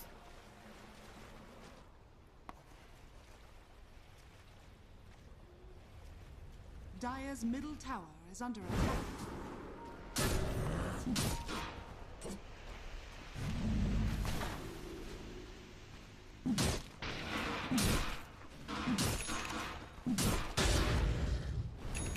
Roche just spawned. Crit sees it pretty much immediately. Here comes the team. I feel like you have to contest this on Talon. You cannot give Falcons another Roshan here. They have a haste rune on the Lina, actually, which is pretty sick. Ancient Apparition. They're going to hear the roar. The scan connects, though. Falcons know exactly what's going on, and the Ice Blast is going to be completely wasted. Oh, that hurts. That hurts a lot. This is going to be a potentially really good fight for Falcons if they can find their opening. Steering Chains onto 2. Missile's going to connect, but Malrine pikes it away, gets the kill. Another clean disengage by Falcons. Yeah, it is. They're going to try and go back in as they find Cuckoo. Big spear here from the dead shot. Big spear, though, from WS. But a stun onto Malrine slows down the chase. There's the Laguna. The chain stuns. It's sundered out from WS. Trying to keep Malrine or Natsumi alive, but the damage is just overwhelming. He can't do anything. This Lina, the queen of this game, 4 for 0 as a smiley face comes out from Amar. Yeah. You wasted your Ice Blast at the start of this fight. There is no way you're going to secure the kill. It's good on Falcons. As soon as the roar comes out, I feel like they already started to back out of the pit, kind of baiting Talon like, hey, we're doing Roche. We know the natural response is send the Ice Blast in. But then I feel like there's a disconnect on Talon where I don't think you should use Dark Ascension until the Ice Blast hits the pit, whether it connects or not. Because as soon as you Dark Ascension, it's a global sound. Everyone goes, oh shit, Dark Ascension, you know, and you immediately start backing out. And that means the Ice Blast is definitely going to whiff at that point if you're aiming at Roche, which of course you would aim at Roche because it just roared.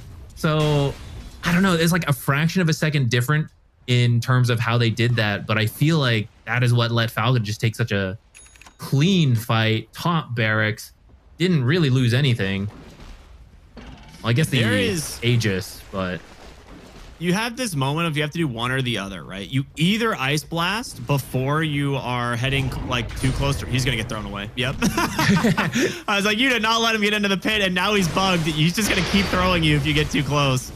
I love this. Or bug. he It's so intentionally funny. bugged it. Yeah, I don't know which one, but I think he intentionally bugged it.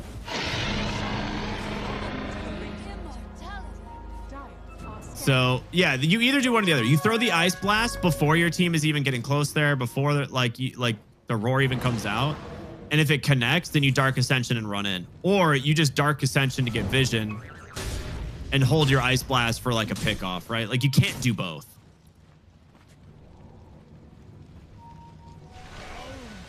Catapult, did they get this banner down? Nope. The catapults are a really good time to use the banners, but they probably don't even need it anyways. 20k gold lead. They got Aegis on the Lina. They have a 4 mid minutes. lane as well if they want a banner there. But I feel like at some point they should just put the banner out. I don't know. Who's holding it right now? I think Snaking? Okay, yeah. Snaking actually, he swapped his smoke in, so I see the lines drawn in. They want to sneak into the base with this smoke, see if they can take a winning fight and just end the game.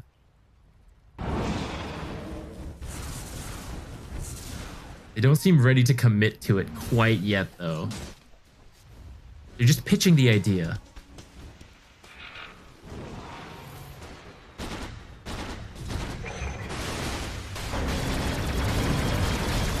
In the water. Right. Natsumi's going to be forced to BKB. The arena is out, trapping in the Night Stalker as well, but he'll respond with his own BKB. Full disengage here. The 2 BKBs in exchange for the arena, I think that's pretty good for Falcons because now you have the ability to blink Ravage and try and end the game. Let's see if they can find the opening. Skitter needs to get this illusion off of him.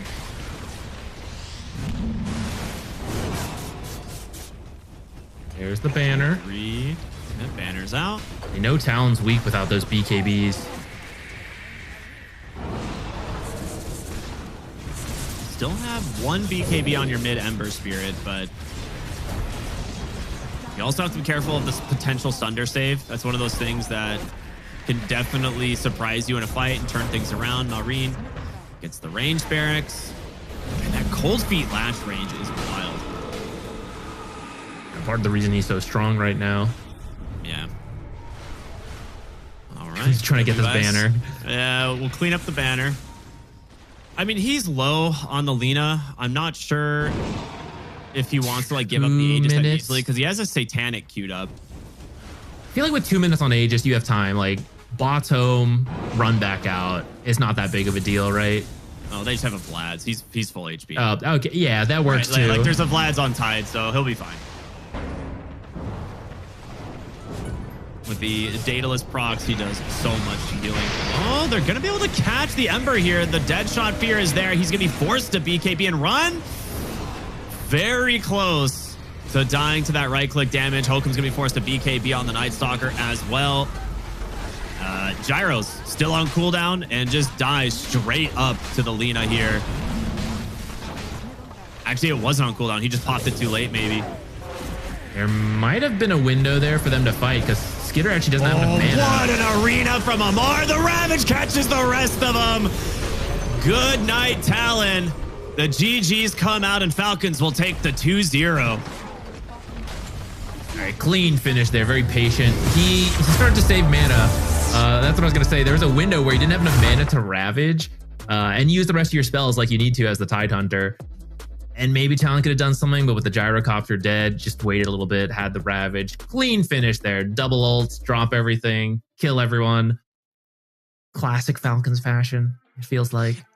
Some back and forth, though. I think a better performance from Talon in this game number 2, even though it did feel like, the last half of the game, maybe they're on the back foot. I think they improved in terms of trying to be more active and make these plays.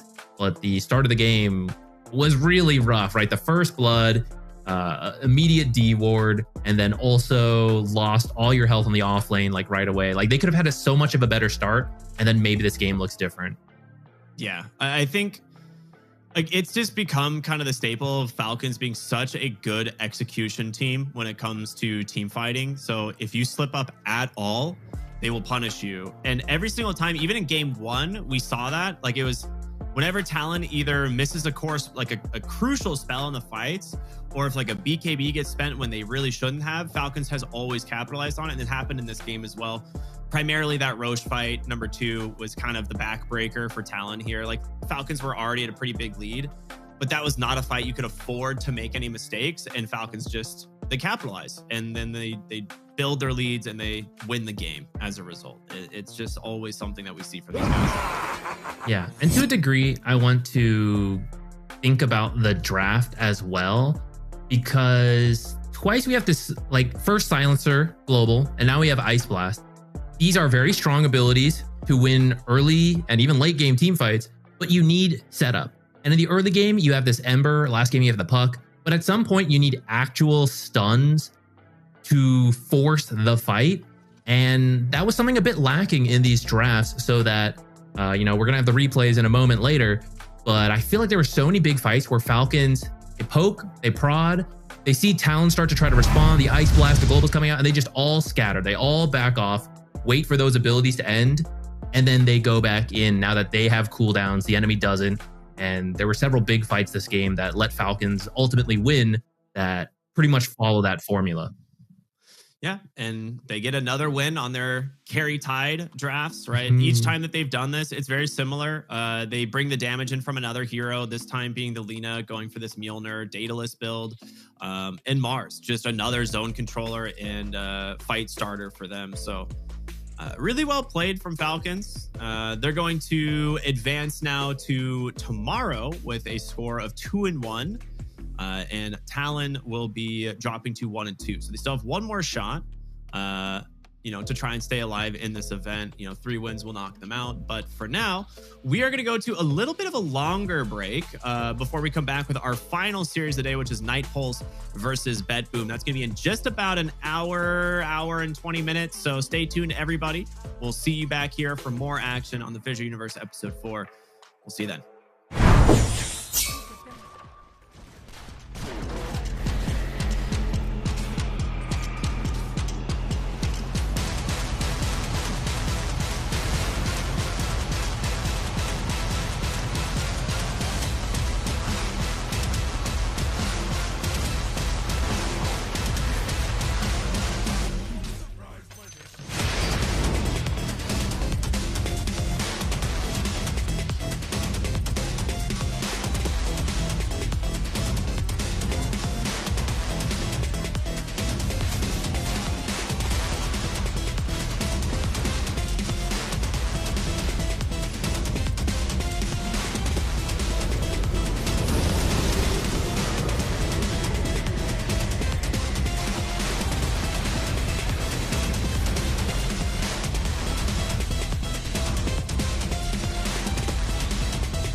trigger. I'm really about it, nobody realer. Remember me as a big hitter.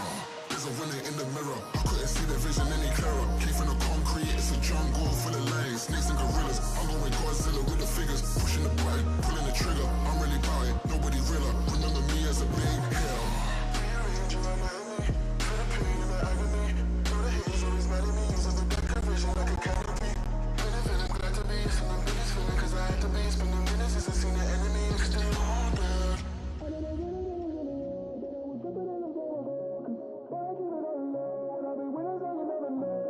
I know they be it after me, they never catch me, they ran out of time.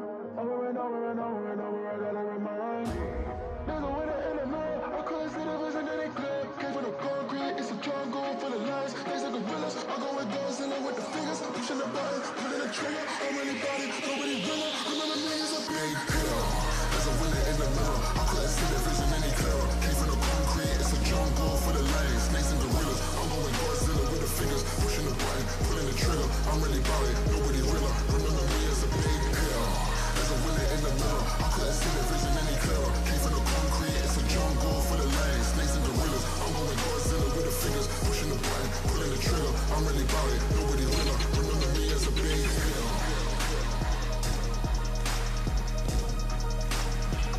Remember me as a big hitter.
going up. Don't try to stay out of luck. Too much on the line to give it up. You know the mission, we gotta get it on Monday night. Monday night, we going up. Don't try to stay out of luck. Too much on the line to give it up. You know the mission, we gotta get it on Monday night.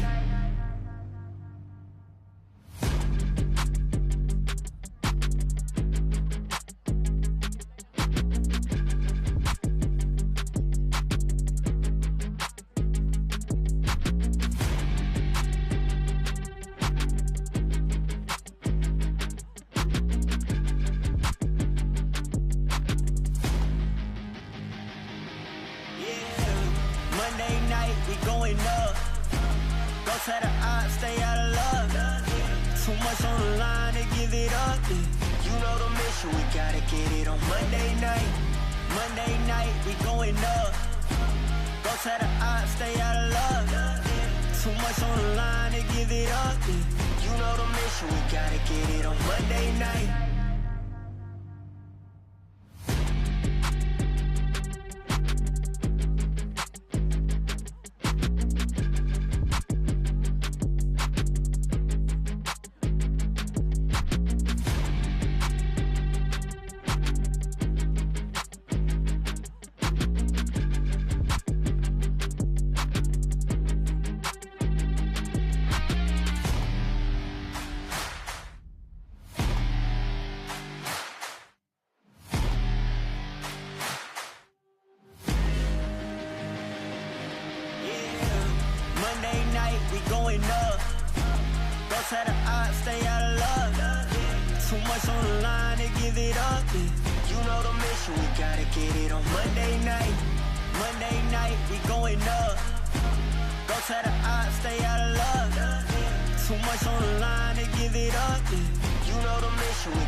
Nothing was given, I had to work. I got no limits, huh? Short on the 15, back on the first. Either way, I'ma get it, Lord be my witness, Feeling pressure, but never let them deflection from goals. You just keep your head up, we rose from nothing. Remember, we set them shop every member, contribute, get hit together. Plus, they know that we better, they know that we'll never let up. Fire within me, ice in my veins. Fire within me, ice in my veins. If I get cold, I'm about to heat up. Only at stress, I kick my feet up. Fire within me, ice in my veins.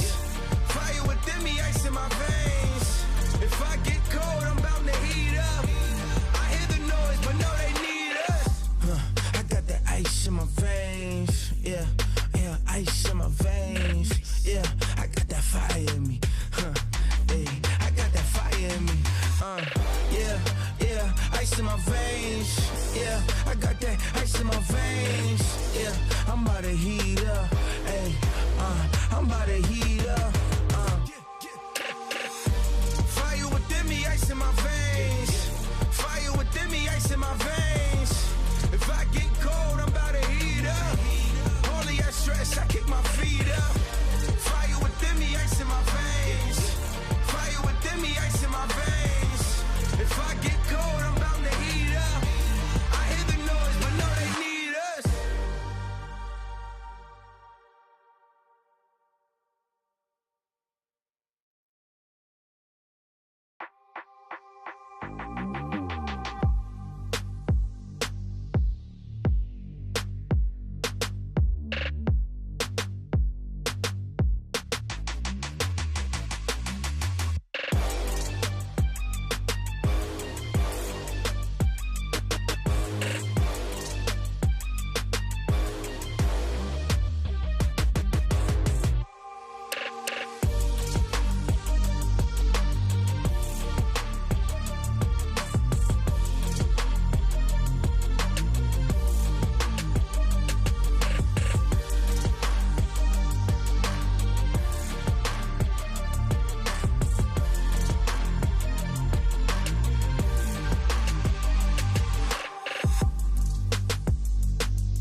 take to get his money. Yeah, yeah, get it. Determination, yeah. Ambition, yeah. And most of all, you gotta be a soldier. We've been up for 3 days, counting money these ways, yeah. Isn't a hobby, it's a lifestyle. Ain't me telling me the time is right now. Well, it seems that I'm the one they like now. I can control the switch, I just want ownership. You can keep all of them fake friends, I can keep all of the bricks. Diamonds loud like Ringo, make my skin glow. I'm a dog, dingo, line them up, bingo. But you know how it go when you chase thrills. My little boy just died from a fake pill. Couldn't bury the boy, so they had to burn. Had to give mama bread just to pay to earn. Y'all ain't getting no sleep cause you too busy feeding the ego. I ain't getting no sleep cause I'm counting this money with all my amigos. We've been up for 3 days, counting money these ways, yeah. Isn't a hobby, it's a lifestyle. Ain't me telling me the time is right now. Well, it seems that I'm the one they like now. I don't know, same to me. Might be you, maybe me. I don't know, shame to see. My shit real, yours is make believe. Man, it's kind of offensive the way I'm cooking. Her neck hurting, I'm shining, I'm real good looking. I don't need to talk much, you can see the story. Man, he talking too much, he could be the story. I remember the day that they had us in cages. I thought it was outrageous. Now we get paid for jumping off stages. Look at me, mama, I made it. Like, we've been up for 3 days, counting money these ways, yeah. Isn't a hobby, it's a lifestyle. Ain't me telling me the time is right now. Well, it seems that I'm the one they like now. I can control the switch, I just want ownership. You can keep all of them fake friends. They don't know what to do with themselves right now. We're running this thing, you heard?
Big hitter, there's a winner in the mirror. I couldn't see the vision any clearer. Came from the concrete, it's a jungle full of lions, snakes and gorillas. I'm going Godzilla with the figures, pushing the button, pulling the trigger. I'm really about it, nobody realer. Remember me as a big hitter. There's a winner in the mirror. I couldn't see the vision any clearer. Came from the concrete, it's a jungle full of lions, snakes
we going up. Don't try to stay out of love. Too much on the line to give it up. You know the mission, we gotta get it on Monday night. Monday night, we going up. Don't try to stay out of love. Too much on the line to give it up. You know the mission, we gotta get it on Monday night.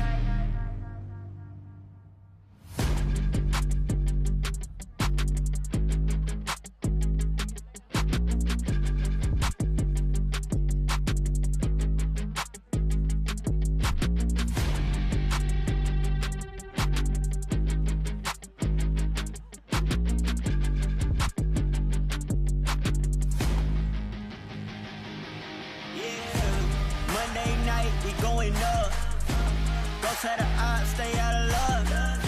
Too much on the line to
give it up.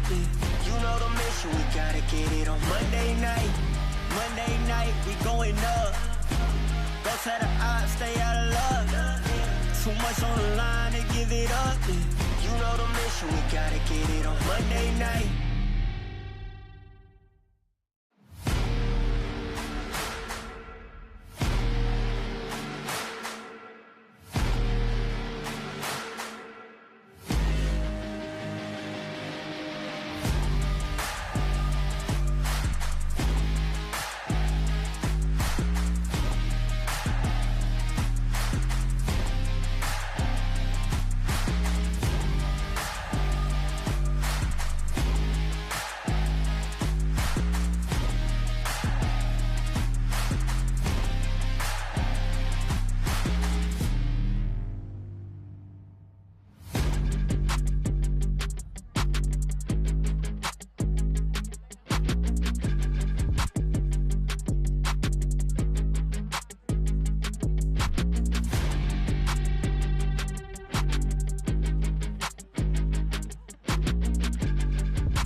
Nothing was given, I had to work. I got no limits, huh? Short on the 15, back on the first. Either way, I'ma get it, Lord be my witness. Feeling pressure, but never let them deflect you from goals. You just keep your head up, we rose from nothing. Remember, we set them shop and remember, contribute, get hit together. Plus, they know that we better, they know that we'll never let her. Fire within me, ice in my veins. Fire within me, ice in my veins. If I get cold, I'm about to heat up. Only I stress, I kick my feet up. Fire within me, ice in my veins. Fire within me, ice in my veins. If I get cold, I'm bound to heat up. I hear the noise, but no, they need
take to get his money.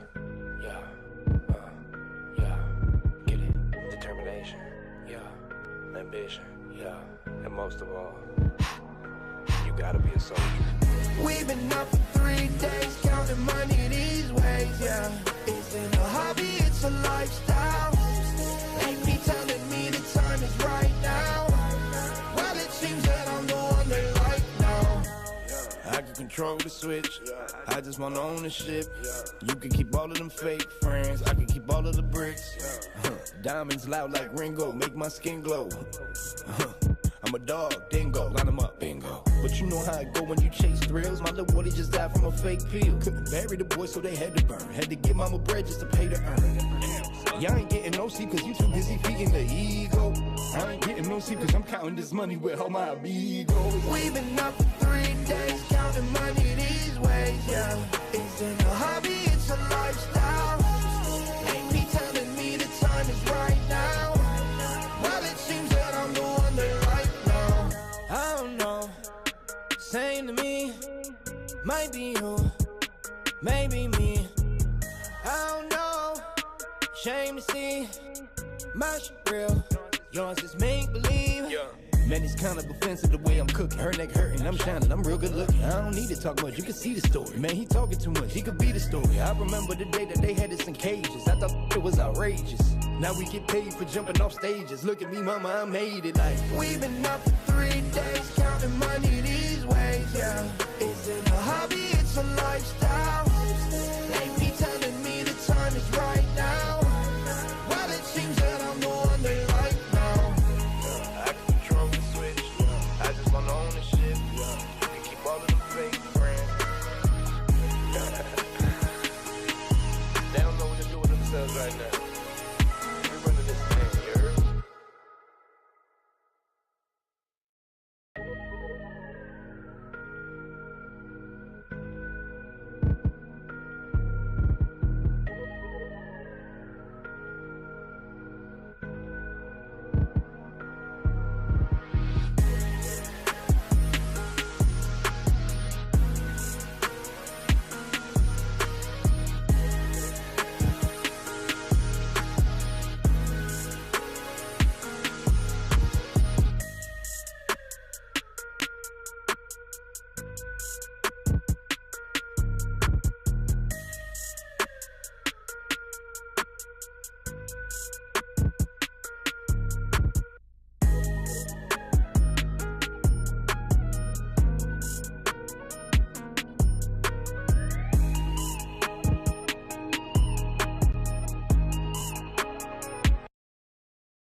the mirror, I couldn't see the vision any clearer. Came from the concrete, it's a jungle full of lions, snakes and gorillas. I'm going Godzilla with the figures, pushing the button, pulling the trigger. I'm really about it, nobody realer. Remember me as a big hitter. There's a winner in the mirror, I couldn't see the vision any clearer. Came from the concrete, it's a jungle full of lions, snakes and gorillas. I'm going Godzilla with the figures, pushing the button, pulling the trigger. I'm really about it, nobody realer. Remember me as a big hitter.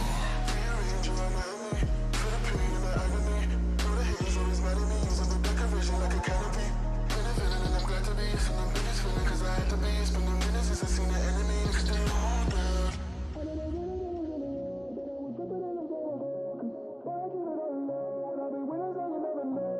I know they be it after me, they never catch me, they ran out of time. Over and over and over and over, I gotta remind.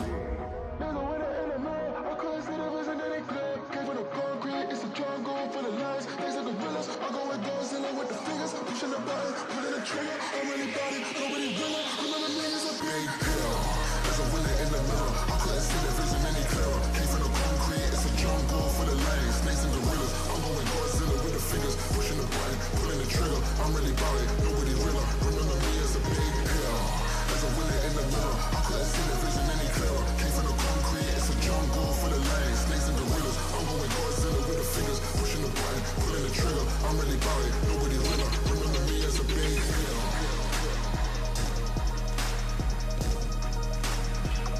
Remember me as a big hitter.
going up.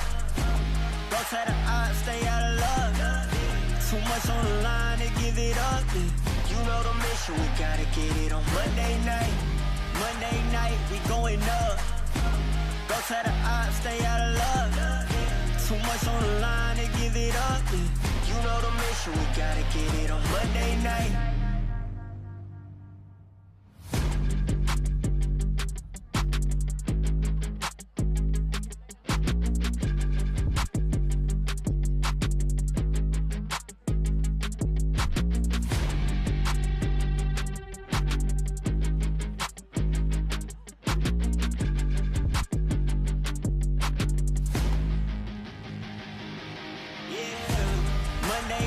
we going up. Don't say the odds, stay out of luck. Too much on the line to give it up. Yeah. You know the mission, we gotta get it on Monday night. Monday night, we going up. Don't say the odds, stay out of luck. Too much on the line to give it up. Yeah. You know the mission, we gotta get it on Monday night.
Nothing was given, I had to work. I got no limits, huh? Short on the 15, back on the first. Either way, I'ma get it, Lord be my witness, Never let them deflection from goals, just keep your head up, we rose from nothing. Remember, we set them shop every member, contribute, get hit together. Plus they know that we better, they know that we'll never let up. Fire within me, ice in my veins. Fire within me, ice in my veins. If I get cold, I'm about to heat up. Only I stress, I kick my feet up. Fire within me, ice in my veins. Fire within me, ice in my veins. If I get cold, I'm bound to heat up. I hear the noise, but no, they need us. I got that ice in my veins.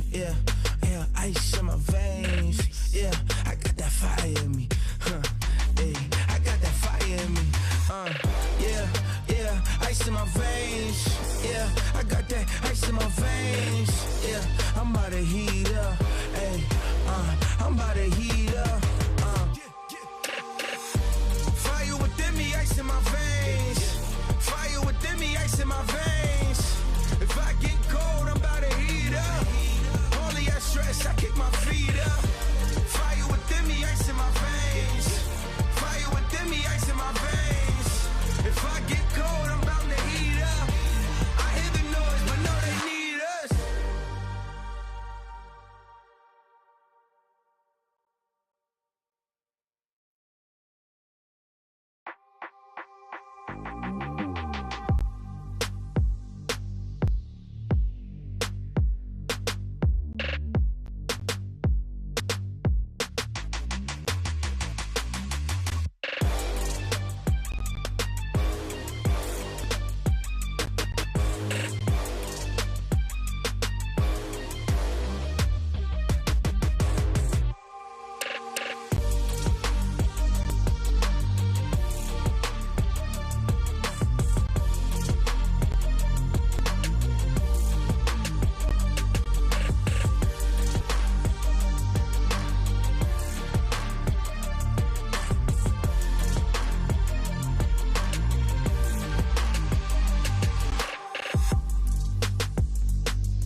They don't know what it take to get his money. Yeah, yeah, get it. Determination, yeah. Ambition, yeah. And most of all, you gotta be a soldier. We've been up for 3 days, counting money these ways, yeah. It's in a hobby, it's a lifestyle.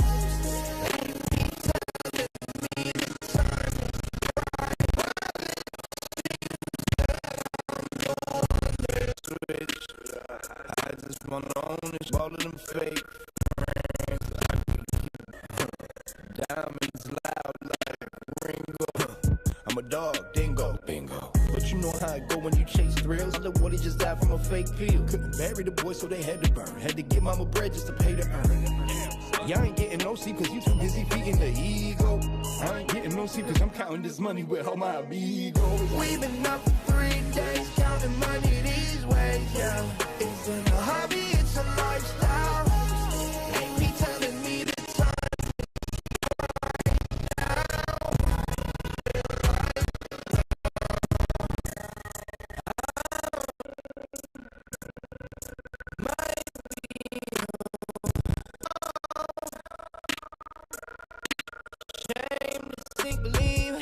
Man, these comments of the way I'm cooking. Her neck hurting, I'm shining, I'm real good looking. I don't need to talk much, you can see the story. Man, he talking too much, he could be the story. I remember the day that they had us in cages. I thought it was outrageous. Now we get paid for jumping off stages. Look at me, mama, I made it like. We've been up for 3 days, counting money these ways, yeah. It's in a hobby, it's a lifestyle. Ain't me telling me the time is right now. Well, it seems that I'm the one they like now. I can control the switch, I just want ownership. You can keep all of the fake friends. They don't know what to do with themselves right now. We're running this thing, you heard?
Big hitter, there's a winner in the mirror. I couldn't see the vision any clearer. Came from the concrete, it's a jungle full of lions, snakes and gorillas. I'm going Godzilla with the figures, pushing the button, pulling the trigger. I'm really about it, nobody realer. Remember me as a big hitter.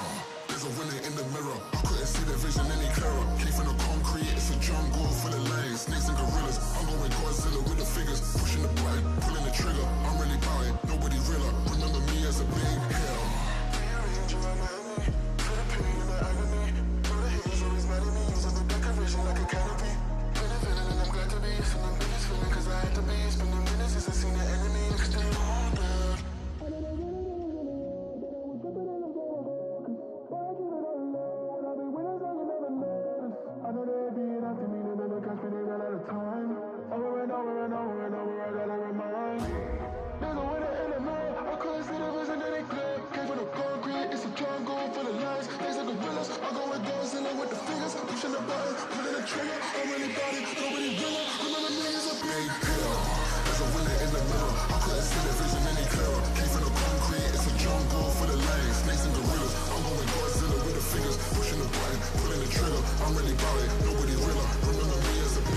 everybody. Welcome back here to the FISSURE Universe Episode 4. My name is Cryptic here with, of course, Z Quixotics, and we are jumping into the final series of the day. It is Night Pulse taking on BetBoom.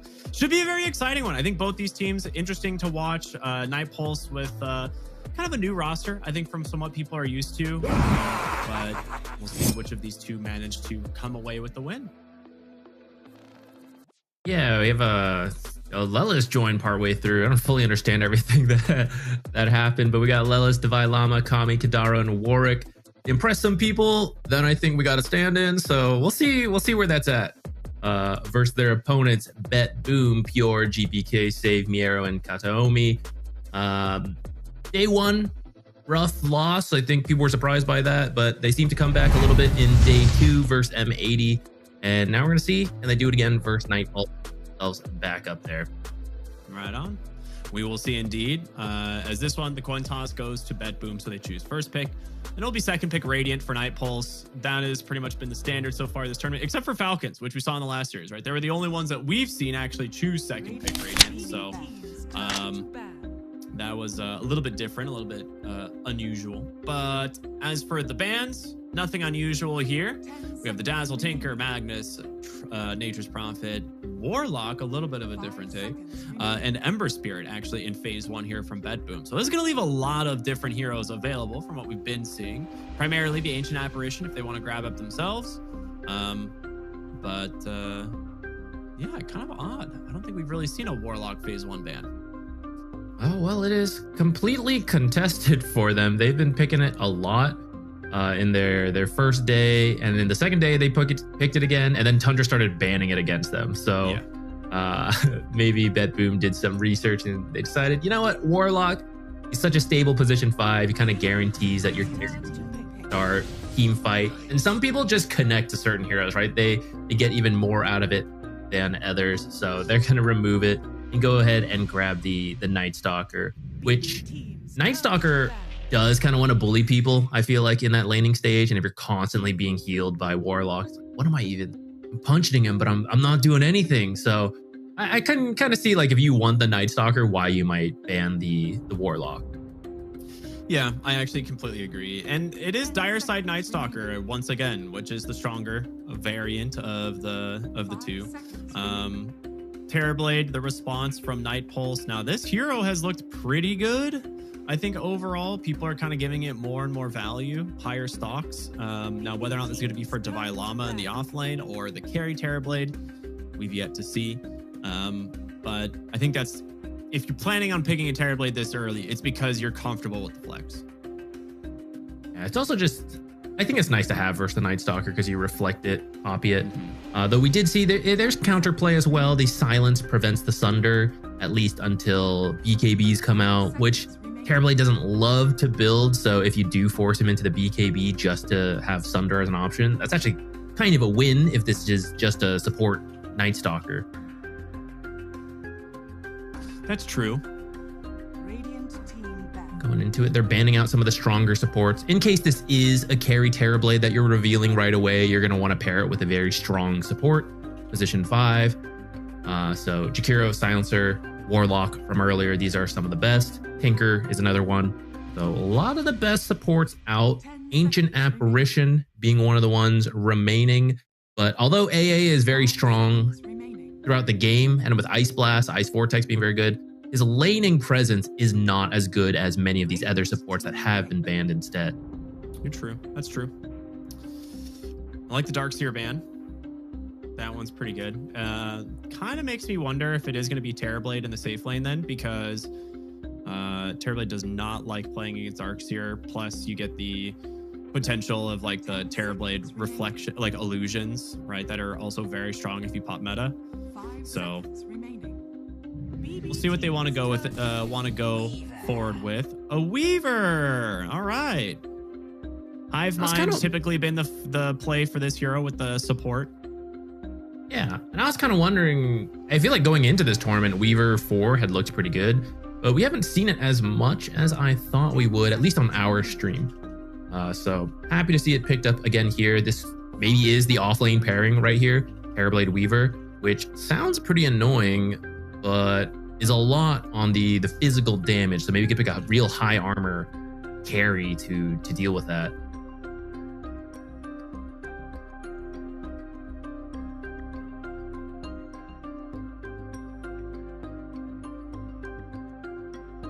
I'm curious to see what they want to Weaver's do win here rate's with this. terrible.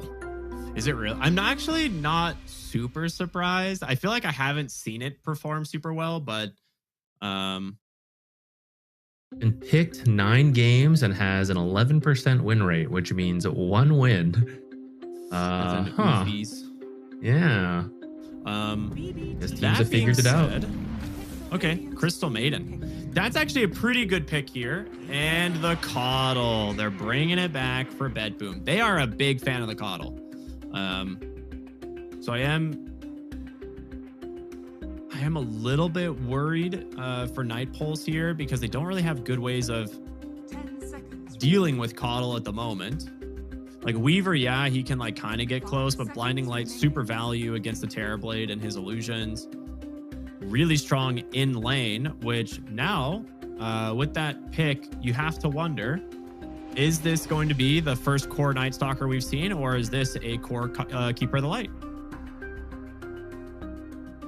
I have not seen the core Keeper of Light yet. I believe in the Night Stalker core a little bit more than the mid Coddle, but I guess we'll see. It's nice to have those options going into this. Like you said, it's pretty good versus the Terrorblade. I'm kind of thinking this might now be confirmed Terrorblade off lane. You get to go pipe first. If your damage doesn't come through because of the Blinding Light, it's not as bad. So you could do the off lane, pick a new carry who maybe doesn't care so much about the Keeper of the Light. We need some catch though from Night Pulse. Terrorblade and Weaver, absolutely terrible at it. And you want someone who can just find the Coddle, kill him off. Same with the Crystal Maiden. Just prevent these squishy supports from surviving forever in the backline. Weaver, if this is Weaver support, he's not going to be able to kill them on his own, but he can get there, help you find them. And then you need someone to finish the job. Dragon Knight, not quite who I was thinking of, but I mean, he can get a blink later, and this could be mid. Well, it's open. Mid or carry Dragon Knight, perhaps. And mid DK a lot of times goes the corrosive facet, which paired with the minus armor from the Weaver looks pretty good against both of the Coddle and the Crystal Maiden. So I would be open to a corrosive dragon, like Blink Dagger Rush, and then trying to play with his Weaver. I also think it's a little bit preemptive. So, well, there is a chance this is the mid Coddle, like you mentioned. But otherwise, a lot of normal mids that are more meta right now, like Ember and Storm. I guess Ember banned out, but Storm, we've seen a good amount. Someone like Puck, they really like playing with a Coddle, and Dragon Knight will do fine versus them in the lane. So maybe a potential preemptive counter pick. And then I feel like you pick your 5 here, so that way you can get a little bit more information. You also have last pick, so you can keep these flexible heroes moving around until the very end of the draft. BB team's turn to Yeah, there we go. AA. All right. Got some classic setup. Blink Dragon Stun into the Ice Blast, hold feet, all of that. Should allow you some early game playmaking without needing the full team to join a fight. And it's also kind of nice versus the Coddle heal. Easy to forget with the Chakra Magic spam, recall going everywhere, but part of his buffs that have brought him back is that Illuminate now just does a flat 70% heal at level 6 when your ultimate is going, compared to in the past, I think it was 50% and then scaled up. So there's a lot more healing coming from that Keeper of the Light. And then there's the Shard, which doubles it. Yeah, there you go. So yeah, Coddle can do a lot of healing. The Storm pairing, which is such a classic. So this is definitely up BetBoom's kind of wheelhouse here. This is some stuff that they are very comfortable playing. I think the Night Stalker core is like the one big question mark I have. And I think with the Night Stalker being revealed as core here, it's definitely just carry Terrorblade. I mean, especially after the AA comes out too, but there's no reason not to run it. And now you just are looking at an off laner for Night Pulse, which is going to be Devi Lama's hero. So they actually get rid of the Enigma. There are a couple heroes that he's like kind of more known for. But one of them primarily was the Timbersaw, which is just not super strong in the meta at the moment. And this is just not a great Timbersaw game either. So I'm curious to see where they go. They get rid of the Phantom Assassin. Okay, that's nice. That's a good ban. In terms of matchups into Terrorblade here, there's a couple that are pretty good. PA is always something scary. You could just be safe and ban something like Gyrocopter or even Lifestealer if you're really worried about it. But really depends on your offlane that you want to pick here. Tidehunter is probably safe. Oh, whoa. They banned Carry Beastmaster? That is something that Pure has done. Night Stalker. Nah, Pure loves the Beastmaster. That would have been interesting. AA counters the Ags build, but that build is good versus the Terrorblade, and brings a lot of tempo, which you've got the Keeper of the Light. You even have Crystal Maiden, actually. Like, you're really doubled up on mana, so as long as you can spam spells, you can just keep going non-stop. I actually hadn't processed that till right now. Like, they have 2 mana sources, so I would love whatever they go for to be a spell spammer, like that Beastmaster, like that Phantom Assassin. Maybe not as much, but you throw endless daggers in the lane is pretty annoying. So something like that to make use of 2 mana supports. Gyrocopter would be okay with that in mind, like you said. You could just keep using Flat Cannon and Rocket Barrage off cooldown. And the Slardar, more minus armor. I was gonna say, if you're worried about Tidehunter, you have 2 good picks in form of the Lifestealer and the Gyro. Classic Spellcaster. I like the Lifestealer here. Like I said, it pairs well into the heroes that you have on Night Pulse. It doesn't really struggle too much against Terrorblade overall. I guess now you have the option of putting Terrorblade off lane, since it doesn't actually struggle in the lane anymore, and you could pick a new carry. So they do have that they have that option if they really want, which kind of a deep cut here, but Naga Siren and Bloodseeker are both okay. You could pick something that like more counters the Storm. They do just go the Tide. Bummer. Okay, I would have really liked to see Naga Siren. But what if it's a carry Tide? Oh, offlane. Well, he'll get what he needs in that offlane.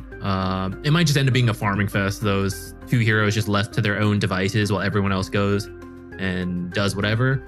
But more negative armor, like you said, some solid synergy there to amp the physical damage, which is something Pure is going to have to be careful of. Lifestealer as a strength hero, he's pretty scary, but armor is not.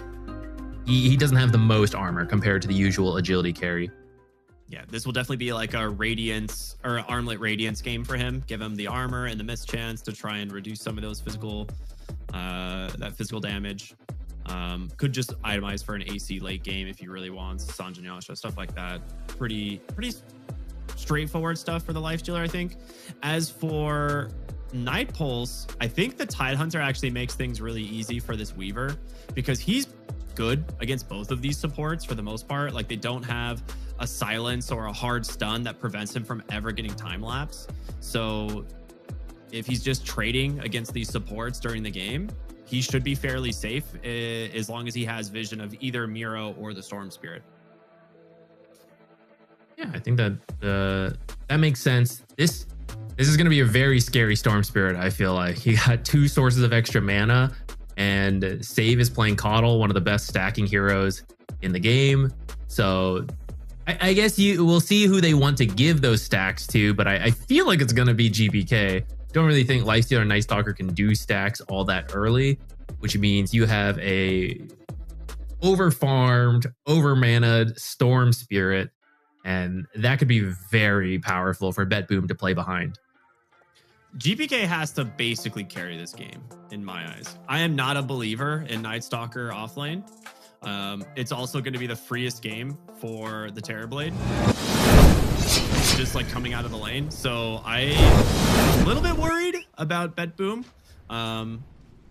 But like I said, if GPK comes out really strong, gets a lot of kills, builds up those stacks of Galvanized, he could potentially shut down, Night Pulse's mid-game timings. I think it'll be okay. I believe in it. I think Storm is a great mid for pressuring the Terrorblade early. He has low health. So all the quick zip ins, like Static Remnant, Vortex to prevent the Sunder, I think it's very threatening to the Terrorblade. And then it's not even that big of a commitment because you're ganking to your Keeper of the Light, who's going to top you up with the Chakra Magic and say, thank you for the gank. You can go farm the stacks I made. And then you can come back to our lane and do it again, and we'll just repeat this. And Night Stalker's lane should be a little bit better for that as well, because he can spam Void thanks to the Chakra Magic. Save gets the Bounty Rune, but pays a bit of a heavy price for it. There's a lot of health. It was the Blood Grenade committed, though, so kind of like a extra small economic win there. And Keeper, at least, fortunately, can just sit in the back in the laning stage. And it's not that much of a griefing. Like, he's not doing anything. He just has really long spell usages from Blinding Light. I love one of my favorite things to see lately, the courier icon on the right side. It's like everyone gets the bounty runes, and then you just see 6 set of tangos and salves coming out like to every courier in the game. They're like, all right, got our regen money. Let's go. Terrorblade just using the meta on the first wave to secure CS. Not that uncommon. Ancient Apparition, not great at, securing range creeps or applying pressure. So you really want to do the most that you can in this first wave or two. Being said, their Night Stalker's just 3-1. So he put a lot of pressure on himself as the Terrorblade here to try and secure these CS. Looking good. Lelis being annoying up here. Eventually, he'll have to be careful of the Frostbite. Pure's just dead. Oh, stick? Okay, he's fine. Never mind. Enough. Never Just mind. barely. I baited you. So, once... Oh, okay. Well, maybe the Terrorblade is dead. Yeah, don't go to the tower. Not high enough. What is happening? Everyone's dying right now. The level 2 timing on the top side here for Katomi. He puts some pressure back out onto the Tidehunter. But look at the CS difference in the lanes right now. BetBoom is really pulling away. And the really scary one is this mid lane. The DK is getting obliterated. Yeah, that is not supposed to happen. GBK is known to be a formidable laner. And he is well known for his Storm Spirit, but I don't know, unless something has changed in this matchup, which I really don't think it has, Dragonite is supposed to be fine. You're not supposed to see this level of difference to start. I think Electric Slide actually, it's one of those things, like historically, it was a pretty decent matchup because you would just regen through everything. And whenever like Storm Spirit would come in to try and drop a Remnant, you would just Dragon Tail and bonk him a couple times or like get a CS. But now you never get to Dragon Tail Storm Spirit because Electric Slide means he never has to get close to the wave. So it's definitely way more favored on Storm Spirit now than it used to be. But I did expect him to like still get a 10 CS difference at 3 minutes. Like I don't expect denies out of the Dragonite, but I did expect more CS. Man, it's crazy how much Electric Slide just made a lot of the mediocre matchups for Storm Spirit just like super free. I honestly don't even know what zone fast it is because I don't think I've ever seen it been picked in the entirety of Dota. It has something to do with sharing static remnant damage or something. I forget. I too do not know it.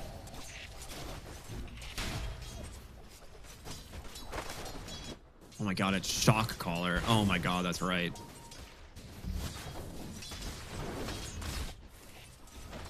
Anyways, don't grief yourself, guys. Remove Shock Collar from your mind. There's only one facet.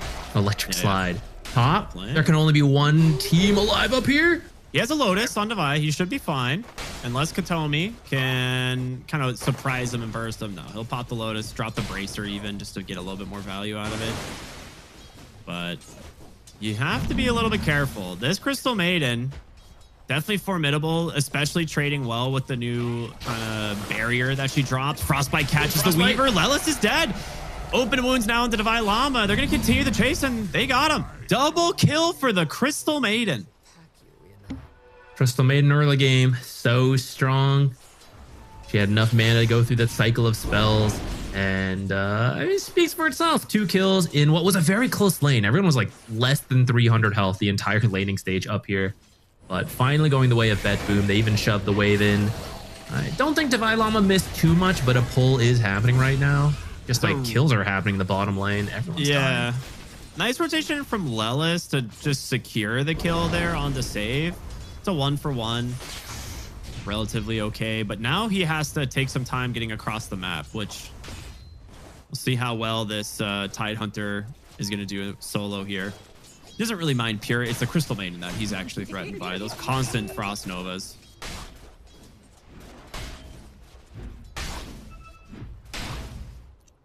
Save drops by mid, tops GPK up, as if Electric Slide wasn't good enough. Okay, so it is... Oh, hold on, potential dive here. No, I mean, the double vortex. Oh my gosh. Or not vortex, the remnant. Yeah, just the double remnant into double overload is... Yeah, that's a lot of damage. Just completely burst down that Weaver. Top side here, Divine Llama going to pop the Kraken Shell to try and reduce some of the damage, but I think he's really getting away from this one. A 6th kill now picked up here for BetBoom. They're really pulling away in the lane stage. Yeah, this is starting to get out of control. Mid rune. Unlucky for Warwick. He was in position to get that one top, but it will be a shield rune for Storm. Save, making sure. Oh, well, actually. Yeah, all right, Kadaro forces it. So at least you won't have to deal with that. Unfortunately, usually that prevents Storm from having much mana, but with these supports we talked about, he should be fine even without the bottle. This is kind of rough for the Dragon Knight because this is a moment where you pop your ult and you want to start taking the tower, or at least putting a lot of pressure on it. But BetBoom brought both supports into the lane, and he's got the wave pushing into his own tower. So he's not going to get any real value out of the first half of this dragon form. Might get a little bit more chip damage on this next wave, but I think Storm's already on the way back. Yeah. Wisdom Shrine. Shouldn't see anything too crazy here. Save doing a nice going to contest. Double stack. Oh, sure. So he can just sit here in Chikuchi till help arrives. He got level 6 from the beetle and then infests the troll and runs. If that saves him, that's going to be wild. See, Warwick is here. There's actually 4 heroes top, but no one... I mean, he can rage TP. Yeah, I think he should just be fine. I cannot believe he got level 6 from killing the bug. Every little bit matters.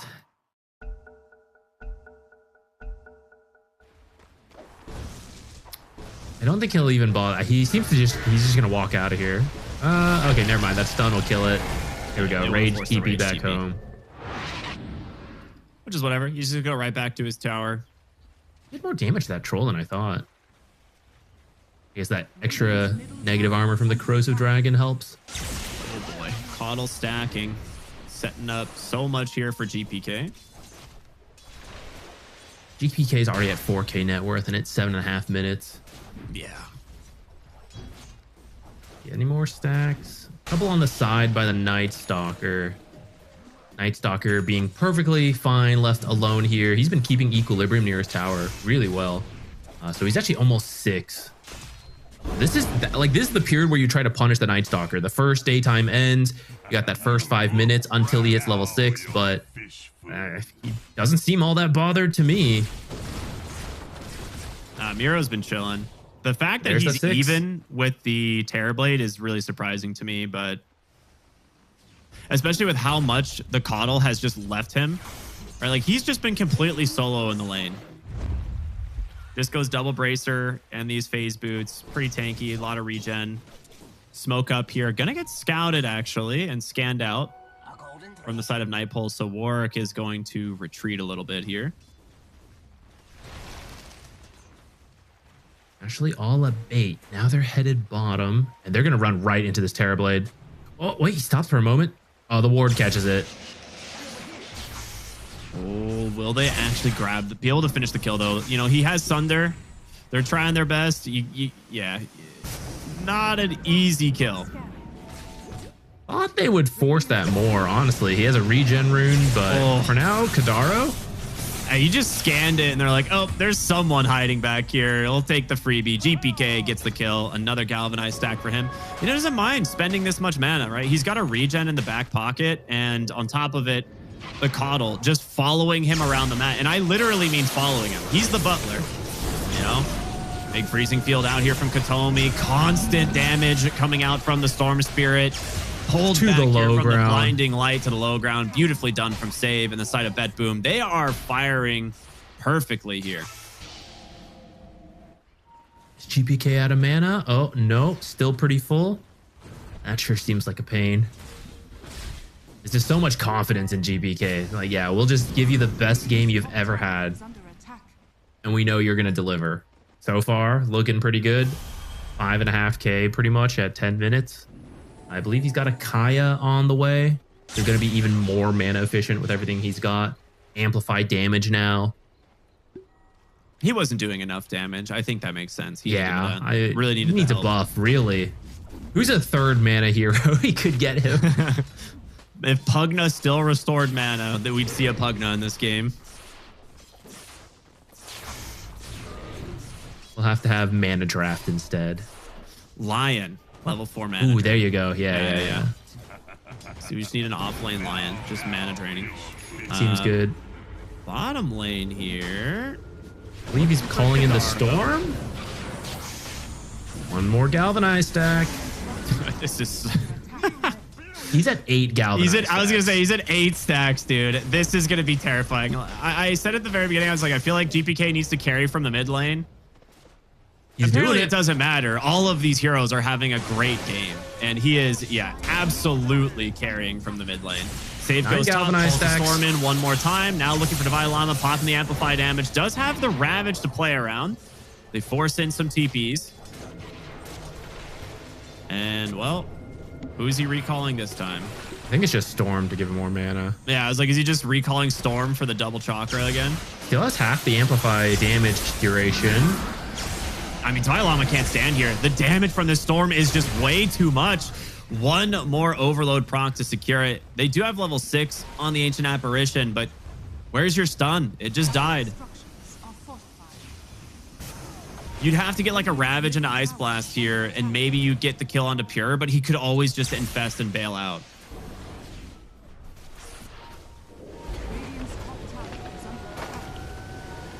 Is he stealing a stack they're of Freezing stealing Field? stacks too. Oh my goodness. Lela's got some XP, but that's a very minor consolation prize. The supports are now higher level than the cores on Night Pulse.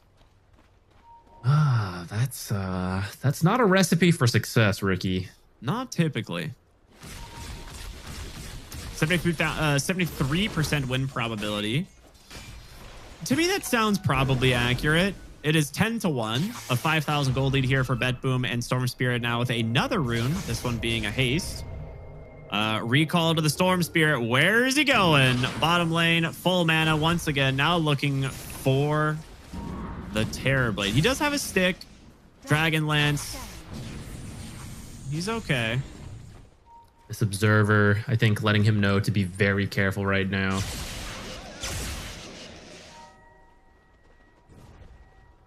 He's breaking some trees, maybe making the Observer better. I don't know what that was. They also scanned. He was looking for a smoke. He did pop the smoke on the Weaver, but he was Sakuchi'd at the time. Radiant's middle tower is under attack. So. Right, if we ignore the supercharged Storm, Terrorblade is doing okay in farm, and it should continue to accelerate as you get. He's got max level Conjure Image now, which really helps speed up the farming. If you get a good fight around the Ravage with the meta, you still have the damage. The issue is the speed at which Storm is going everywhere and zipping around. So I think you got to keep waiting until you can eventually catch him. For example, this Blink on Dragonite just finished. Maybe you can get a blink stun, ice blast. You got to start whittling away this gold lead down. They just tried to make that play mid, top side. A ward saw these TPs in, so it failed. They now try to make this play mid. It's scanned out from BetBoom. They are predicting every movement that Night Pulse is making, and they're not giving them an inch in this game. Yeah, you have this strong Terrorblade, but he is the only one at the moment really getting the really being able to accomplish much at the moment. You're gonna try to just force the mid tower. That's a start. You get a D ward. Just dropping the ult to defend it. Yeah, I was gonna say that might be enough damage. He vortexed him inward. He might have been able to get the kill, but Katomi almost dying to the Terrorblade illusions, has to back away. So Terrorblade finally joining his team, which they need to. He is very strong. Miro, there's the Blink Dragon Tail. Ice Blast actually overshot, looking for heroes as well on the backside. Quick 1 for 0, and they get the mid tower. That is a nice find from Night Pulse. The meta's going to expire, and he needs to go back to farming. I don't really know what was going on there. I thought they were just giving up mid, and then suddenly Nightstalker ran in. I think you're just... the Radiance is coming to Lifestealer, right? I think you just give it up, finish the Radiance, and you go for an Infest gank response. Instead, you... I guess you can still do it, but you give 1 kill first. Yeah. Maybe some miscommunication on whether they were going to defend that tower still or not.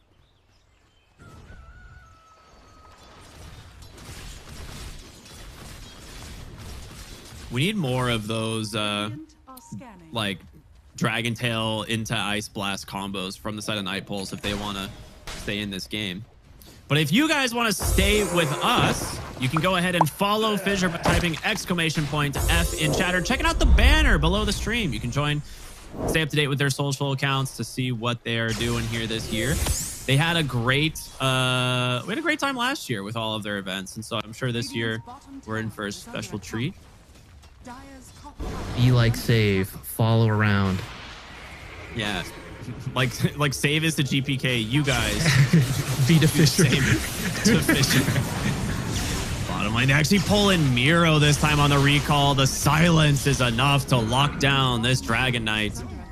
Man, this is a tanky hero traditionally, but he does not look strong against this Storm Spirit, who is now up to 13 galvanized stacks here, just 16 minutes into the game. Save, he's going to TP top, going to recall in the Storm once again. It just never ends. The rotations that they're able to accomplish with these are ridiculous. We know the Tormentor's on top side of the map. Miro with this vision coming in, crippling fear onto both supports. They're going to get the Weaver. They're going to get Kadaro as well. And that's going to open up Tormentor. They are tip save, dude. This guy is carrying the whole team on his shoulders. I'm going to guess he's making the calls, perhaps. BetBoom, big fans of what he's up to. He's one of the... We were talking about how Coddle in the right game is really strong. I also want to point out that Save is one of the best Coddle players in the world. Yeah, if you like Coddle, watch his games. Yeah. Or watch the tournament games, I guess. Yeah, you can't watch his games anymore. Got you. Now 2 charges of recall and then double the healing for... or not double, but increases the healing from 75 to 100% on Illuminate. So Save even stronger than before. Yeah, Crystal Clone is an amazing shard. In this particular game, though, I'd say Coddles is even better. And I'll continue that thought after... There's another recall coming. Okay, they're going to let him go. I'm going to say, I hope we see it. I hope we see a 5-man gank in 1 zip. Because now Storm can be... They should have the damage for this, right? He does have a Song, so he is pretty tanky, but there's still plenty of Frostbite duration. Kill goes to Kadaro. Continue your thought, though. Sorry. Yeah, you have Lifestealer, Infest, someone, and then you have Coddle recall to the Infest gank, and then recall someone onto him. Oh, wait, that's only 4 people. We need 1 more. And then someone zips in, I guess. We can have all 5 heroes show up in 1 go.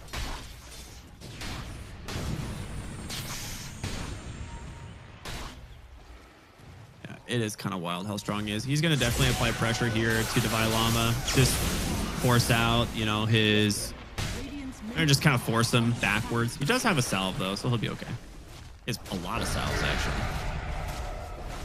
Here, trying to finish up the mid tower. Going to get denied, though, by the DK. DK working on Mage Slayer. That'll help to cut down some of the damage, though it's actually kind of hard to hit Storm. If Storm is zipping around in the fight, not easy to apply it.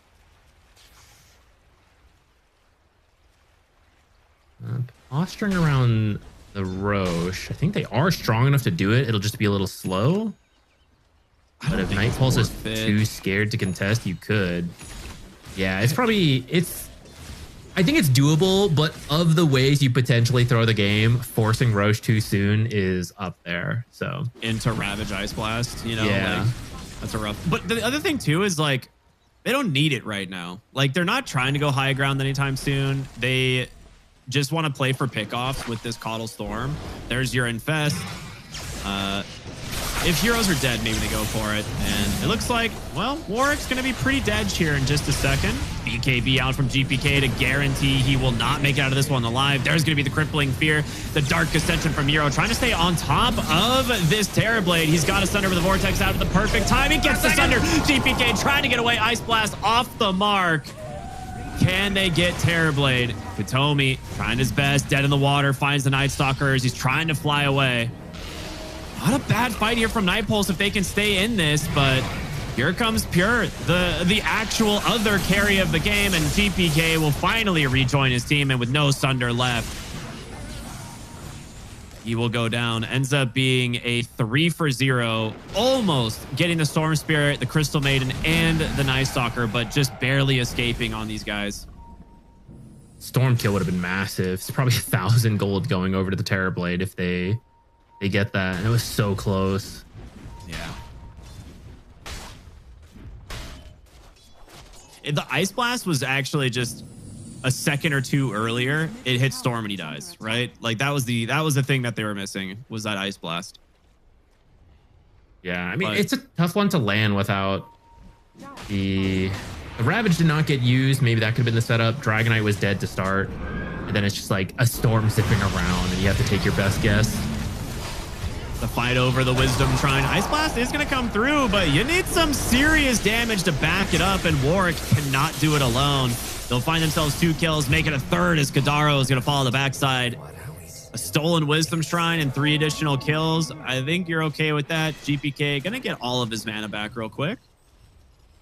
Where are we on the 19 galvanized stacks? Oh my, that's quite a lot. All right, I gotta do the quick math real quick on how much mana this actually is. You can just hover over it. So 300. So he actually just can give him 900 mana every 5 seconds. Oh, that math. I see. Yeah, it's a lot. It's pretty much his whole mana pool.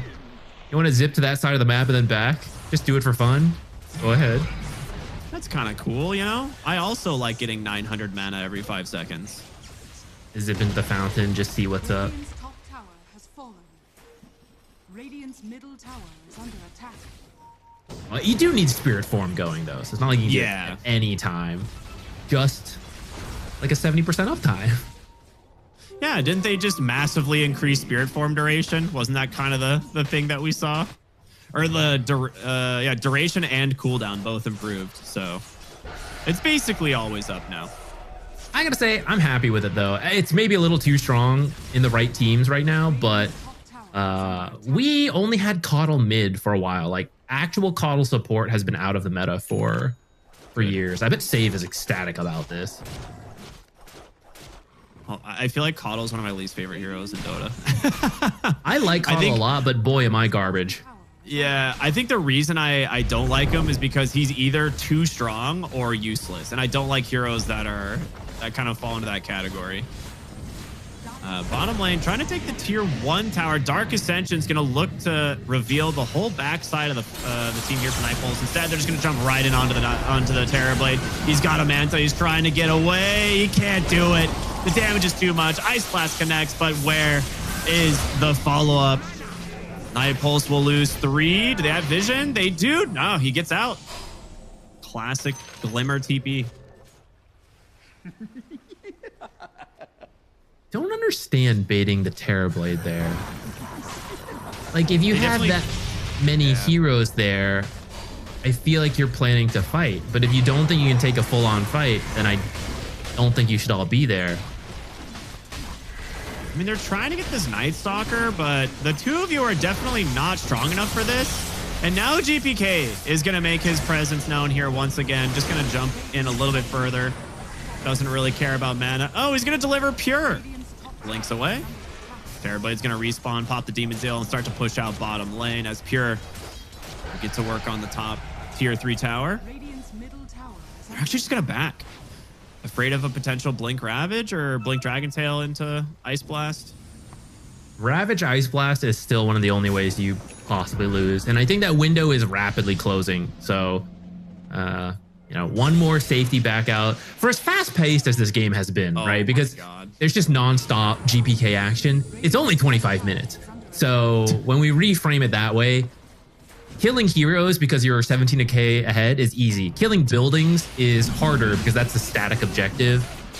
So they're just gonna like pause a little longer, make sure Pure is get like 4,000 gold sitting. So like, let's go spend our money. This is the last chance we have to throw, is my guess. Now, and with this Aegis, with the item purchases, oh my goodness, this ruined contest, I don't think there's another chance to win now for Night Pulse. Aegis into the hands of Pure. Divine Llama wants to go for the Ravage, but Crippling Fear is not going to let him do it.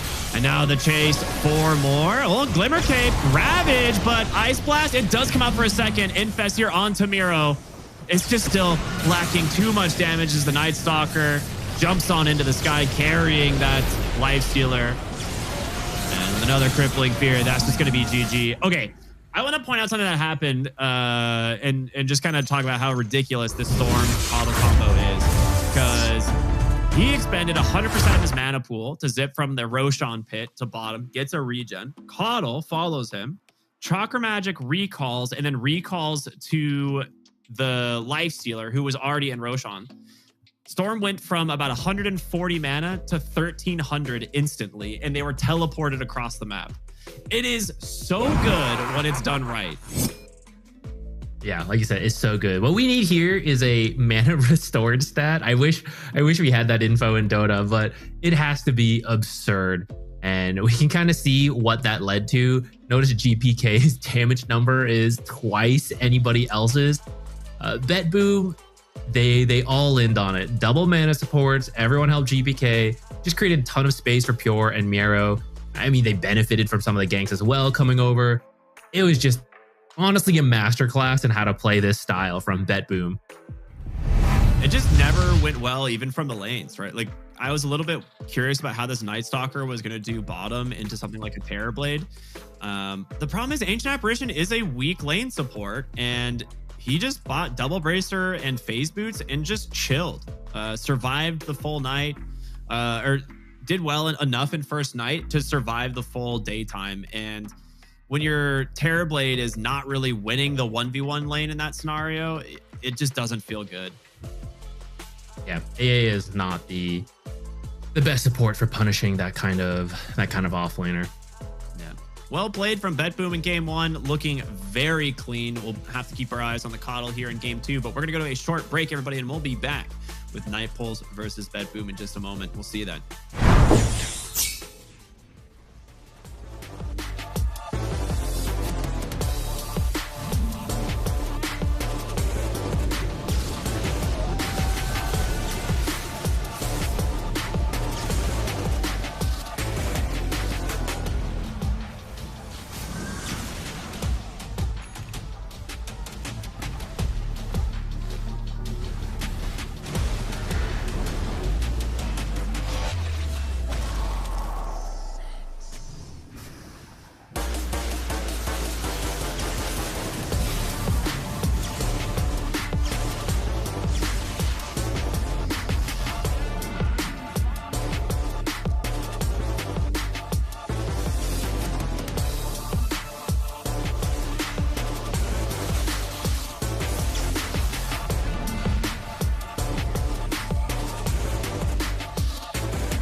going up. Don't try to stay out of love. Too much on the line to give it up. You know the mission, we gotta get it on Monday night. Monday night, we going up. Don't try to stay out of love. Too much on the line to give it up. You know the mission, we gotta get it on Monday night.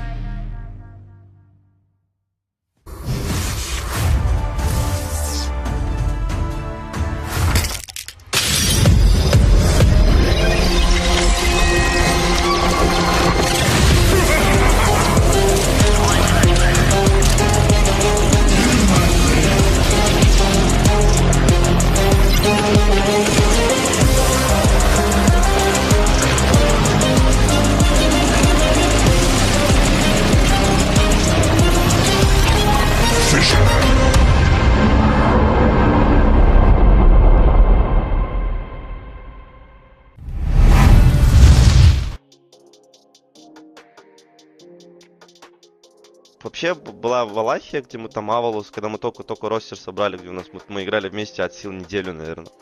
Поэтому, честно говоря, мы там выиграли Авалус, потом проиграли Нави Junior, и снизу вроде проиграли еще раз Авалус, то есть до этого выиграли Секрет. Ну, то есть такое, типа, мы собрались неделю, мы толком друг с другом не играли, толком друг с другом не знакомы, поэтому я в целом не думаю, что это прям что-то такое серьезное, так как никаких прям определенных... Ну, охота было выиграть, но так определенных результатов и ожиданий ты не строишь, потому что понимаешь, что ростер все равно молодой.